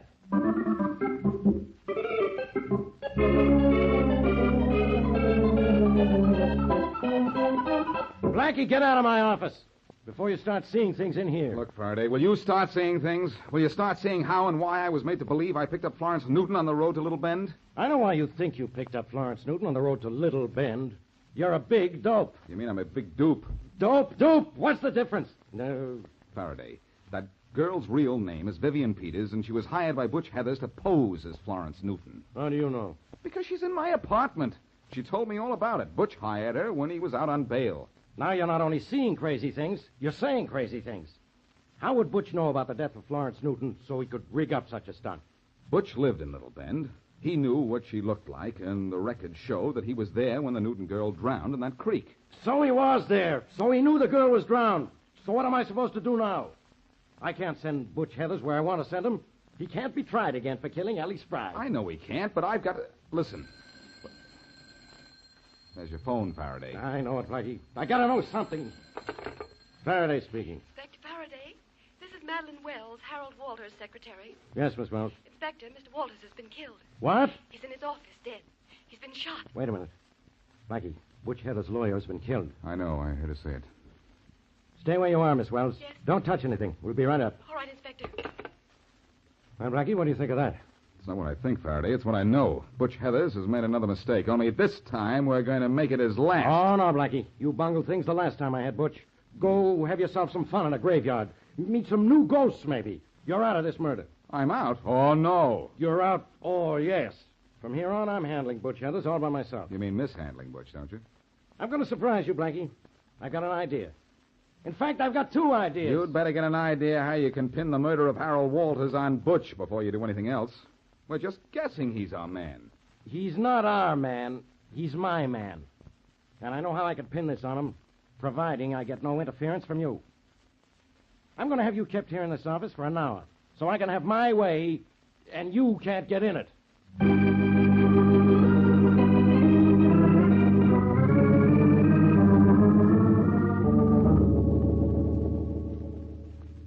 Inspector Faraday, it's a funny thing how many uses you can get out of a fire escape like this. You can get out of a building on it, hang laundry on it, sunbathe, and sleep on it. Yeah, and keep quiet on it, too, Muldoon. All right. The glass in this window to Butch's room isn't soundproof.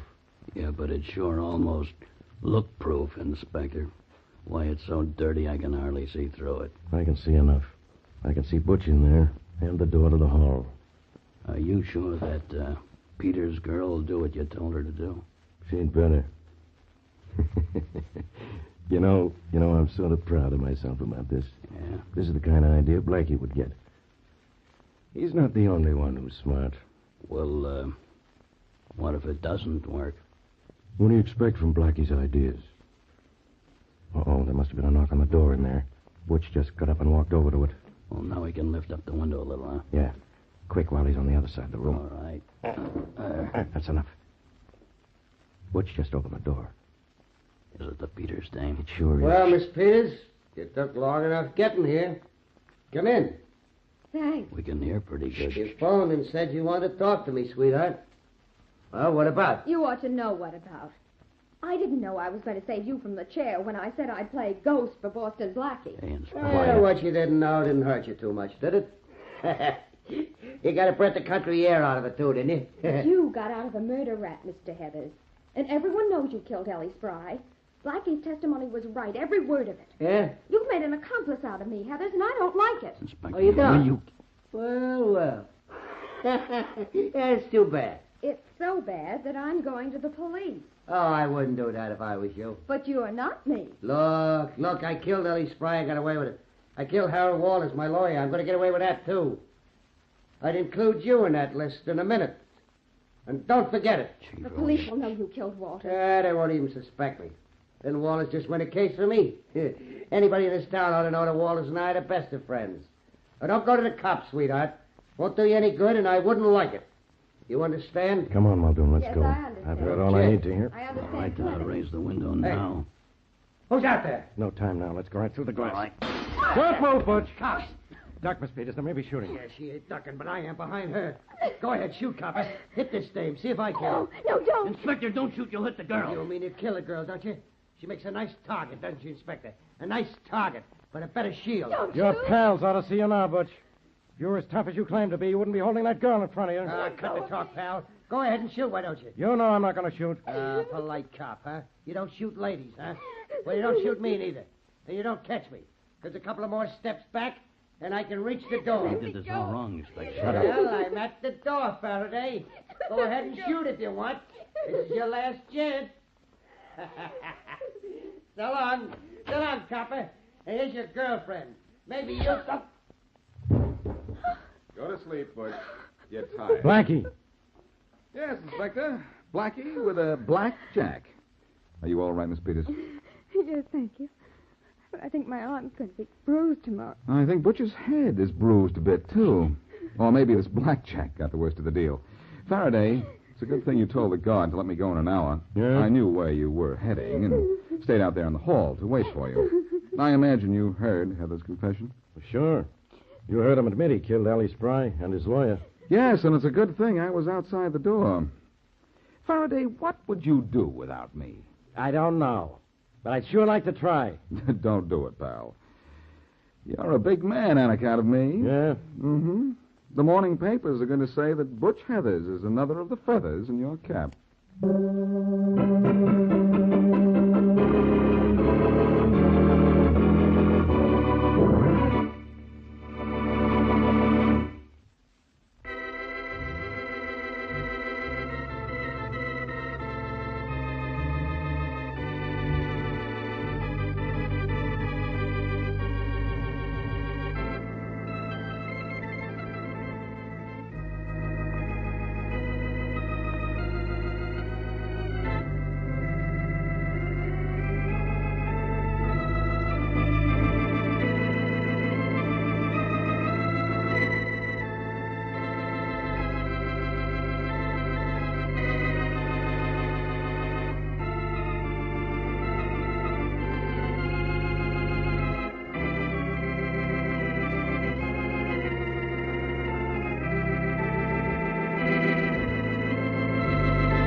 Broadway's My Beat, from Times Square to Columbus Circle, the gaudiest, the most violent, the lonesomest mile in the world.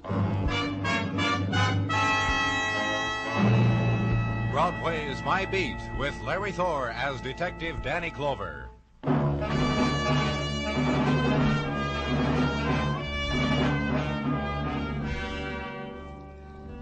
When October dies and the river wind takes over, Broadway is arranged in clots of crowd and coldness. There's a new quality on Broadway, shrill, having to do with top coats and early darkness and frosty sounds. And twilight is brief, a darting ebb of light in the sudden autumn chill, and hurry, hurry, hurry to this place or that, home, or to a hot dog stand, or to the neon that winks a promise. Hurry, kid, make a phone call, find somebody. It's night already.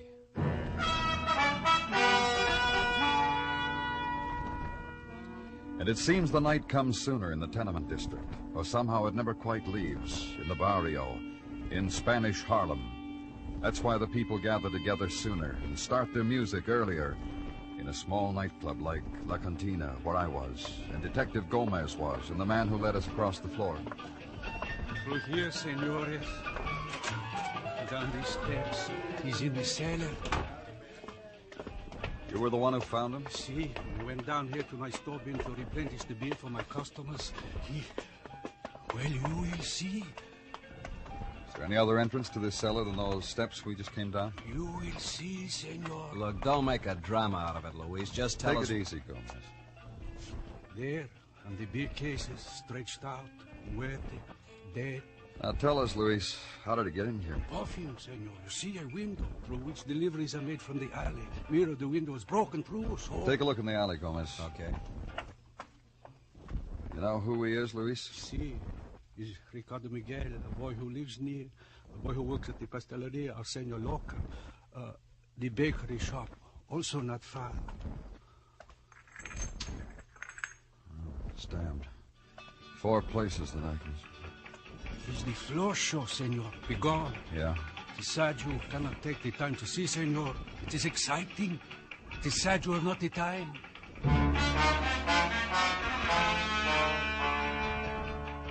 And beating against the cellar tune containing a boy's death, the rhythmed clack of a woman's high heels, dancing in measured frenzy, to a nimble passion plucked from the guitar, to the percussion of men's applause, to the olays, hoarsely whispered deep in the throat.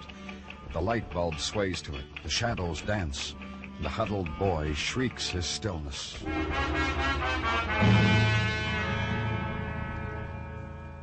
And into it after a while, Gomez with information. There were bloodstains in the alley outside. The boy had been knifed there, had fallen or was pushed through the cellar window. Leave Gomez to the official gathering of the dead. Walk a barrio street to the bakery of Senor Lorca. Try it. Find it closed. Then walk some more, scavenge the barrio night for scraps about the murdered boy, about Ricardo Miguel. And from an alley wall, moist with autumn's night mist, a form detaches itself, whispers into your ear that Ricardo loved a girl much.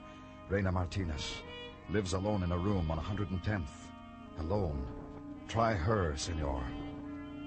Go there to a numbered room in a tenement hall. Try.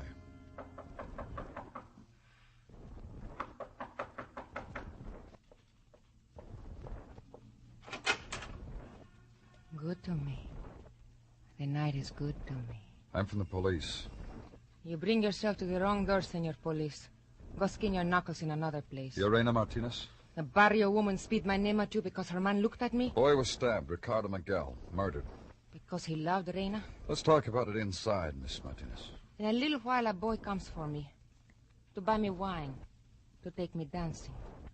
I have not combed my hair. I have not painted my mouth. Another time we will talk inside. Now, Miss Martinez. Tell me about Ricardo. I told what there is. He loved me. He was knifed in an alley. We found him in a cellar. Maybe you can tell me why something like that had to happen to him. You will not mind if I make myself ready for the boy who comes for me, eh? I fix my hair for the flower he always brings for it. Ricardo Miguel, let's get back to him. Ay, pobrecito. Poor boy. Poor dead boy. You like my hair so? It won't matter at headquarters. So impatient, Senor Police. All right, I tell you. Then I will tell you of Ricardo. Tell me. He worked with me at Lorca's Pasteleria. He baked little cakes, little pastries. And in between, he spoke love talk in my ear. Sometimes I listened. Often? When he bought for me little things, I listened. You know, jewelry, silk blouse. This that I wear now, he gave to me. I made a promise when he brought it to me. No, I cannot keep it. Pobrecito. Poor boy. That's all there is about Ricardo? He worked with you, loved you? And now he's dead. Sometimes it's the pattern in the barrio, Senor Police. Why should Ricardo be... Donald. Mono, little monkey. Where is he, Reina? Of the police, Mona. I have finished with him.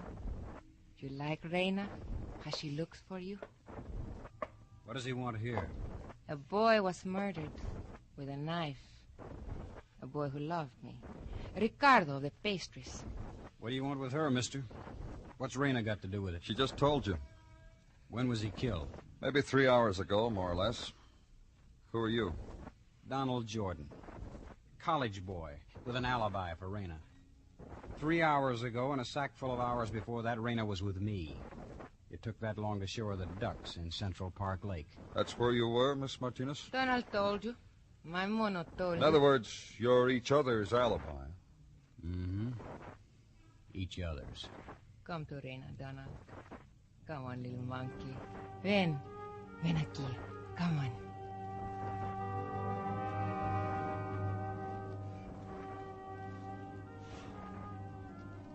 Then watch him move toward her, stop. And the girl considering him, and the gesture, her hand sleeking her black hair before she went into his arms. And see a thing, her eyes open, looking over his shoulder and out into the night.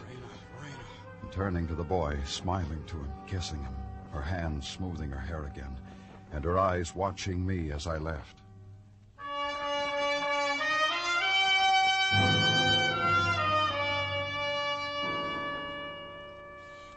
The next morning, back to the barrio, back to the front footage devoted to tenements and window watchers, and the people of the doorsteps and the chalk talk.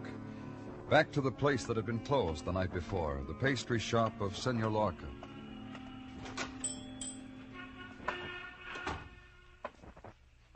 Buenos dias, senor.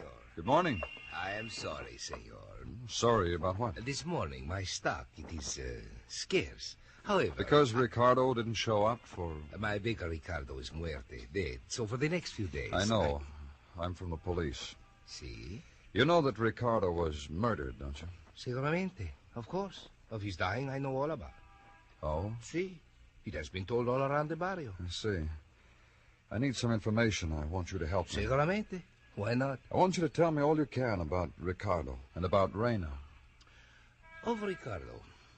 A boy who bakes pasteles, who lived alone and baked between the hours of 9 and 5. Excellently. Who I will miss. How come Reina isn't here this morning? I will ask her the identical question when she will come in. Was she here yesterday? For a time. Then a young man took her to look at ducks. Such a girl as she to look at ducks. Loco. If you would see her, you would... I've seen her. But then you understand. Is there another such one as she, senor? I ask you this because in your profession you must go about the city and see women sometimes of exquisiteness. Yet I do not believe you have seen such a one as Reina. The face of her, the form... You married, Lorca? In truth, senor, and because you are of the police who enjoy to listen to truth, I wait for Reina to grow up to enjoy me. Then I will be married. Quite a few men seem to be in love with her, Lorca. Ricardo, for instance. Si. For instance, Ricardo. Why should anyone want to kill him, Lorca? Quien sabe? I shrug. Shrug to denote I do not know. I do not know. Why, indeed? Another question, Senor Police? No, that's all for now. Gracias, senor. Gracias. Adios, mi amigo.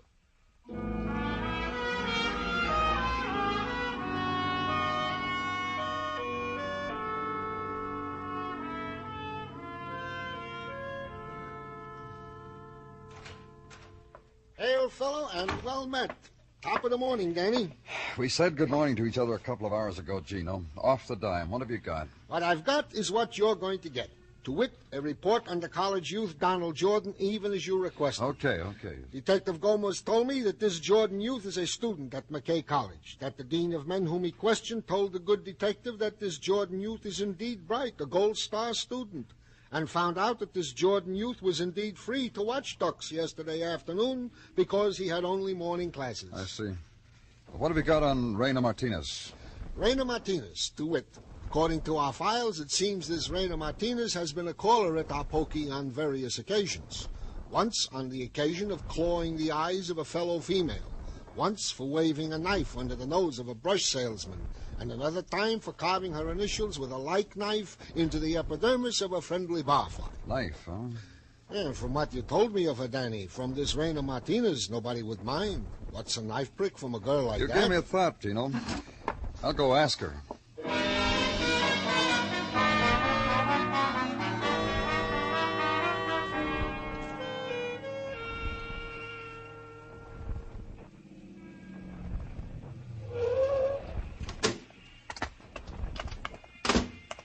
What does this girl look like, Danny? You'll see. Come on. This house. One side, friend. Take it easy, Buster.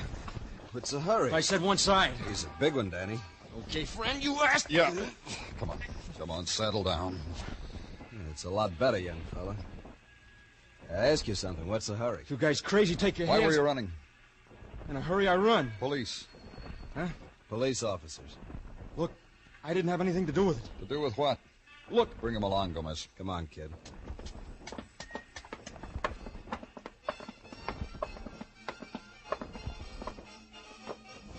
Did you come out of this room? All right, we'll see. Inside. You heard him in. Danny. Yeah, I see. I didn't do it. I swear I didn't do it. I didn't kill her. I didn't kill Rhea. I didn't kill her.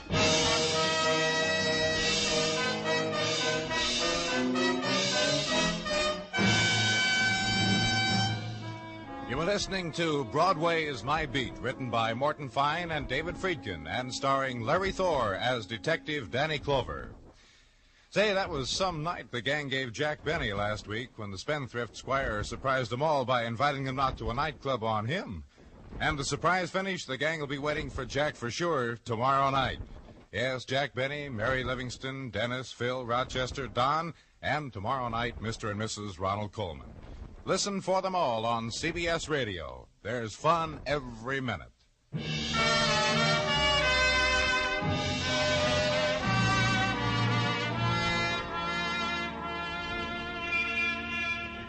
The winds of October begin their departure from Broadway, and departing leave in their wake the gutters choked with regret, the corridors echoing lament. And Broadway picks through the leaving, searches for lost treasures, for images misplaced, left behind in that movie palace, forgotten in the sudden realization that this was your subway stop. There was the girl with the soft fur held close to her throat, covering her face right up to her eyes. The way she looked at you, that was one you'll remember, kid, right through the fall season. And there was that late time on Broadway when the bar was closing. The guys with convention buttons on their lapels bought you a drink, said, "Whenever you're out my way, look me up." That was October, the image and the farewell. So why look for anything else, kid? That's all there is.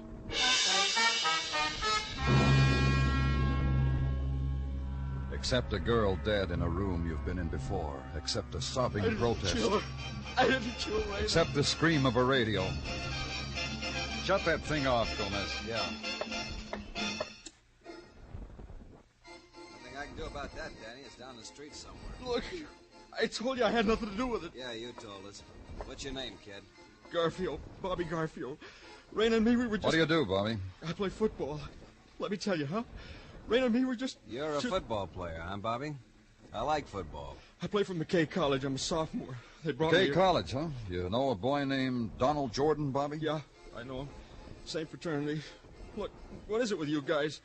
You gonna let me tell you how it was? Sure, Bobby. Go ahead. Tell us how it was. Rain and me, just kind of good friends. You know what I mean? Tell us. You guys twisted it into me for. I didn't kill her. You act What'd like... you do with a gun, Bobby? Throw it away? Let me tell you, huh? Rain and me. I met her right after I came to New York to play football. She saw me play once. Came up to me after the game. Said I played so good, why not celebrate? You're telling us how you didn't kill her. That's why you tried to run away, huh? Because you didn't... We were dancing, see? Kind of dancing to that music you turned off. You can still hear it. We were dancing to that. All of a sudden, there was a shot. I guess from where that window's open to the alley. All of a sudden, Raina just dropped down in my arms, and there was blood on my shirt from where she... see it? Look, I gotta call somebody. I gotta call somebody on the telephone. Sure you do. We got a phone at headquarters. You can make your call from there. Put the cuffs away, Gomez. We won't need them.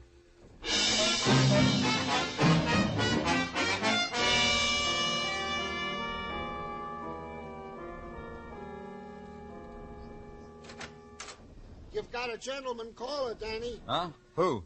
A gentleman who comes and answers to Bobby Garcia's phone call. Oh, show him in, Gino. This way to see Danny Clover. Oh, that'll be all, Gino. How do you do, sir? Very well, thank you. Sit down. My name's Clover. Douglas, sir. John Douglas. Bobby Garfield called you. Bobby's in a lot of trouble. The trouble, Mr. Clover, is a thing youth is prone to generate for itself. You and I understand that. The trouble is murder. Oh, sure. May I ask, Mr. Douglas, why Bobby called you? Of course you may. Didn't you know? I'm a football coach. No, I didn't know. Bobby comes under my tutelage as an end, an excellent one. McKay College's pride. Offensive end, of course. Of course. What else about Bobby? What else about him? I found him in New Mexico, prevailed upon the McKay regents to make his way to New York easy. They certainly agreed with me. He's very fast, is Bobby. Got a speed racing the super chief across the New Mexico deserts, I tell sports reporters, for color. He was found running out of a room where a girl was shot to death. This, sir, is confounding. I told my squad, I keep telling them, no dates until after the season. So, surely there must be a mistake. Bobby listens to me. There's no mistake, Mr. Douglas. Who was the girl? One of those flirts from Greenberry School across the river, I'll wager. Reina Martinez, a barrio girl. Of course, if there's anything... Well, what am I expected to do? Answer another question. Do you know a McKay student named Donald Jordan? No, he's not football. I wouldn't know him. I still don't know what I'm expected to do about this altercation that Bobby has gotten himself into. Just talk to him, Mr. Douglas. He's under suspicion of murder.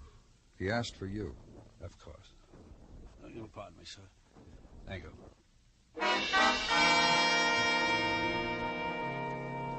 And watch the leader of men go talk to one of his boys, not knowing what to say, not knowing how to pep talk a boy out of a grief the coach had never played against before.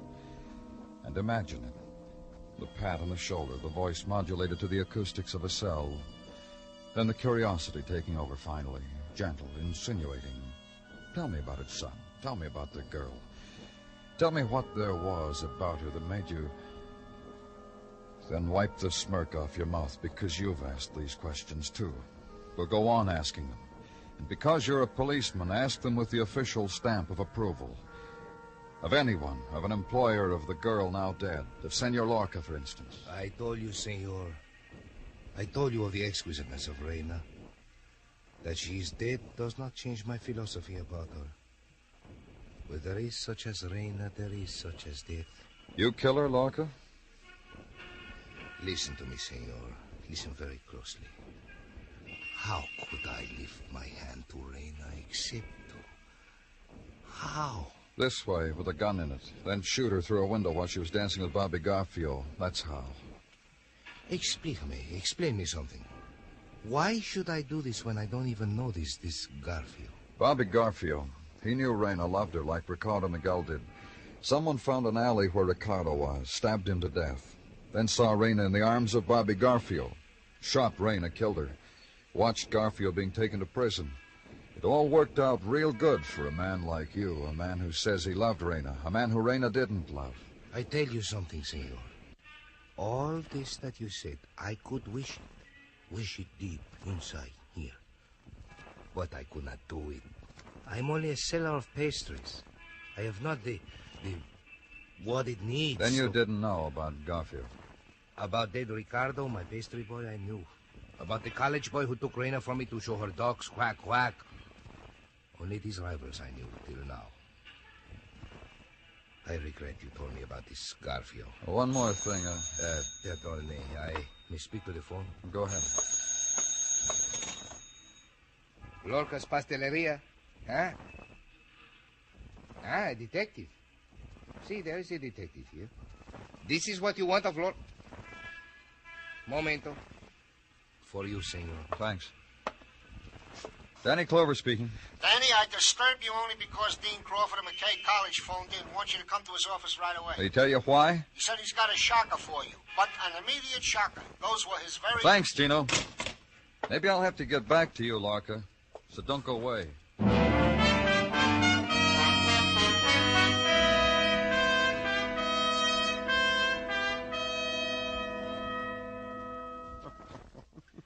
Did I say something funny, Dean Crawford? No, not you, Mr. Clover. I said something funny. I made the remark to myself. Oh? This week, Mr. Clover, just this week, I sent in my resignation to the Board of Regents. A thing unheard of. No dean ever quits at McKay. We get fired. I quit, effective the new year. And that's funny? Scandalous. To use a McKay term that's hardly ever used. And then, think about it, Mr. Clover. One of the students is involved in a murder, all in the same week. This is a black week for McKay. I wonder about something. About what? Statistics. How many McKay boys have gone out into the world and committed murder? As still Dean of McKay, I'll match my boys against anybody. Look, Dean Crawford, you called me, said it was urgent. Suppose you tell me something urgent. I got a letter a while ago from a daddy. A daddy who is sending his son through McKay.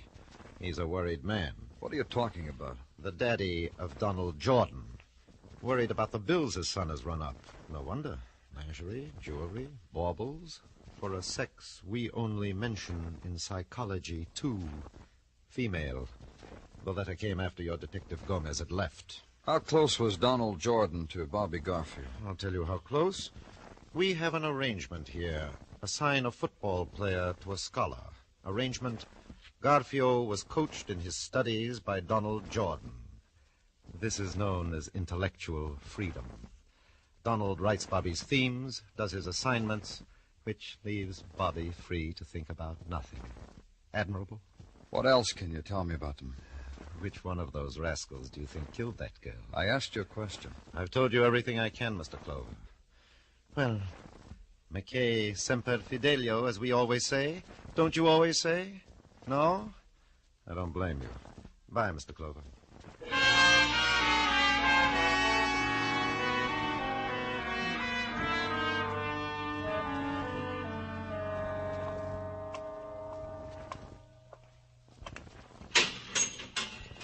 Bobby? Come on, Bobby, on your feet. What? What do you want? Let's go, Bobby. We're going for a visit. Visit? Yeah, we're going back to school. There's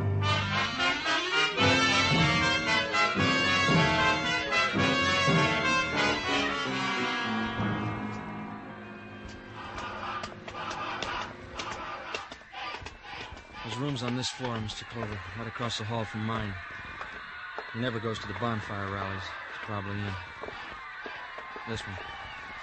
The most studious room in the fraternity house. Who is it?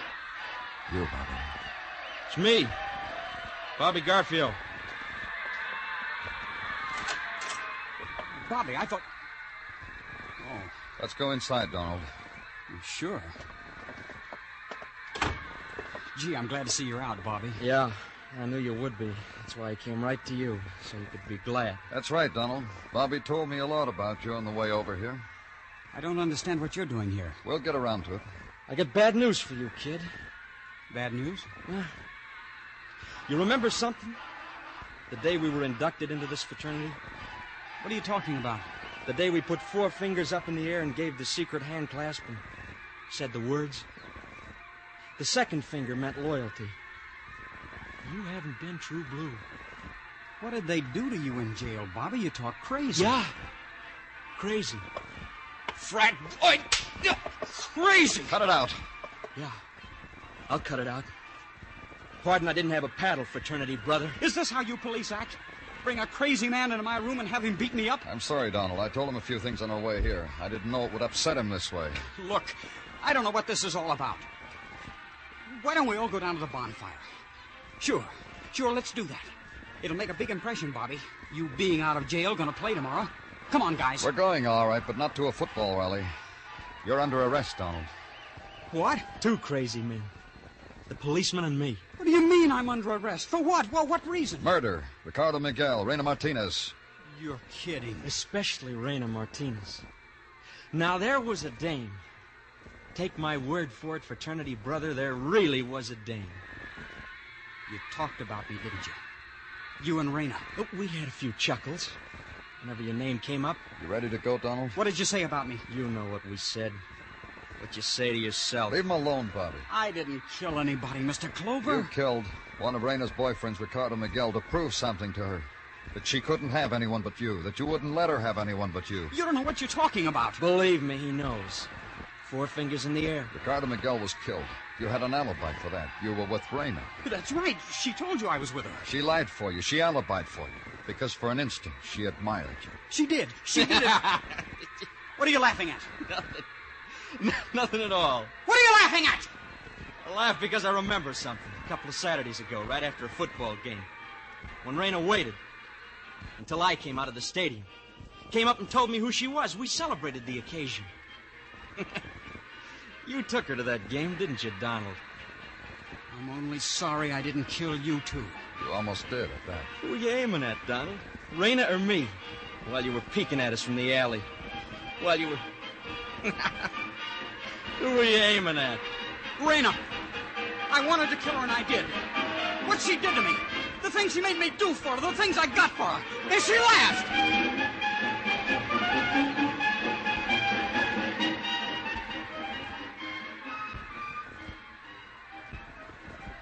She laughed.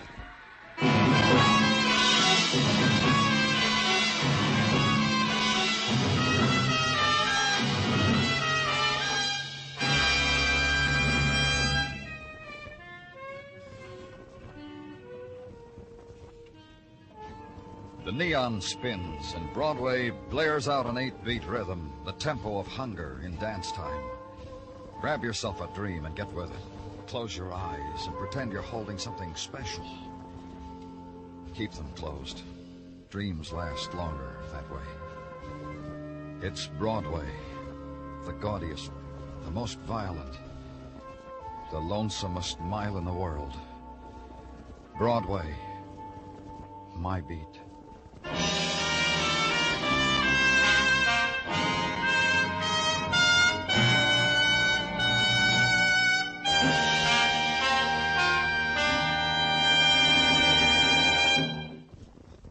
Broadway is My Beat stars Larry Thor as Detective Danny Clover, with Charles Calvert as Tartaglia and Jack Crucian as Muggavan. The program was produced and directed by Elliott Lewis, with musical score composed and conducted by Alexander Courage. In tonight's story, Dick Crenna was heard as Bobby Garfio and Sam Edwards as Donald Jordan. Featured in the cast were Harry Bartell, Marvin Miller, Lillian Baeff, Herb Butterfield, and Edgar Barrier. Looking for a lively date for tomorrow night? She's on the younger side, but her appeal is to all. Interested? Then meet Corliss Archer, CBS Radio's atomic teenager with her fun-making gang on most of these same stations tomorrow night. Bill Anders speaking, and remember, the Frankie Lane Show is your date with slick syncopation every Sunday afternoon on the CBS Radio Network.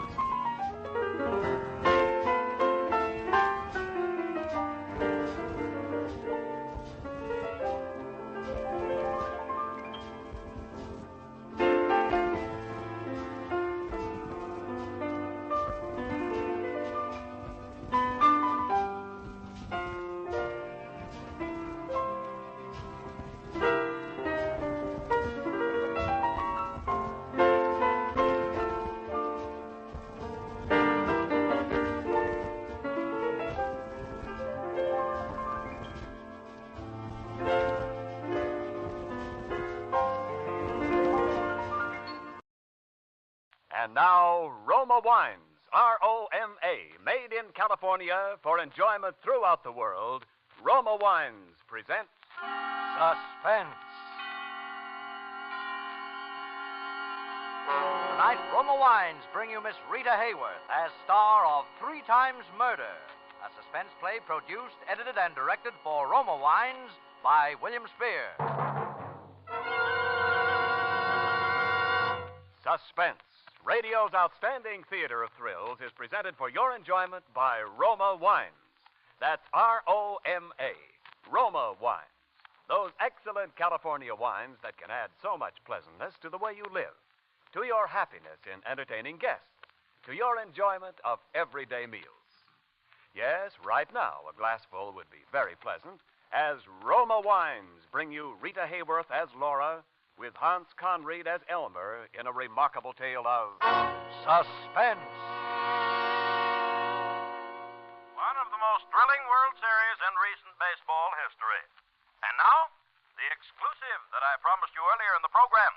A report so sensational that I'm going to devote all of my remaining time to it. I have before me a copy of a document delivered in person today to the district attorney's office by one Fredonia Bell. Fredonia Bell was the trusted personal maid of Laura Starling Morton, whom you will remember from the widely publicized murder trial of just 4 months ago. This document is a statement written by Laura Starling Morton in her own hand, and it begins as follows. Quote, I only regret that it will be impossible for me to be present when this is read aloud. What I shall relate here concerns 3 men. Of these 3 men, it is not on behalf of my husband Robert that I write, nor on behalf of my husband Charles.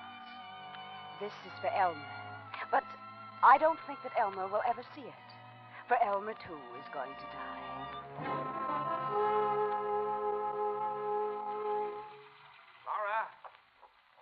Laura. Yes, Robert? Laura, where's my electric razor? In the medicine cabinet, where it always is. Oh, for the love of Moses. No, Robert, I wish you wouldn't shave while you're in the bathtub that way. What's the difference, darling, where I shave? I like to shave in the bathtub. Well, I just don't like to see you meddling with electricity while you're in there. You might get a shock or something. Yes, sure. Mrs. Thomas Edison. All right, so go ahead. I don't care. Listen, darling, listen. I like to shave in the bathtub. I'm relaxed in a bathtub. I read in a bathtub. I think in a bathtub.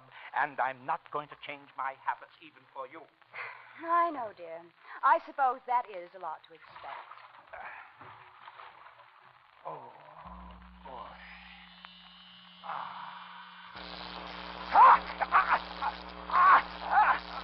Robert. Robert!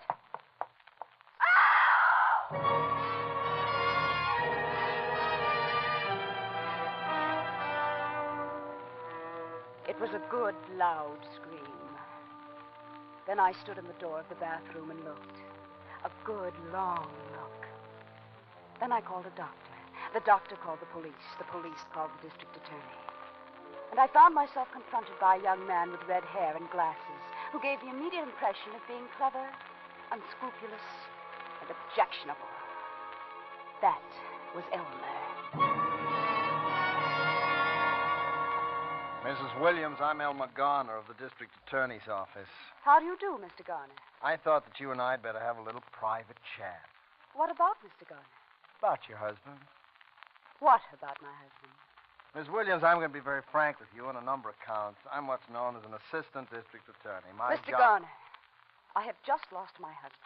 I hardly I'm think... coming to that, Mrs. Williams. The district attorney has put me on this case because he thinks he doesn't have a case. Routine investigation. Now, maybe that's because a DA is essentially a nice man with nice instincts. And I'm not, but I don't agree with it. About what? About not having a case. Because I can smell him, Mrs. Williams. I can smell him a mile away. What can you smell, Mr. Garner? Murder? Oh, I see. Good. Your attitude's very good. No phony hysteria, no fake indignation. Realistic. I like that. I'm that way myself. Mr. Garner, I'm trying my best to maintain my composure under trying circumstances. And I must say, your extraordinary insinuation does not make it any easier. Now, look, I know you killed him. You know that I know you killed him. Mr. Garner. Now, I said I was going to be very frank with you, Miss Williams. I am. On your side of the story is the fact that although I know you killed him, it may be a little difficult to prove that you killed him. Not too difficult, but a little. I should think it might, since it's utterly untrue. Yeah. Now, let's see what cards I hold. You're a laboratory technician. You were before you married, at any rate, right? Right. And your technical knowledge would have told you that a man using a faulty electrical appliance while sitting in a tub full of water stood an excellent chance of electrocuting himself. I also know that a man firing a bullet into his head would stand an excellent chance of killing himself. Well, the insulation on the cable of that electric razor was frayed. Now, that might have happened through normal wear. It also might have happened because it was tampered with by you. And then again, as you say, it might not. Would it surprise you to know that we've got your fingerprints all over that razor? It would surprise me more if you hadn't. Or on everything else in the house, for that matter, Mr. Garner. Uh-huh. You're a very intelligent woman, Mrs. Williams. You're right. It would have looked funny. You were smart not to wipe off those prints. Very smart, eh? Thank you. However, so much for the means. Now for the motive. We can establish, of course, that you and your husband didn't get along. Unfortunately, you could establish that about many husbands and wives. And that your husband was insured for $50,000 in your favor. And that there's about $50,000 more in community property, and that you inherit, right? Naturally. Well, $100,000 is quite a nice little motive, Miss Williams. But it doesn't prove anything, does it, Mr. Garner? Well, that depends on how it's used by the prosecuting attorney. That's me, you know. I know. Do you have a lawyer, Mrs. Williams? Not yet. Uh-huh. Oh, you're a very intelligent woman, Mrs. Williams. That would have looked bad, too, if you'd had a lawyer right on tap. But you're going to need a lawyer, you know. So it would appear. All right. What about me? You? Sure, I'm a lawyer. You just finished telling me that you would be the prosecuting attorney. Well, that's just the point. Why spend a lot of money on a lawyer who probably can't get you off anyway when you can spend it on me and have a sure thing? See? Yes, I see. All I want is half. $50,000. No. What's the matter, too much? No. Now, look here, sister. You don't seem to realize that I'm in a position, depending on how I handle this case, either to set you free or to hang you. That, Mr. Garner, is where we disagree. You mean you're willing to gamble and I can't do it, huh? If you wish to put it that way. All right. But $50,000 is going to look cheap. Cheap when they slip that noose around your neck. And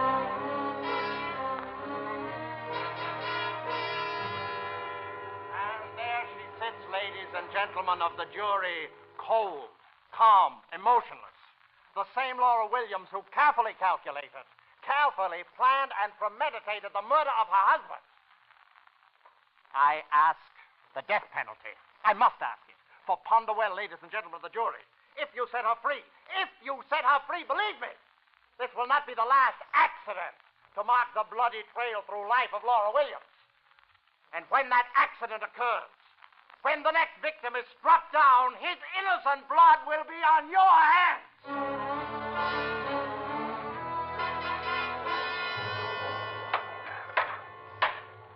Ladies and gentlemen of the jury, have you reached a verdict? We have, Your Honor. What is your verdict? On the grounds of insufficient evidence, we find the defendant not guilty.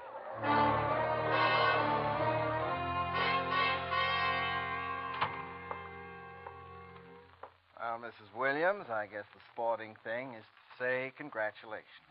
Congratulations. Thank you, Mr. Garner. I'll say one thing. You got what it takes. You know, the jury was evenly divided the whole first day. Do you know that? Yes, I knew it. So I wasn't too far wrong at that, was I? Just far enough, Mr. Garner. Say, listen. Again, just a sporting proposition. Tell me.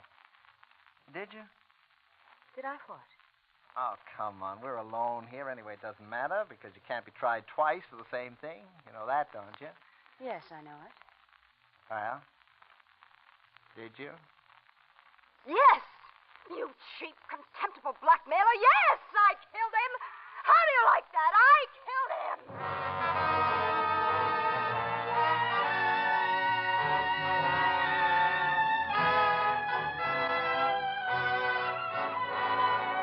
For suspense, Roma Wines are bringing you Rita Hayworth with Hans Conried in 3 Times Murder, a radio play by John DeWitt and Robert L. Richards.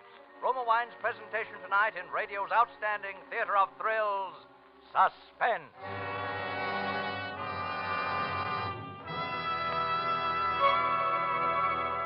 Between the acts of Suspense, this is Ken Niles reminding you that football season's here again, and along with it, those pleasant Saturday evening get-togethers after the big game. So here's a tip when you play host.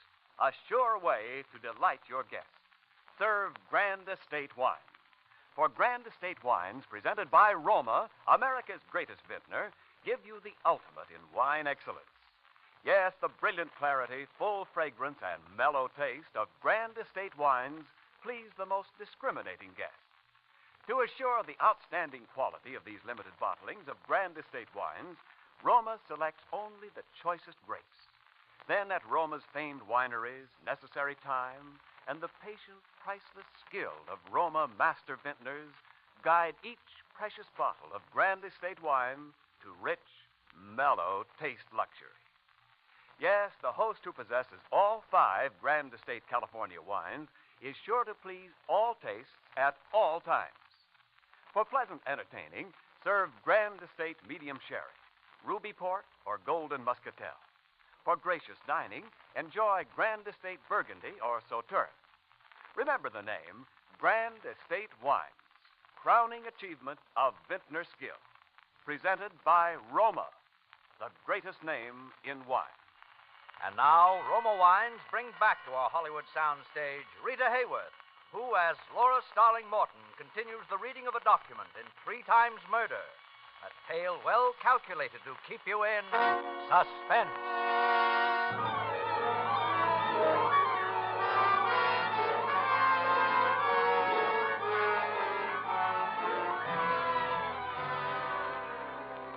Perhaps I gambled too recklessly with Elmer.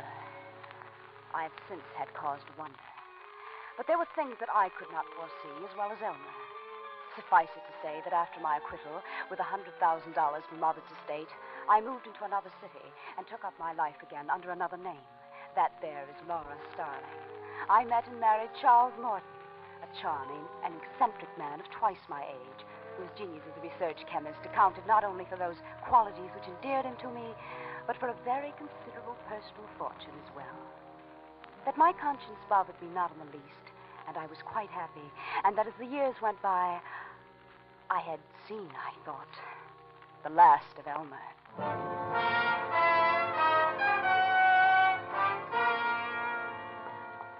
Charles! Oh, Charles! Yes, my dear. I have your coffee. Coffee? Well, you said you wanted coffee. It's ready now. No, but I have some coffee. Well, you took that out there 3 hours ago. Now come in and get your coffee. Yes, in a moment, my dear, as soon as I finish here. Charles, you come out of that smelly laboratory and have your coffee. Besides, I have a surprise for you. Oh, you have? Well, I'll be right in. And bring that other coffee cup with you. Yes. There. Oh, what's all this about surprise? Look. What? Oh, yes.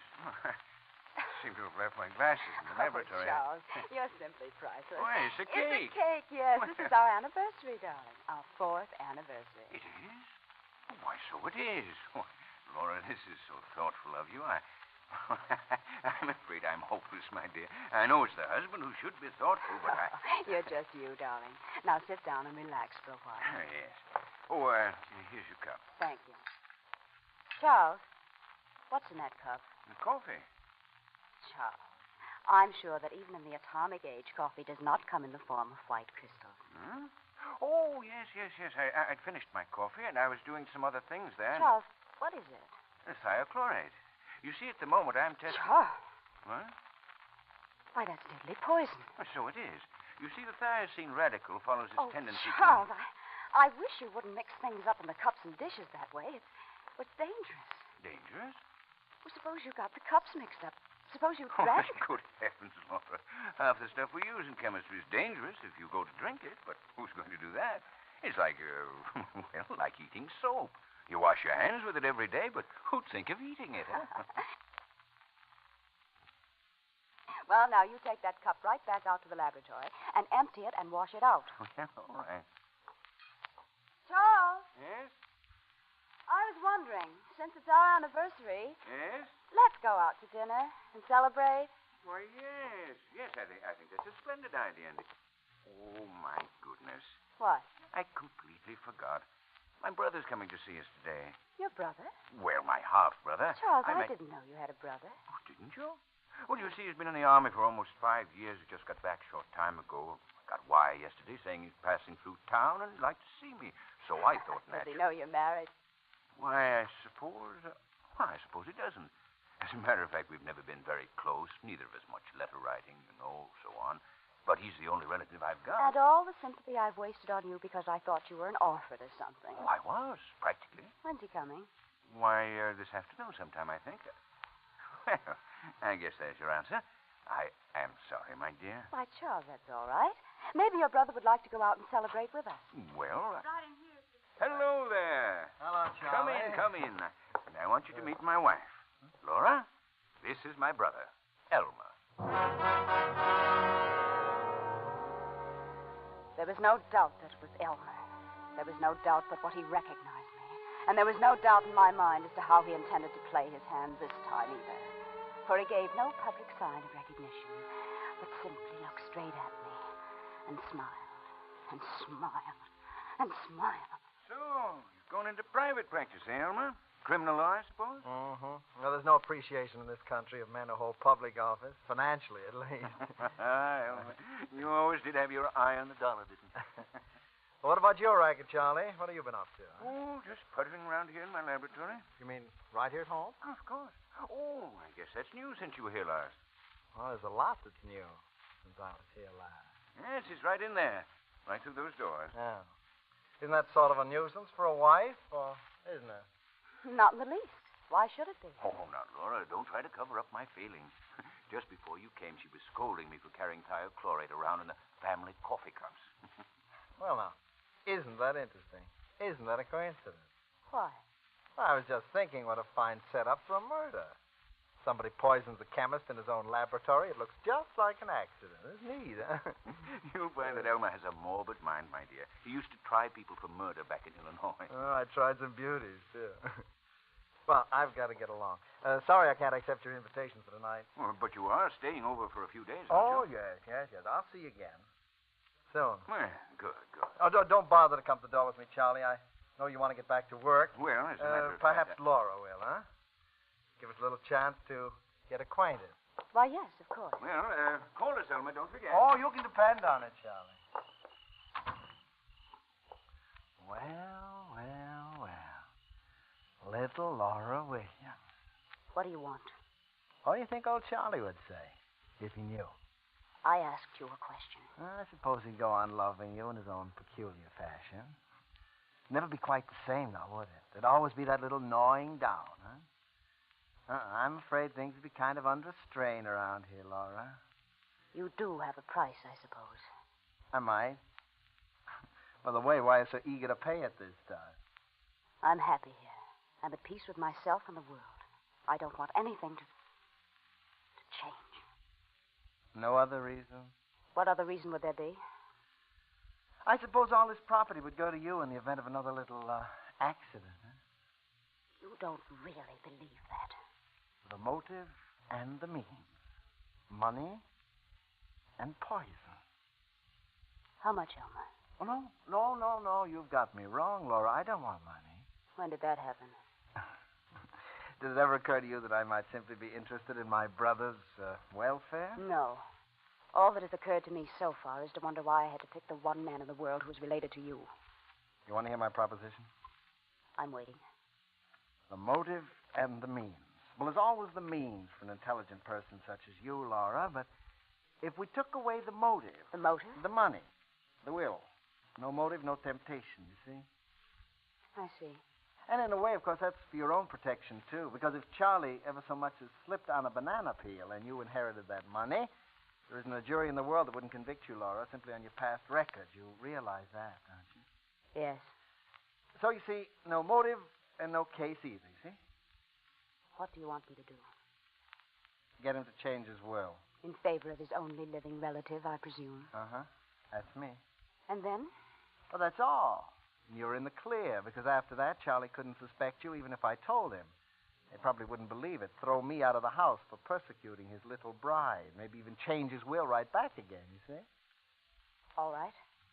You can do it, can't you? I suppose so. Oh, I know you can. I know you'd better.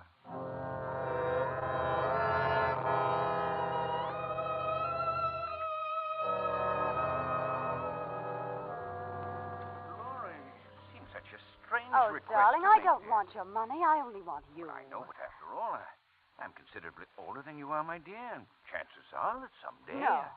The whole idea of losing you and then profiting by it, well, it's just hateful. But who else would I leave it to? Leave it to your brother. Elmer? Why not? It doesn't matter, but if... Well, Oh, please, darling. For me. All right, my dear. If it really makes a difference to you. Now, don't you worry about it anymore. I'll take care of it sometime. No, I want you to do it now, right away, today. Well, I'd have to get in touch with my lawyer. I'll call him for you. I'll get him on the phone right now. My goodness, Laura. You act as though it were a matter of life or death.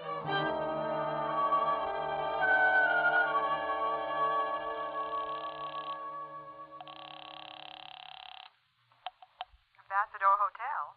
Mr. Elmer Garner, please. Thank you. Yeah? This is Laura. Uh-huh. It's all right. It's all arranged.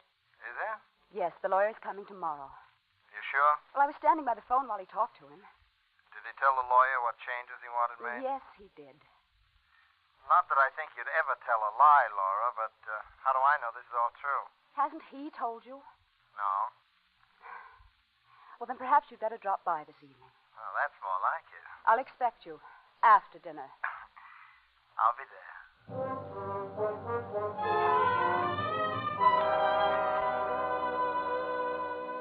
Elmer arrived this evening, less than an hour ago. We were having coffee in the living room.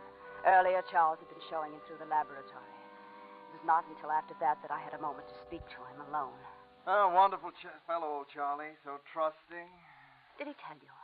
Oh, what? The will. Oh, that, yes. It seems that I'm to be old Charlie's beloved heir. He still can't understand it. Are you satisfied, then? My dear Laura, I was never more satisfied in all my life. Almost evens things up, doesn't it? Almost. You never forgot that, did you? That you lost. Lost? Who says I lost? The game isn't over till the whistle blows, sister. It is for you. Now get out of here. Okay.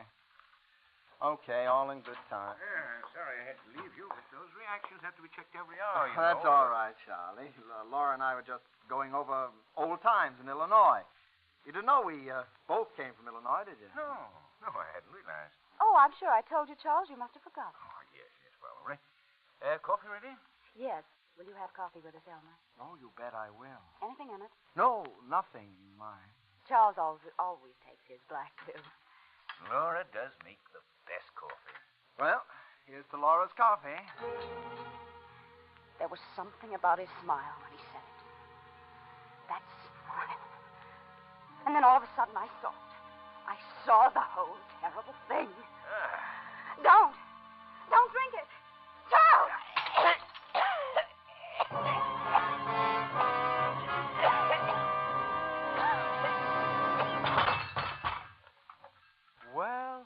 Well, old Charlie seems to have keeled over. Charles! Yeah, wouldn't be surprised if that was thiochlorate poisoning. Oh, what a fool. What a fool. Uh-huh. The motive and the means. And the motive is the real beaut this time, Laura, because you had to kill him before he changed his will. Neat, huh? You killed him. Sure, but that's not what the jury's gonna think. And, of course, I'll get the money anyway. You couldn't very well collect it. Because they're going to hang you, Laura. They're going to hang you.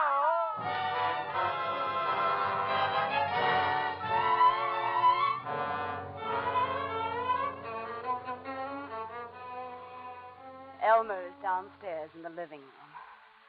I am in my study. And once more, I am waiting for the police. There is no escape for me, of course. Elmer knows that. But there's one little thing that he has forgotten. The last play of the game. For I've just drawn up a will of my own, leaving my property and everything that I inherit from Charles to Elmer. It's dated 3 days ago. This statement I shall give into the safekeeping of my personal maid, Fredonia Bell, who, after all is said and done, has been the one true friend I've ever had. I shall give it to her with certain instructions for its eventual disposal, which I know she will follow to the letter. When that is done, I have beside me a glass of water. It contains thiochlorate, the motive and the means. Because, you see, When the police come, it is Elmer who will have to do the explaining, not I. And he will have to explain 2 bodies. Charles and mine.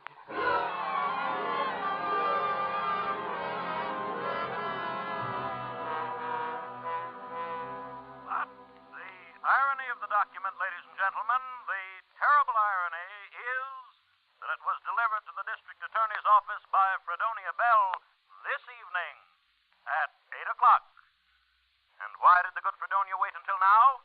Because she was thus following explicitly the instructions of her mistress, Laura Starling Morton, whom she adored, and who specified that the envelope be handed to the police exactly 24 hours after the execution of Elmer Garner. Good night.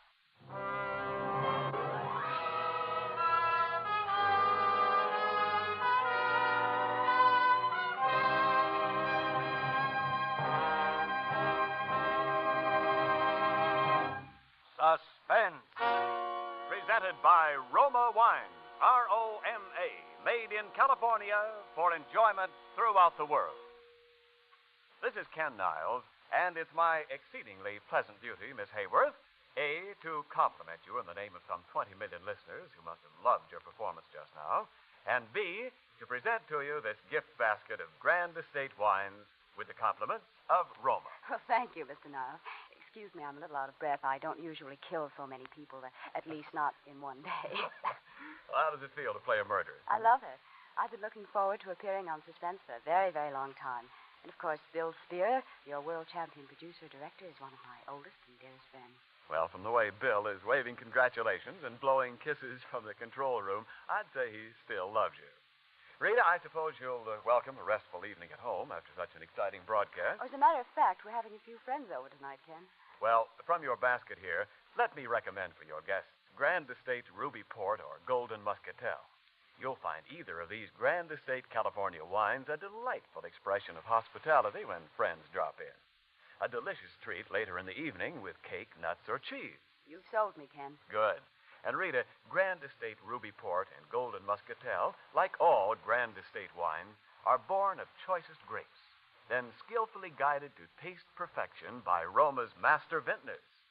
Necessary time and patient care endow each precious drop of Grand Estate wines with a brilliant clarity, full fragrance, and mellow taste that bespeak a truly magnificent wine. So, to enjoy the ultimate in wine excellence, the wine to serve is Grand Estate wines, presented by Roma, America's greatest vintner. I'll remember that. Fine. Say, Rita, we're looking forward to seeing you in Columbia's Down to Earth. Isn't that the one with Larry Park? Yes, I enjoyed making it. But the picture I'm really looking forward to is the new one I'm about to start, also a Columbia picture. Oh? Well, why are you so particularly excited about it? Well, Ken, because in it will be my favorite actor, and it'll be directed by my favorite director, both the same man who also happens to be my husband. His name is Orson Welles. Good night, Rita. Next Thursday, same time, you will hear Mr. John Lund as star of Suspense. Produced and directed by William Spear for the Roma Wine Company of Fresno, California.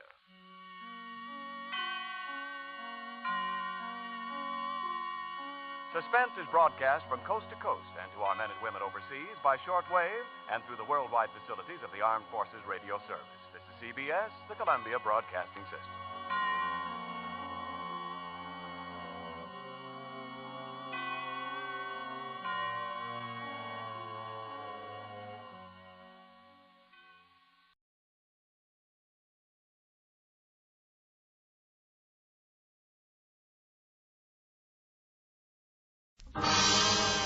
Time now for Rocky Jordan.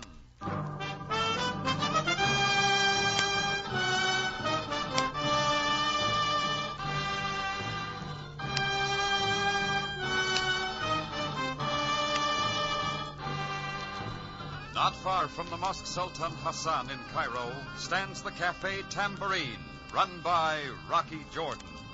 The Cafe Tambourine, crowded with forgotten men, alive with the babble of many languages. for this is Cairo, where modern adventure and intrigue unfold against a backdrop of antiquity. Tonight's story, The 2 O'Clock Man.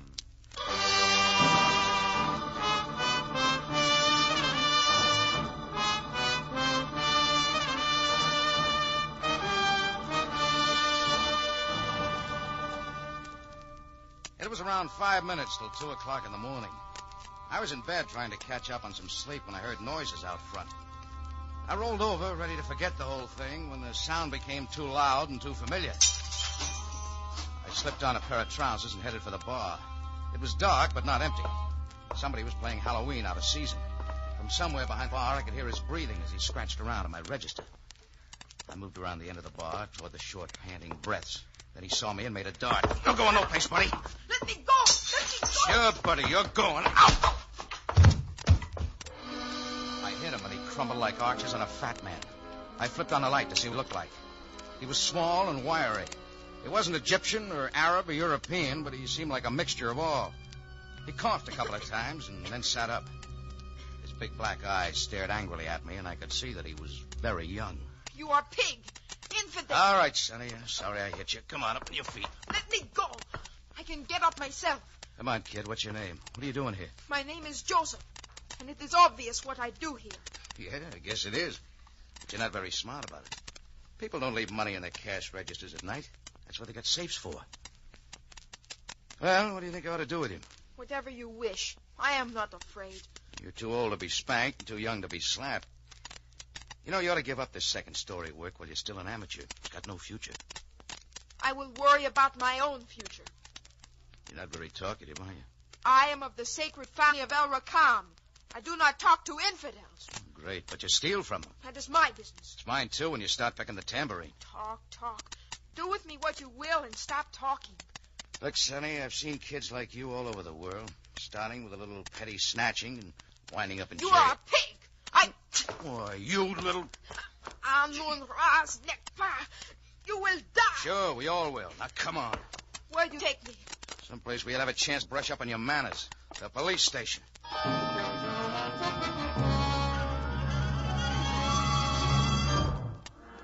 Inside half an hour, we pulled up in front of the Cairo police station and got out. Joseph, member of the sacred family of El Rakam, whoever he was, hadn't spoken. We went inside. Sergeant Greco, underling to Captain Sam Sabai, was sitting behind the desk, dozing. When he heard us come in, he snapped to life real fast and became very official. Oh, Mr. Jordan, I was not expecting you. Yeah, I could see that. Did you have a pleasant dream? I was not sleeping. I was simply resting my eyes. Sure. Bet she was a brunette. Will you please show some respect for a servant of the people? Now, what may I do for you, Mr. Jordan? You can get me Sam. Captain Sabai has had a very difficult evening. He is very tired. He is preparing to leave for his home this very moment. What may I do for you? I told you, get me Sam. Mr. Jordan, I have just I got someone I want him to meet. This boy? Yes, this boy. Now turn up Sam for me, or do I have to go in and get him myself?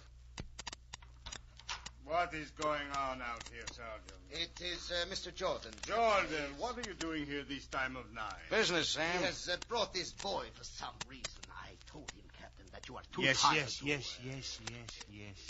Yes, that is enough. Now, what is it you want, Jordan? Sam, I caught this boy doing a one-man floor show at the Tambourine about an hour ago. Jordan, I am not interested in your entertainment problem. You will be, Sam. This kid dropped in after hours on his own. I found him scratching around my cash register. I see. What is your name, young man? You're a pig, too. Of all the... I forgot to tell you he had a nasty habit like that. Never mind. If he does not choose to talk, we can wait. Sergeant. Yes, Lock this youth up until morning. We will interview him then. Yes, Captain. Come along, boy. You do not have to push. Come along, boy. I wanted you, Sam, because I didn't want to leave the kid in Greco's hands. He's overeager. Yes, Jordan, I know what you mean. You do not like taking children to police stations, do you, Jordan? What do you think? I think that I am very tired. Hey, he said he was a member of the sacred family of El Rakam. That mean anything to you? El Rakam. No, does not. But suppose we discuss this young man's family tree in the morning. Oh, but Sam... Jordan, you are concerned for nothing. This boy is what you Americans refer to as a juvenile delinquent. There is nothing more to it. Now, please go home and get some sleep so that I may do the same. Yeah, I'll do that. Good night, Sam. I walked down to the police station and started up the street.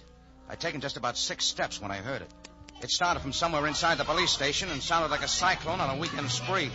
By the time I'd taken a few more steps, the door of the police station flew open and Joseph came running out fast like a super chief on a holiday weekend. He darted toward the corner full blast, and Sam and Sergeant Greco came running 10 paces behind him. I followed. We were halfway to the end of the block when the kid turned the corner. The 3 of us stepped up our pace, turned the corner after him, and Greco pulled his gun. Before I could yell at him, the thunder broke.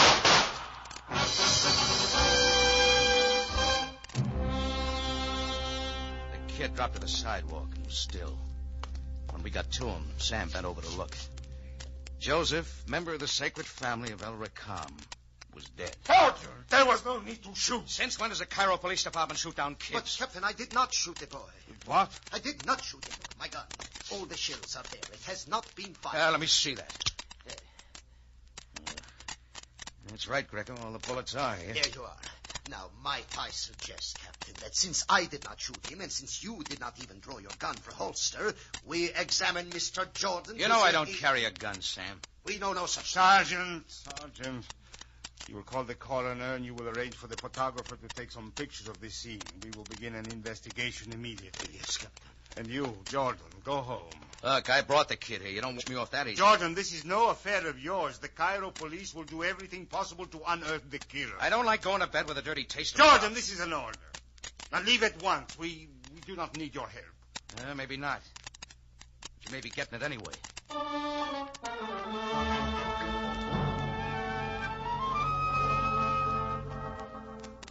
I left, headed back to the Cafe Tambourine, and went to bed.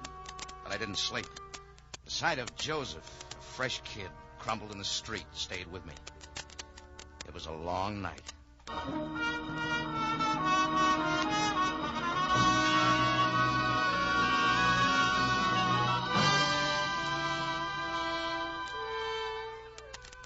I got up around 9 and had breakfast. But the strange death of Joseph was like too much salt on my eggs. Along about 10 o'clock, Chris, my bartender, told me there was a visitor in my office to see me. I went over and opened the door. The smell of Emir caught me. She was blonde and tall and slim, except where she shouldn't be.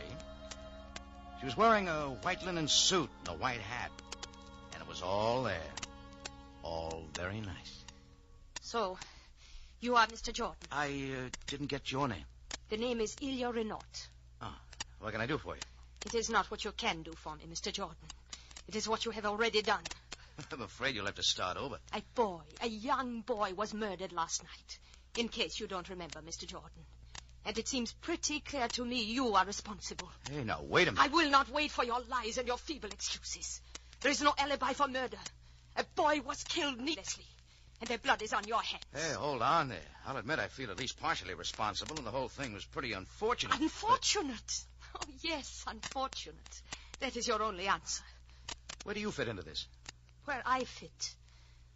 Mr. Jordan, that boy, Joseph, was my brother. My half-brother. Oh, I'm sorry, Miss Renault. If you had not taken poor Joseph to jail, if you had What if he hadn't broken into my cafe? Have you thought of that? I'll admit the boy was wrong. Joseph was not himself. He was not a bad boy. These past few months, we had grown so far apart. He behaved so strangely. Nevertheless, you are not vindicated in having him murdered. Joseph was not shot by the police. He was not shot by me.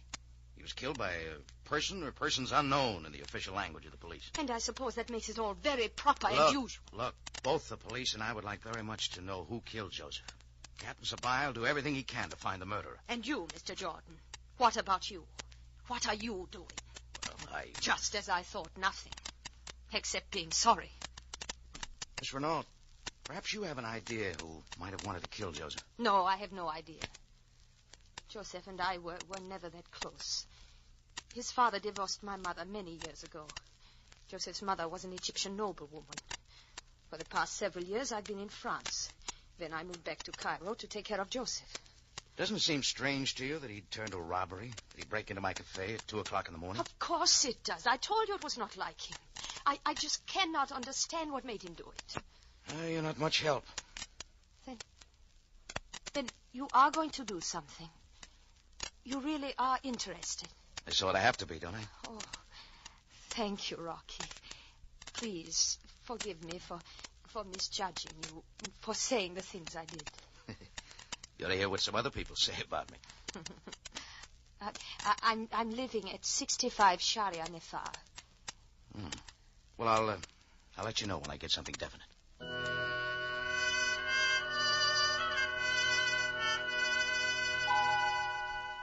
She left, and later in the day, I had visitor number 2. A man I wanted very much to see. His name was El Rakam. He was tall, lean, and dark. He wore purple robes and a silver chain with a fancy emblem around his neck. And he had a muscle man with him. Peace be unto you, noble sir. My card. Oh, thanks. Have a seat. My assistant is known as the Turk. He will join us. Yeah, sure. Sit down, gentlemen.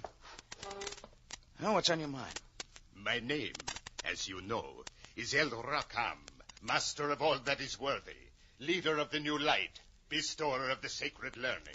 Your card doesn't say all that. Mr. Jordan, a member of my sacred family was slain early this morning. I understand you were present at this deplorable occurrence. You would tell me how you are involved and exactly what you have done. Do I make myself clear? Joseph was one of your boys? Joseph was a member of the sacred family of Rakam, a disciple in the way of the advanced learning. You call breaking into the tambourine advanced learning? Mr. Jordan, I shall try to be patient. When a member whom I hold in high esteem dies, I must have the complete knowledge of his death.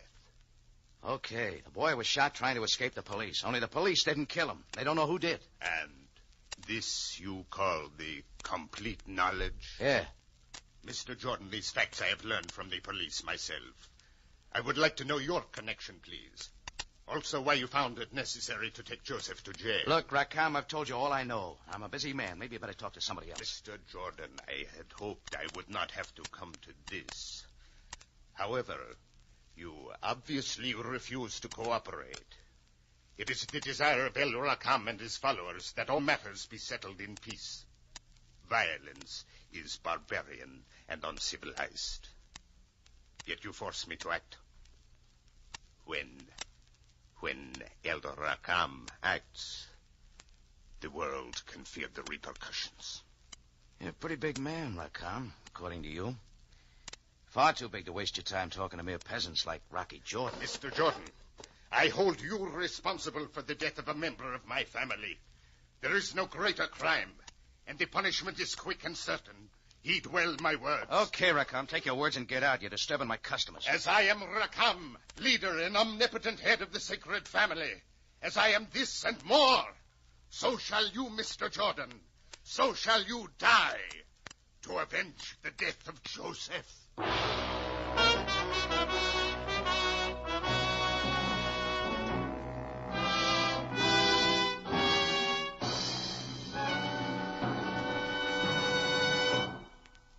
You are listening to The 2 O'Clock Man, tonight's adventure with Rocky Jordan. If you like radio mystery, thrilling stories, exciting characters, and the kind of suspense that keeps you absorbed until the final gripping moment, you'll want to spend your radio listening time with CS. Because at the CBS spot on your dial, you'll find that kind of mystery.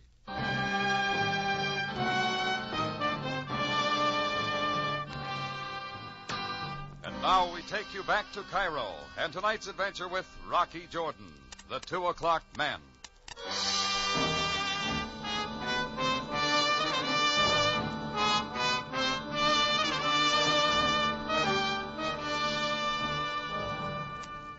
It all began when somebody shot down a kid who I turned over to the police for breaking into my cafe tambourine. Then a couple of people showed, saying I was responsible. The kid's sister, and a guy who called himself El Rakam. That joker was thirsting for revenge. Well, El Rakam and his silent sidekick, the Turk, made a grand type exit out of my office. Just outside the door, they were joined by two burly-looking bodyguards who could have passed for the Tarzan twins. Then the four of them marched out of the cafe. As far as I was concerned, El Rakam, spelled backwards, was phony.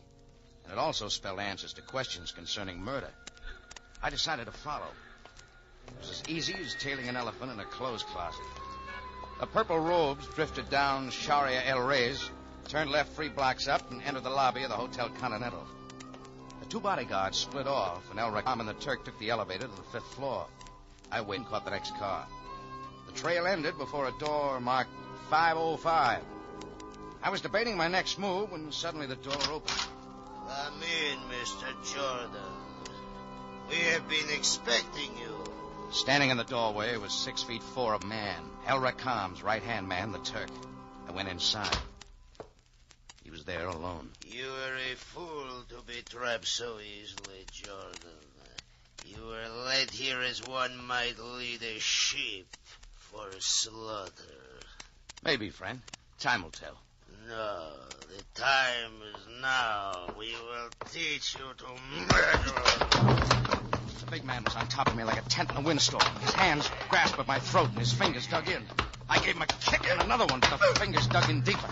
I was seeing red and then blue and then purple. I brought my knee up and caught him in the belt. He rolled back from me.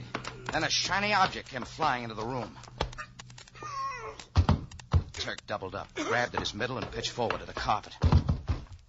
Everything got suddenly quiet, like visitor's day at the morgue. I bent over him. He was dead. Protruding from his stomach was a knife, an ordinary kitchen knife, but one I'd seen before. It was from the Cafe Tambourine.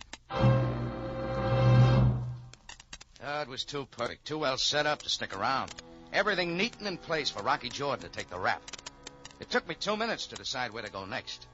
A guy named Bill Morley, a reporter at the Cairo Record, might be of some help. Inside of 10 minutes, I was sitting across from him at his desk. Nothing but trouble when you walk in here, Rocky. What's up? You know most of the characters in this town, Bill. I need some information about one of them. Yeah? Name's El Rakam, the sacred family of Rakam. You know him? No, I wouldn't touch him with a 10-foot pole. He's dynamite. Oh, why? Look, Rakam arrives in town a couple of months ago. One of the papers gets a front-page interview with him. They play him for all he was worth. And what happened? Rakam slapped $1 million libel suit on him. And he'll probably collect. Well, doesn't like publicity? Wants no interference at all. Not like the rest of these phonies who do anything to get their photos on a big spread. This guy works in the dark, and he does better that way. That's all you know about him? Well, what he's got isn't a new religion or even vaguely connected with it. It's pure mystic and pure hope. He just talks to the customers and they shell out. They never know what hit them. That good, huh? The 2 o'clock man is darn near perfect. What'd you call him? 2 o'clock man. That's what the papers have labeled him. He holds his meetings in an old temple at 2 o'clock in the morning. Nobody has anything on him? Well, just once. They got a picture of him and a kid during a riot in Alexandria a few months ago. Cop was killed. El Rakam had a gun. That sounds almost too good. What happened to it? Yeah, take a look yourself. You'll see why nothing happened. I see what you mean. Everything about it points to El Rakam. Except he happened to have his back turned. Sure, it's Rakam, all right, but you can't see his face. And no court in the world would count that photo as evidence. What about the kid in the picture? Well, that's Joseph, the kid who was shot the other night. You knew him. Yeah. How about letting me borrow this photo, huh? Just for a day. I'll bring it back. Sure, it's no good to me. Oh, excuse me, Rocky. Sure. Hello? Yeah? What's that? The Turk? Yeah? Yeah? Oh, yeah, I'll be right there. One of our reporters calling in a story. El Rakam's right-hand man, a guy named the Turk, has just been knifed in the Continental Hotel. Really? Yeah, you want to come down with me and take a look? No, I'll buy a paper. Thanks for the photo, Bill. Oh, and by the way, if I should happen to run into the murderer, let you know.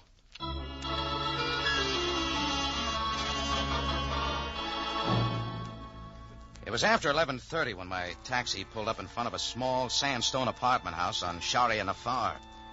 Ilya Renault's apartment was 2C, and it took a little while for the door to come open.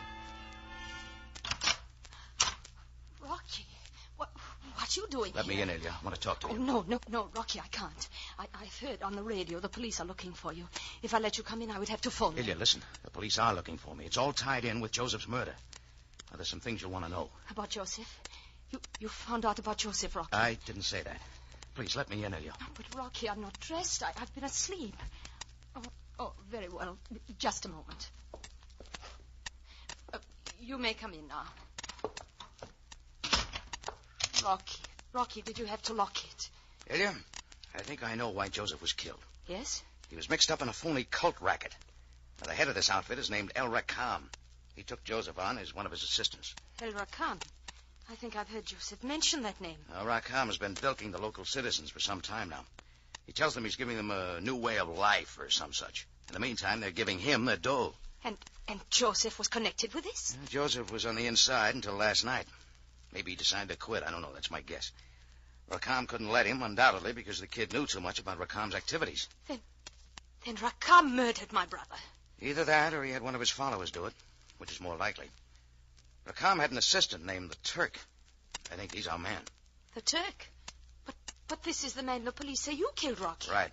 Rakam or somebody planned it that way. They'd get rid of the Turk and me at the same time. Here, I want you to take a look at this photograph. Here. Why, yes. Yes, it is Joseph. Rocky, who is this man in the long robes? El Rakam. But here, it shows clearly the gun in Rakam's hand. No, William. It shows a man in a robe firing a gun. Another man is being shot, okay. But Rakam's his back turned. And there is nothing. Ilya, I think I've got a way to break Rakam. Anyway, it's worth a try. Open in the name of the law. Rocky, it's the police. Shh. Jordan, this is Sergeant Greco. I know you're in there. Open or I shall fire through the door. You'll do it, too. Rocky, the back door. If you do not open the door at once, I shall shoot away the lock. Do not be a fool, Jordan. Come peacefully. Rocky, the back door leads to an alley which will take you to the Sharia Shama. All right, Ilya. I'll see you later. Do not say that I have not warned you.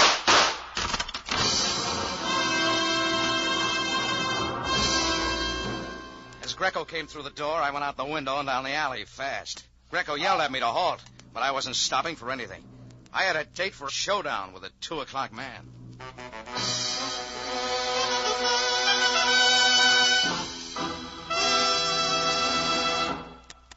You are listening to The 2 O'Clock Man, tonight's adventure with Rocky Jordan.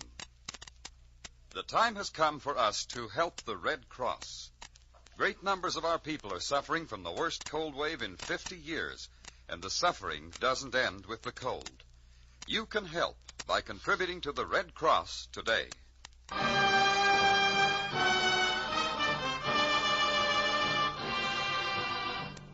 Now we take you back to Cairo and tonight's adventure with Rocky Jordan, the 2 O'Clock Man.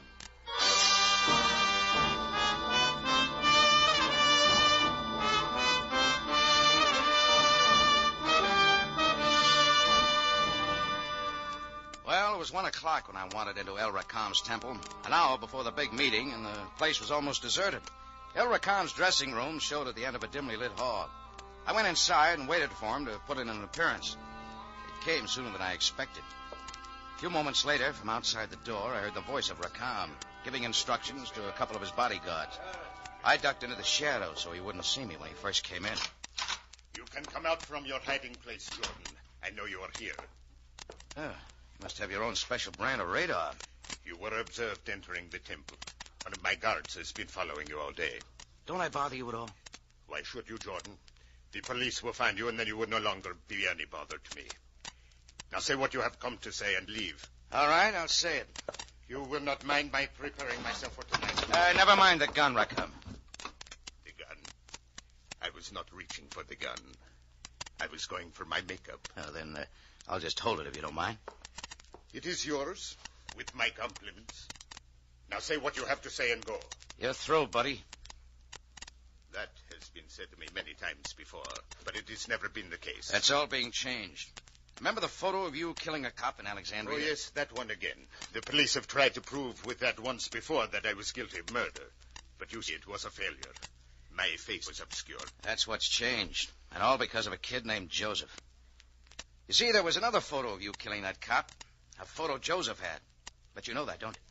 You know that Joseph had a clear picture of you killing the cop, and that's why you had to take care of the kid. If you are finished, Jordan, go. Well, what you don't know is that Joseph mailed that clear photo to his sister Elia before he was killed. She has it, and I just saw it. If you really had your boys tagging me, as you say, you know I just came from her house. You think I'm a fool, do you not? Look, Junior, I don't care whether you believe me or not. Sabaya will, and that's what counts. You're lying, Jordan. It is nothing but an attempt. Think so? Okay, I'll show you. This telephone. You think the cops want me for murder, huh? I'll just pitch my murder rap against yours. We'll just see who the police want. Hello, Captain Sabaya, please. Sam? Jordan. No, wait a minute. Quiet, will you, and listen. Ilya Renault is on her way over to the station right now with Joseph's photo of Rakam's killing. Yeah. That'll give you all you want. No, I'm with him now in his dressing room at the temple. Don't worry, Sam. He's looking right into his own gun. So if you want him, come and get him. Relax, buddy. It'll be a few minutes yet. Jordan, perhaps we could discuss this under more favorable circumstances. Not interested in talking. I'll read about it in the papers. Jordan, I am a wealthy man. Something could be arranged. Your forehead's getting moist. I did not kill Joseph. You had the Turk do it, and you killed him. That does not matter. Come, let us leave here. Let us go out. Kind of anxious to get me to use that door, aren't you? Could it be that you got your boys out there ready to throw a knife into me when I walk out? Jordan, this is not the place to talk. Let us step out. I'm laying 10 to 1. The first guy out that door winds up with a knife in him. No, you are wrong. Why don't you go out? There's nothing here for you but me with a gun. And the police are on their way. I don't believe it. You didn't even call them. It was a fake. You would be too frightened to call the police since they're after... Sounds like Sam, all right. The police will never get to El Rakam. No, it is I, El Rakam, your leader, master of the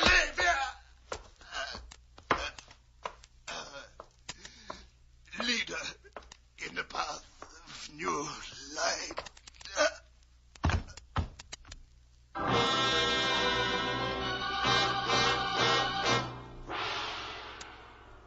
Well, that was it. El Rakam got it from his own men. And that was the end of his organization. Sabaya showed up in a few moments and rounded up the knife throwers, and everything was cleared up. The Turk killed Joseph on orders. Rakam killed the Turk to set me up, and then his followers took care of him. It was a regular round robin. Sam wanted to know about the photo I told him about on the phone, and when I said it was a gag, he didn't mind. His case was closed. Well, the only unfinished business was Ilya. I went over to her place to tell her how things worked out.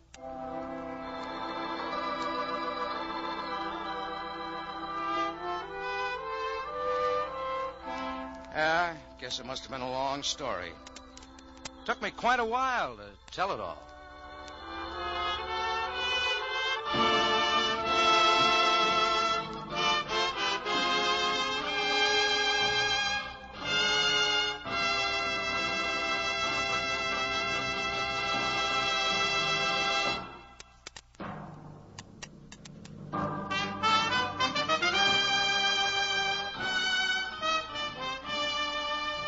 It's CBS, again at this same time next week for another story of adventure and intrigue, when we take you back to Cairo and the Cafe Tambourine, run by Rocky Jordan. Jack Moyles plays the title role, with tonight's story by William Frug, edited by Larry Roman and Gomer Cool. Rocky Jordan is produced and directed by Cliff Howell, with original music by Richard Arant. Larry Thor speaking. This is CBS, the Columbia Broadcasting System.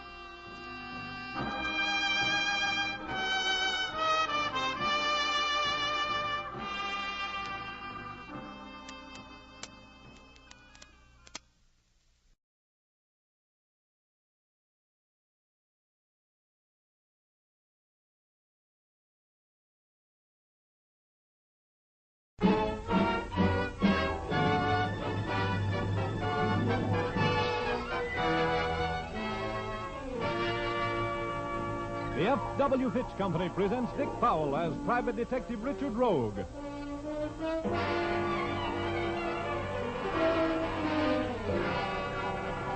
In Rogue's Gallery.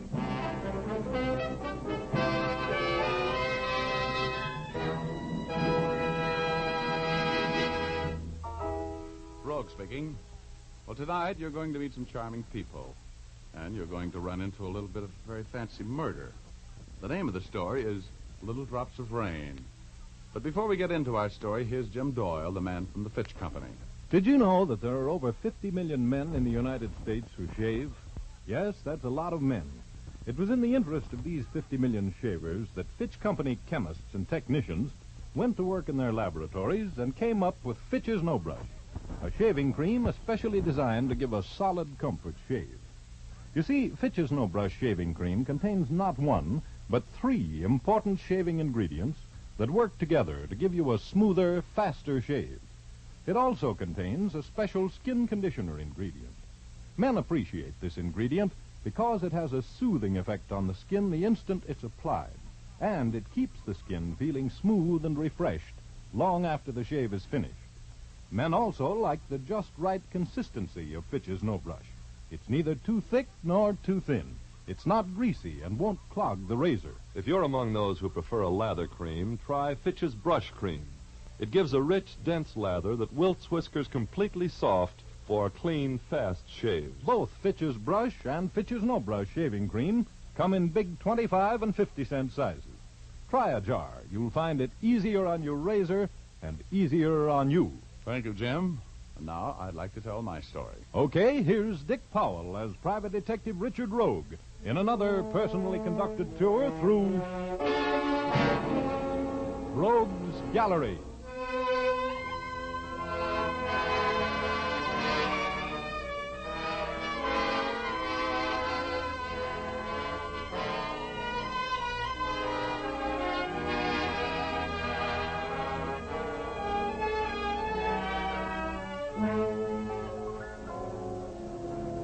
Well, I'm still confined to my little cranked-up downy couch in the hospital, but not as still as I was last week.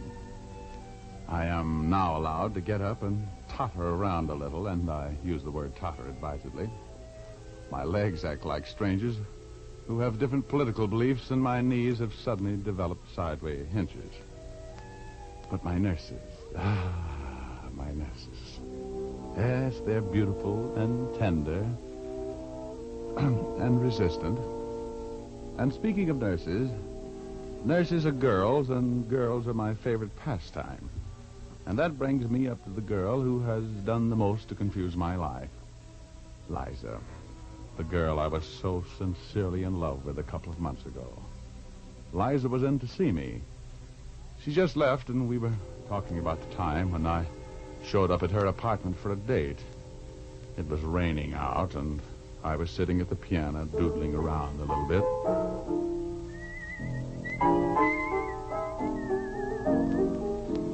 I don't want to go to a nightclub tonight, Richard. I'm too tired. Let's just go to a show, shall we? Anything you say, baby. That's the kind of guy I am. I want to see Two Girls and a Sailor. It's playing at the Rialto. June Allison's in that, isn't she? Mm-hmm. Uh-huh. That's for me, then. You think so? Definitely. You think she's prettier than I am? Well, you're not in pictures, Angel. Do you think she's prettier than I am? Well, you're a different type. Are you going to answer me? Oh, you're jealous.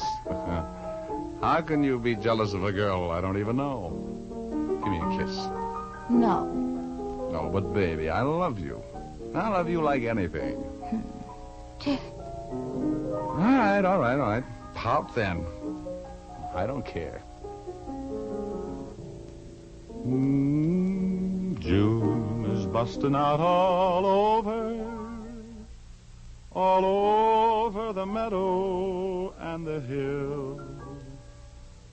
Busts are busting out of bushes, and the romping river pushes every little wheel that wheels beside a mill. June is busting out all over.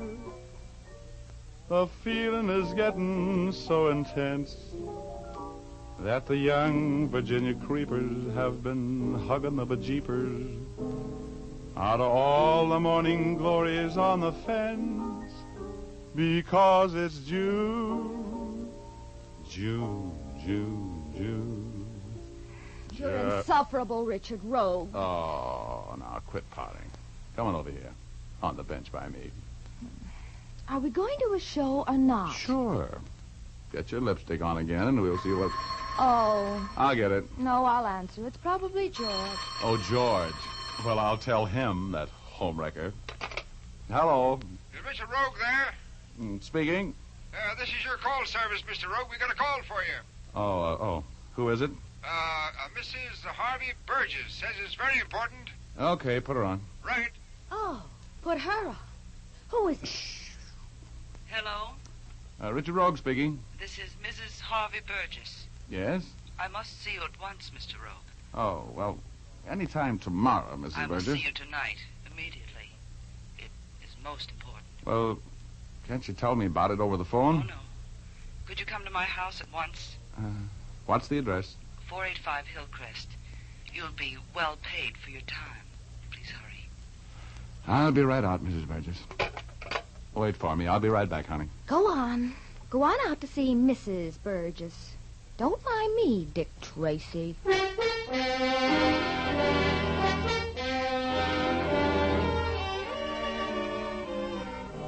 Well, what could I do? Mrs. Harvey Burgess was the wife of a tycoon with $1 for every Democrat in Georgia.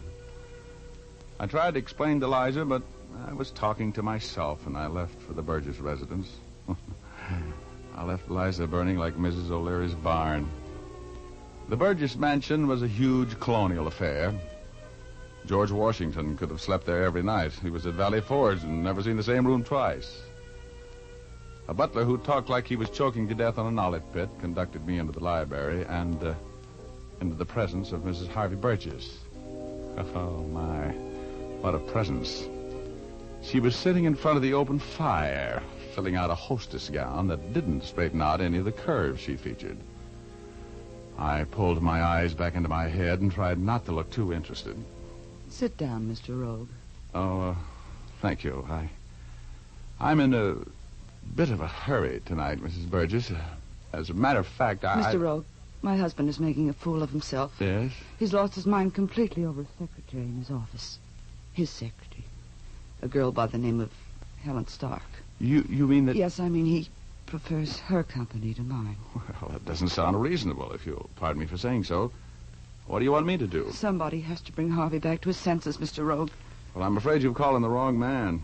I'm not very good at long fatherly talks. Oh, Mr. Rogue, please, I'm so alone. Hey, now, wait a minute. Good grief. You mean to tell me that Harvey is neglecting you? What you need to straighten Harvey out is a psychiatrist, not a detective. Harvey is definitely off his trolley. Please, help me, Mr. Rogue. Now, Mrs. Burgess. He's with her right this minute. How do you know? When he left the house tonight, I followed him. He went to the home of his best friend, Clarence Roman. I parked across the street.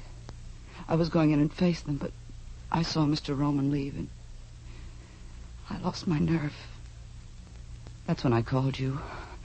Oh, Mr. Rogue, I want you to go out there and talk to Harvey. Tell him I know all about him and that Stark girl, and I'm suing him for divorce. Well, that's not my kind of work, Mrs. Burgess. I'm Please. sorry, but... I don't want a divorce, Harvey. But I do want him back. And I'm sure that if you will do as I say, he'll come back. You must do it for me, Mr. Rogue. Here... Oh, where is it? I have $500 here in an envelope. You did? Oh, wait a minute here. Let me see. Oh, is this it? Yes, that's your fee. Hmm. For going out there with me, Mr. Rogue, and trying to bring Harvey back to his senses. You'll do it for me, won't you, Mr. Rogue? Well, You'll do it for me, won't you, Mr. Rogue? Okay, come along.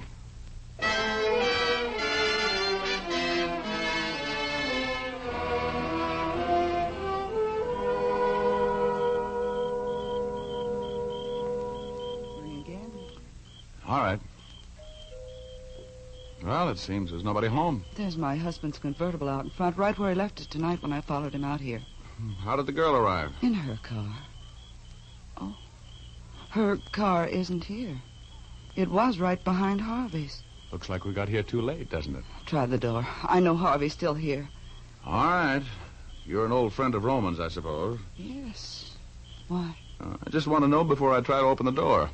You see, there are laws against that sort of thing. Door's unlocked. Do we go in? Yes. Okay, after you. You know the house better than I do. Go ahead. All right. The living room is over here. Ah, nobody home. Look, Mrs. Burgess, we better get out of here. No. I know Harvey's in this house someplace, and I'm going to find him. I can... What are you sniffing for? Wait a minute. That smell in the air. You get it? What? Oh. I don't smell anything. You don't? I smell chloroform. Chloroform? Yeah. You take a look upstairs. I'm going to shake down the first floor. That smell of chloroform can mean trouble, you know. Mr. Rogue, what do you mean? You're frightening me. Mrs. Burgess was very fetching when she was frightened, but I calmed her down a little bit. Now, this may sound fantastic, but I've got a little bell in my head that rings an alarm every time I really get around serious trouble. And it was playing a tune that sounded too much like a death march right that minute.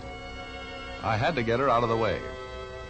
She finally went upstairs, and I went to work. I took the living room first and looked behind all the couches and in all the dark corners. I was bending over, looking under a huge Italian carved table when I thought I heard a stealthy footstep behind me. Don't move. Oh!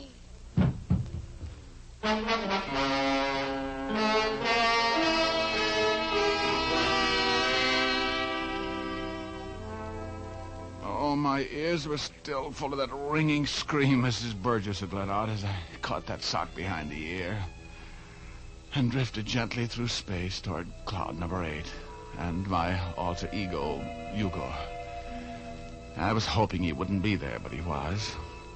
Sitting there with that silly smirk on his face with his little short legs pulled up under his chin and his funny little arms around him and his long white beard waving the cosmic breeze. Hello, Richard. Welcome home. No, shut up. That's a fine attitude. You go prowling around a strange house and get caught at it and knocked out. Then you come up here and take it out on me. Get out of here, you ingrate. Oh, stop acting like a landlord, Hugo. What happened to me? Are you kidding? Tell me, why did Mrs. Burgess scream? Answer me, Hugo. Do you know why she screamed? Sure. You going to tell me? No. Find out for yourself.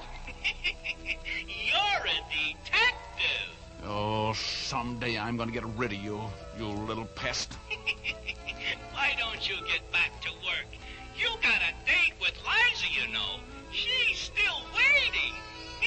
Yeah, that's right. Well, here goes.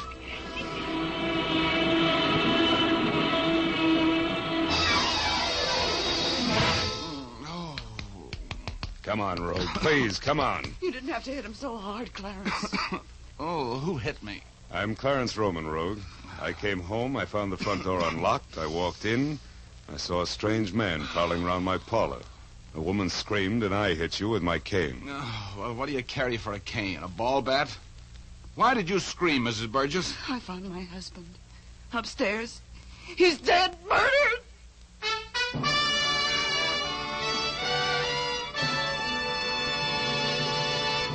We'll return to our story in just a moment. But now I'd like to say something to the ladies. Do you ever feel like hanging your head in shame because your hair isn't, looking as nice as it should? Perhaps you get discouraged because every time you shampoo your hair, it seems dry and difficult to set. Then for your next shampoo, why not try Fitch's Saponified Coconut Oil Shampoo? This clear golden liquid shampoo is made from mild coconut and vegetable oils. These pure natural oils keep your hair from becoming dry and brittle. When you use Fitch's Saponified shampoo, you can have a shampoo as often as you like, and after each one, your hair will be soft and lustrous, easy to set into your favorite hairstyle. You'll love the glorious quantities of fragrant lather this shampoo makes. It cleanses thoroughly and then rinses out completely without a special after-rinse. You see, Fitch's Saponified shampoo contains its own patented rinsing agent. All you do is rinse with plain water, and the rinsing agent contained in the shampoo ensures the removal of all particles from your hair, making it sparkle with cleanliness. Ask for Fitch's saponified coconut oil shampoo at your drug counter, barber, or beauty shop. Look for the bottle with the bright yellow label.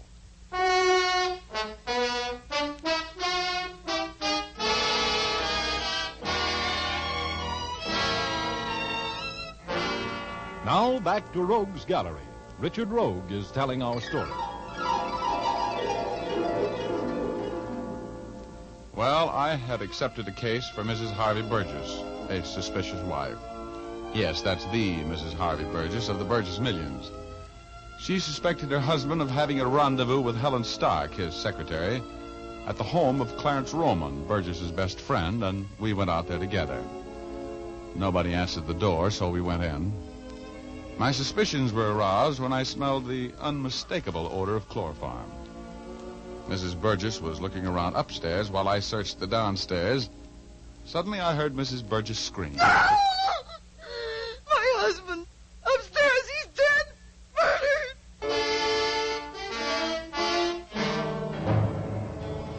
Well, that snapped me out of it. I got to my feet and ran up the stairs. Mrs. Burgess and Roma were right behind me, and she directed me into the library, which was just off the main hall. And there he was, as dead as last summer's romance, with a neat little blue hole right below the part in his hair.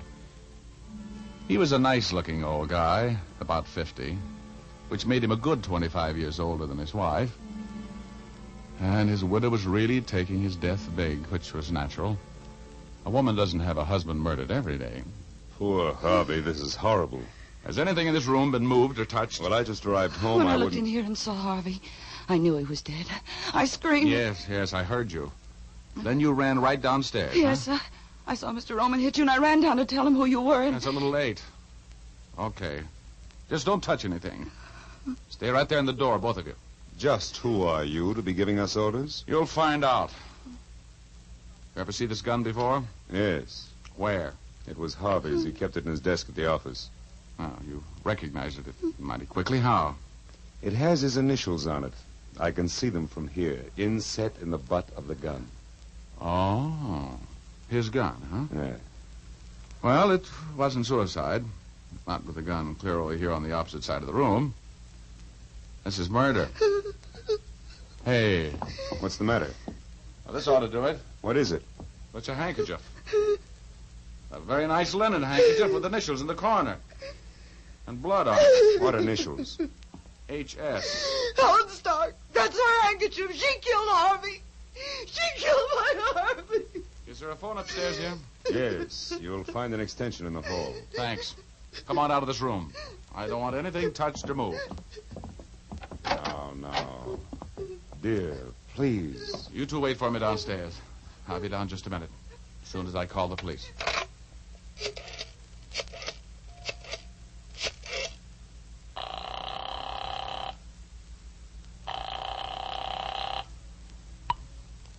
Homicide, Urban speaking. Hello, Urban. Richard Rogue. Yeah, who's dead? Harvey Burgess, wise guy. You mean it? You mixed up in another murder, Rogie? Sure. You'd never find a body if it wasn't for me. Where are you? At the residence of Clarence Roman on Cypress Avenue, 2120. Better get the boys and get out here. Be right there. Got any leads on the killer? A couple of vague ideas. Stay there until I get there, Rogue.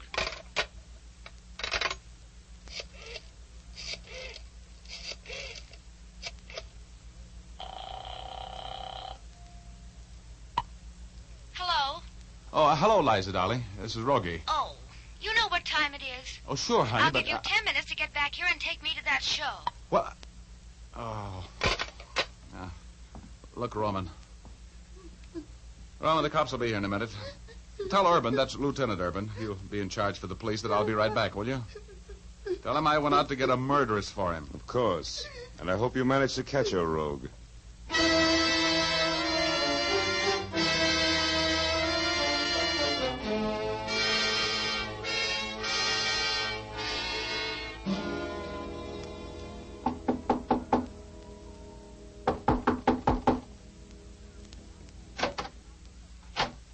Yes? Good evening. Is Helen Stark at home? I beg your pardon. I'm a bit deaf. I couldn't hear you. Oh, I said, is Helen Stark at home? Oh, Helen? No, she isn't home this evening. Has she been home? I say, has she been home in the last hour? No, she hasn't. I don't know what time to expect her either. But I imagine she'll be home soon, though. You know where she is?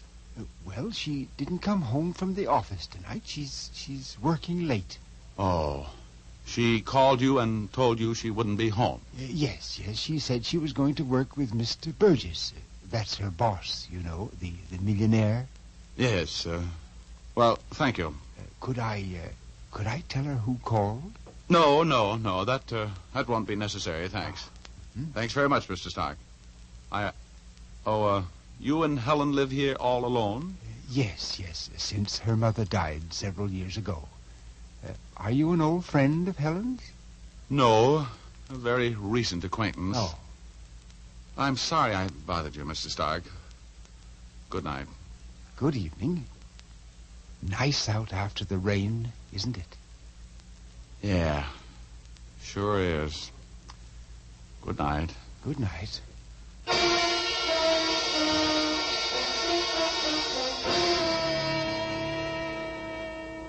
Oh, that nice little old guy. It was going to be tough for him to realize that his daughter was a killer. I hated the world as I walked down the steps from that porch and started for my car. I don't like murder. It upsets so many people who aren't involved in the act, or the reasons for it. Yeah, I guess I'm a chicken-hearted patsy. But if I am, I'm glad. Anyway, I was walking down the walk when that little bell rang in my massive intellect again. I noticed something peculiar. There were tire tracks running into the Stark garage. It had only stopped raining about 45 minutes before, and if that car had been driven into the garage while it was still raining, there would be no tracks. They would have been washed away. Now, it's very peculiar. I ran up the driveway and opened the overhead garage door. Then I jumped back. The garage was full of carbon monoxide. I wet my handkerchief in a puddle of rainwater, held it over my nose, and ran into the garage. I wrestled the door of the small coupe open and saw a young girl, unconscious, slumped over the steering wheel. I pulled her out of there. She was dead weight, and carried her into the house. Oh, Helen. Helen. I'm afraid it's a little late for that, Mr. Stark. Where's your telephone? In the hall. Right in the hall. Thanks. I'll get a pull motor squad out here right away.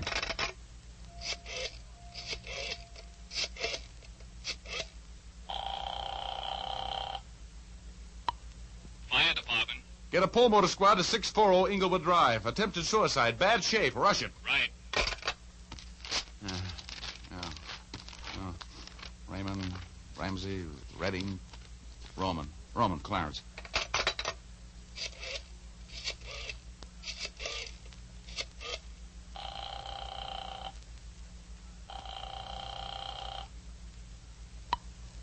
Hello?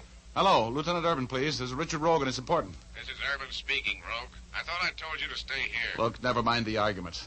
Get out here to 640 Inglewood Drive.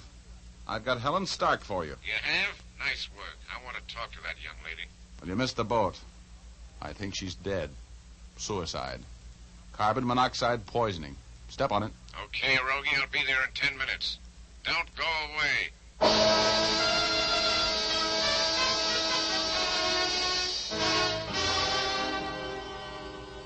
I gave Helen Stark my own interpretation of artificial respiration until the pull motor squad got there. Urban arrived on the heels of the fire department, and we went out and looked around in the garage. Made some fascinating discoveries, too. The car had run out of gas and stopped turning over, for one thing.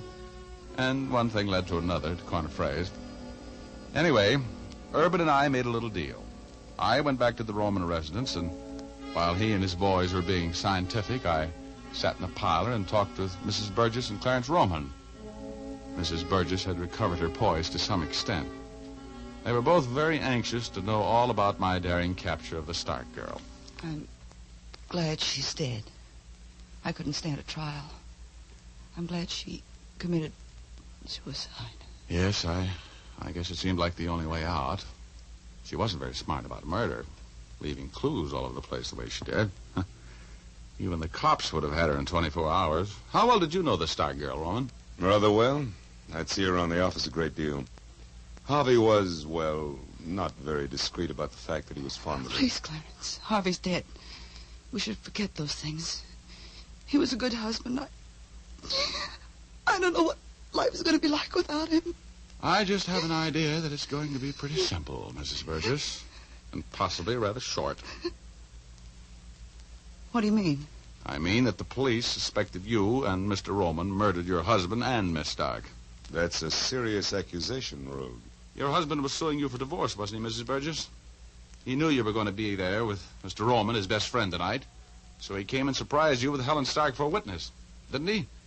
And you, Mr. Roman, you killed him, and then you had to kill Helen Stark to shut her up. This is preposterous. Sit down, Roman.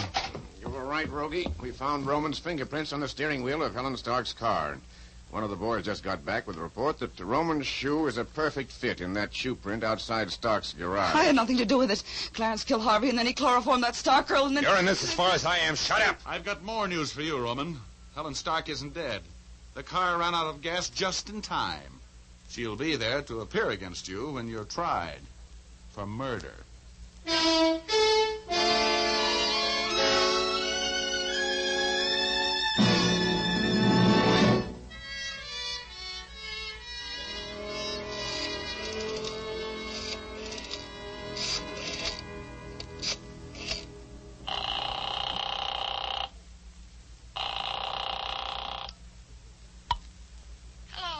Hello, Liza, honey. I don't want to talk to you, Richard Rogue. I'm busy.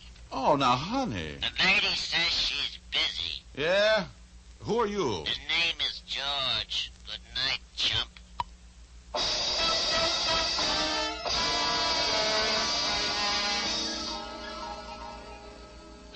Little drops of rain.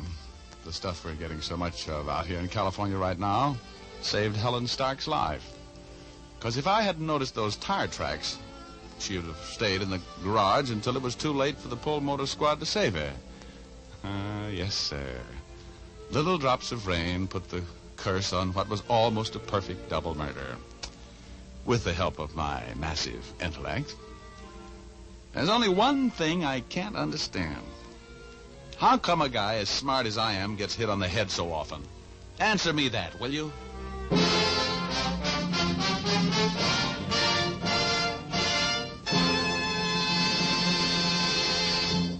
This is Dick Powell again, ladies and gentlemen.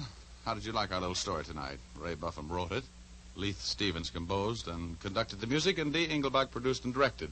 Oh, don't forget to tune in next Thursday night. We're going to present a strange story of a house where everybody was scared. We call it the House of Fear. So make a date with us, will you?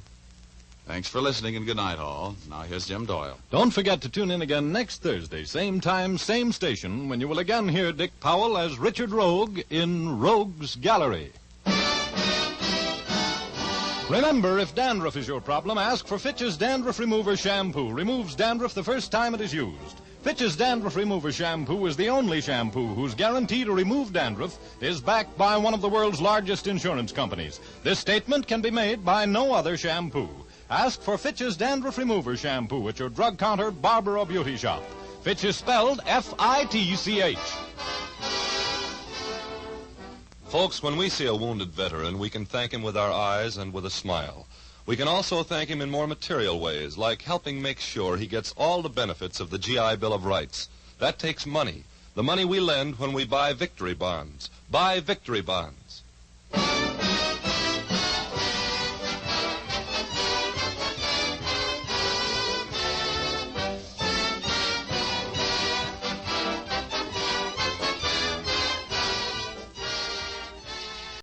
From Hollywood, it's time now for...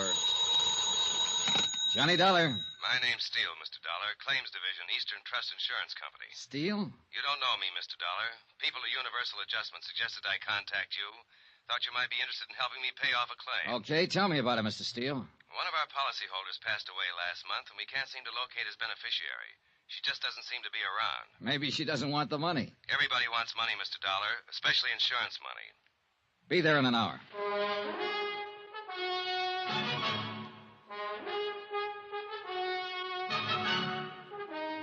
Tonight and every weekday night, Bob Bailey in the transcribed adventures of the man with the action-packed expense account, America's fabulous freelance insurance investigator. Yours truly, Johnny Dollar.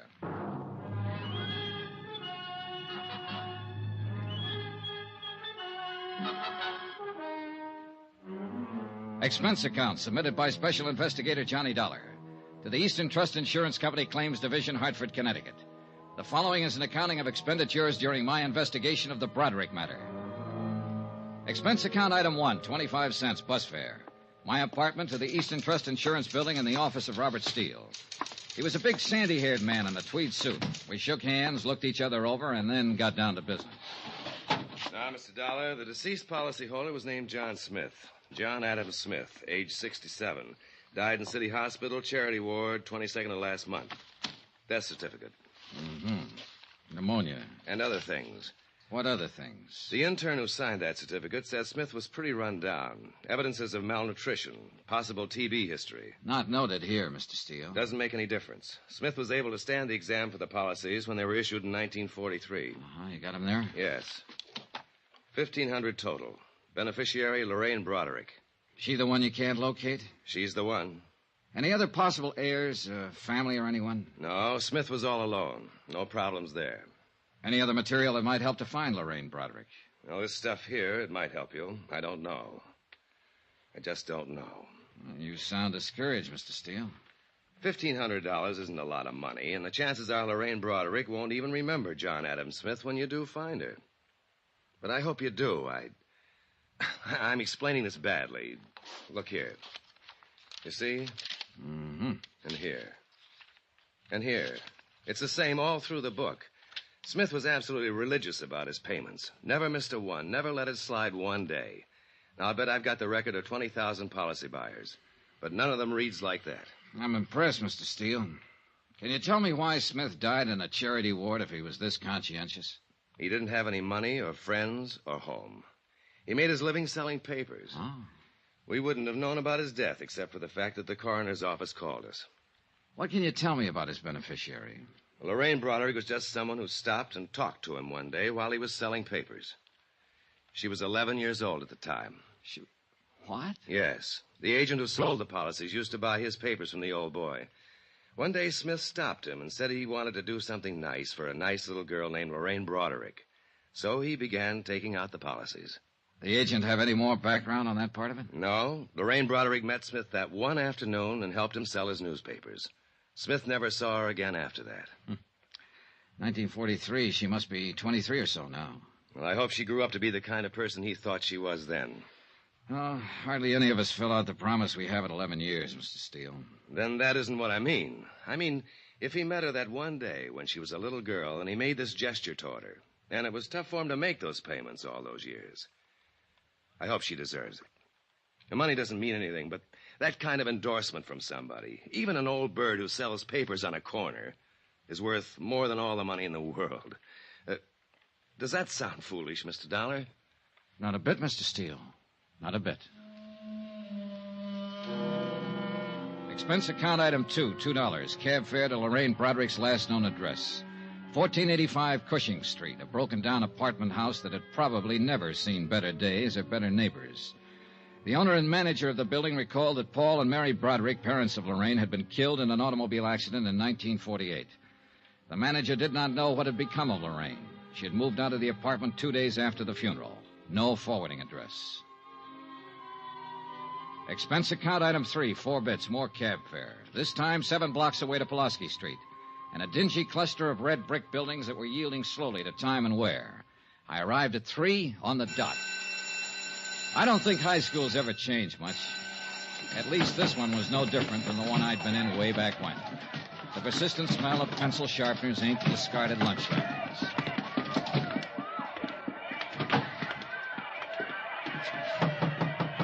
Yes? Sister Mary Regina? Yes, may I help you? Good afternoon, sister. My name's Johnny Dollar. I wonder if I could talk to you a moment. Dollar. Yes. Are you sure you shouldn't be speaking to Sister Amadea in the grade school? I don't believe we have any students named Dollar. Oh, no, sister. I don't have any children in school here. I've been hired by Eastern Trust Insurance Company to locate a beneficiary on one of their insurance policies. I thought perhaps you might help me. Well, I'll try, Mr. Dollar. I took a chance and came here because it was the nearest high school to the girl's address. Her name is Lorraine Bradrick. Lorraine Bradrick? Yes. The last trace I have of her was in 1948. She was about 17 then, possibly still in school, possibly this school. Lorraine Bradrick. Mm-hmm. Sound familiar, sister? In a way, yes. Oh, there are so many, Mr. Dollar. Yeah, I just met about 3,000 of them out in the hall. Yes, I know. 1948. Benson, Brady, Bradrick, Lorraine Mary Bradrick. Oh. Yes, Mr. Dollar, your guess was very good. She was here in St. Charles from 1945 to 48, yes. I wonder if there's an address listed there, home address. 1120 Seaton Place. Oh, my, that's quite far from here. Parents, deceased, guardian. Oh. Anything wrong, sister? Why, I remember Lorraine now, Mr. Dollar. Her parents were killed in an automobile accident in her senior year. Yes, and she went to live with her uncle, James Broderick, at this Seaton address. Oh, yes, I remember that lovely girl. She was in Sister Hildegard's class. That ties up with what I know about her so far, sister. Oh, I remember her so clearly. I can even see her face. Perhaps that was it, her face. Like an angel's, gentle and fresh and wonderful. The man who left her the insurance money must have thought the same as you do, sister. He saw her one day when she was 11. Oh, I have an annual from that year, Mr. Dollar. Would you like to see Lorraine? Yes. Right here. Yes, here we are. That's Lorraine Broderick. Beautiful, isn't she? Sister Mary Regina pointed to a group picture on one of the pages. It was labeled Girls' Fidelity. Lorraine Broderick was in the first row, one of 30 or 40 self-conscious little girls wearing identical self-conscious expressions. Her hair appeared to be deep brown or black, her features soft and slightly cherubic.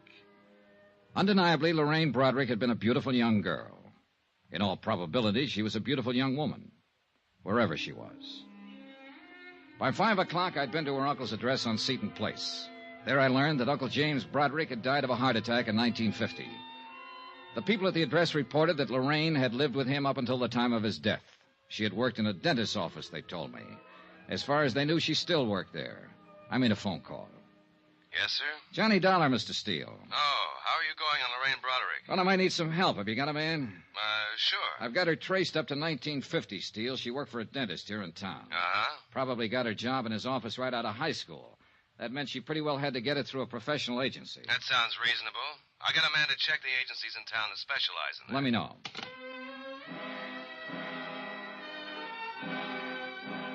The next day, I was back in St. Charles High School making up a list of names and addresses belonging to students who had been in Lorraine Broderick's graduation class. Out of the 10 names I chose at random, I was able to locate only 2. Both girls, both married. Both remembered Lorraine Broderick. Neither of them had seen her since graduation. Neither of them was able to furnish any helpful information. Expense account item 5, 10 cents, 1 phone call. Steele again. You want to take this down, Dollar? Yeah, okay. David Pollard. That's Dr. David Pollard. 2950 Tremel Lane. Lorraine Broderick went to work for him as a receptionist in 1949. Got it? Got it. What's his office address? Suite 210, Majestic Building.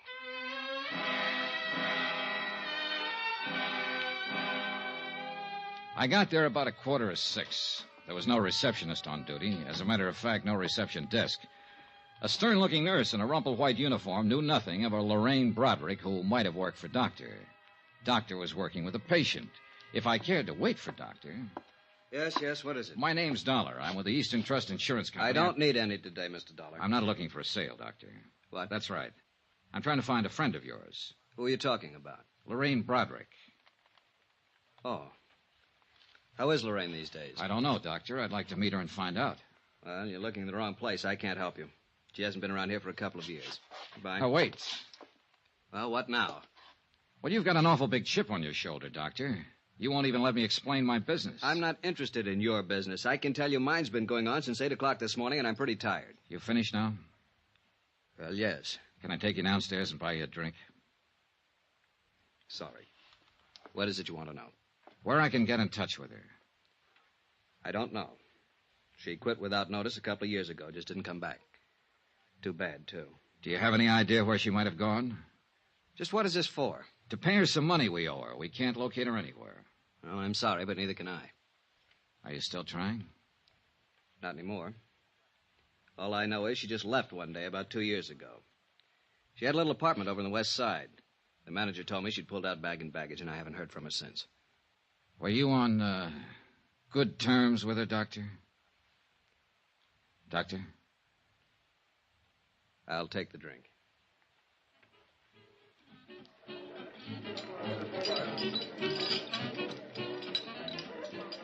Don't misunderstand me, Dollar. She was a real sweet girl. But there was something about her. I don't know. I hope you find her. Or maybe I don't. What are you talking about? She had plans of her own, plans she never told me about. Look, I was in practice 3 years when she came to work for me, fresh out of high school. With all of it, she still made me feel like a little boy in knee pants. That smile of hers you could take two ways. And the look that went with it. I'm sure she's met a lot of men since she walked out on me, and I'll bet all of them have found out the same thing. What's that? That they've been taken. You mean money? Oh, it wasn't the watch or the necklace or the loans every now and then. It was being taken worse. You know, being used and knowing you're being used. I don't quite get it. And I'll make it clear. That sweet, fresh, beautiful little girl was out to do everything and everybody for all she could get. She's rotten, you know, just plain rotten.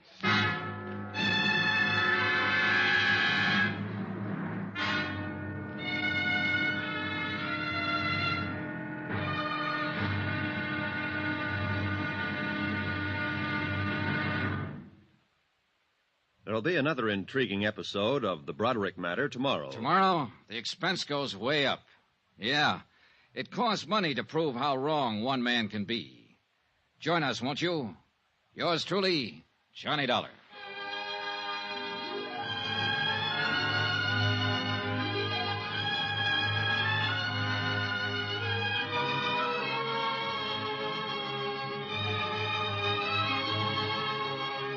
Yours truly, Johnny Dollar, starring Bob Bailey, is transcribed in Hollywood. Written by John Dawson. It is produced and directed by Jack Johnstone. Be sure to join us tomorrow night, same time and station, for the next exciting episode of Yours truly, Johnny Dollar. Roy Rowan speaking.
From Hollywood, it's time now for... Johnny Dollar. This is Carl Walden. There's a message here for me to call you. Oh, yes, Mr. Walden. I'm with Eastern Trust Insurance Company. We're trying to locate an insurance beneficiary named Lorraine Bradrick. Understand she lived in your apartment building up until 1953. Well, who told you that? A doctor she worked for here, Dr. Pollard. I don't know where she is, Mr. Dollar. I haven't seen her for 2 years. We're trying to pay off a claim, Mr. Walden. Didn't she leave a forwarding address or give you any idea of where she... No, not a thing. You've got a job on your hands, pal. Huh? I don't think that baby wants to be found. Got a couple of minutes? Yes. I'll be right over.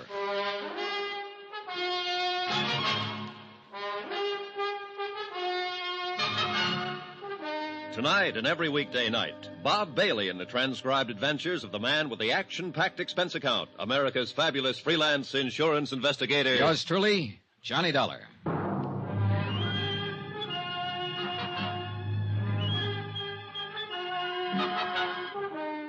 Expense account submitted by Special Investigator Johnny Dollar to Eastern Trust Insurance Company Claims Division, Hartford, Connecticut. The following is an accounting of expenditures incurred during my investigation of the Bradrick Matter. Lorraine Bradrick, that is, missing. Expense account continued. Item 6, $14 even, photographs.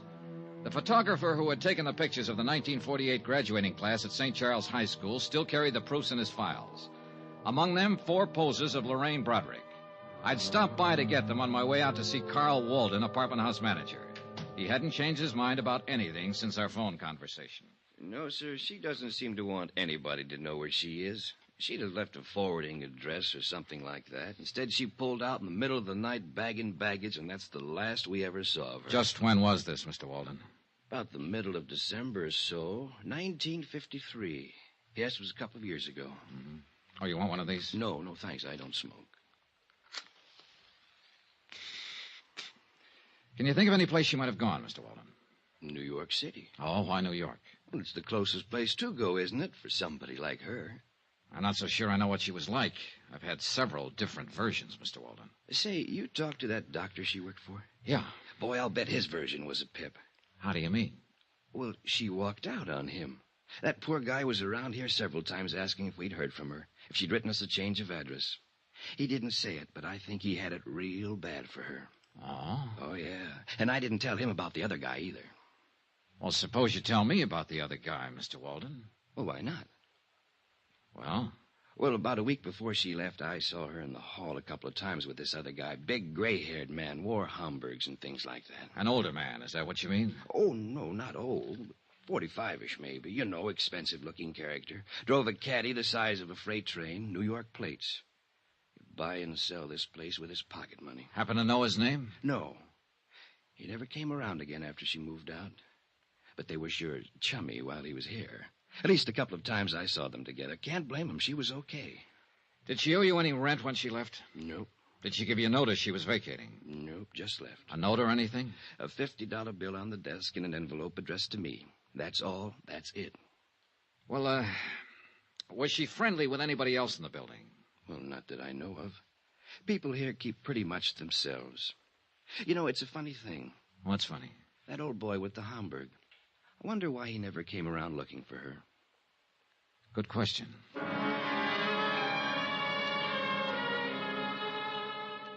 Expense account item 7, $22, advertisements. I placed ads in the personal columns of every New York paper. Anyone knowing the present whereabouts of Lorraine Bradrick, please contact. I spent the rest of the day interviewing the Cadillac dealers in town on the off chance that one of them might have serviced the Cadillac with a New York plate sometime in December of 1953. No one remembered the man Walden had described. I even tried the service records. Impossible to check. The case was stalemated that way for 5 days. Last Tuesday, things picked up. Johnny Dollar. Hello? Hello, who's this? Johnny Dollar? Yeah. Can you hear me very well? Johnny, I'm calling from New York. Hey, who is this? Why, it's Lorraine. Lorraine. Yes, I saw your advertisement in the papers, Johnny. I wondered what you wanted. Johnny. Why, yes, that's what I always called you, isn't it? You never met me before in your life. Hey, what is this? Why, just a moment. Go ahead, Mr. Dameron. Mr. Dollar? Yeah. Just what is your business with Lorraine Bradrick? I want to find her to pay off an insurance claim. Now, who are you? I see. I'm sorry. I asked my secretary to say she was Lorraine. I've been listening on the extension. I'd like a little more explanation than that, Mr. Dameron, William Dameron, 424 East 47th Street. I know how all this must sound to you, Mr. Dollar, but I'm not trying to confuse you. Well, I am confused. Do you know Lorraine Bradrick? Yes. Then let's take it from there, Mr. Dameron. Expense account item 8, $15. Transportation and incidentals, Hartford to New York for the purpose of seeing Mr. William Dameron, whoever he might be, and trying to gather further information concerning Lorraine Bradrick, wherever she might be. 424 East 47th was a 30-story job that housed, among other things, the Union Brokerage Company. This happened to be located on a ground-level suite. It also happened that Mr. William Dameron was president of same. He looked about the way I expected. Of course I knew Lorraine Bradrick, Mr. Dollar. I apologize again for that awkward subterfuge on the telephone. You say you represent an insurance company? That's right. May I see your credentials? Well, sure. Here you are. Investigator. Thank you. We're trying to pay off on a policy, Mr. Dameron. A man named John Smith left Lorraine Bradrick a small estate of $1,500. I see. Can you tell me where she is right now? I'm afraid I can't. Oh, sit down, Mr. Dollar. Sit down, please. Oh, thanks. I take it you knew her in Hartford. That's right, I did. She came here to New York with me. Oh? Let me assure you there was nothing improper about it. I met Lorraine when she was working for a dentist there, a doctor... oh, whatever it was. I happened to have had a little dental trouble on a trip there. I found the dentist and I met her. When I suggested she drive to New York with me, I did it with the understanding that we were to be married here. Uh-huh. You couldn't have known her very long, Mr. Dameron. A week. No one could have been more surprised than myself at my own conduct. And still more surprised when once we arrived here, Lorraine disappeared. Yeah, that seems to be a habit of hers. Tell me about it, Mr. Dameron. Look, you're talking to me, not the insurance company. Very well. It was Christmas Eve of 1952. Lorraine was staying with my sister Pauline up in Westchester County. I picked her up about 6 o'clock that evening to go to a party out on Long Island. Between here and Long Island, we stopped for gasoline. I left the car for a moment, and when I came back, Lorraine was gone. And, well, that's it. Did you see her or hear from her after that? No, I didn't. Did she leave a note in the car, a message of some kind? No. I don't quite get this, Mr. Dameron. You were going to be married after you knew her only a week. You brought her here to New York, and a few days later she just stepped out of your car in a filling station and disappeared. It was quite reasonable from her point of view, I suppose. But not from mine. It doesn't make sense. Did you have a fight, an argument or something? Oh, no. Well, what was it? Nothing. I don't think I would ever have argued with Lorraine. Lovely, gentle, sweet. Yeah, I know. What about her things? What things? Well, her clothes out at your sister's. Didn't she send for them, or what? No, she only had 2 small bags. They're still there as far as I know. Well, what did you do? Did you call the police? No, why? Well, I would if a girl I was going to marry disappeared like that. No, I'm afraid a call to the police would have been, well, rather awkward, a man in my position. Let me ask you this. Do you have any idea why she walked away? Yes. Perhaps it's of no practical value to you, though. Any information I can get will be helpful, Mr. Well, all right, then. I think Lorraine was frightened. Of what? Of life, Mr. Dollar. Not people or circumstances, but life. Yes. You say that with a lot of conviction. Yes. Lorraine had always been, well, a poor girl. She lived with a rather decrepit uncle for a time after her parents were killed in an accident, an automobile accident, she said. I think that I offered her the happiness and security she had always longed for. But I also think she was not mature enough or adjusted well enough to accept it. This is of no value, is it? Well, it might be. Can you tell me if she ever spoke of any ambitions? Maybe she wanted to go on the stage or become a nurse, something. Lorraine simply wanted to be my wife and live here. I can see you find that difficult to believe when I'm almost old enough to have been her father. But that is not the reason Lorraine walked away from the car that night. Believe me, Mr. Dollar, unless I'm terribly mistaken, she was very much in love with me and wanted to marry me. Have you tried to find her, Mr. Dameron? No, I have not. I waited around the filling station that night hoping she'd return, but I didn't report the matter to the police, as I said before. I intended to hire private detectives to locate her, but then I gave that up, too. I'm afraid I don't understand this. If you loved her... Would this make it more understandable?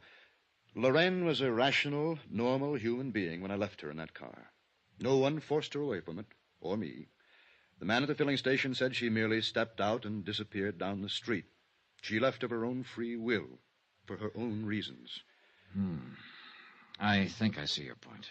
Thank you. I've hoped that one day she would appear at my door, contact me, come to me. But she hasn't. The most matchless woman I've ever known. Is there any way I can help you more concretely? If you could tell me the exact location of that filling station. Yes, I believe I can do that, but why? Last place she was seen alive. Oh, that word alive. Just a word, Mr. Dameron. Have you spoken to many people who knew her? A few. The dentist she worked for, an apartment house manager, principal in her high school. Mm-hmm. Yeah, I think they all told me the truth. The what? The truth. You know, how it actually was. What really happened. Oh, Mr. Dameron, she would have run out on you in Westchester, taken a cab from your sister's place with her luggage, or she could have come to you and called off the marriage. Mr. Dollar, now, looking at you and talking to you, anyone would be impressed by the fact that you're a reasonable and understanding man. I am. She could have left you a dozen easier ways, Mr. Dameron, but it doesn't stand to reason that she'd step out of a car on Christmas Eve on the way to a party and disappear. With no luggage, with the clothes on her back, and no more.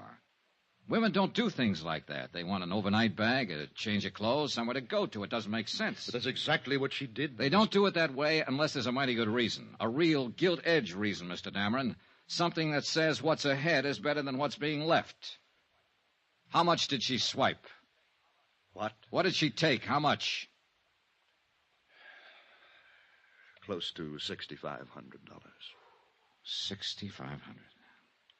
Lovely, sweet, gentle. She took it from the wallet in my overcoat while I was talking to the filling station attendant. I would have given it to her gladly. All of this, everything. But she had to steal it from me. She had to steal it from me like some common little thief. There's truly no fool like an old fool. Is there, Mr. Dollar?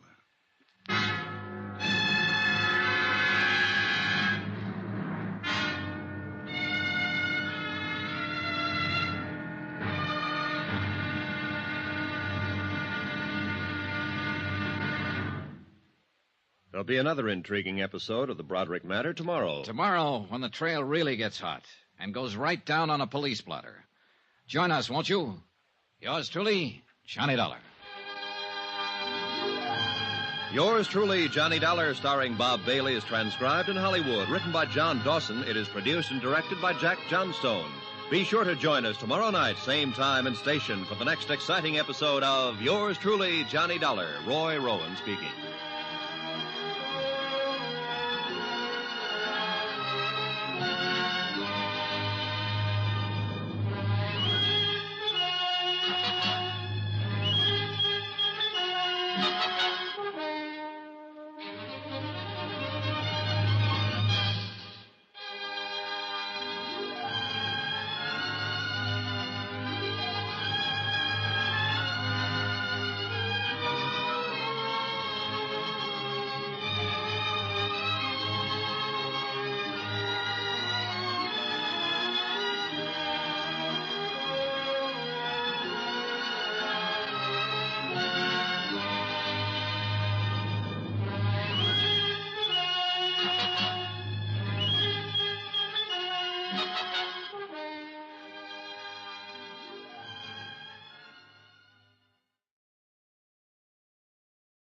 From Hollywood, it's time now for... Johnny Dollar. Bob Steele, Eastern Trust. How's New York? Fine, but I haven't found Lorraine Bradrick yet. How about your lead? What was his name? Dameron? He hasn't seen her since Christmas Eve, a couple of years ago. She walked out on him with $6,500. What now?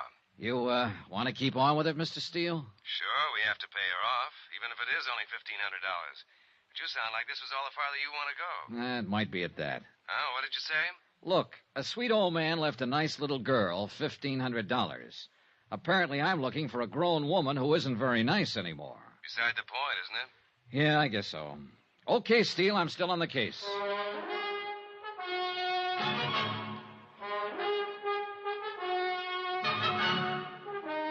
Tonight and every weekday night, Bob Bailey in the transcribed adventures of the man with the action-packed expense account America's fabulous freelance insurance investigator. Yours truly, Johnny Dollar.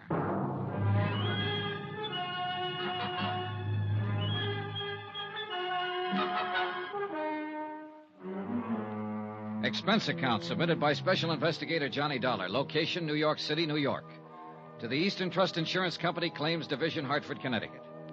The following is an account of expenditures during my investigation of the Bradrick Matter. Subject, Lorraine Bradrick. Object, to locate her and pay off claim. Results, disillusioning. More expenses. Item 9, $3, cab fare. From the plush offices of William Dameron to a filling station out on Long Island. To check his story of Lorraine's disappearance. A major oil company owned and operated the filling station where Lorraine Bradrick had last been seen.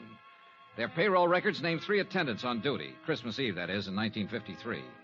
Item 10, $28, more cab fare, and don't squawk about it. I located and interviewed all 3. Enclosed fine statement of Edward Quinlan. Sure, I remember that chick. Better looking than this picture, I'll tell you that. She drove in with this old guy, Dameron, you said, yeah. Well, he hadn't been away from the car 20 seconds before she was out walking down the street as fast as she could, long dress and all. When he come back and asked what had happened to her, I told him. So he went and sat in his car for maybe a couple hours waiting for her to come back. I knew she was gone for good. He knew it too, must have. But he waited. I felt sorry for him. Poor old geezer, even if he did drive a cad. She shouldn't have run out on him like that, Christmas Eve and all.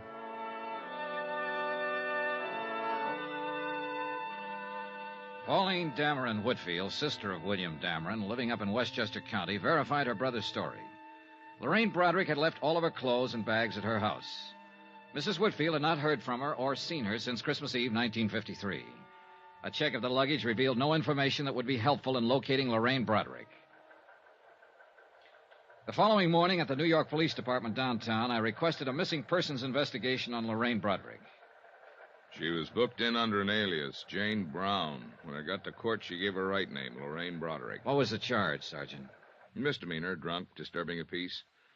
$25 in night court, April 25th, 1953. That the only time she made the blotter? Yep. What's the address, Sergeant? 1346 Yardley. 1346 That's 2 Yardley. years ago. Thanks. At the address on Yardley, I learned that Lorraine Bradrick had moved 18 months before. Again, there was no forwarding address, but the landlady turned out to be quite talkative. I'm glad she moved away from here, Mr. Dollar. I'd like to help you find her, but I'm awful glad she moved away. Why do you say that, Mrs. Gaines? Noisy. Parties all the time. I run a quiet place, you know. Yeah, I'm sure you do. When she first come here to rent the apartment, I thought she was the quiet type. Nice. She looked like she was just out of finishing school or something like that. Oh, she couldn't have been more than 20 years old. Well, maybe a little more, 22. She told me she was a secretary and she worked in Manhattan. Well, I let her have the apartment, of course. She paid her rent in advance, in cash. But once she was in, it was a different story. Yeah. Did she tell you where she worked in Manhattan? No, she never quite got around to mentioning that.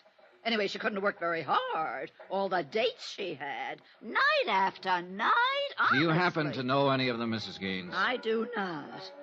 Big, noisy parties. Well, did she go with any particular man? A smart little girl like that sticking to just one man? I don't know whether she was very smart at all. Was she friendly with anybody in the building? Nope. Any idea where she might have gone from here? Nope. All I can say is I'm glad she don't live here no more. I went back to police headquarters. It had occurred to me that hardly anyone is ever arrested for being drunk and disturbing the peace alone. I was right. The night court files revealed that Lorraine Bradrick had been arrested with 5 other people, 3 men and 2 women. I took down their names and began to check them out. Number 3 down the line was a man named Tyler in the hosiery business. Yes, he remembered Lorraine Bradrick very well. No, he hadn't seen her for 6 months, but he could tell me where she lived. He'd seen her going in and out of an apartment on 61st Street several times. He gave me the address. The boy will take your bag. Willie? Yes, sir. May I help you? I'm looking for a Miss Lorraine Bradrick. Broderick? Yes. I'm sorry, sir. We have no one by that name registered here. That's funny. I thought at first you were going to say Lorraine Bradley. We had a Mrs. Bradley here at one time. Oh. Did Mrs. Bradley look anything like this picture? Yes, that's Mrs. Bradley. Bradley, huh? How long ago did she move out? 4 months ago, anyhow. Do you have her forwarding address? No, sir, I don't. I wish I did. Huh? Mrs. Bradley wrote us a bad check for her rent. We've been trying to locate her. Did you report it to the police? Yes, sir. I understand she's been quite active along those lines. They're looking for her, too. For the third time in one day, I was back at police headquarters, this time inquiring about a Lorraine Bradley. There were 5 wants on her for passing bad checks. Gave it up about 4 months ago here in New York, looks like. Then we got a buzzer from Chicago. She was there for a couple of weeks. Wrote about $600 in wallpaper. San Francisco people are looking for her, too. Here's something came in yesterday. Last job in Santa Barbara 3 days ago. Expense account item 11, $4.05. One long-distance phone call to Mr. Steele at Eastern Trust in Hartford. Using the name Bradley, huh? Yeah, it's probably just a phony. No record of a marriage in New York City to anyone that name. I looked. What's wrong with her, anyhow? I don't know. Now, you better get out to the coast and find out. Item 12, $38, hotel, board, and miscellaneous while in New York City. Item 13, $258.60, New York to Santa Barbara. A little town by the Pacific that impressed me as not caring one thing about the rest of the world. Sun, sea, a pleasantly crowded harbor, some sprawling hotels, 2 lush green golf courses, and acres of smug, expensive homes. At the police station, a Sergeant Martin was out, so I went over to the harbor inn to meet the latest victim of Lorraine Broderick's talents, a hotel operator named Harrington. Tall, gray-haired, slack sport shirt, suntan, and sandals. I suppose I'm avoiding this business and your questions because I still feel quite chagrined about this whole thing. Pretty understandable, Mr. Harrington. On the face of it, you'd think I'd been in the hotel business 30 seconds instead of 30 years, the way she took me. Well, if it's any comfort, she's done the same thing in several cities and as many hotels. No comfort, thank you. She was that good, huh? Brother, she was the best. She pranced in here as big as life, probably didn't have a nickel in the purse. What's more, for the whole 4 days she was here, she didn't break stride once. Only the best of everything. Uh-huh. Let's see, she gave you a check for $813, is that right? Painfully right. And I took it. No questions. Every night in the dining room, she'd order champagne, special dishes. I'd give you some idea of how she carried on. Yeah, I get the idea. I've seen my share of grifters and bad check artists, but she tops them all. Perfume, clothes, luggage, conversation. Can I ask you a question? I'm humiliated already. Go ahead. She checked in here alone, registered as Mrs. Lorraine Bradley, Beverly Hills, right? That's right. Well, now, didn't it strike you as odd that a woman would check in a place like this, a resort hotel, alone, stay 4 days, and meet no one, see no one? You're wrong. She didn't keep to herself. Became friends with at least half a dozen guests in the place. And the way she was throwing my money around, why not? She picked up all the tabs. She threw me off right from the start. Let's talk about that. Start at the top, please. Well, she showed up last Wednesday night in a cab loaded down with luggage. Probably wrote a bad check for that someplace. Probably. She came swinging into the lobby with the cabbie following her. Told the night clerk she wanted to see me.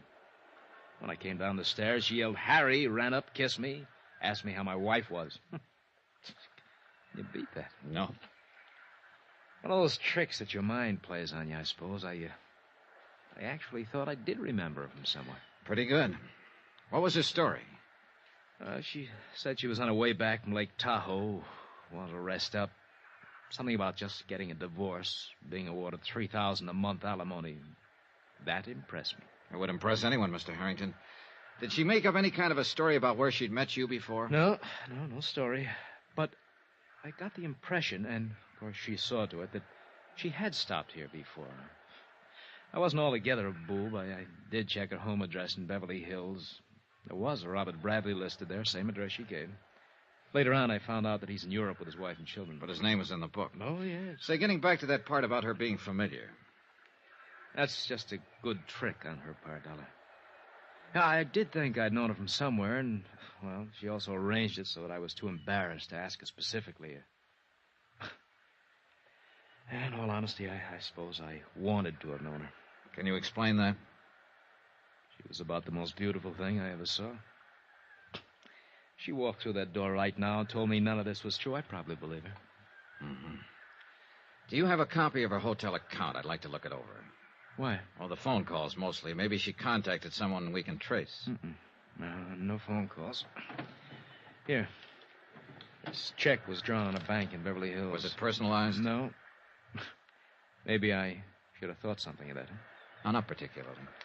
Well, here's this much. I can't stand to look it over. It makes me kind of sick. $813. I spent another hour with Mr. Harrington as he distastefully covered the items on the bill she'd paid for with that bad check. Later that afternoon, I met with Sergeant Martin, Santa Barbara Police, who reported that a woman answering Lorraine's description had passed bad checks in Burlingame, Santa Maria, and Ojai, California. Expense account item 14, $102.85. Transportation to Monterey and Santa Cruz, where I interviewed 2 other hotel managers who had filed complaints.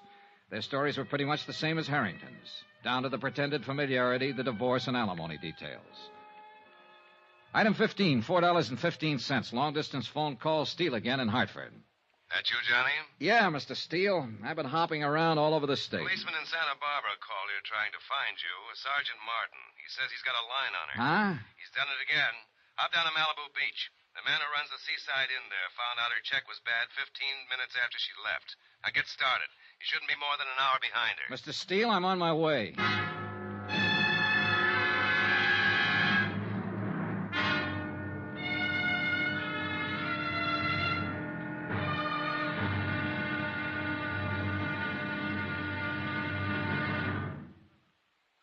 There'll be another intriguing episode of the Bradrick Matter tomorrow. Tomorrow, a long look at what 7 years can do to a woman's life. Join us, won't you? Yours truly, Johnny Dollar.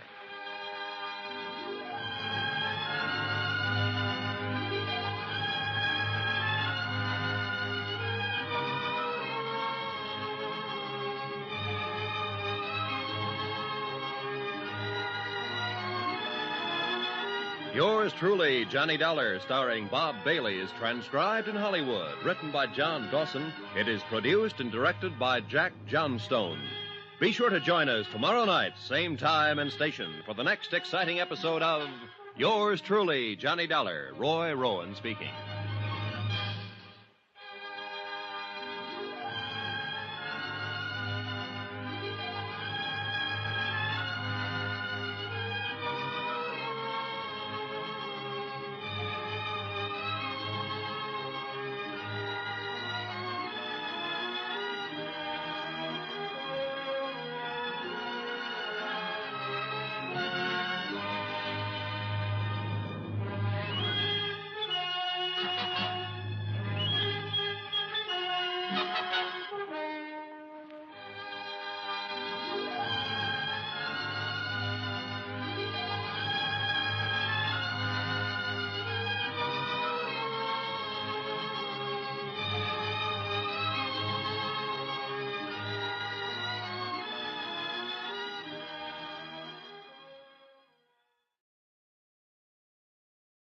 From Hollywood, it's time now for... Johnny Dollar. Dollar, my name's King, Malibu Sheriff Station. Did you leave a message here? Oh, yes, sir. I understand you're looking for Lorraine Bradrick. Broderick or Bradley, whatever name she's using. We want her. I'm looking for her, too. Well, what's your connection? I'm an insurance investigator. We've been trying to find her all the way from Hartford. We have to pay off a claim that's due her. Claim? Yeah, that's right. An old man left her $1,500. She doesn't deserve it, not that one. I can't tell him that. He's dead. I'm expecting a little action on it pretty quick. Like to be in on it. Come on over.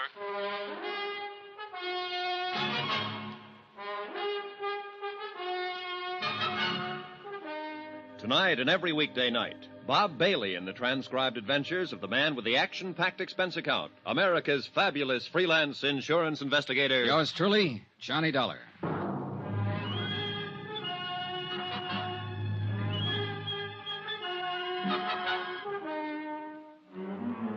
Expense account submitted by Special Investigator Johnny Dollar. Location, Malibu Beach, California.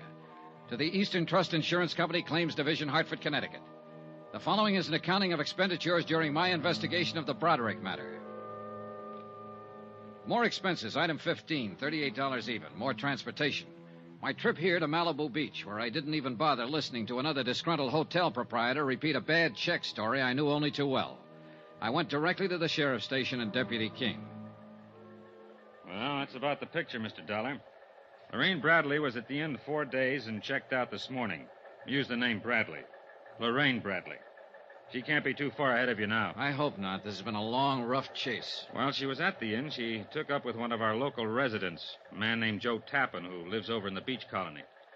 We know this much. He drove her into town this morning when she checked out of the inn. Have you talked to this man Tappan yet? He hasn't come back yet. When did she leave the inn?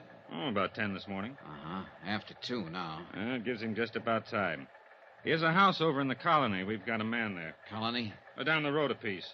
They call it that because a lot of movie stars built beach homes there 25 or 30 years ago.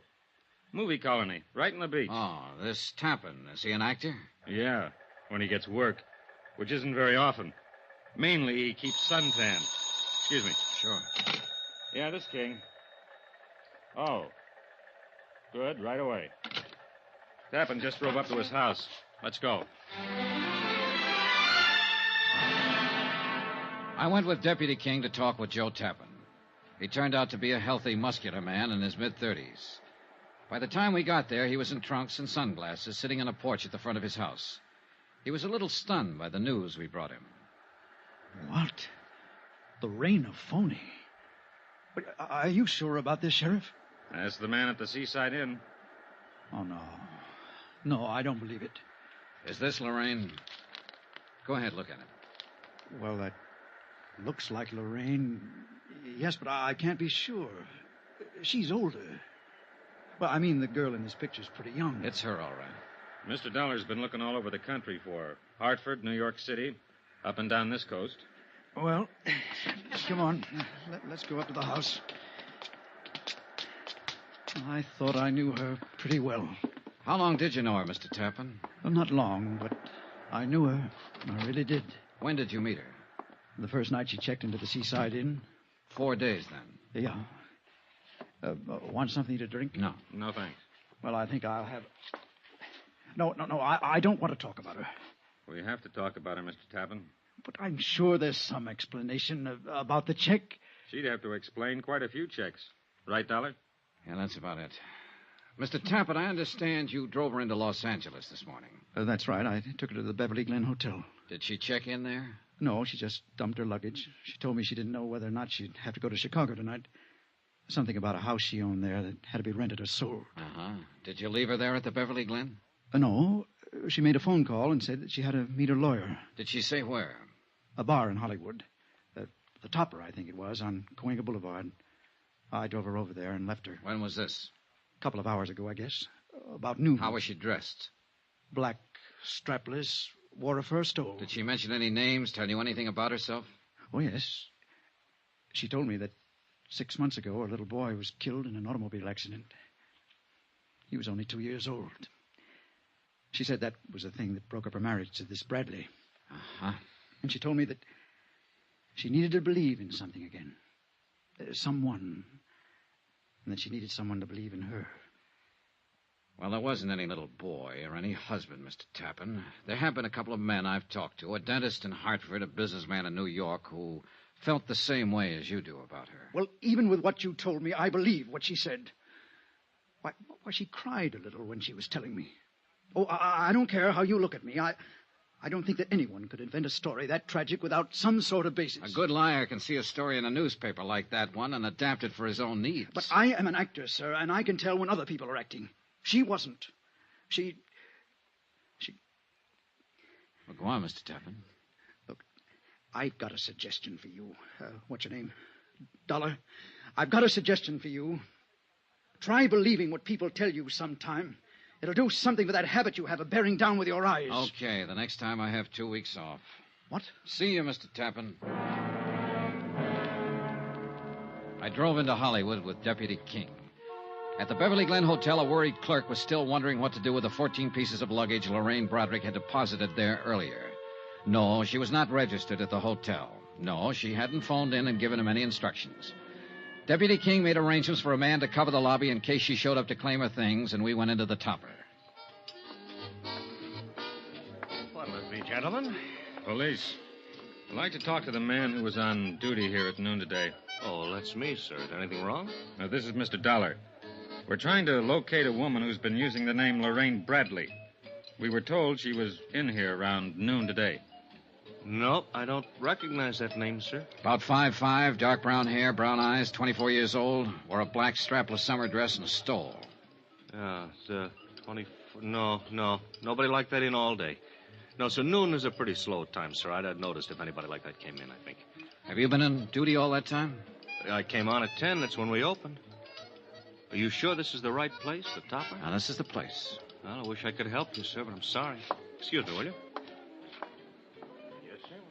Well, we struck out. One thing. What's that? That luggage is the Beverly Glen. Yeah. We'll keep an eye on it.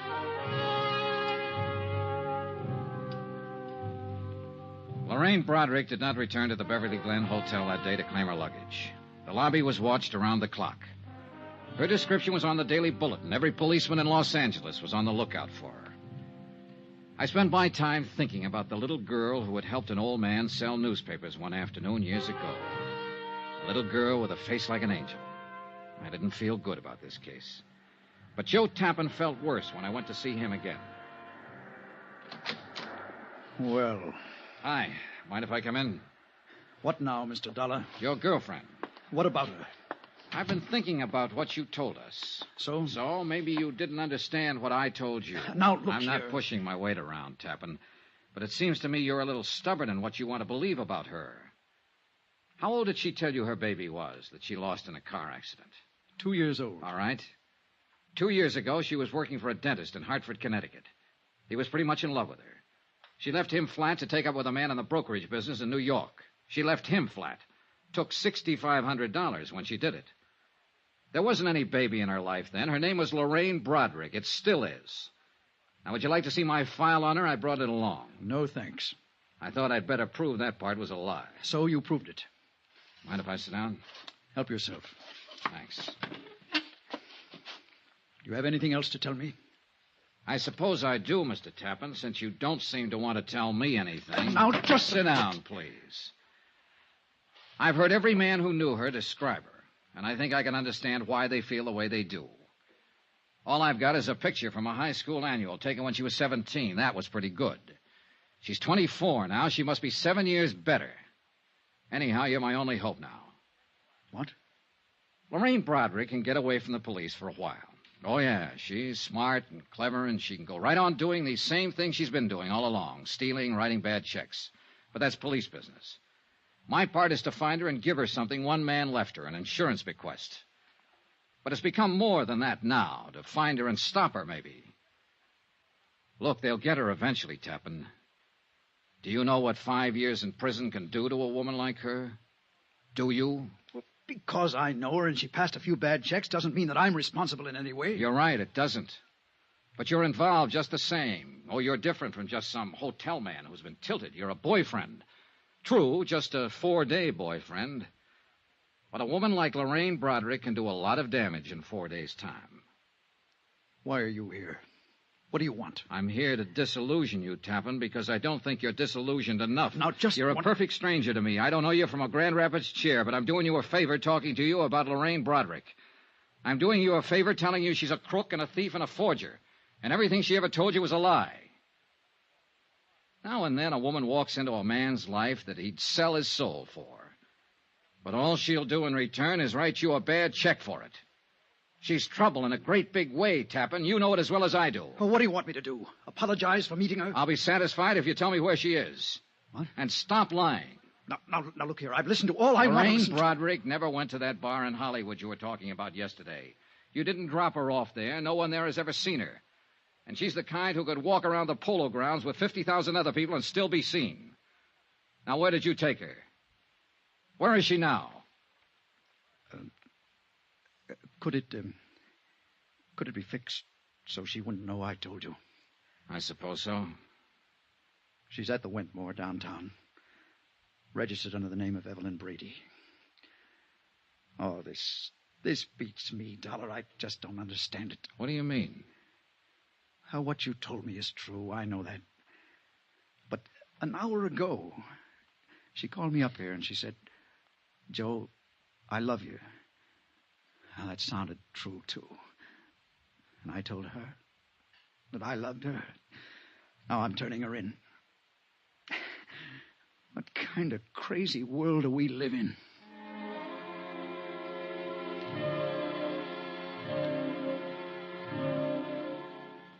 Expense account item 16, $14. Cab fare from Malibu to downtown Los Angeles in the Wentmore Hotel. A second-rate old-timer on Figueroa Street. A little different from the swank spots where Lorraine Bradrick had lived so gaily. The clerk told me she was in 1302. I walked down the hall to Lorraine Bradrick's room. The door was standing partially open. All of the lights seemed to be on. Hello? Hello? Hello, anybody? Move it! Huh? Get out of this room! What? Get away, or I'll jump! I'd found Lorraine Bradrick at last. Only she was standing on a ledge outside the window, all ready for a leap into eternity.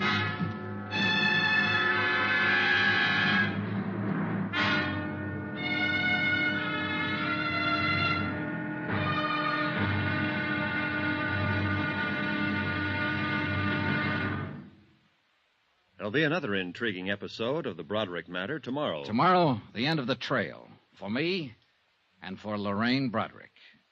Join us, won't you? Yours truly, Johnny Dollar.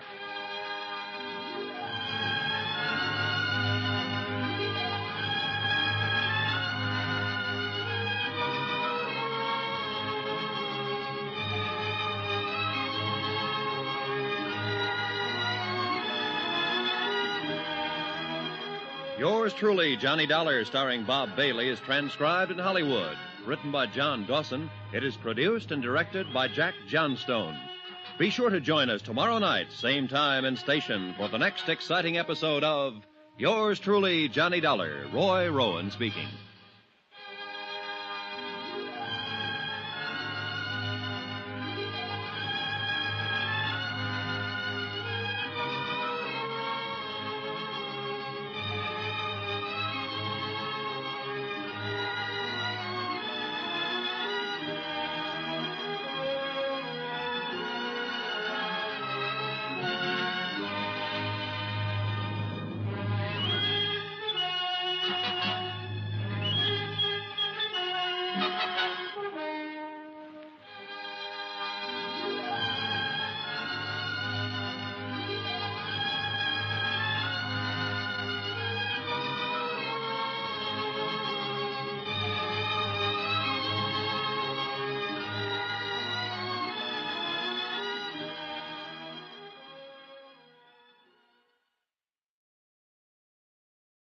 From Hollywood, it's time now for Johnny Dollar. Room 1302.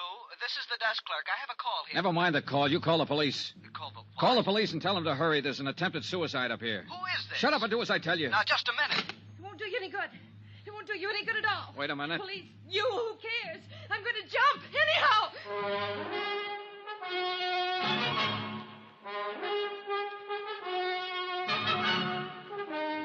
Tonight and every weekday night, Bob Bailey in the transcribed adventures of the man with the action-packed expense account, America's fabulous freelance insurance investigator. Yours truly, Johnny Dollar.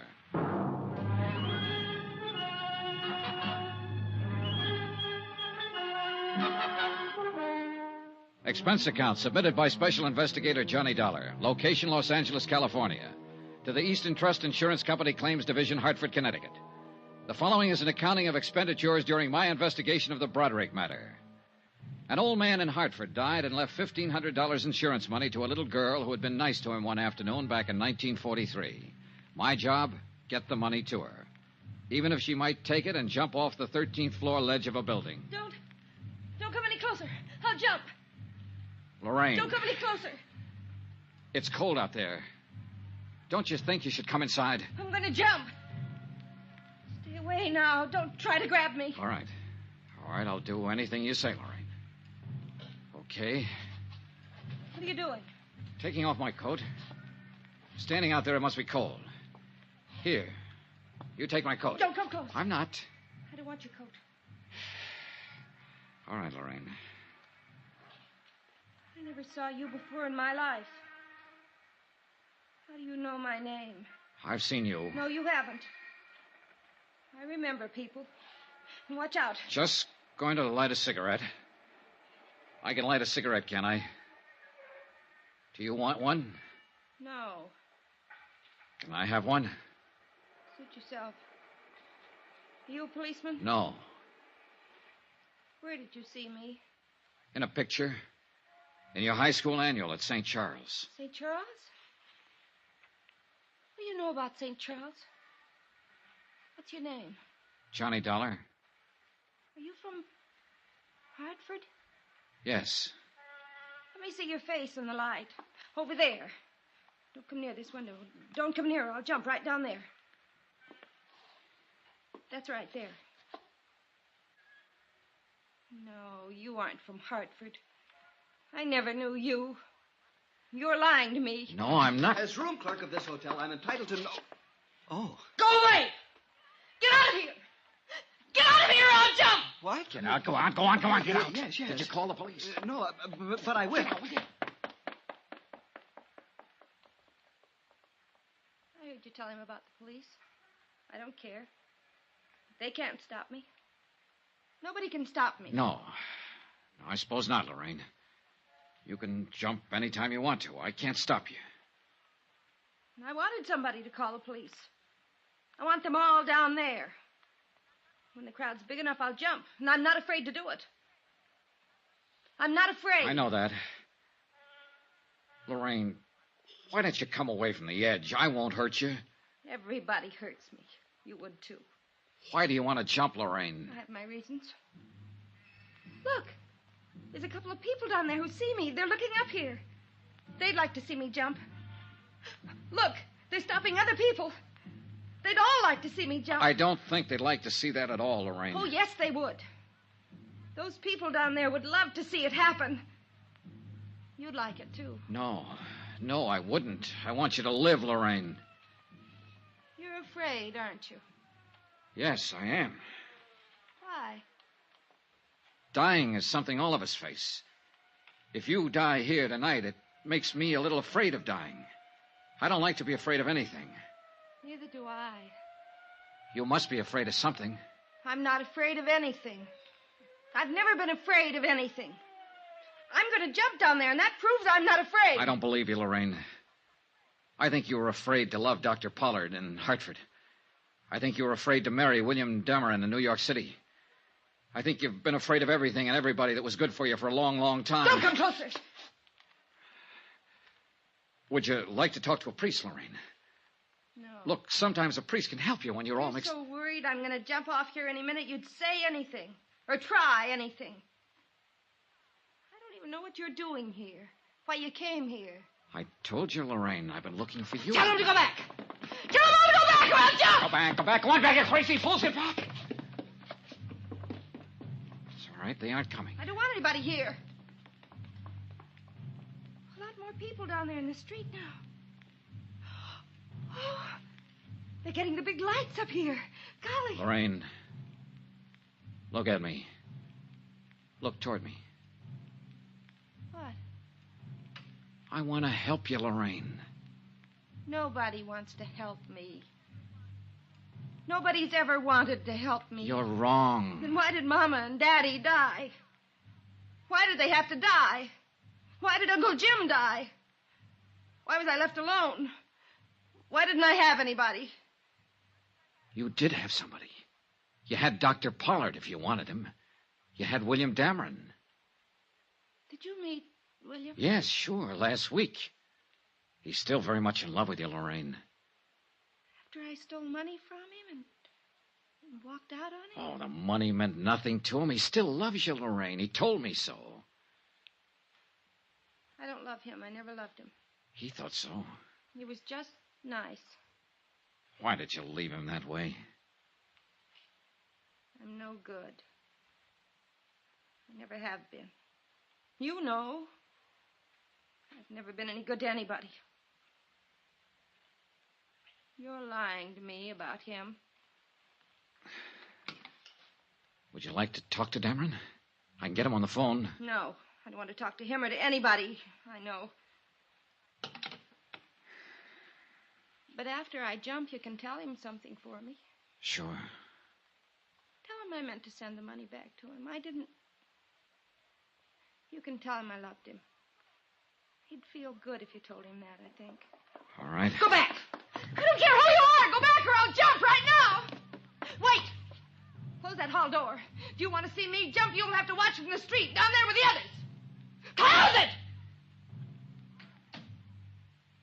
Was he a policeman? I suppose so. I don't know. He looked foolish. Oh, Lord, he looked foolish. Yeah, well, we all look foolish at one time or another. It passes. Do I look foolish? Yes. Yeah, you look foolish. You're not going through with this. You know that for the first time in my life, I know exactly what I want to do, how I want to do it.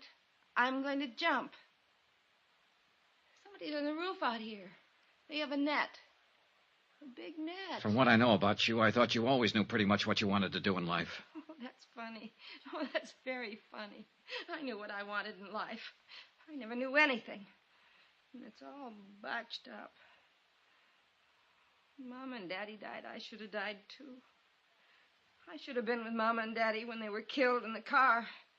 Well, it won't be long. I'll be with them. I won't be tired anymore pretty soon. Those men with a net up there. Lorraine, wait. Wait for what? You said you talked to people who've known me, who know what I was and what I am. Well, I didn't turn out the way they wanted me to, did I? I didn't even turn out the way I wanted to be. Look at me.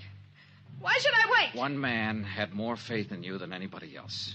They're trying to lower that He was an net. old man named John Smith. He sold papers back in Hartford. Old John Smith. Lorraine, I think I'd better... you met him one day when you were a little girl. You helped him sell his papers one afternoon. It meant a lot in his life, an awful lot. Do you remember him? No. You were 11 years old. You lived on Cushing Street. Yes. I went downtown after school one day to look in the windows. I had a nickel and I bought a paper from that old man. He had tobacco juice on his lips. I talked to him. He told me all about selling papers.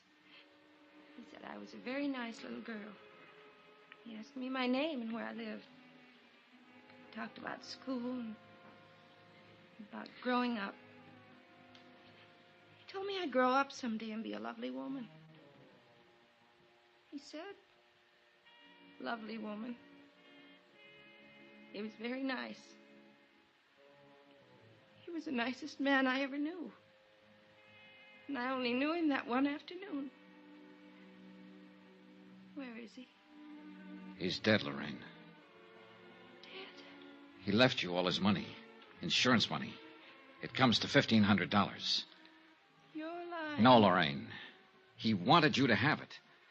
He worked very hard and sacrificed a great deal to make sure you'd have it. You're making all this up. It's all a lie. Only that afternoon. It was an important afternoon. Here, look. What? Don't come closer. These prove I'm from the insurance company. Here's the check. Throw them over. All right. Go ahead. Pick them up. I won't make a move. What do you think now? That old man. That poor old man. Oh, that poor old man. Easy. Easy.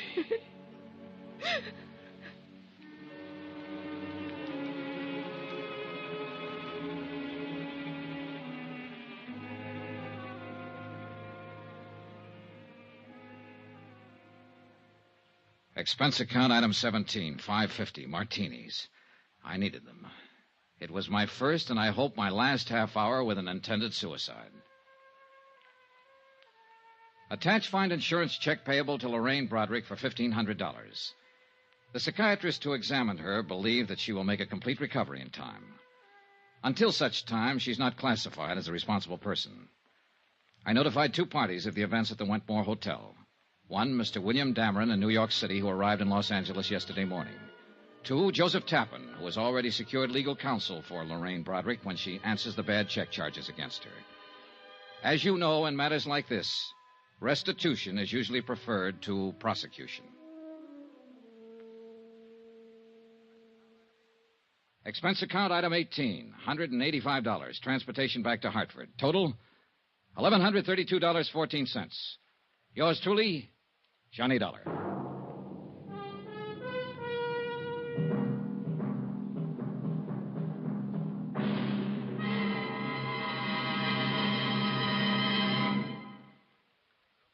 Remember, please, there'll be another intriguing story for you beginning next Monday night. Next week, the Cronin Matter. A matter of keeping a sweet old lady from carefully and deliberately losing her life. Join us, won't you? Yours truly, Johnny Dollar.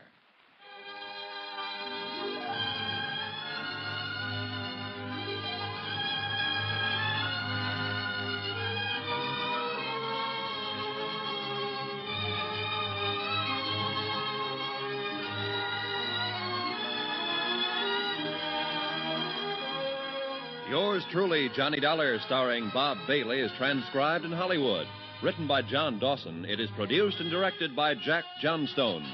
Heard in this week's cast were Eleanor Audley, Barbara Eiler, Virginia Gregg, Carlton Young, Harry Bartell, Herbert Ellis, John Daner, Marvin Miller, Tony Barrett, Frank Gerstle, Chester Stratton, and Lawrence Dobkin. Musical supervision by Amerigo Marino.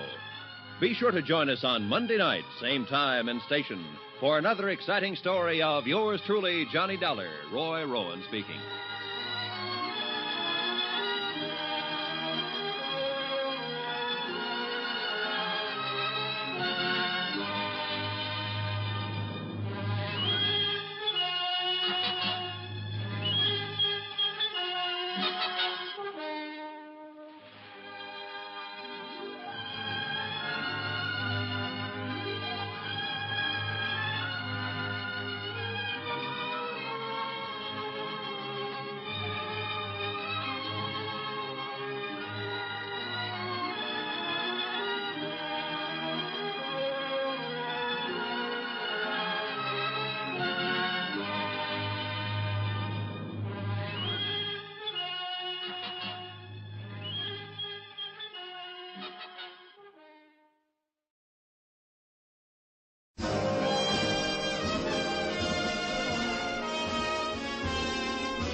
Broadway's my beat.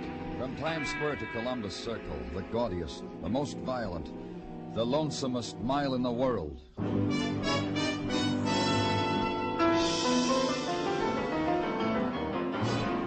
Broadway is my beat, with Larry Thor as Detective Danny Clover. The November night has a good hold on Broadway now, and Broadway purrs in its embrace, rubs its cheek against the cool touch, then stops fighting it. And the glitter explodes, the neon rockets its scarlet into darkness, bursts into wishing stars, cascades down on the happy event. The laughter, hoarded during the week, is spent freely now.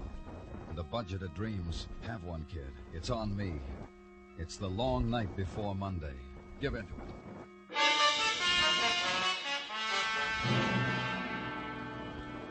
Walk a hotel corridor past a room where gaiety is registered for the night, hung the Please Do Not Disturb sign on its door. And the room next to it, the one you're looking for. Hi, Danny. And it's all there waiting for you. Detective Muggavan and the boy in worn denims, a faded wool shirt sprawled in final exhaustion across the silk sheet of the hotel bed. The boy, dead of a knife wound. Quite a party next door. You think in a hotel this class, they thicken the walls. All right, Muggavan, but what else have you got? The kid there, stabbed under the heart. Couldn't find the knife, Danny. Couldn't even pry a visitor out of the hotel manager. They're discreet, they tell me. Don't notice unannounced visitors, like this kid must have had. That's why... Well, just tell me what... I was going to say, Danny, they're so discreet in this hotel, that's why the party keeps going next door. Nobody knows there's someone dead, except the manager and a couple of bellhops. What made them sit up and take notice? Kid's phone was off the hook. Kept lighting a light on the switchboard. But nobody said they wanted anything. The bellhop came up to find out why. Well, who is he? Registered Joe Blair. Identification card in his wallet says Joe Blair. That's about all there was in it. The card, some loose change, and these dime a dance tickets. That's his luggage on the chair. A knapsack with a tin of sardines. This is an expensive hotel. How come? I asked the same question of the discreet management. They say the kid came in, told him he hitched here from St. Louis, laid a $10 bill on the desk, says, "Give me what that buys." Yeah, just goes to show you what I... Oh. Really fun time next door, huh, Danny? The moment gathered together and held, an instant composed of drifting laughter that seeped through a wall and added itself to the nice things furnished by the management. Then silence. The moment of requiem for a dead boy. And later, when the room has been emptied, consider the few things neatly stacked on a chair. The paraphernalia for living of a hitchhiker named Joe Blair. Knapsack, wallet, dime a dance tickets. 7th Avenue Paradise, the tickets read. Dance hall, no refunds. So walk down 2 blocks, turn left, go up a flight of steps, into a place that sells its paradise for $10 a minute. And heaven is 20 Girls 20, the 4-piece band and pink lights. Walk over to the very large guardian angel in a dinner jacket. Talk to him. Watch him as he moves away from you and whispers to the lesser angels in evening gowns. And finally, as he walks back with one of them in tow, leaves her with you. Hi. Hello, I'm Danny Clover. Well, the boss told me it was something special. He wasn't kidding. Mostly I tell everybody I don't get off till 3. Police, sir. Hey, you snapping... No, you're not, are you? Look, the boss just said you were a friend of Joe Blair. You got to understand, when I said I was off at 3 to most parties, what I meant All I want you to do is tell me about Joe Blair. Oh, he's in trouble, huh? Well, if his bail goes over $50, I'm not going to be any help at all. Joe Blair's dead. Stabbed to death. Dead? Joe? Oh. He was here tonight, wasn't he? Yeah. Yeah, he was early, almost opening time. Bought 5 tickets. Well, he was standing where you were, and I was standing over there. We looked at each other and both started running till we met. Did you know him before? No, just Dango, like in Strange Romances magazines. I didn't take a ticket from him either. As a matter of fact, I threw $10 in the pot so he could have a downy place to put his curly head to sleep tonight. That's how hard the boy struck me. Did he tell you anything about himself? Just that he hitchhiked across the country, he was broke, and he had a guy to see in the morning. A guy named John Logan, a rich Park Avenue type Logan. Other than that, we just looked flame and fire at each other. And that's all you can tell me, huh? Except my name's Vicky, and he didn't ask. Joe's dead. What do you know? My name's Vicky, mister. Hi.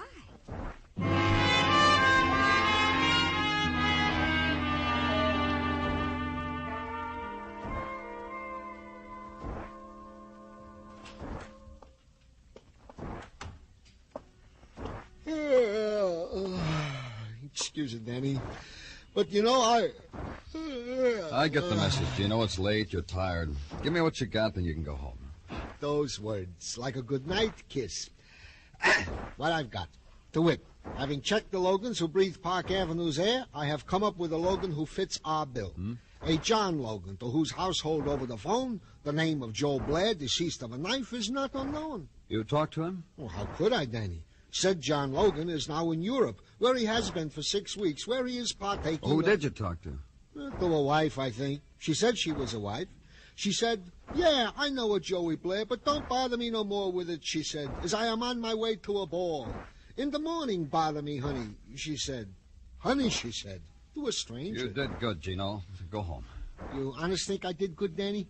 So's I can relay to Mrs. T. Did you honestly... Kid, you Danny Clover. Look, you. Danny Clover's closed for the night. Sorry to keep you, Danny boy, but tonight you loaded me with a big sorrow.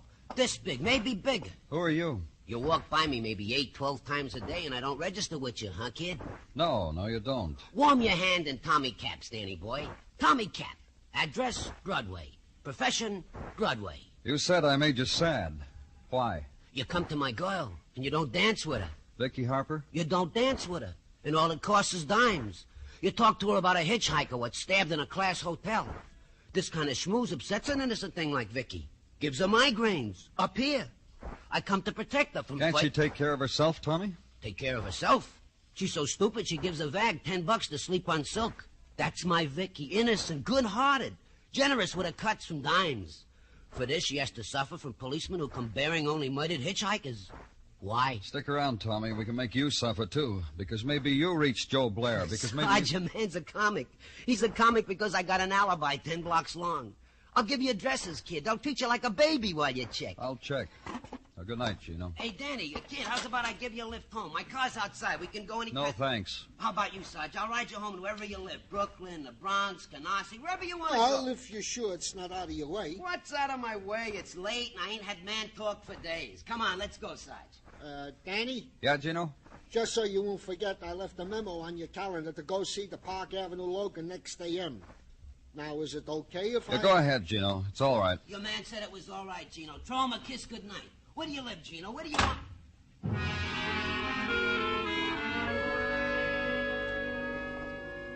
And go home.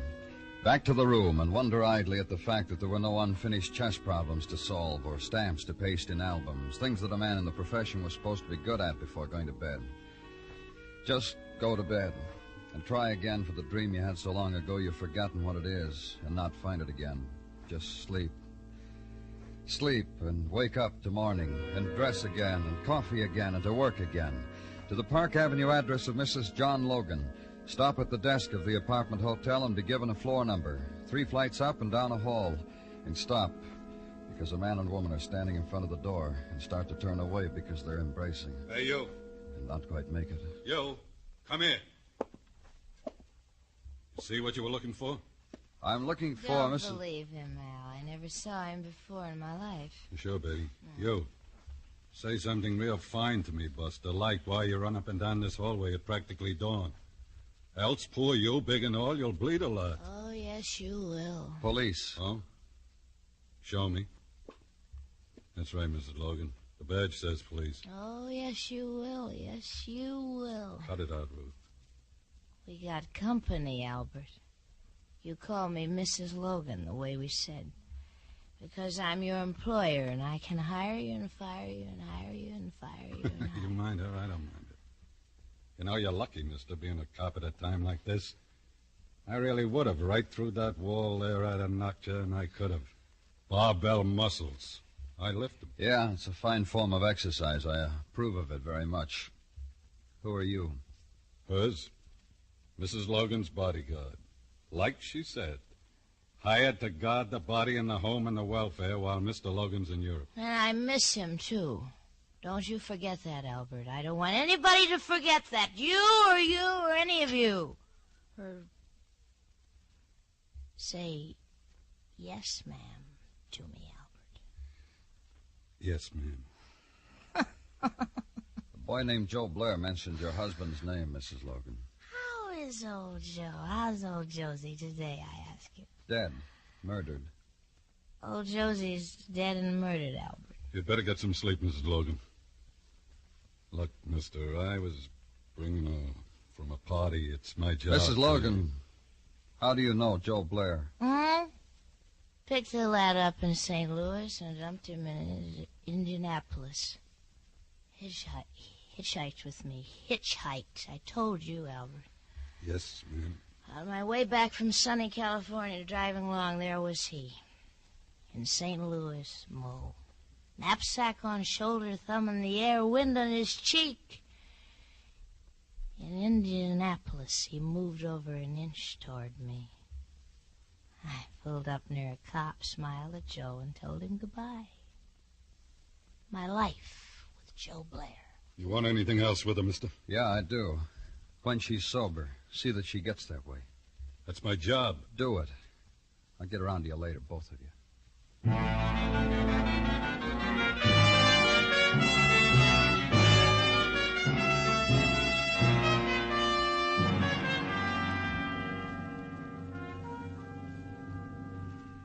do you think, Danny? Oh, what do you mean, Muggavan? I mean, what do you think? Well, I only asked because I gave you the reports. Watch you spend 15 minutes looking at them. Now all I want is a reaction. You want me to stand on my head? Okay. I just thought all this data I gave you might... You know what's in it as well as I do. Joe Blair has a record of vagrancy in a half dozen towns. That just doesn't happen to solve a murder for me. I'm sorry, but it doesn't. Okay. I just thought there was something you might know that I don't know, and whatever was in these reports... You going to bite my head off if I answer? Answer it. Lieutenant Clover's office, Detective Muggavan speaking. Who? Oh, yeah. Wait till I write it down. West 68th, huh? Okay, I got it. Thanks. Danny? Yeah? Kid named Tommy Cap, the boy that took Tartaglia home. The call was about him. What about him? He's in an alley. We better go get him.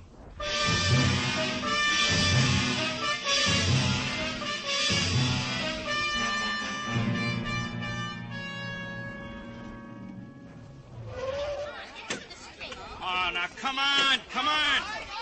Police officers, now let us through. Break it. Why don't you go home, lady? It's supper time.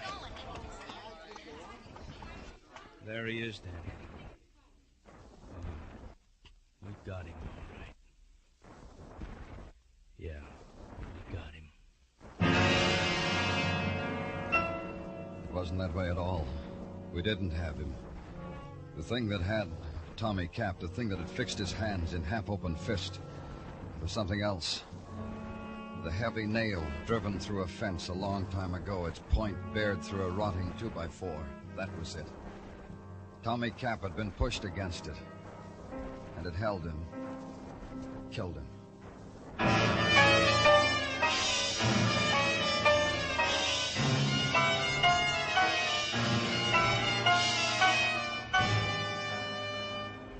You are listening to Broadway's My Beat, written by Morton Fine and David Friedkin, and starring Larry Thor as Detective Danny Clover.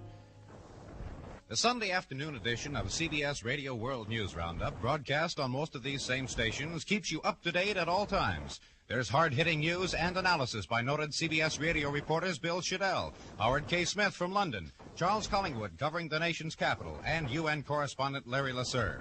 Every Sunday, CBS Radio's great team of correspondents and reporters give you their weekend of observations, as well as the news that will shape history in the days and weeks to come.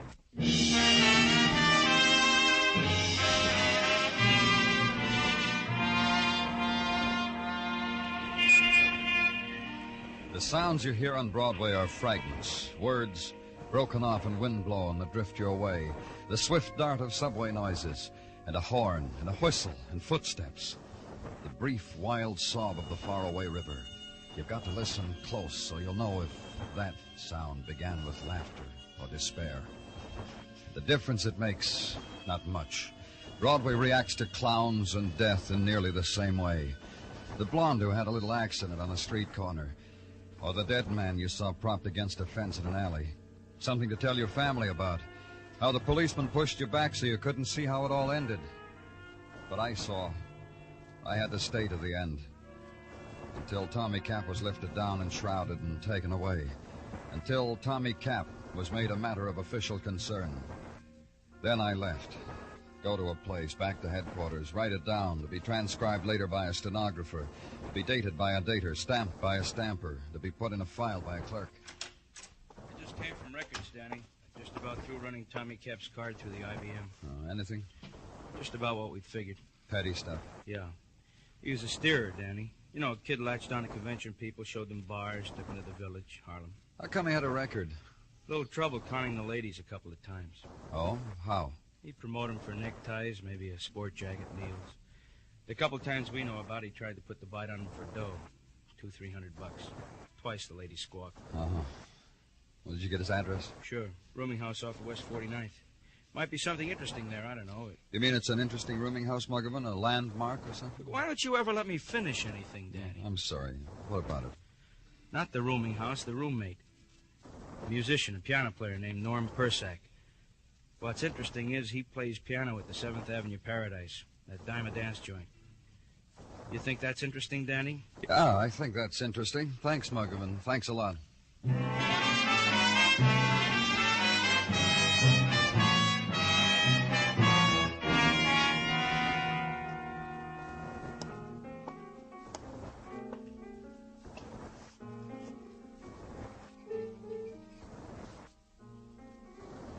thought you'd never come.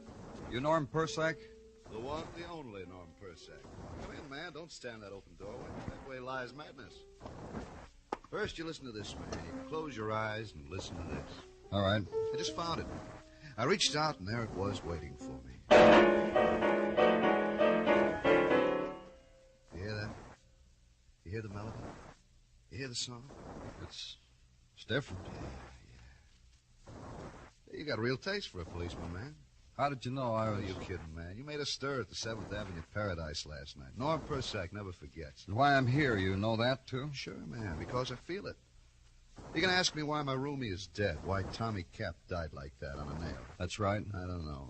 If I could figure those things, man... You see Tommy last night? Yeah, twice. Once in the night, the next time around dawn. That's the crazy time. Tell me about it. Night, Tommy walks in here, dons a Brooks Brothers suit, you know, with the vents in the back, you know. Yeah. Flips the vents at me, walks out. The other time? Dawn. Tommy walks in on me, gathers up his silk shirts, the ties that glow in the dark, throws a kiss, says, "See you around, kid. This is farewell to nothing." His parting words. He tell you where he'd been, where he was going? He said where he was going. Stands because he hit me for $50 before he left. $50 for wires. Wires? Telegrams. They sell them down the corner hotel. You know. Yeah, I know. You're lucky, man. Here. I give you a song to exit on.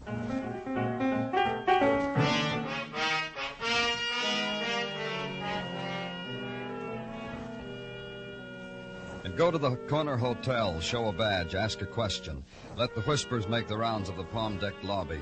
And finally let them come back to you in the shape of a man who pokes his pince-nez at your lapel. Now, look here, you. Well, anything you say. You could have come in the back door. This is a family hotel. Some of our people even have children. I'll try to set a good example, Mr. Rocket, Francis Rocket. Now, just what is it you want of us? Man came here last night, Mr. Rocket, late, to send some telegrams. Sometimes wanderers come in off the street and do that in here. This man was different.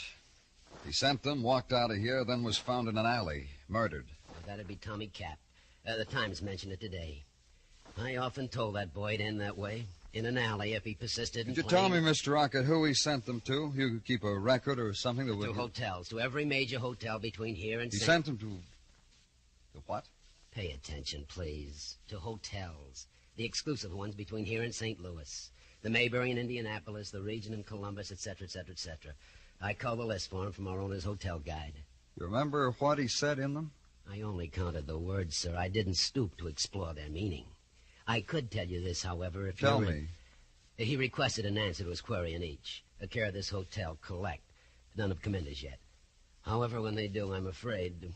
Collect, I'm afraid. Don't be afraid anymore, Mr. Rocket. When they come, just phone them into us. We've got a fund for collect telegrams. Good for you. You're finished with me, I presume? Of course you are.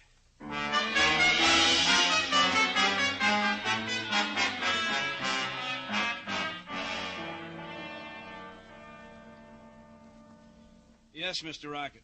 Yeah, I have that, Yeah, Indianapolis. Columbus. Yeah. Springfield, too. Thanks for calling again, Mr. Rocket. You heard, Danny? Nothing from any of those places either, huh? Same answers as from Wheeling and Pittsburgh and Harrisburg. No one registered by the name of Ruth Logan in any of the big cities on the route. It's not positive, Danny, but... Oh, hi, Gino. Detective, you summoned me to your presence, Danny? Yeah, I did, Gino. Last night, Tommy Cap drove you home, didn't he? Oh, no, he did not, Danny. He remembered after we drove for a little while a most pressing engagement, to phrase him. So he dropped me at a subway station and waved me a cheery farewell. While you were driving, Gino, did you talk about anything? A most refreshing conversation, Danny. About his work, about my work, man to man, straight from the shoulder. You didn't mention anything about the Logans, did you, Gino? You know I know better than that, Muggerman. I've been in this business 20 years. You should behave outside of the shop as good as me. Gino, did he try to talk to you about the Logans? Indeed, he made mention of same, but I deftly sidestepped the issue. That's when he dropped me. What else is on your gentleman's mind? Nothing, Gino. Nothing at all.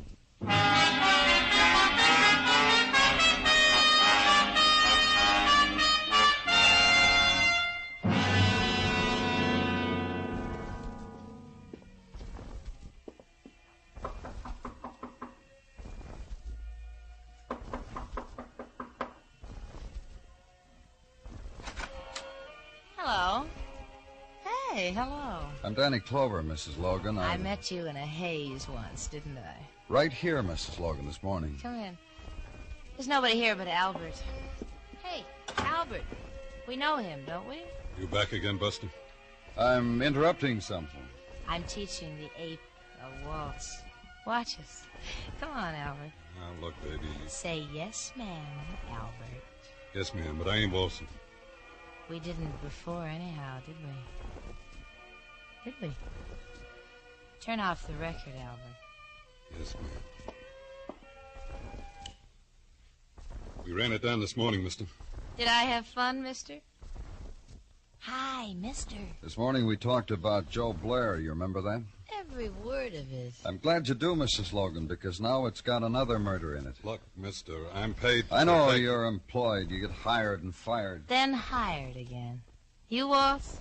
Come on, waltz. Don't stand there, mister. Waltz with me. Leave him alone. Stop making a jerk out of yourself. Say please, Al. A man walks in here and talks about 2 murders, and I'm going to say please. You're a jerk, Ruth. J-E-R-K, jerk. The ape spells. Give him a penny, mister. You people want to perform, go right ahead. I'm still going to talk about murder. All right. We'll listen. Won't we listen, Albert? A question, Mrs. Logan. All right. You left Joe Blair off in Indianapolis, and you kept right on going, that right? Right. From Indianapolis, where did you go? Columbus. I stayed there overnight. Where'd you stay? What hotel? The Regent, where I always stay. I think it was a Regent. Maybe it wasn't. It wasn't. It wasn't at any other first-rate hotel in Columbus. I always stay at first-rate hotels. I was at the Regent. We've checked every good hotel between St. Louis and New York and most of the motels. You didn't stay at any of them. Isn't he clever, Albert? You should be like him. Buster's getting interesting. Let's listen, huh? You drove right through, didn't you, Mrs. Logan? I'm a frail little girl. That's a long, long ride for a frail little girl. Not if Joe Blair helped you drive. He must have been pretty good company. Curly-headed company. All the way from St. Louis. He must have been interesting. Curly-headed. And you must have interested him. He got to New York and he didn't want to let you go. He gets cleverer all the time, doesn't he, Albert? Yeah. On the trip cross-country, he found out you were wealthy. You were married. He figured he had a good thing. Called you. Made you meet him at his hotel. When this is over, Albert will waltz and waltz. Yeah, yes, ma'am. You met him, Mrs. Logan. Decided you were a fool to have ever picked him up in the first place. A knife got mixed up in it, and when you walked out of his room, Joe was dead. If what you say is true, then I'm a murderess. Did you hear that, Albert? Someone else figured all this before the police did. Tommy Cap, he found out about a hitchhiker mixed up with a wealthy married woman, so he checked all the hotels between here and St. Louis for blackmail purposes. You're right, baby. The mister is clever. We're going to waltz, Albert. Don't forget. So Ruth sent you, Albert, to have a little talk with him. In an alley. Where you're going. You killed him. An accident. He backed into a nail. Maybe I'll find one for you. There's a lot about this dancing I haven't taught you, Albert. Our song, ape. Chill you? Second. Okay, if you want it this way, Albert.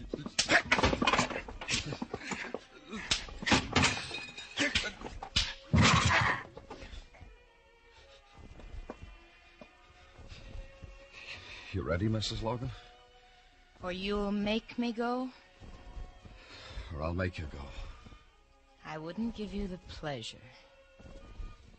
Anytime you say, mister.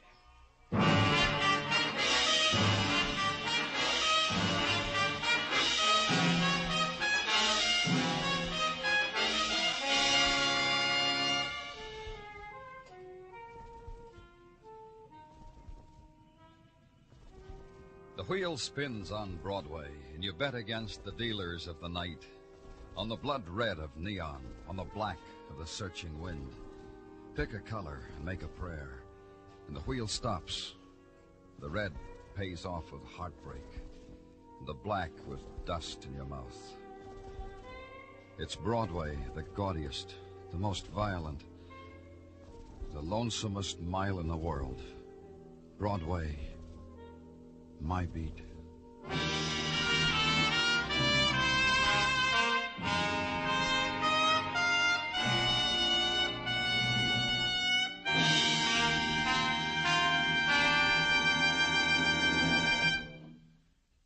Broadway's My Beat stars Larry Thor as Detective Danny Clover, with Charles Calvert as Tartaglia and Jack Crucian as Muggavan.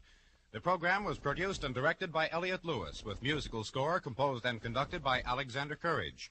In tonight's story, Kathy Lewis was heard as Ruth Logan, Ed Max as Al Mundo, Hy Everback as Norm Persack, Paula Victor as Vicky, and Billy Happett as Tommy Cap.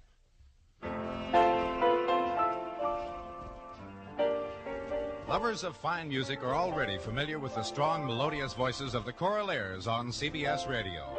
This is to remind our many Sunday night Choraleers listeners that this excellent choral group will be heard at a new, earlier time on most of these stations starting tomorrow. Bill Andrews speaking. This is the CBS Radio Network.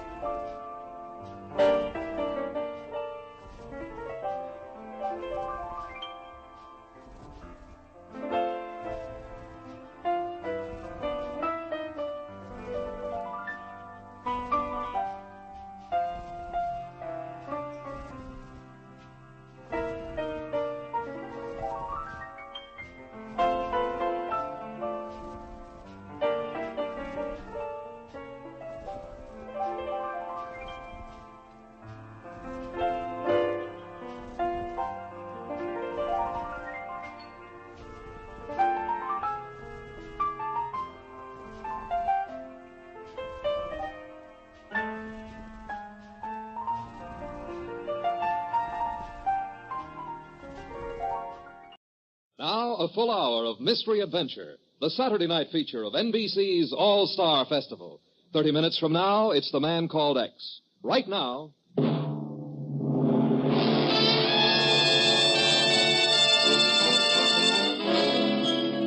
Dangerous Assignment, starring Brian Donlevy as Steve Mitchell. Brought to you by the makers of Anacin for fast relief from pain of headaches, neuritis, and neuralgia. By Chesterfield, the only cigarette that combines mildness with no unpleasant aftertaste. The cigarette that brings you Bing Crosby and Bob Hope. By your local Ford dealer, who is now displaying the new 1951 Ford, the car that's built for the years ahead. And by RCA Victor, world leader in radio, first in recorded music, first in television.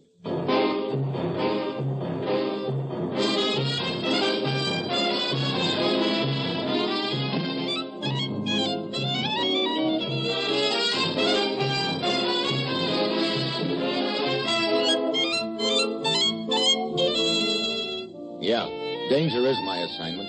I get sent to a lot of places I can't even pronounce. They all spell the same thing, the whole trouble. But when I walk into the commissioner's office, I don't realize this assignment's going to involve a worthless scrap of paper, which almost turns out to be my own death warrant.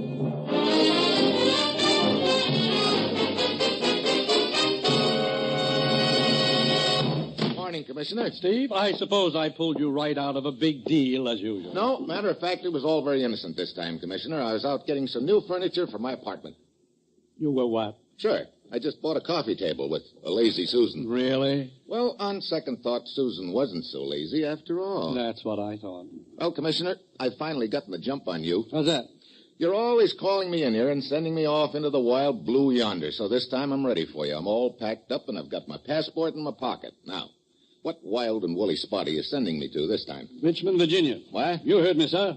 Richmond, Virginia. Great. That's what I get for trying to be a mastermind. Okay, so I unpacked. I wouldn't do that just yet, Steve. You start in Richmond. Where you end up is anybody's guess. What's the deal? Ekman's in this country. Ekman? Hasn't anybody done the world a favor by knocking him off yet? Steve, you know as much about Ekman as I do. He's part-time foreign agent, part-time international information peddler. He's smooth and tough, and he's been in our hair for longer than I care to remember. What's he doing in the United States? Can you think of any reason why Ekman would steal an old Civil War map? Civil War map? Are you kidding? We know Ekman went to Virginia. We also know he managed to crash a fancy dress ball given by a Colonel Carruthers there. After the ball, This map was missing from the wall of the colonel's study. But I still don't see how a Civil War map could be important enough. Neither do I. That's why you're going to Richmond. Now, Steve, get down there. Talk to Colonel Carruthers. Then go anywhere and do anything you have to get to the bottom of this whole deal. Well, that's it. You've got your assignment. Good luck.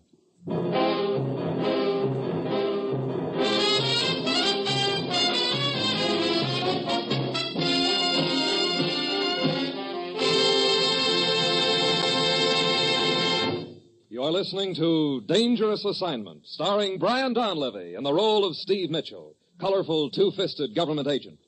At all those places of the world where danger and intrigue walk hand in hand, there you will find Steve Mitchell on another Dangerous Assignment.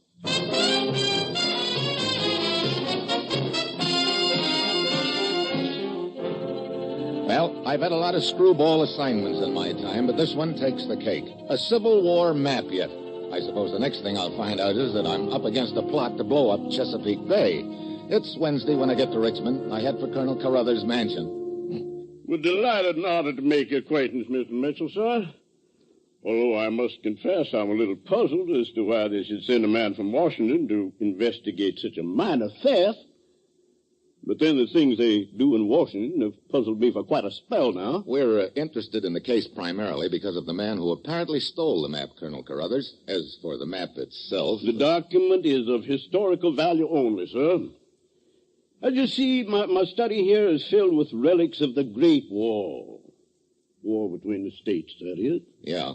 And the map had no value other than as a relic, huh? None whatsoever, no, sir.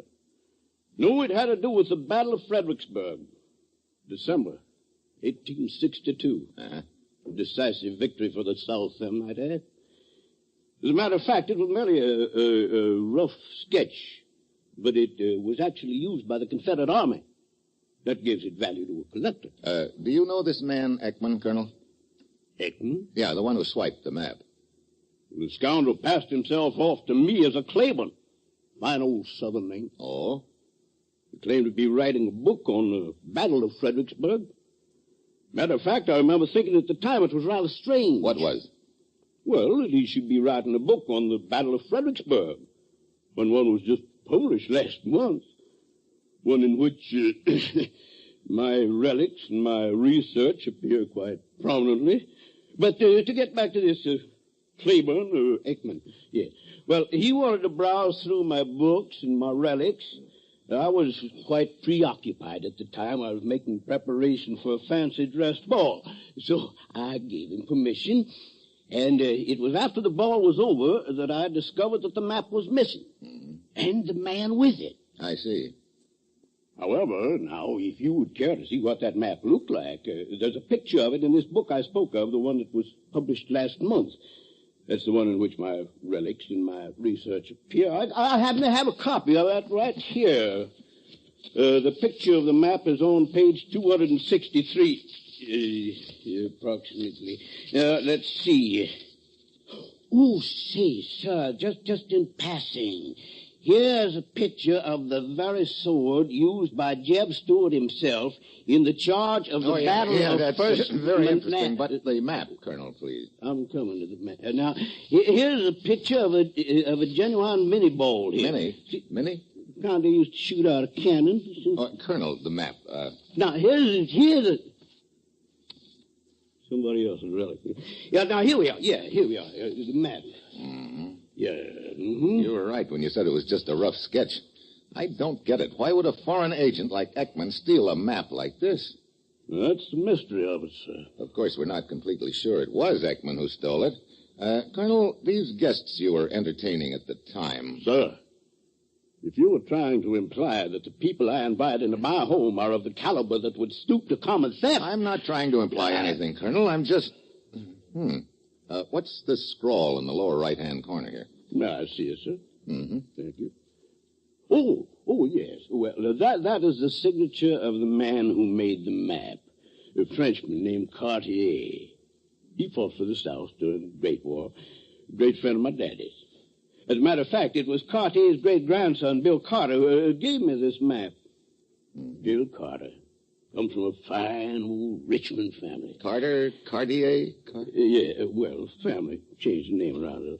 I suspect Bill was sugaring me up a little with the gift of that map so the young blade could ask for my granddaughter Juliana's hand in marriage. I see. Well, thanks for the information, Colonel. I'll see you later.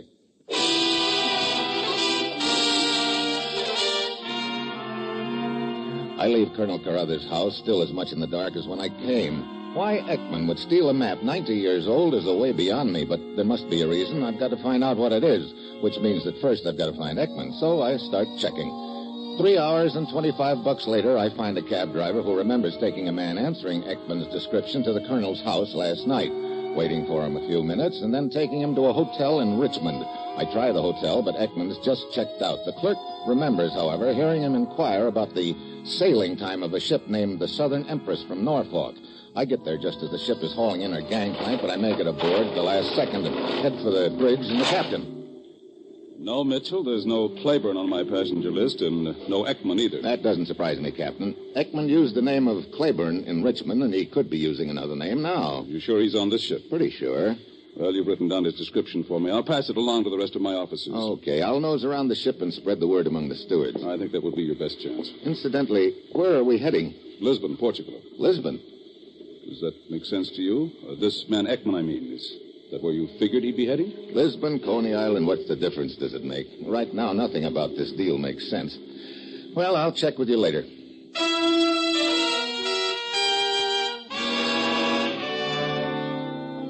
I nose around the ship all day, but I don't spot Ekman. None of the stewards I talk to remember noticing him either. By now, I'm beginning to wonder if he's even on the ship. This is going to look just great in an official report. Steve Mitchell, government agent on a wild goose chase across the Atlantic after a Civil War map. Well, towards evening, I head for the bar. Then I spot the girl. When I first notice her, she's 3 stools away. The next time I look, she's 2 stools away. Then, all of a sudden, she's right beside me. Howdy. Hello. I always feel a girl shouldn't sit in a bar alone. Doesn't look right. Oh, well, now you're not alone. You probably think it's real brazen of me to talk to a man I don't know. Well, they tell me life on board ship is pretty informal, Miss... Besides, my first name's Zoe. Steve Mitchell. Now, isn't that one? That one? I just knew your name would be Steve. Oh, don't ask me how. I just knew. Well, you're one up on me there. I didn't just know your name would be Zoe. You enjoying the boat ride, Steve? Oh, not particularly. How about you? Sounds like this is the farthest you've ever been away from the Mason-Dixon line. Oh, now you're just poking fun at me, Stevie. I think I have myself a mighty fine boat ride. Sure enough, I can manage to make me some friends. Poor little helpless girl like me, she needs friends wherever she is. I tell you for sure. You don't look very helpless to me, the way you've been downing those straight shots. Oh, those are just to give me some courage, Stevie. I'm naturally such a shy little old person. Yeah, I can see that. You on a vacation, Zoe? Uh-huh. How'd you happen to pick Lisbon? Now, isn't that one? I couldn't in all the world tell you why, Stevie. I just stuck a pen in a map, and it said Lisbon. I see. You know, this life aboard the boat, it's all so new to me. Sometimes I wish I'd stayed right at home. Body gets to feeling so helpless. So now we're back on that helpless routine? Oh, but I really am, Stevie. Why, you wouldn't believe it, but I can't even get that little old door on my stateroom lock. 35B, that is. That lock just won't seem to work right. Isn't that awful? Well... As a matter of fact, I think I ought to go try it again. I just know I won't be able to make it work right. Maybe sooner or later I'll find me some nice person who can help me. I don't doubt it. I'll see you later. You never can tell. That's quite a number, friend. Huh? I say, the little lady, she's quite a looker, isn't she? Well, she's looking, all right. Cully's the name, friend. John J. Cully. Mitchell's mine. How are you? Oh, well, I've had a little bout with my stomach right after we put to sea, but I'm feeling much better now. See, this is my first boat trip. I've ridden every railroad in the United States in my time, but never out on the Bradrick. Yes, it's quite an experience, yes, sir. You travel a lot? Oh, yes, sure do. Here's my card, friend. John J. Cully, Acme Button Company. Well, you sell buttons? Well, I don't give them away. Oh. Yes, I figure I've sold an average of 2/3 a button to every man, woman, and child of the United States. Quite a record. But what good's 2/3 a button? Oh, say, you're mighty quick on the uptake there. Yeah, I'm a card. You ought to be shuffled and cut. Oh, fine. You know, you and I speak the same language, friend. Thanks. Yes, I've sold buttons in every state there is. Now I'm going over to do the same thing in Europe. The zipper doesn't have you scared, huh? Well, sir, that used to be a dirty word to me. But the way I've got it figured out now is this is a big world, friend. There's room in it for the zipper and the button. Well, that's reassuring. You know, our president said to me not a week ago, he called me into his office, he did, plunked me down in a chair, and then old S.H. says, S.H., that's our president, says to me, J.J., that's me. you. Right, yes. He says to me, go out, J.J., go out and button up the world. It's a great thought, isn't it? Oh, inspiring. I beg your pardon, Mr. Mitchell. Oh, Captain. Excuse me, Mr. Cully. Oh, yeah, sure thing, Fred. Keep 'em flying. You mean keep 'em buttoned? What is it, Captain? You know that particular passenger you're looking for? Ekman? Well, there's a man in 31B who answers the general description, but his name is Pettibone. Thanks, Captain. I'll pay him a little visit.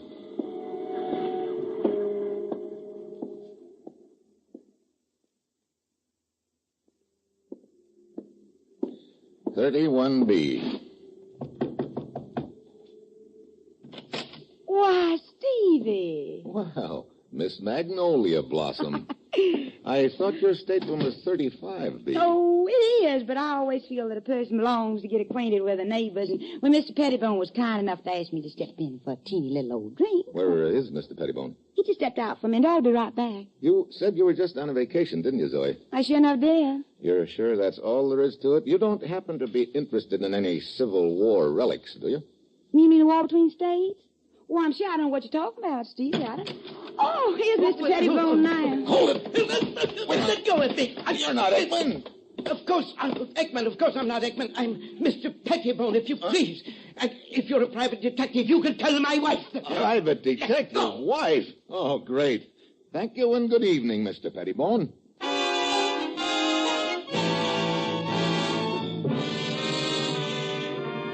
I go back on deck and I realize I'm getting nowhere fast. The old feeling that this whole thing is some kind of a gag starts gnawing away at me again. Then the captain sends word to me that the mate has spotted another passenger who answers Ekman's description, a man in 42B. So I head below again, probably another wild goose chase, but I've got to follow it up.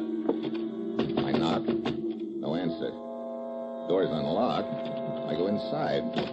Stateroom's dark, and I catch a whiff of a heavy Swedish smell. I flick on the lights. The room is all torn up. Then I hear a sound behind me. I start to whirl around, but too late. Something hard connects over my right ear, and I hit the deck.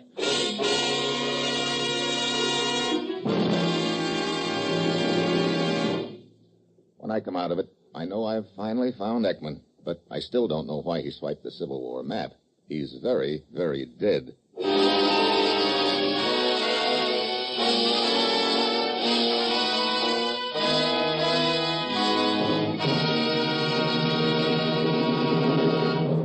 Have you ever wondered what Hope says to Crosby? Let's listen and find out.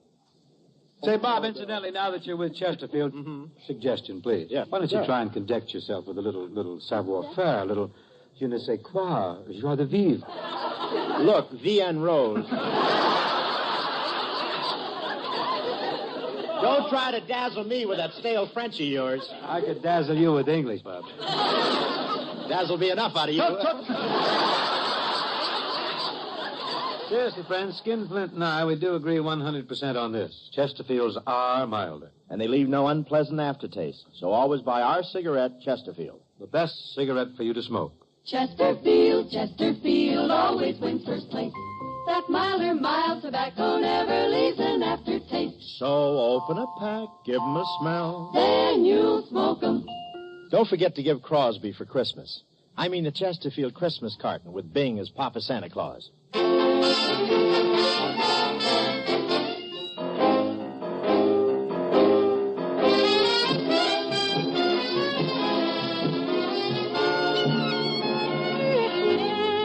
Now back to Dangerous Assignment and Brian Donlevy as Steve Mitchell.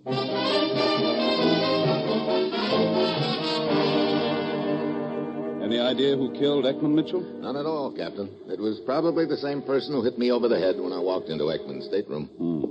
Well, whoever it was couldn't have gotten very far from Ekman's room. What do you mean? Well, I came down the passageway just about a minute after you went into the stateroom. There was no one in sight. Let's see.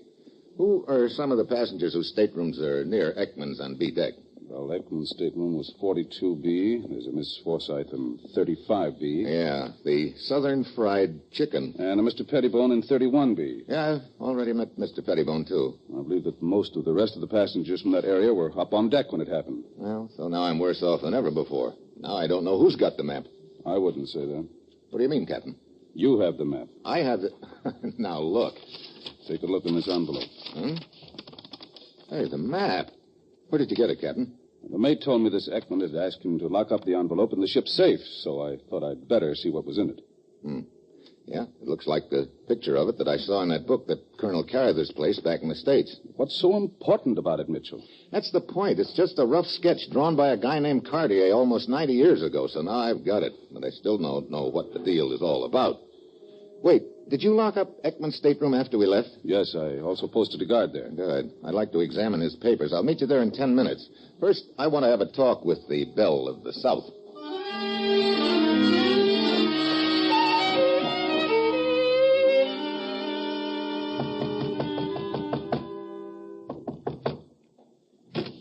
Well, I say. Hello, Zoe. Now, I just bet you finally came to see if you could help me fix that little old lock on my door. Well, not exactly. Oh? Zoe, the last time I saw you, you were in Mr. Pettibone's stateroom. How long did you stay there after I left? Only a minute, Steve. And Mr. Pettibone, he was quite disturbed about your visit. He seemed to think you were a nasty old private detective or something like that. I told him I wouldn't pay you no never mind. Why do you ask? Because not long ago, a man was killed just a few staterooms away. Oh, me. The things that can happen on a boat. Yeah, the things that can happen on a boat. I suppose you wouldn't be knowing anything about it. Well, Stevie, whatever do you mean? What's the matter? Nothing. You got a cigarette, Zoe? What? No, shucks, I'm all out. I see. Where are you going? I'll see you later, Zoe. Well, I do declare if you aren't the strangest man I ever did.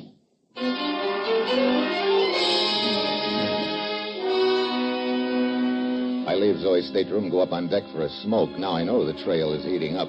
I caught a whiff of the same aroma in Zoe's room that I'd noticed in Ekman's room, and now I've got the smell pegged. It's Turkish tobacco. So, at this point, it looks like Zoe's tied up in the deal. But before I do anything about her, I've got to find out what the deal is. I head for Ekman's stateroom to meet the captain. On the way, I pass the bar. Cully, the button king, flashes me a big grin and waves me to come over, but I've got no desire to talk buttons at this moment, so I keep walking. The captain and I go over all of Ekman's papers carefully, and finally, I find something. What is it, Mitchell? A letter, Captain. Written by a guy named Corelli in Lisbon, and addressed to Ekman. It refers to certain interests who are willing to pay for proof. Proof of what? It doesn't say. It also mentions an Ortigue family in Lisbon and says they're willing to add a big bundle of money, too. You think that the Civil War map is somehow connected with all of this? I think it is. It could be the proof this Corelli talks about in that letter, but proof of what? I don't even have a glimmer right now. When do we dock in Lisbon? Tomorrow morning. You know, I got a hunch that shortly after we dock, this Corelli's going to receive a visit from Ekman's partner. But Ekman's dead. I know. That's why his partner has to carry on with the deal. But do you know who this partner is? Yeah. Who? Me.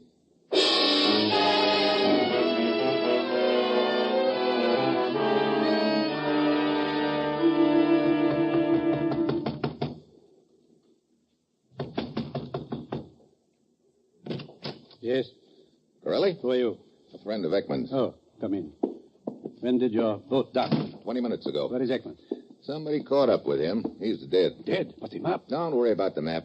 It's a good thing Ekman and I both were working together on this deal. You have the map? Yeah. Give it to me. Not so fast, Corelli. I've been thinking. I'm not sure the dough is enough. What? But it was all agreed. The interests who wish the map are willing to pay $10,000 American, and the Ortigue family is willing to add another $10,000. Maybe the map is worth more than that. I would strongly advise you not to try and bargain with them. They are getting restless as it is. Any further delay might ruin the entire transaction. Okay, I'll call you in a couple of hours, Corelli. Very well. And if you do not have the map for me by then, I would not be surprised if the parties I represent had something for you. Something for me? What do you mean? A bullet.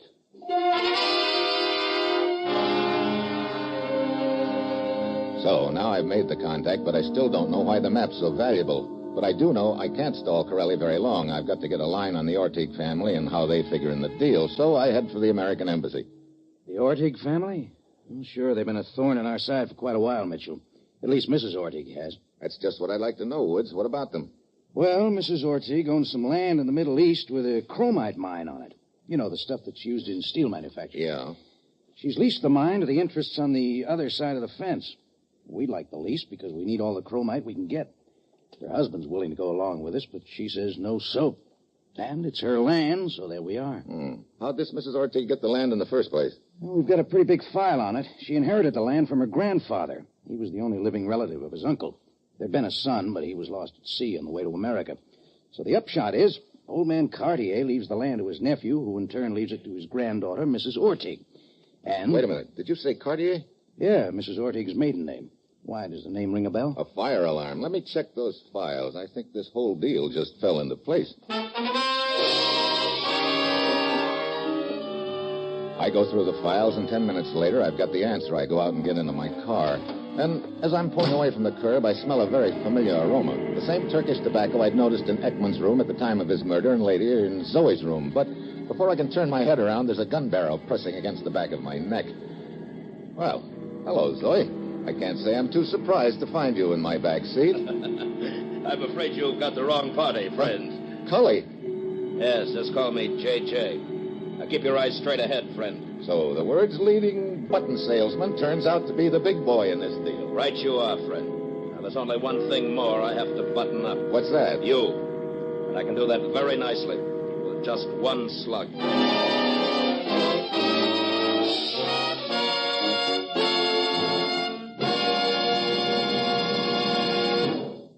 Here's a word from RCA Victor. Only 6 shopping days before Christmas. But that still gives you time to adopt the RCA Victor plan for 365 Christmases every year. Just hie yourself to your RCA Victor dealers on Monday and acquire that perpetual Santa Claus, the gift that keeps on giving every day, every year to everybody. An RCA Victor million-proof television set. You'll have your choice of 18 different members of the RCA Victor Royal Family of Television. Every one is a superb value. But if you're a real wizard at investment, you'll choose a magnificent combination, which gives you RCA Victor console radio and console phonograph right along with your RCA Victor television, all in one beautiful cabinet, and for far, far less than you'd pay for separate instruments of comparable quality. Whichever RCA Victor set you choose, it'll make every day feel like Christmas for everybody in your family. See RCA Victor million-proof television.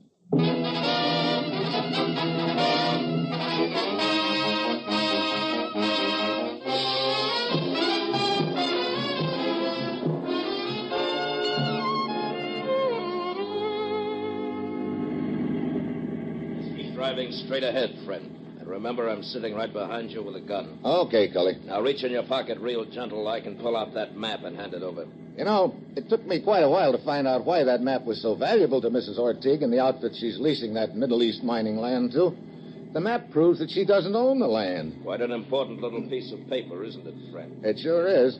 Old man Carter owned the land years ago, and he thought his son was lost at sea on the way to America, so he left the land to his nephew, who in turn passed it on to Mrs. Ortiz. But actually, that son wasn't lost at sea. He got to America, and among other things, he drew a map with his signature on it.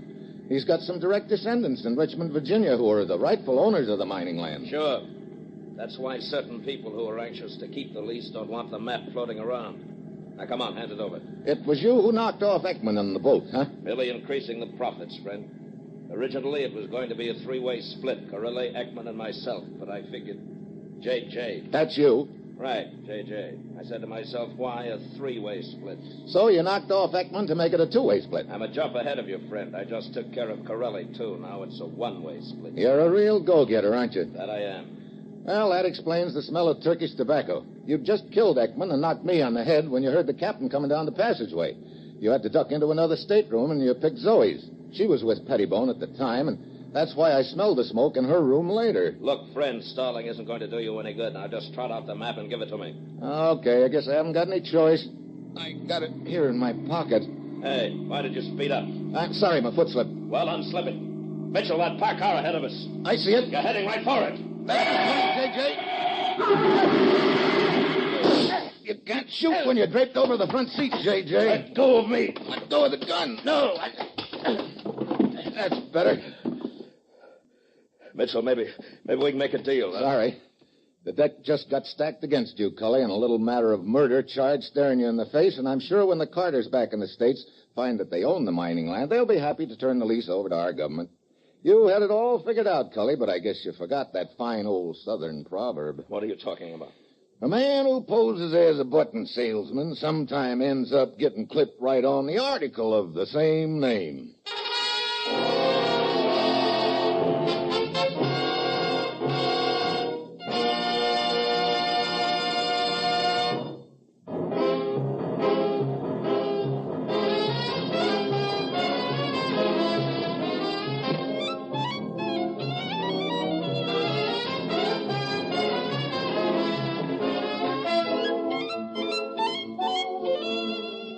Dangerous Assignment, starring Brian Donlevy as Steve Mitchell, is written by Bob Reif and Adrian Jondo.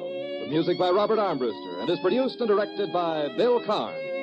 Be with us next week at this same time when Brian Donlevy, starring in the role of Steve Mitchell, will embark on another Dangerous Assignment.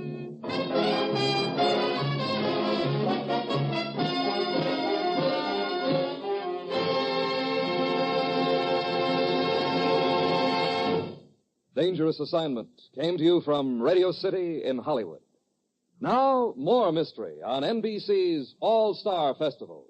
Stay tuned for Herbert Marshall as The Man Called X. This is NBC, the national broadcasting company.